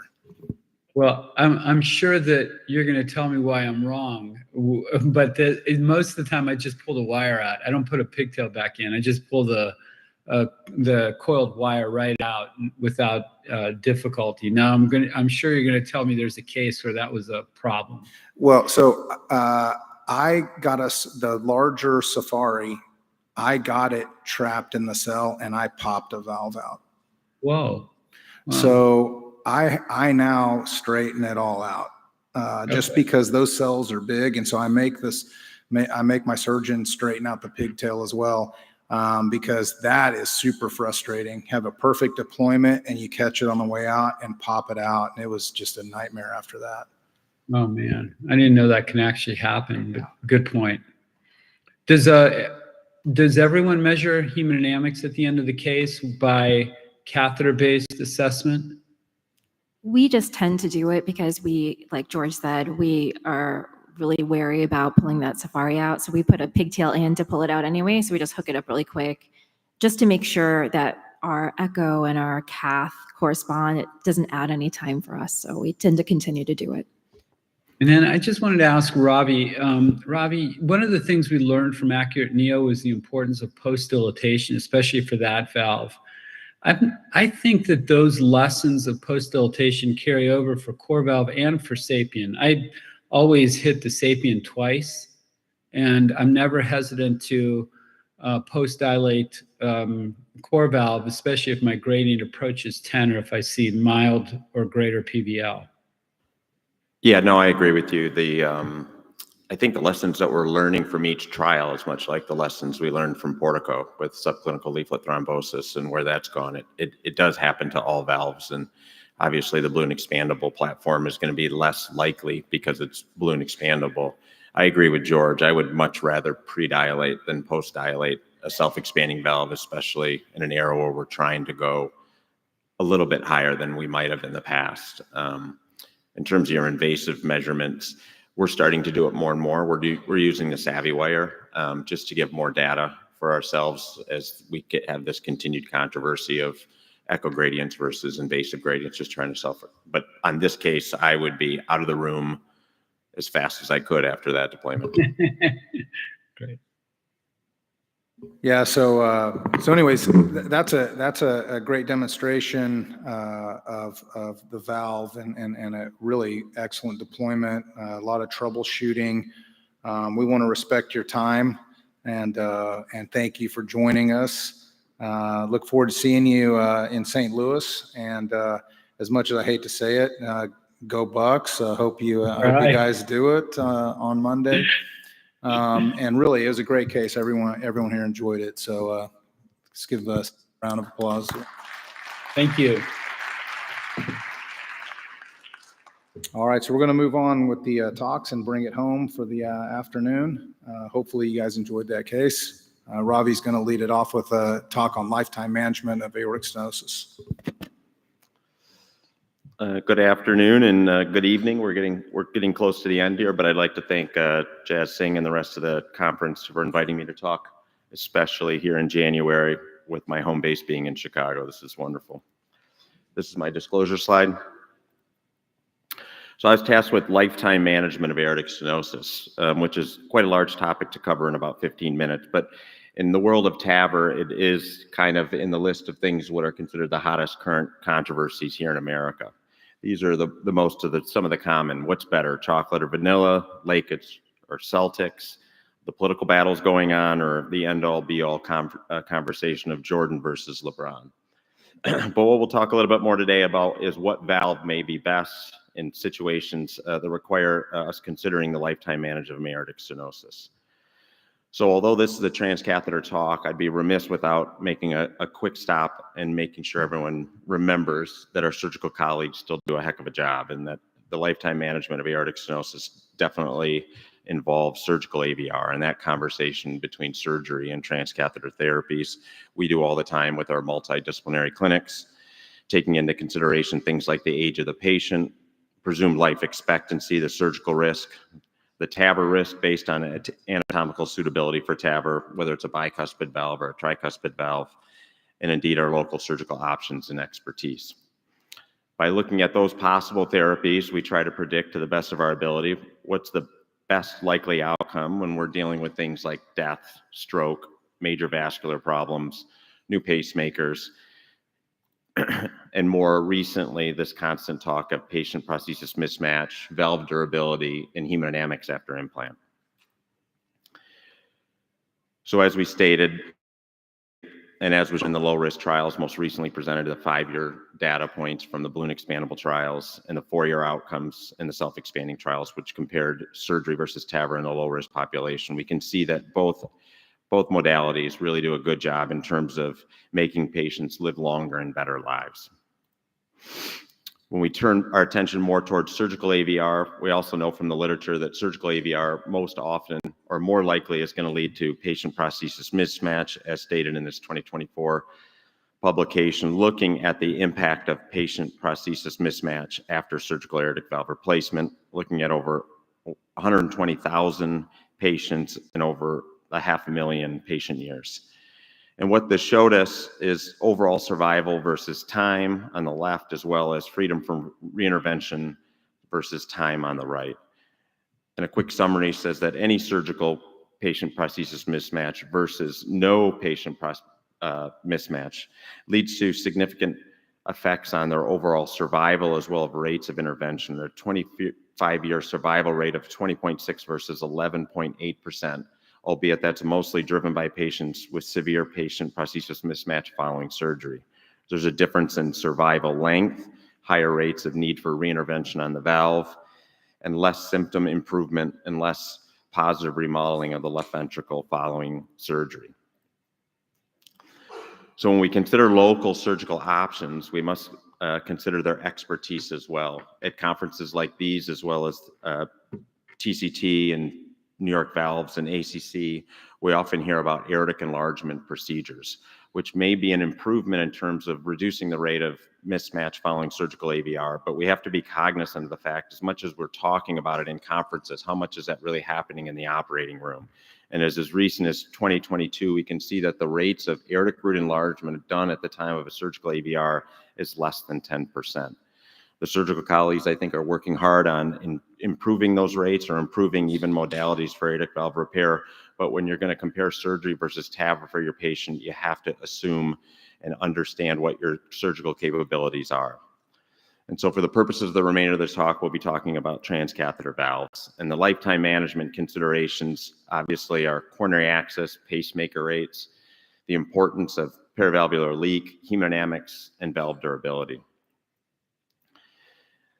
The European Society of Cardiology in 2022 put out this simple diagram that helped lend us trying to decide what would be best for our patient, surgery or TAVR, looking at categories like age, surgical risk, frailty, valve morphology, femoral access. Do they have other valve disease or significant coronary artery disease, or other significant factors like porcelain aorta or chest radiation? Once we take these into consideration, that we look at how much aortic valve interventions are occurring by age. Obviously, the earlier that it needs to be done, typically even in the late 40s or early 50s, would be consideration for mechanical AVR, unless they're on oral anticoagulation for other reasons. But after the age of 65, consideration for bioprosthetic surgical AVR versus TAVR is appropriate. But what we also know is, as patients are getting treated younger and younger, a lot of these patients are going to need repeat procedures on their aortic valve. So that lends us to the question, do we do surgery first? Do we do TAVR first? Do we surgery, then followed by surgery? Or do we start with TAVR and lead to valve and move to surgery? We really don't know the answer. And again, each patient is different. But what we need to consider about these type of things is, what are we going to do first? And my big thing is to make sure whatever procedure you decide first, you do it right and you do it with the best valve. And so we're taking into consideration things like hemodynamics and their impact on durability, preserving coronary access, as Dr. Yakubov's case showed with attempts on commissural alignment, and then consideration for what the potential TAVR valve and valve procedure might look like.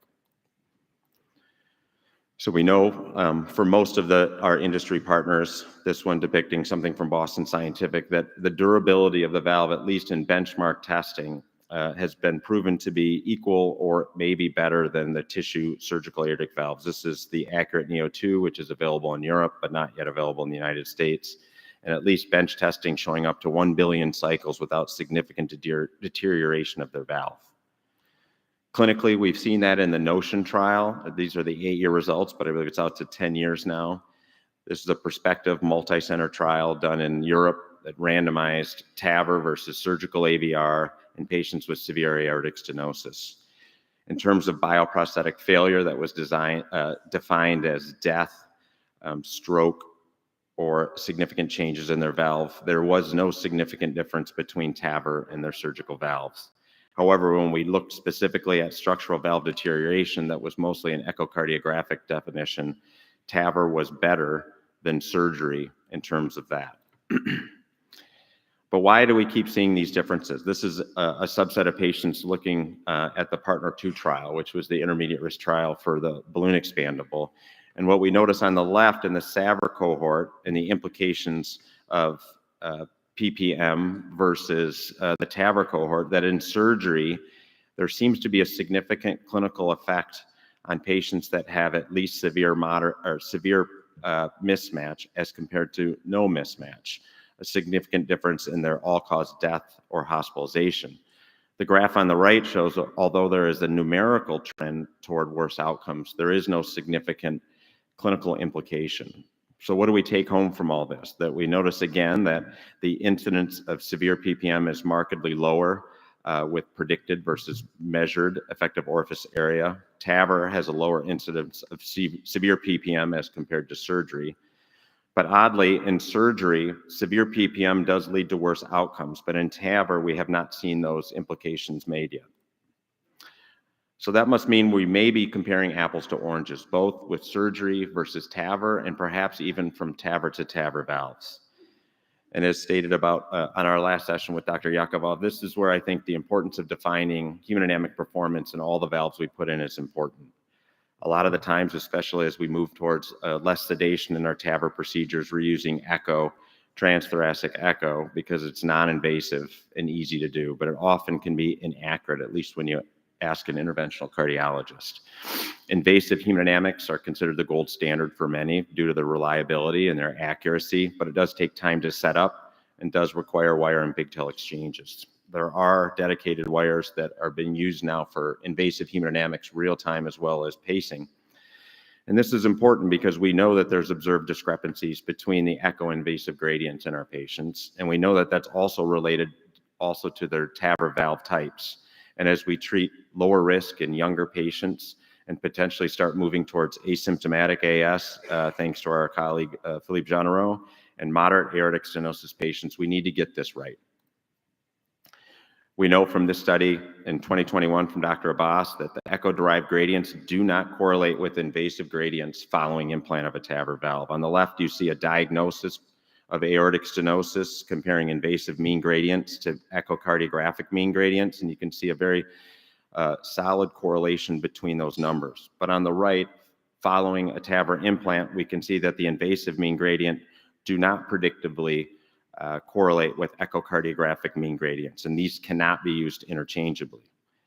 In addition, when we compare echo-derived gradients from balloon expandable and self-expanding valves, whether it's in a small, medium, or large valve annulus, we can see that the Doppler gradients do significantly differ between balloon expandable and self-expanding. Self-expanding tends to have a much lower gradient. But in terms of invasive gradients, comparing balloon expandable or self-expanding valves in either of these patient populations, there is no significant difference. So why is that? Well, we know with echo, there's obviously methods of calculation that don't account for valve design. The effective orifice area reported by echo may be more related to their LVOT and not the actual valve effective orifice area in the supraannular position. Echo also uses velocity as a proxy for pressure. And we know that velocity, when inserted in the simplified Bernoulli equation, any error in velocity by echo can be made exponentially worse and therefore less accurate when converted to gradient. That's important because TAVR valve turbulence is not the same. Porcine pericardial leaflets, as seen on the left, may produce more turbulent flow than compared to the balloon expandable bovine pericardial leaflets. This is important because that leads to laminar flow with balloon expandable valves and turbulent flow in self-expanding valves. And because laminar flow maintains velocity, echo may overestimate the pressure gradient in a valve with a laminar flow as compared to turbulent flow with a different type of valve design. Preserving coronary access, we know at least 50% of patients have significant CAD and will need to be considered for that in future therapies. And therefore, obstacles to coronary access have been shown to be sinotubular junction dimensions, sinus height, leaflet length and bulkiness, sinus of Valsalva width, and coronary height. We also have seen that the device itself is important, and new techniques for commissural alignment are slowly being improved on. This is the re-access study that compares SAPIEN versus Evolut and ACURATE in attempts to re-access the coronaries immediately after implant. And what we see of predictors of coronary access impairment include transcatheter aortic valve to sinus of Valsalva relation, or efface sinuses of Valsalva, the implant depth of the valve, as well as the use of self-expanding transcatheter valves. Potential for TAVR and TAVR, or valve and valve. This is a great publication in 2022 using simulation to try to determine the future risk of sinus sequestration or coronary occlusion using TAVI and TAVI, and using about 200 cases on each side, initially with a balloon expandable or self-expanding, and then predicting whether you used a balloon or self-expanding in your second procedure, shows that over 75% probably can be done, albeit some may use leaflet modification techniques, whether it's basilica or dedicated devices. So what does this all mean to me? I'm not really sure, but I know more data is a good thing. Future technologies with computational modeling, this is an example from DSC simulations, have been used more and more to not only show what it may look using certain self-expanding in a CT modeling from your exact patient, can give you coronary risk obstruction, PVL risk obstruction, or a risk, as well as balloon expandable stretch analysis to show your risk of root rupture. Furthermore, there's more algorithms being used by this company trying to show what the predictability of using TAVR and TAVR for these patients. So in conclusion, what are the answers? Chocolate versus vanilla, I think that's easy. You just go with cookies and cream.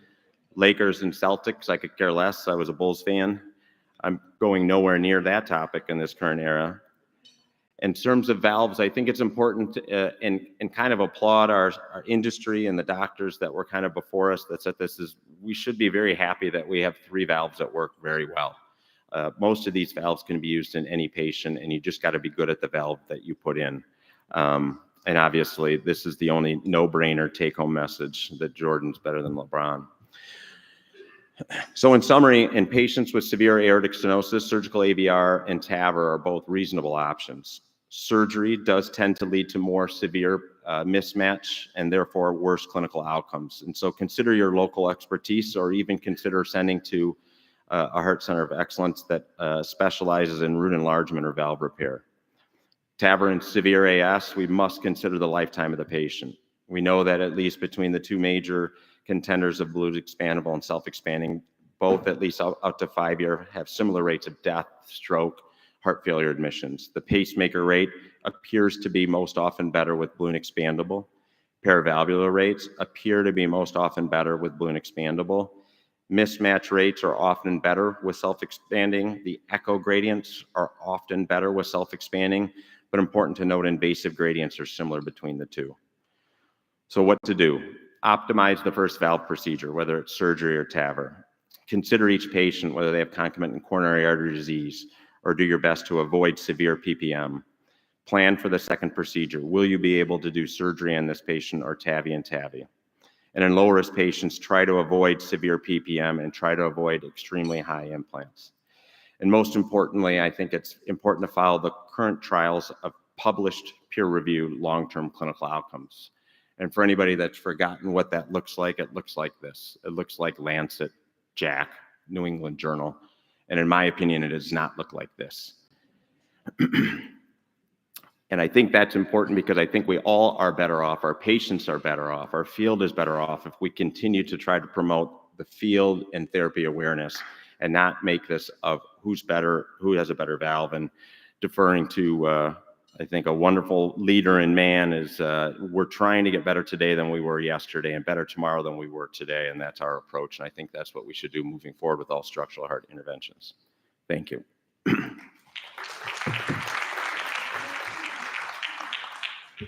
Really wonderful talk. I mean, it was a lot to talk about, but I think we are left with more questions and answers, but everyone's doing their due diligence to get there. And in the interest of time, we're going to go ahead with Dr. Tsusui talking about advanced imaging in the left atrial appendage.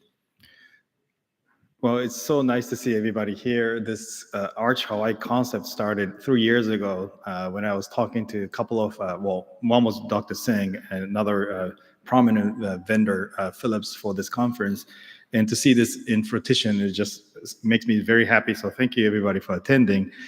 For this topic, I'm going to talk about advanced imaging for left atrial appendage closure, but mostly focusing on intracardiac echocardiography guided left atrial appendage closure. I am local here. I work out of Stroh Benioff Medical Center, which is part of Hawaii Pacific Health. These are my disclosures. So as we know, the left atrial appendage closure workflow involves pre-procedural imaging, the procedure itself, followed by the post-procedure. The pre-procedure imaging can be broken down to TEE or CT or nothing, and we'll come to that later. And intra-procedure imaging comes down to either intracardiac echocardiography or TEE, which is the gold standard. And post-procedure imaging is usually occurring around 45 days post-procedure and optionally after 6 months or a year. So for pre-procedure imaging, again, as mentioned, TEE is the gold standard. All the trials in the beginning underwent 4 standard views: 0 degree, 45, 90, and 135. It requires an echocardiologist to perform the echocardiogram, plus minus anesthesia, depending on how heavy the sedation that's going to be required. But it does provide high resolution, good quality images, and provides functional cardiac data too that you sometimes like to know, the ejection fraction, the valvular function, and whatnot. But it does carry a procedure risk because you'll be shoving down a TE probe, and for those of you who have seen the TE probe, it's not an insignificant size. This is my preferred method these days, which is CT cardiac for most actually structural interventions. But in particular for appendage closure, I find these very useful. The downside, of course, is you have to administer contrast anywhere from 100 to 150 cc's, depending on the protocol that you have. Therefore, you have to be very careful about the renal function of the patient. You would think that it's all standardized when you ask for CT, just like chest X-ray. If you put the order in, everyone gets the same CT scan result. That's not true, because if you don't get a good protocol for the appendage closure, every single one of the appendage will show that you have a clot inside. So you need to be very careful about the acquisition timing of the CT scan and appendage image. But if you do it right, it's a very, very consistent image quality and gives you very good anatomical cardiac data as well. It's operator independent. So protocol, what I mean by protocol is basically clicking some buttons. So it's not one technique versus the other, it's just getting the settings right. Keeping in mind that there is size difference. So all the trials in the beginning were created under TEE. It was not created under CT. So you need to be careful about the size mismatch between the CT sizing and TEE, which is minimal. But what I love about this is the 3D reconstruction abilities to make sure that you think this appendage closure is going to be feasible. And also, this is very important in my mind, is as a structural interventionist, you need to be able to know how to manipulate CT scans. And the vendor partners will provide something beautiful like this as a vendor report, but this should be as a validation for your measurements rather than going to this as your primary measurement. But this is very useful. Work with your Boston Scientific or Abbott partners who can provide you some very beautiful looking CT reports. As I mentioned, there is a TE, CT, or no pre-procedure imaging, and the SCAI and HRS consensus document published in 2023 has recommended that you should do pre-procedural imaging. In particular for us in Hawaii, we have Maui, we have Big Island, we have Kauai, all these different remote places where if we don't do pre-procedural imaging, we have them on the table, we do the procedure, we have to take them off the table because we didn't know that anatomy was bad. And I'm sure some of the other operators in the room will share that sentiment too. So not only looking for appendage clot, I rather do a pre-procedural imaging so that I can tell the patients, hey, the success rate is going to be very high here.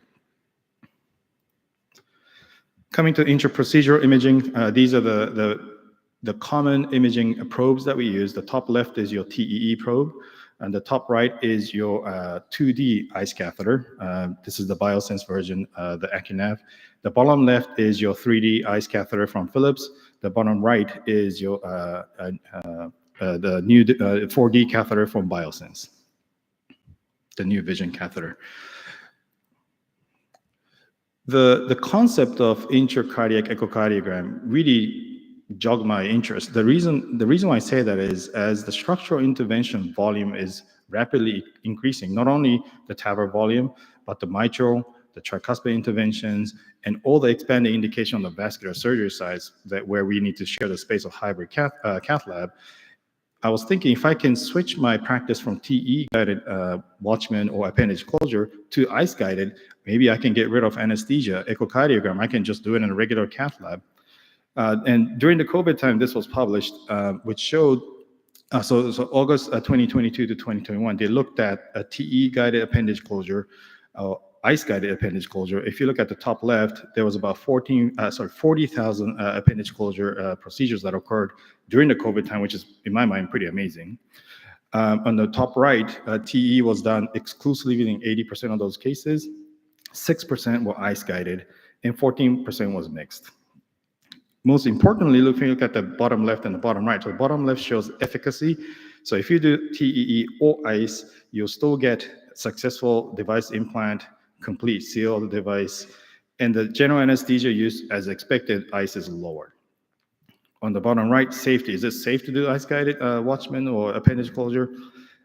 It is safe at 45 days for the composite outcome, all-cause mortality, but there was a signal that if you do ICE-guided Watchman procedures or appendage procedures, there was a signal that you might have increased risk of pericardial effusion.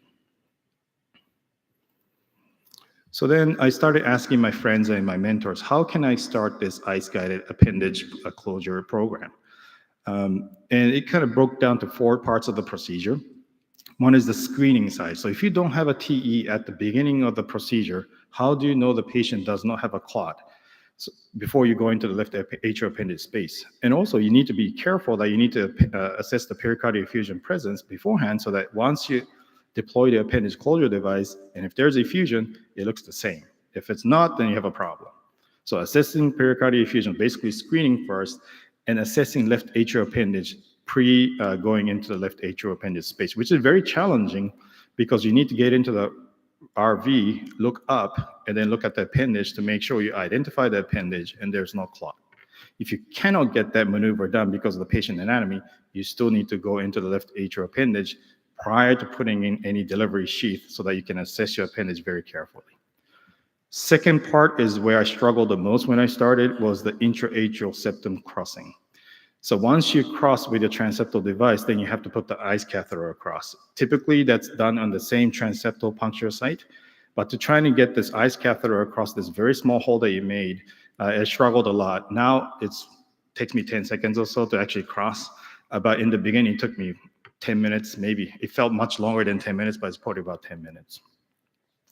The left atrial imaging as well is very important. Nowadays with the 3D and the 4D catheter, it made it very, very simple for us to acquire those images. But in the beginning with the 2D catheter, a lot of manipulations were required so that we can get adequate images. Last but not least, post-imaging, once you deploy the device, you want to make sure the patient is safe before you take everything out, checking for pericardial effusion. Additionally, what I wanted to know is, okay, how many cases do I need to do that I feel comfortable with? And the rule of thumb that I was told was you want to do about 50 cases to start ICE-only program. So up until you get about 50 cases thereabouts, you should consider doing TEE and ICE combined so that you feel facile with your skill set. And it's not just you, it's the anesthesia, it's the echo, it's the nursing, it's the cath lab staff that feel confident in you that you can do these procedures nicely. You want to involve those stakeholders very early, that you're going to tell them, hey, I'm thinking about doing this ICE thing, and also include the administration too, because they're going to see a spike of cost. If you do TE and ICE, then you'll be paying for the ICE. So you want to make sure you have good stakeholders backing you for those new programs they're going to start. So I want to share with you how to do the intracardiac echocardiogram guided appendage closure. So this is a typical setup in the beginning. This is an AP view of the chest. So what I have in my institution is the Biosense 4D New Vision catheter, which is 11 French compatible. So I'll put a left femoral venous sheath, which is 11 French under micropuncture and ultrasound. On the right side, I go sheathless. So I get a micropuncture, ultrasound guided. I put a micropuncture sheath, and then through that, I put the VersaCross pigtail wire up into the SVC. And over that, I'll put a TruSteer, which is the newest Boston Scientific Watchman delivery sheath. And within that, I have a dilator that I can use to cross into the left atrium called the VersaCross Connect. After that is in the SVC, I advance the ICE catheter from the left side into the right atrium. I go right atrium and then look at the intra-atrial septum. I can do biplane image, which I'll share with you later. I can do biplane imaging to show both sides. And then I'll cross into the left atrium by doing transeptal puncture.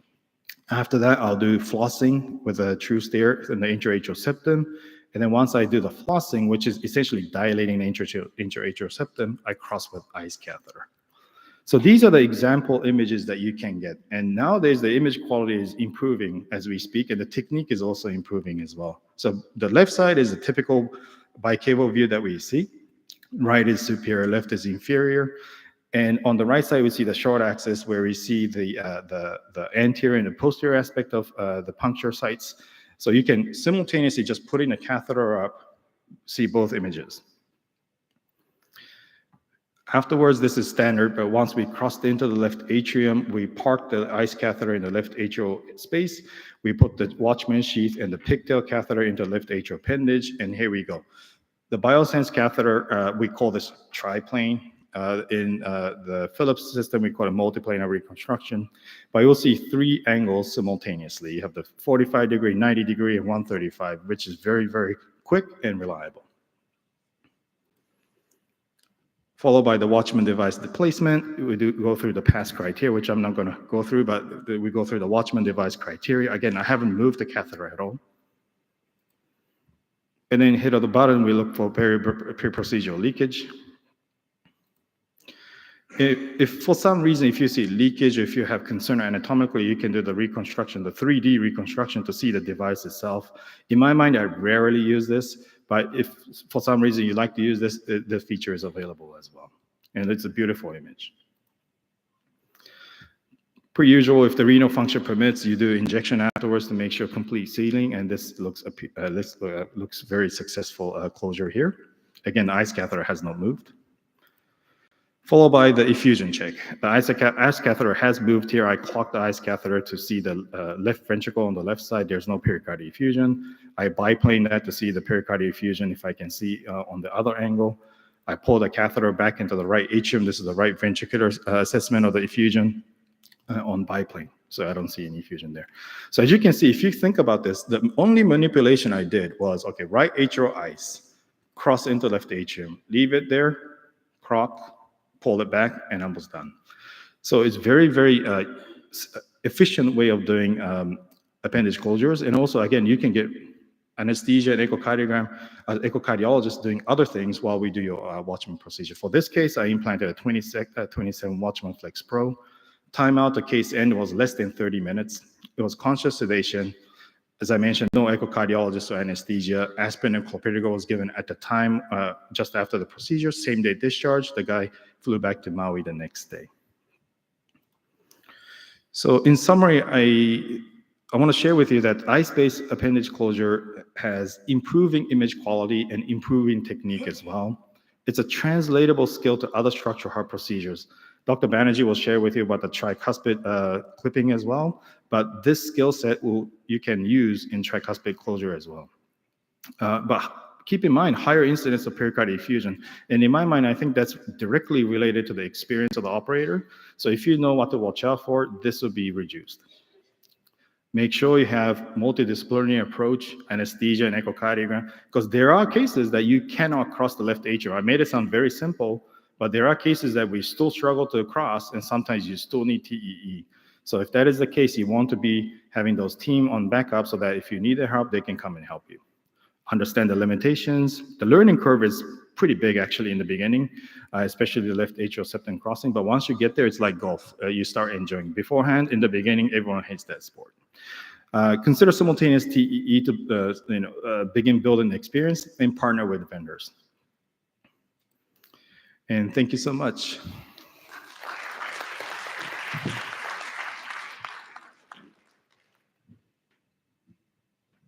Great talk. Clearly, it's not anything like my golf game because it doesn't get easier the more I play.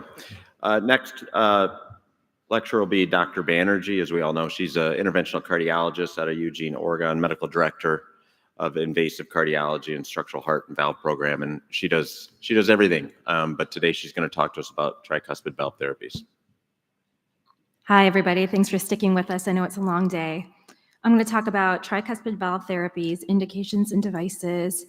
Oops, it's going backwards. No disclosures that are pertinent. I'm going to start with a case, 81-year-old gentleman, past medical history notable for atrial fibrillation, on anticoagulation, hypertension, and right-sided heart failure. He reports he has no energy for the last 2 years. And it's important, these patients, because you really have to dig to figure out how symptomatic they are. A lot of them, it's an indolent course, and you're not going to have the typical chest pain or heart failure admissions that you do with AS and MR. But compared to 2 years ago, he reported he had a capability and exercise tolerance at 20%, so really limited quality of life. And as you begin to tell these patient stories, it's important because this is a story that you're going to have to tell to your administration to get their support. And again, not the same kind of landmarks and endpoints as you do with other valve disease. So this is a complex condition with many causes, primary being the lack of leaflet coaptation due to intrinsic changes. So you can either get a restricted or excessive leaflet mobility, such as prolapse or leaflet perforation. And often that could be associated with any kind of device, whether it's an ICD or pacemaker, which can lead to leaflet impingement, perforation.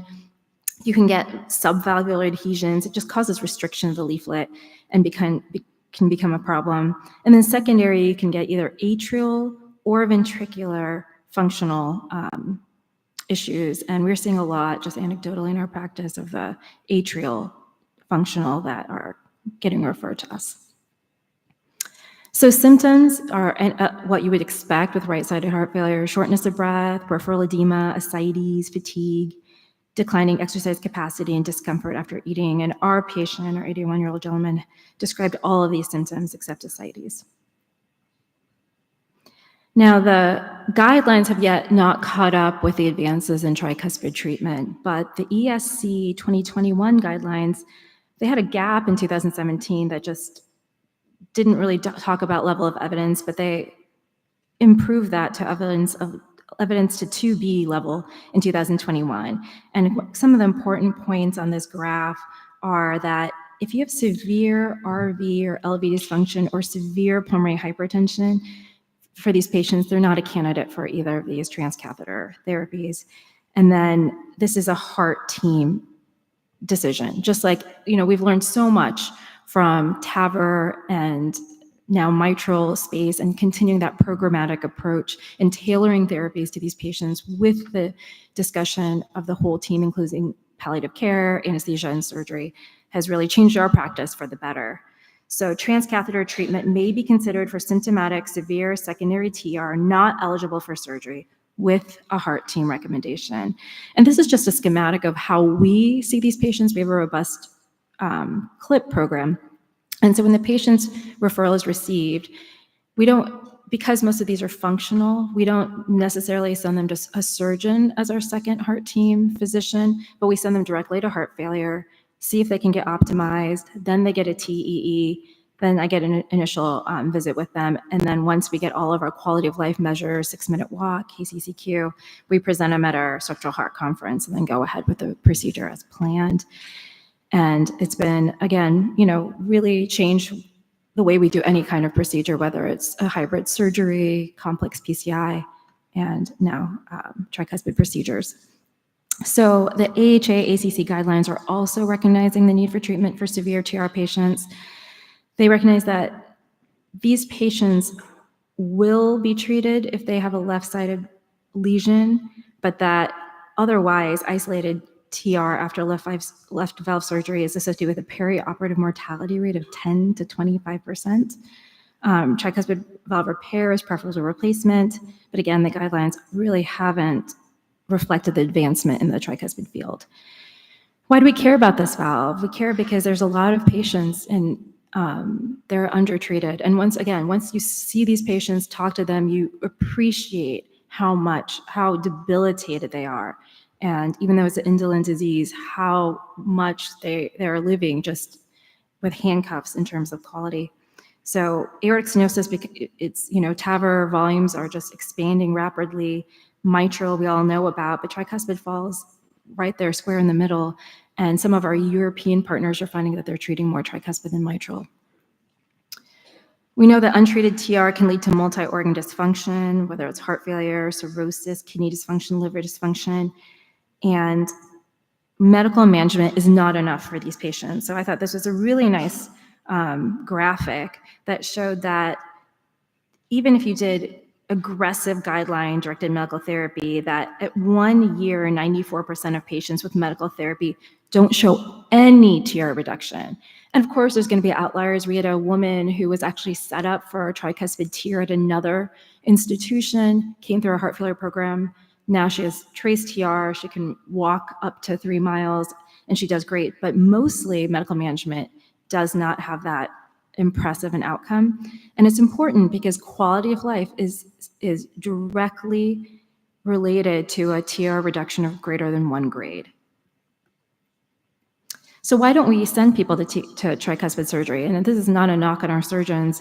They're part of our program. They are, do a great job, but surgery is high risk. And if you look at these numbers, they were surprising to me how compelling they are. 7.3% operative mortality, 8.8% in-hospital mortality, 26% acute kidney injury, 11-day length of stay, which means most of those patients are not discharged to home if they're staying longer than a week. And then, of course, a high pacemaker implantation rate. So it makes sense that our surgeons aren't really jumping to take care of these patients because they're looking at their numbers as well. So back to our patient, his ECG revealed atrial fibrillation, his TE showed severe TR, and now he was getting some RV dilatation. His KCCQ was 80%, probably under-reflecting the severity of symptoms. One of the concerns we had with this patient was he had a significant gap. Any gap more than 10 millimeters, you're not gonna be able to grasp those leaflets very easily and shouldn't probably be one of your first cases. And we made that mistake, so I'll show that in a little bit. The nice part of this is, he definitely had severe TR, and we had some beautiful imaging, and we knew that this was a patient we're going to be able to see and treat appropriately as part of our pre-planning. So we know tricuspid regurgitation is a progressive disease, and I wanted to show this because you could see that first valve where it's labeled A, P, and S, and being able to discuss this with your imager, with your support representative. Some people call it anterior medial, some people call it posterior septal. Having that discussion, knowing the nomenclature, and understanding what you're looking at is important. But just like MR, once you get that initial RV dilatation or RA dilatation, you get tricuspid annulus dilatation, then progressive dilatation of the RV until you get distortion leading to the tethering of the leaflets, and then pulmonary hypertension. It's a progressive disease, and the incidence of TR progression from moderate to at least severe can happen more quickly than you think. So the bottom line for that is don't wait for TR to progress. Early intervention is better. Again, you're going to have to really sit down with these patients, understand if there's not a lot of objective data, how symptomatic they are, but don't wait till they get RV dilatation and severe dysfunction because they're no longer a candidate. So tricuspid TEER, the TriClip for anyone who's doing mitral, this looks really familiar, except this is designed specifically for the tricuspid valve. There's no need for the transeptal. The steering is a little bit different, and there is a learning curve, and then the imaging is quite different. But once you're able to see, grasping and deploying is pretty intuitive. There's high rates of success of very efficient procedures that compare to surgery, 1 day median length of stay. Most patients are discharged home. And there's 3 trials that we're following with 3-year, 2-year, and 1-year follow-up. The first was just evidence, proof of evidence. The second was a real-world study. And the third, TRILUMINATE, is our randomized control trial. And it showed that this is a very safe procedure. MACE incidence is low, survival is approaching 100%, almost no appreciable conversion to surgery, no device embolization, and pacemaker rates were low, which is all very reassuring. Implant success is high. TR reduction to less than or equal to moderate was high as well. And this is important because they've shown with the TRILUMINATE trial that there's a significant improvement in quality of life, even if you just get to moderate tricuspid regurgitation. And then you can see the KCCQ points are high and up to a 15-point improvement in KCCQ at 1 year, which is very important for our patients. So here's just a picture of the 3D and then our gastric view. And I think this is really important because we've become so reliant, at least we have, on the 3D view from mitral, and really it doesn't add a lot of value. We are not yet using ICE because we're trying to show this is that this is a financially feasible procedure for our institution.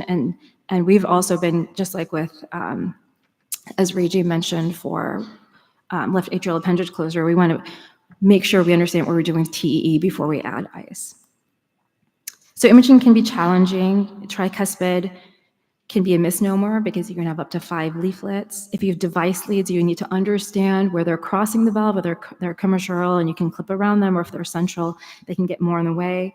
Having a dedicated imaging team who not only does the intra-procedural imaging, but can do your pre-planning for you is important as well. You know, it's really hard to determine sometimes if patients are a candidate with the procedure imaging from outside facilities or imagers who don't understand the complexity of the procedure. And then having a planning study in place, it will really help determine the success. I wanted to talk a little bit about EVOQUE. The TRISCEND trial established tricuspid valve replacement as a new treatment option for patients with symptomatic TR. The study design was interesting. It looked at all-cause mortality, RVAD implantation, and then hospitalization for heart failure, as well as various markers of quality of life. And what they looked at and found was that patients experienced a 2-time greater likelihood of clinical benefit with EVOQUE TTVR versus medical therapy. So if the patient had an EVOQUE TTVR, they had a double the chance that they would get a clinical benefit. And they looked at all these all-cause mortality, RVAD, tricuspid intervention, KCCQ, NYHA, and 6-minute walk, and the total ratio was 2.0. More importantly, they saw a significant reduction in MR. And remember, I showed you that if you have to have a significant improvement in quality of life, you have to at least have 1 grade of reduction, and showed really nicely at 1 year that mostly this severe massive intranasal TR was almost gone and only mild in trace based on tricuspid replacement versus medical therapy alone. Another nice part of the valve replacement versus the TEER is that it's not constrained by coaptation gap size, number of leaflets, where the jet is located. You're not too commissural, you're not worried about getting entangled, and also wasn't limited by the tricuspid etiology. 1-year outcomes, you could see on the left that all-cause mortality, there really wasn't a significant difference. They're kind of flat, but there looked to be a trend in a decrease in heart failure hospitalizations at 1 year, and expecting that to improve as time goes on. Safety, there was some cardiovascular mortality. It's again, high learning curve procedure, severe bleeding about 10%, a new patient or a new pacemaker implant, high, just as it is with tricuspid surgery. The design is the same bovine pericardial tissue as the Edwards Sapien and Paramount valves. What's interesting is it has these 9 ventricular anchors that engage the leaflets. in the subvalvular anatomy. And once that's engaged, you can see here, it's a nice pictorial, is once that's engaged, then you kind of do that initial flare, which we'll show here. And then you snug it back up into that subvalvular apparatus and then can deploy with confidence because it'll be fairly secure.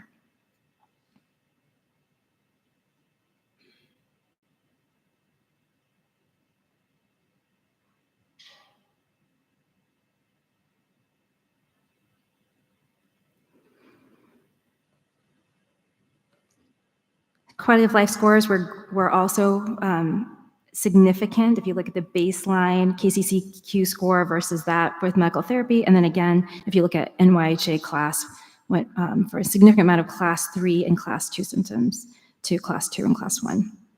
So back to our patient, we had this gap that we were concerned about. And we were worried about it. We aggressively diuresed this patient for 1 week prior to the procedure. On the table, there was still a considerable gap, and we were giving, a lot of IV fluids because of supporting with inotropes, et cetera. And so we gave a bunch of IV Lasix. We did good pre-procedure planning, planned to do a first clip anterior septal, and then 2 clips posterior septal. So here you could see we've deployed the anterior septal clip and working on the posterior septal. And then here's a picture of the posterior septal clip in place. And we were fairly happy with that result. Our final, there was no significant PISA. Our imager called it a trace TR. The patient felt so great that next morning, and then later in the day, the TTE suggested SLDA. And we were able to keep him, did a TEE post-op, and it showed that while the AS clip was well secured, the other clip was attached only to the septal leaflet, and there was a torn cordi. You can see that there. So we brought this gentleman back, we discharged him so it didn't look bad for our hospitalization, treated the gap again. We went from over 8 millimeter gap to, you can see on the right, an under 8 millimeter gap. We prepped an XT. We decided the best place to put this would be for two things, additional stabilization and to improve the annulus geometry. So we placed it just adjacent to the previously placed anterior septal clip. Our second clip was a XTW, and we did that near to the commissure, adjacent to the clip that slipped. And then our third clip was an XT just to secure that posterior commissure. Really important to talk about multiplanar reconstruction. This is crucial. This is slicing the 3D echocardiographic data into multiple 3D planes, which you can view in the 3 planes simultaneously. And we could not do this case without it because we were blessed with good imaging, but you can see once you've put in a posterior septal clip, you have that shadowing artifact and it's really hard to see what you're doing. So this was our final results. You went from torrential TR to trace TR. You can see again, 3D was not so beneficial and our final gradient was 1. So just bear with me for a few more slides. This is fun with fluoro. That's our clip moving around. After we put another clip in it, just moving in 1 dimension. Here's 3 clips, and then finally 5 clips. Everything is secure, looks good. So follow-up, successful implantation of 3 additional clips, residual mild TR, mean gradient 1. He walked 2 miles before his 30-day appointment, and his KCCQ was improved by 10 points. His fatigue post-walk was also improved, as was his 6-minute walk distance. So conclusions, tricuspid regurgitation is a terrible disease for patients, but maybe not administrators, and you're really gonna have to make that case. The approach should be programmatic. We've learned so much in the structural realm, and we should continue to apply that. There's a large learning curve, so build and invest in your team, your imagers, and your support staff. And aggressive heart management before and after is imperative. So aggressive diuresis after for a couple of weeks until you see them again. But the improvement in the quality of life for these patients is tremendous, so something should be considered. Thank you.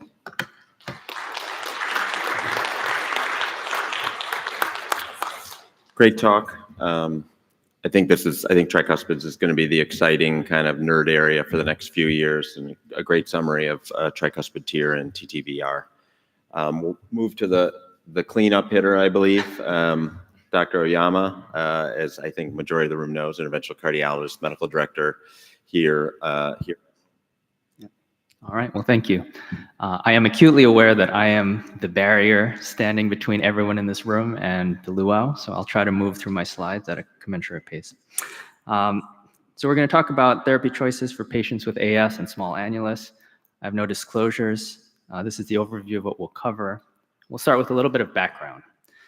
So the definition of a small annulus is not clearly defined. There's no consensus definition, but historically this has been patients who receive a 21 millimeter or smaller surgical prosthesis. By measurements, it would be 23 millimeters or smaller in the annulus, or an area less than 400 or so square millimeters. It's quite common. So in older surgical series, about a quarter to nearly half of patients fell into this category. In more recent TAVR series, about a third to half of patients. So this is something we see quite commonly. More common in Asian and Southern European populations, and women account for 90% of these patients.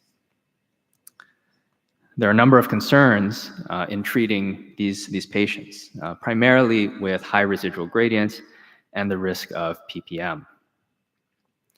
There is a higher risk for coronary obstruction in these patients because the root is small, the sinuses are narrower, the STJ is lower, the coronaries are lower. So certainly from a TAVR perspective, we can sometimes get into issues here.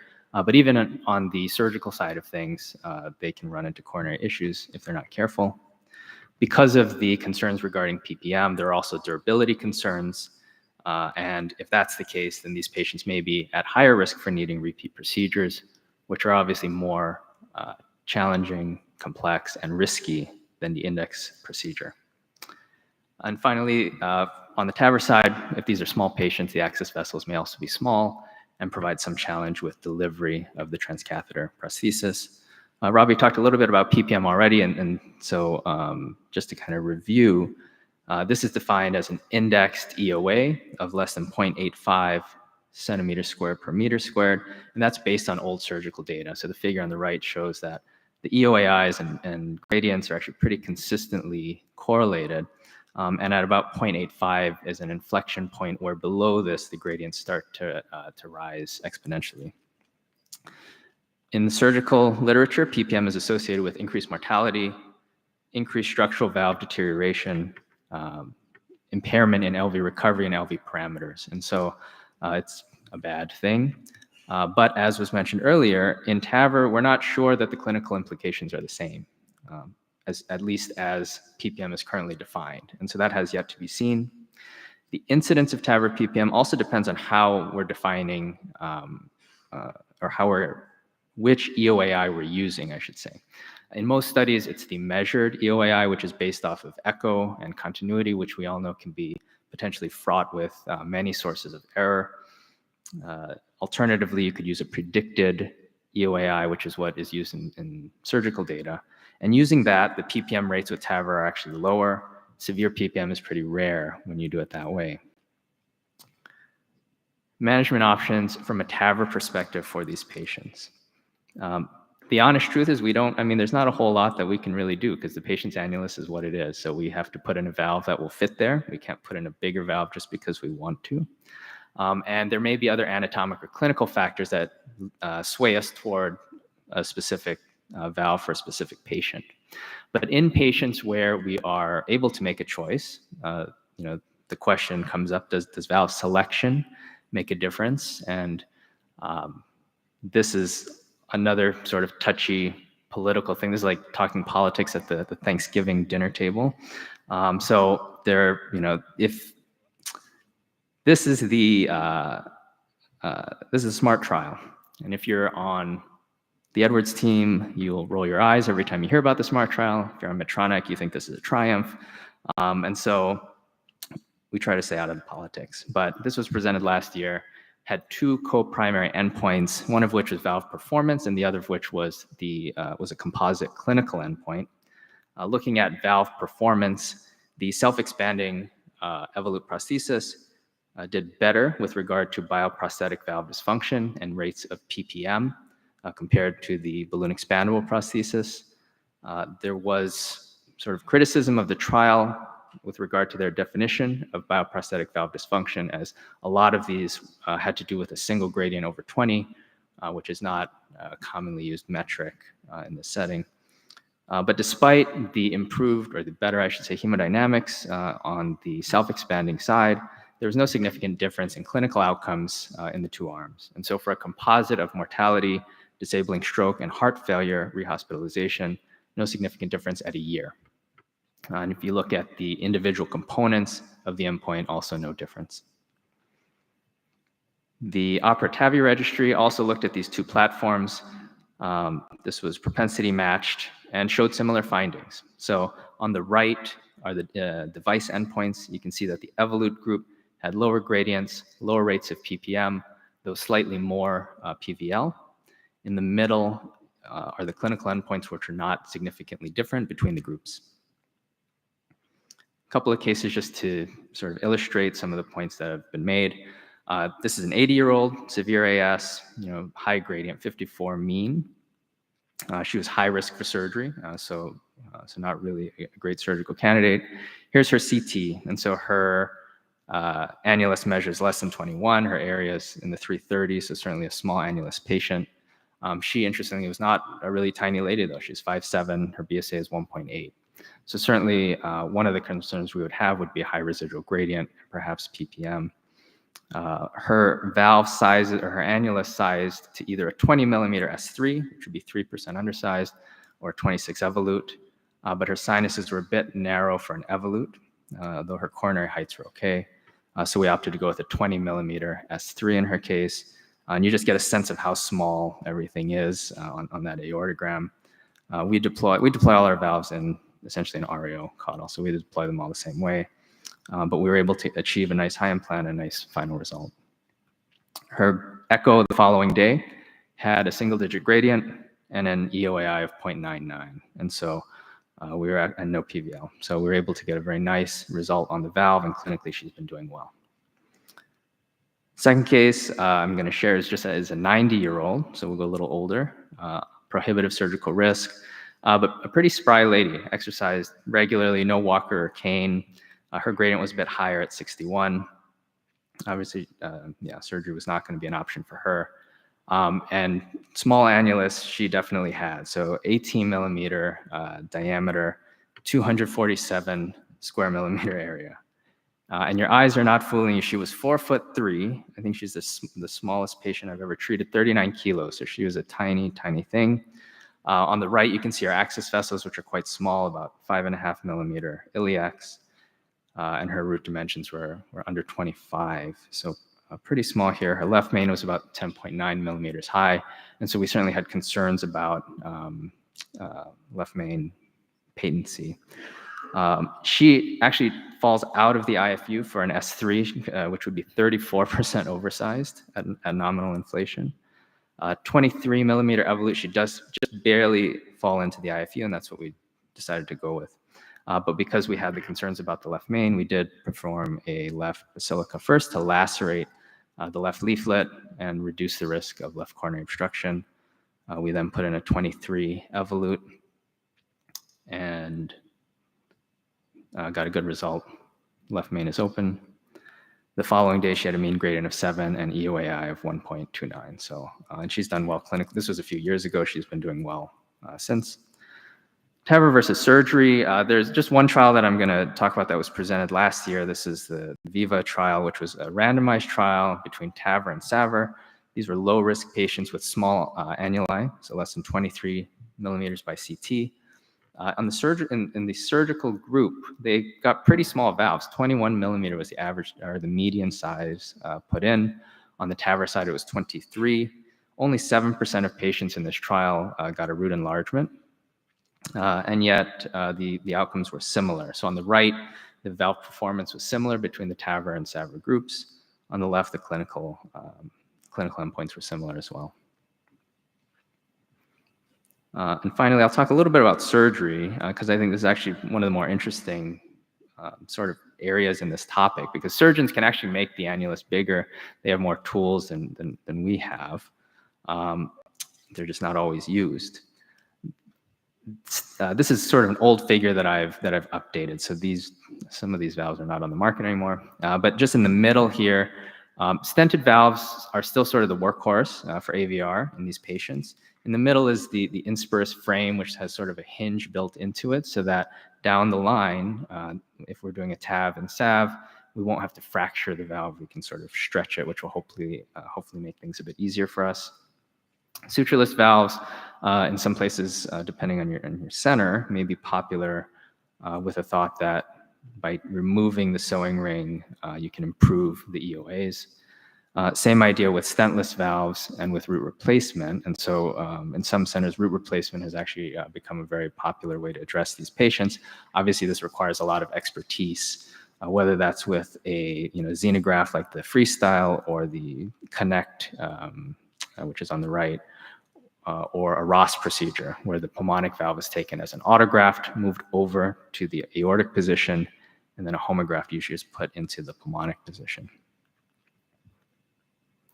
Root enlargement has, I think, become more popular, but really this is center specific. I'm just going to talk about one technique, which is the Yang, Bo-Yang Y incision root enlargement, which has been gaining popularity. This involves splitting the left non-commissure and then extending that below the annulus, which then allows the surgeon to sew in a big rectangular graft. And this will allow them to increase the size by 3, perhaps 4 sizes, so they can get really big valves in here. Our surgeons have actually been doing this now, and it's pretty remarkable. On the right is a photo that was provided by one of our surgeons, and you can see the patch coming up, similar to what's shown in the diagram. And he was kind enough to provide me some of his numbers, but prior to this, average valve size he was putting in 2021 was 22 millimeters.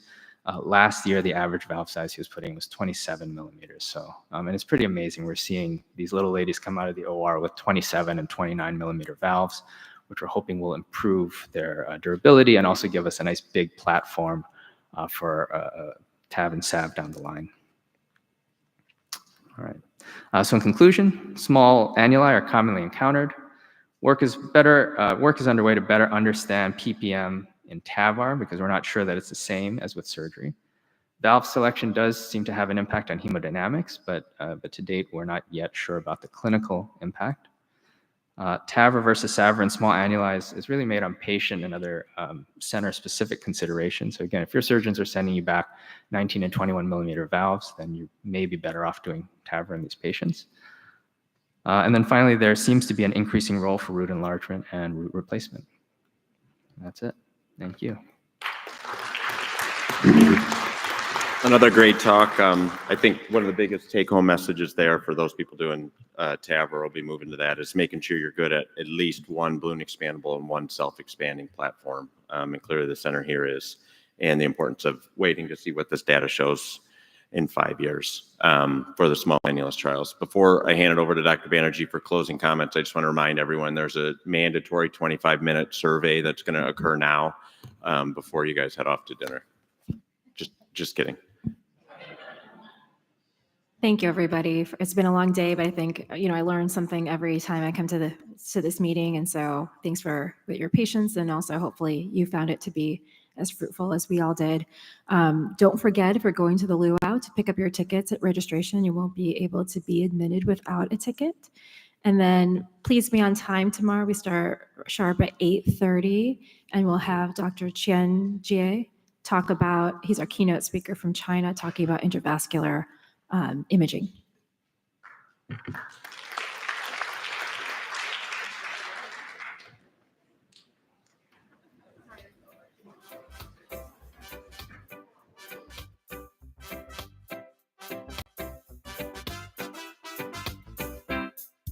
People say when they're high, things they don't remember.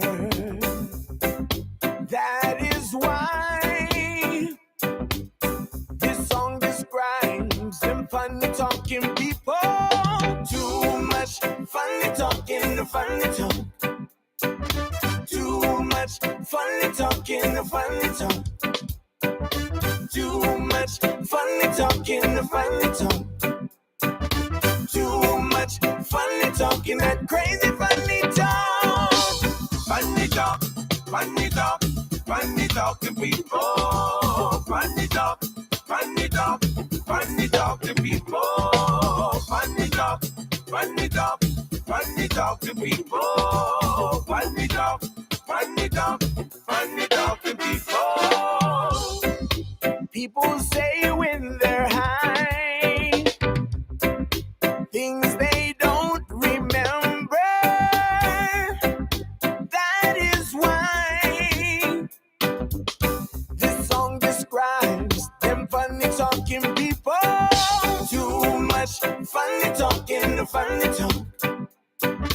Too much funny talking, funny talk. Too much funny talking, funny talk. Too much funny talking, that crazy funny talk. No, no, no, no, no. Yeah, yeah, yeah, yeah, yeah, yeah. No, no, no, no, no. Yeah, yeah, yeah, yeah, yeah, yeah. Too much funny talking, funny talk. Too much funny talking, funny talk. Too much funny talking, funny talk. Too much funny talking, that crazy funny talk.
Ooh,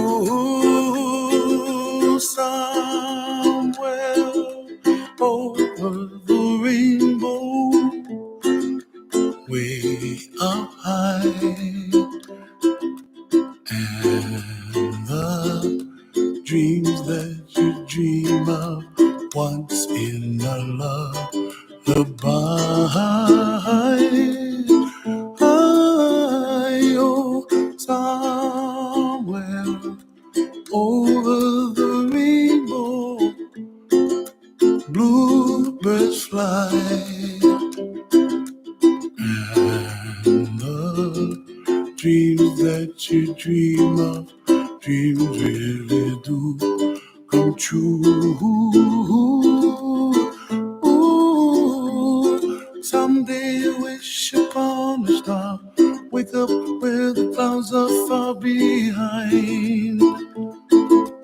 Be where trouble melts like lemon drops, high above the chimney top. That's where you find me, oh, somewhere over the rainbow, bluebirds fly, and the dream that you dare to, oh why can't I?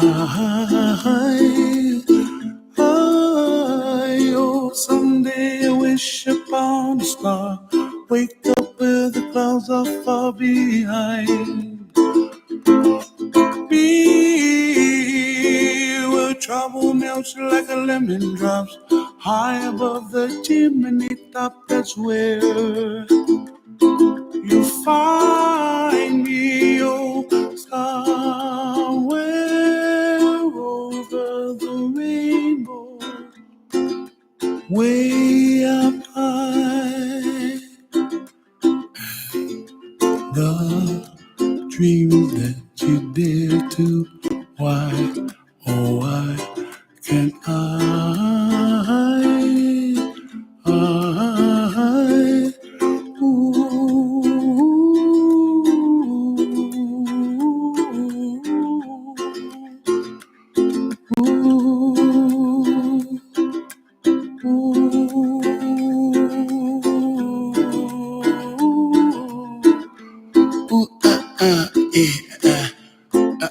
uh, uh, uh, uh.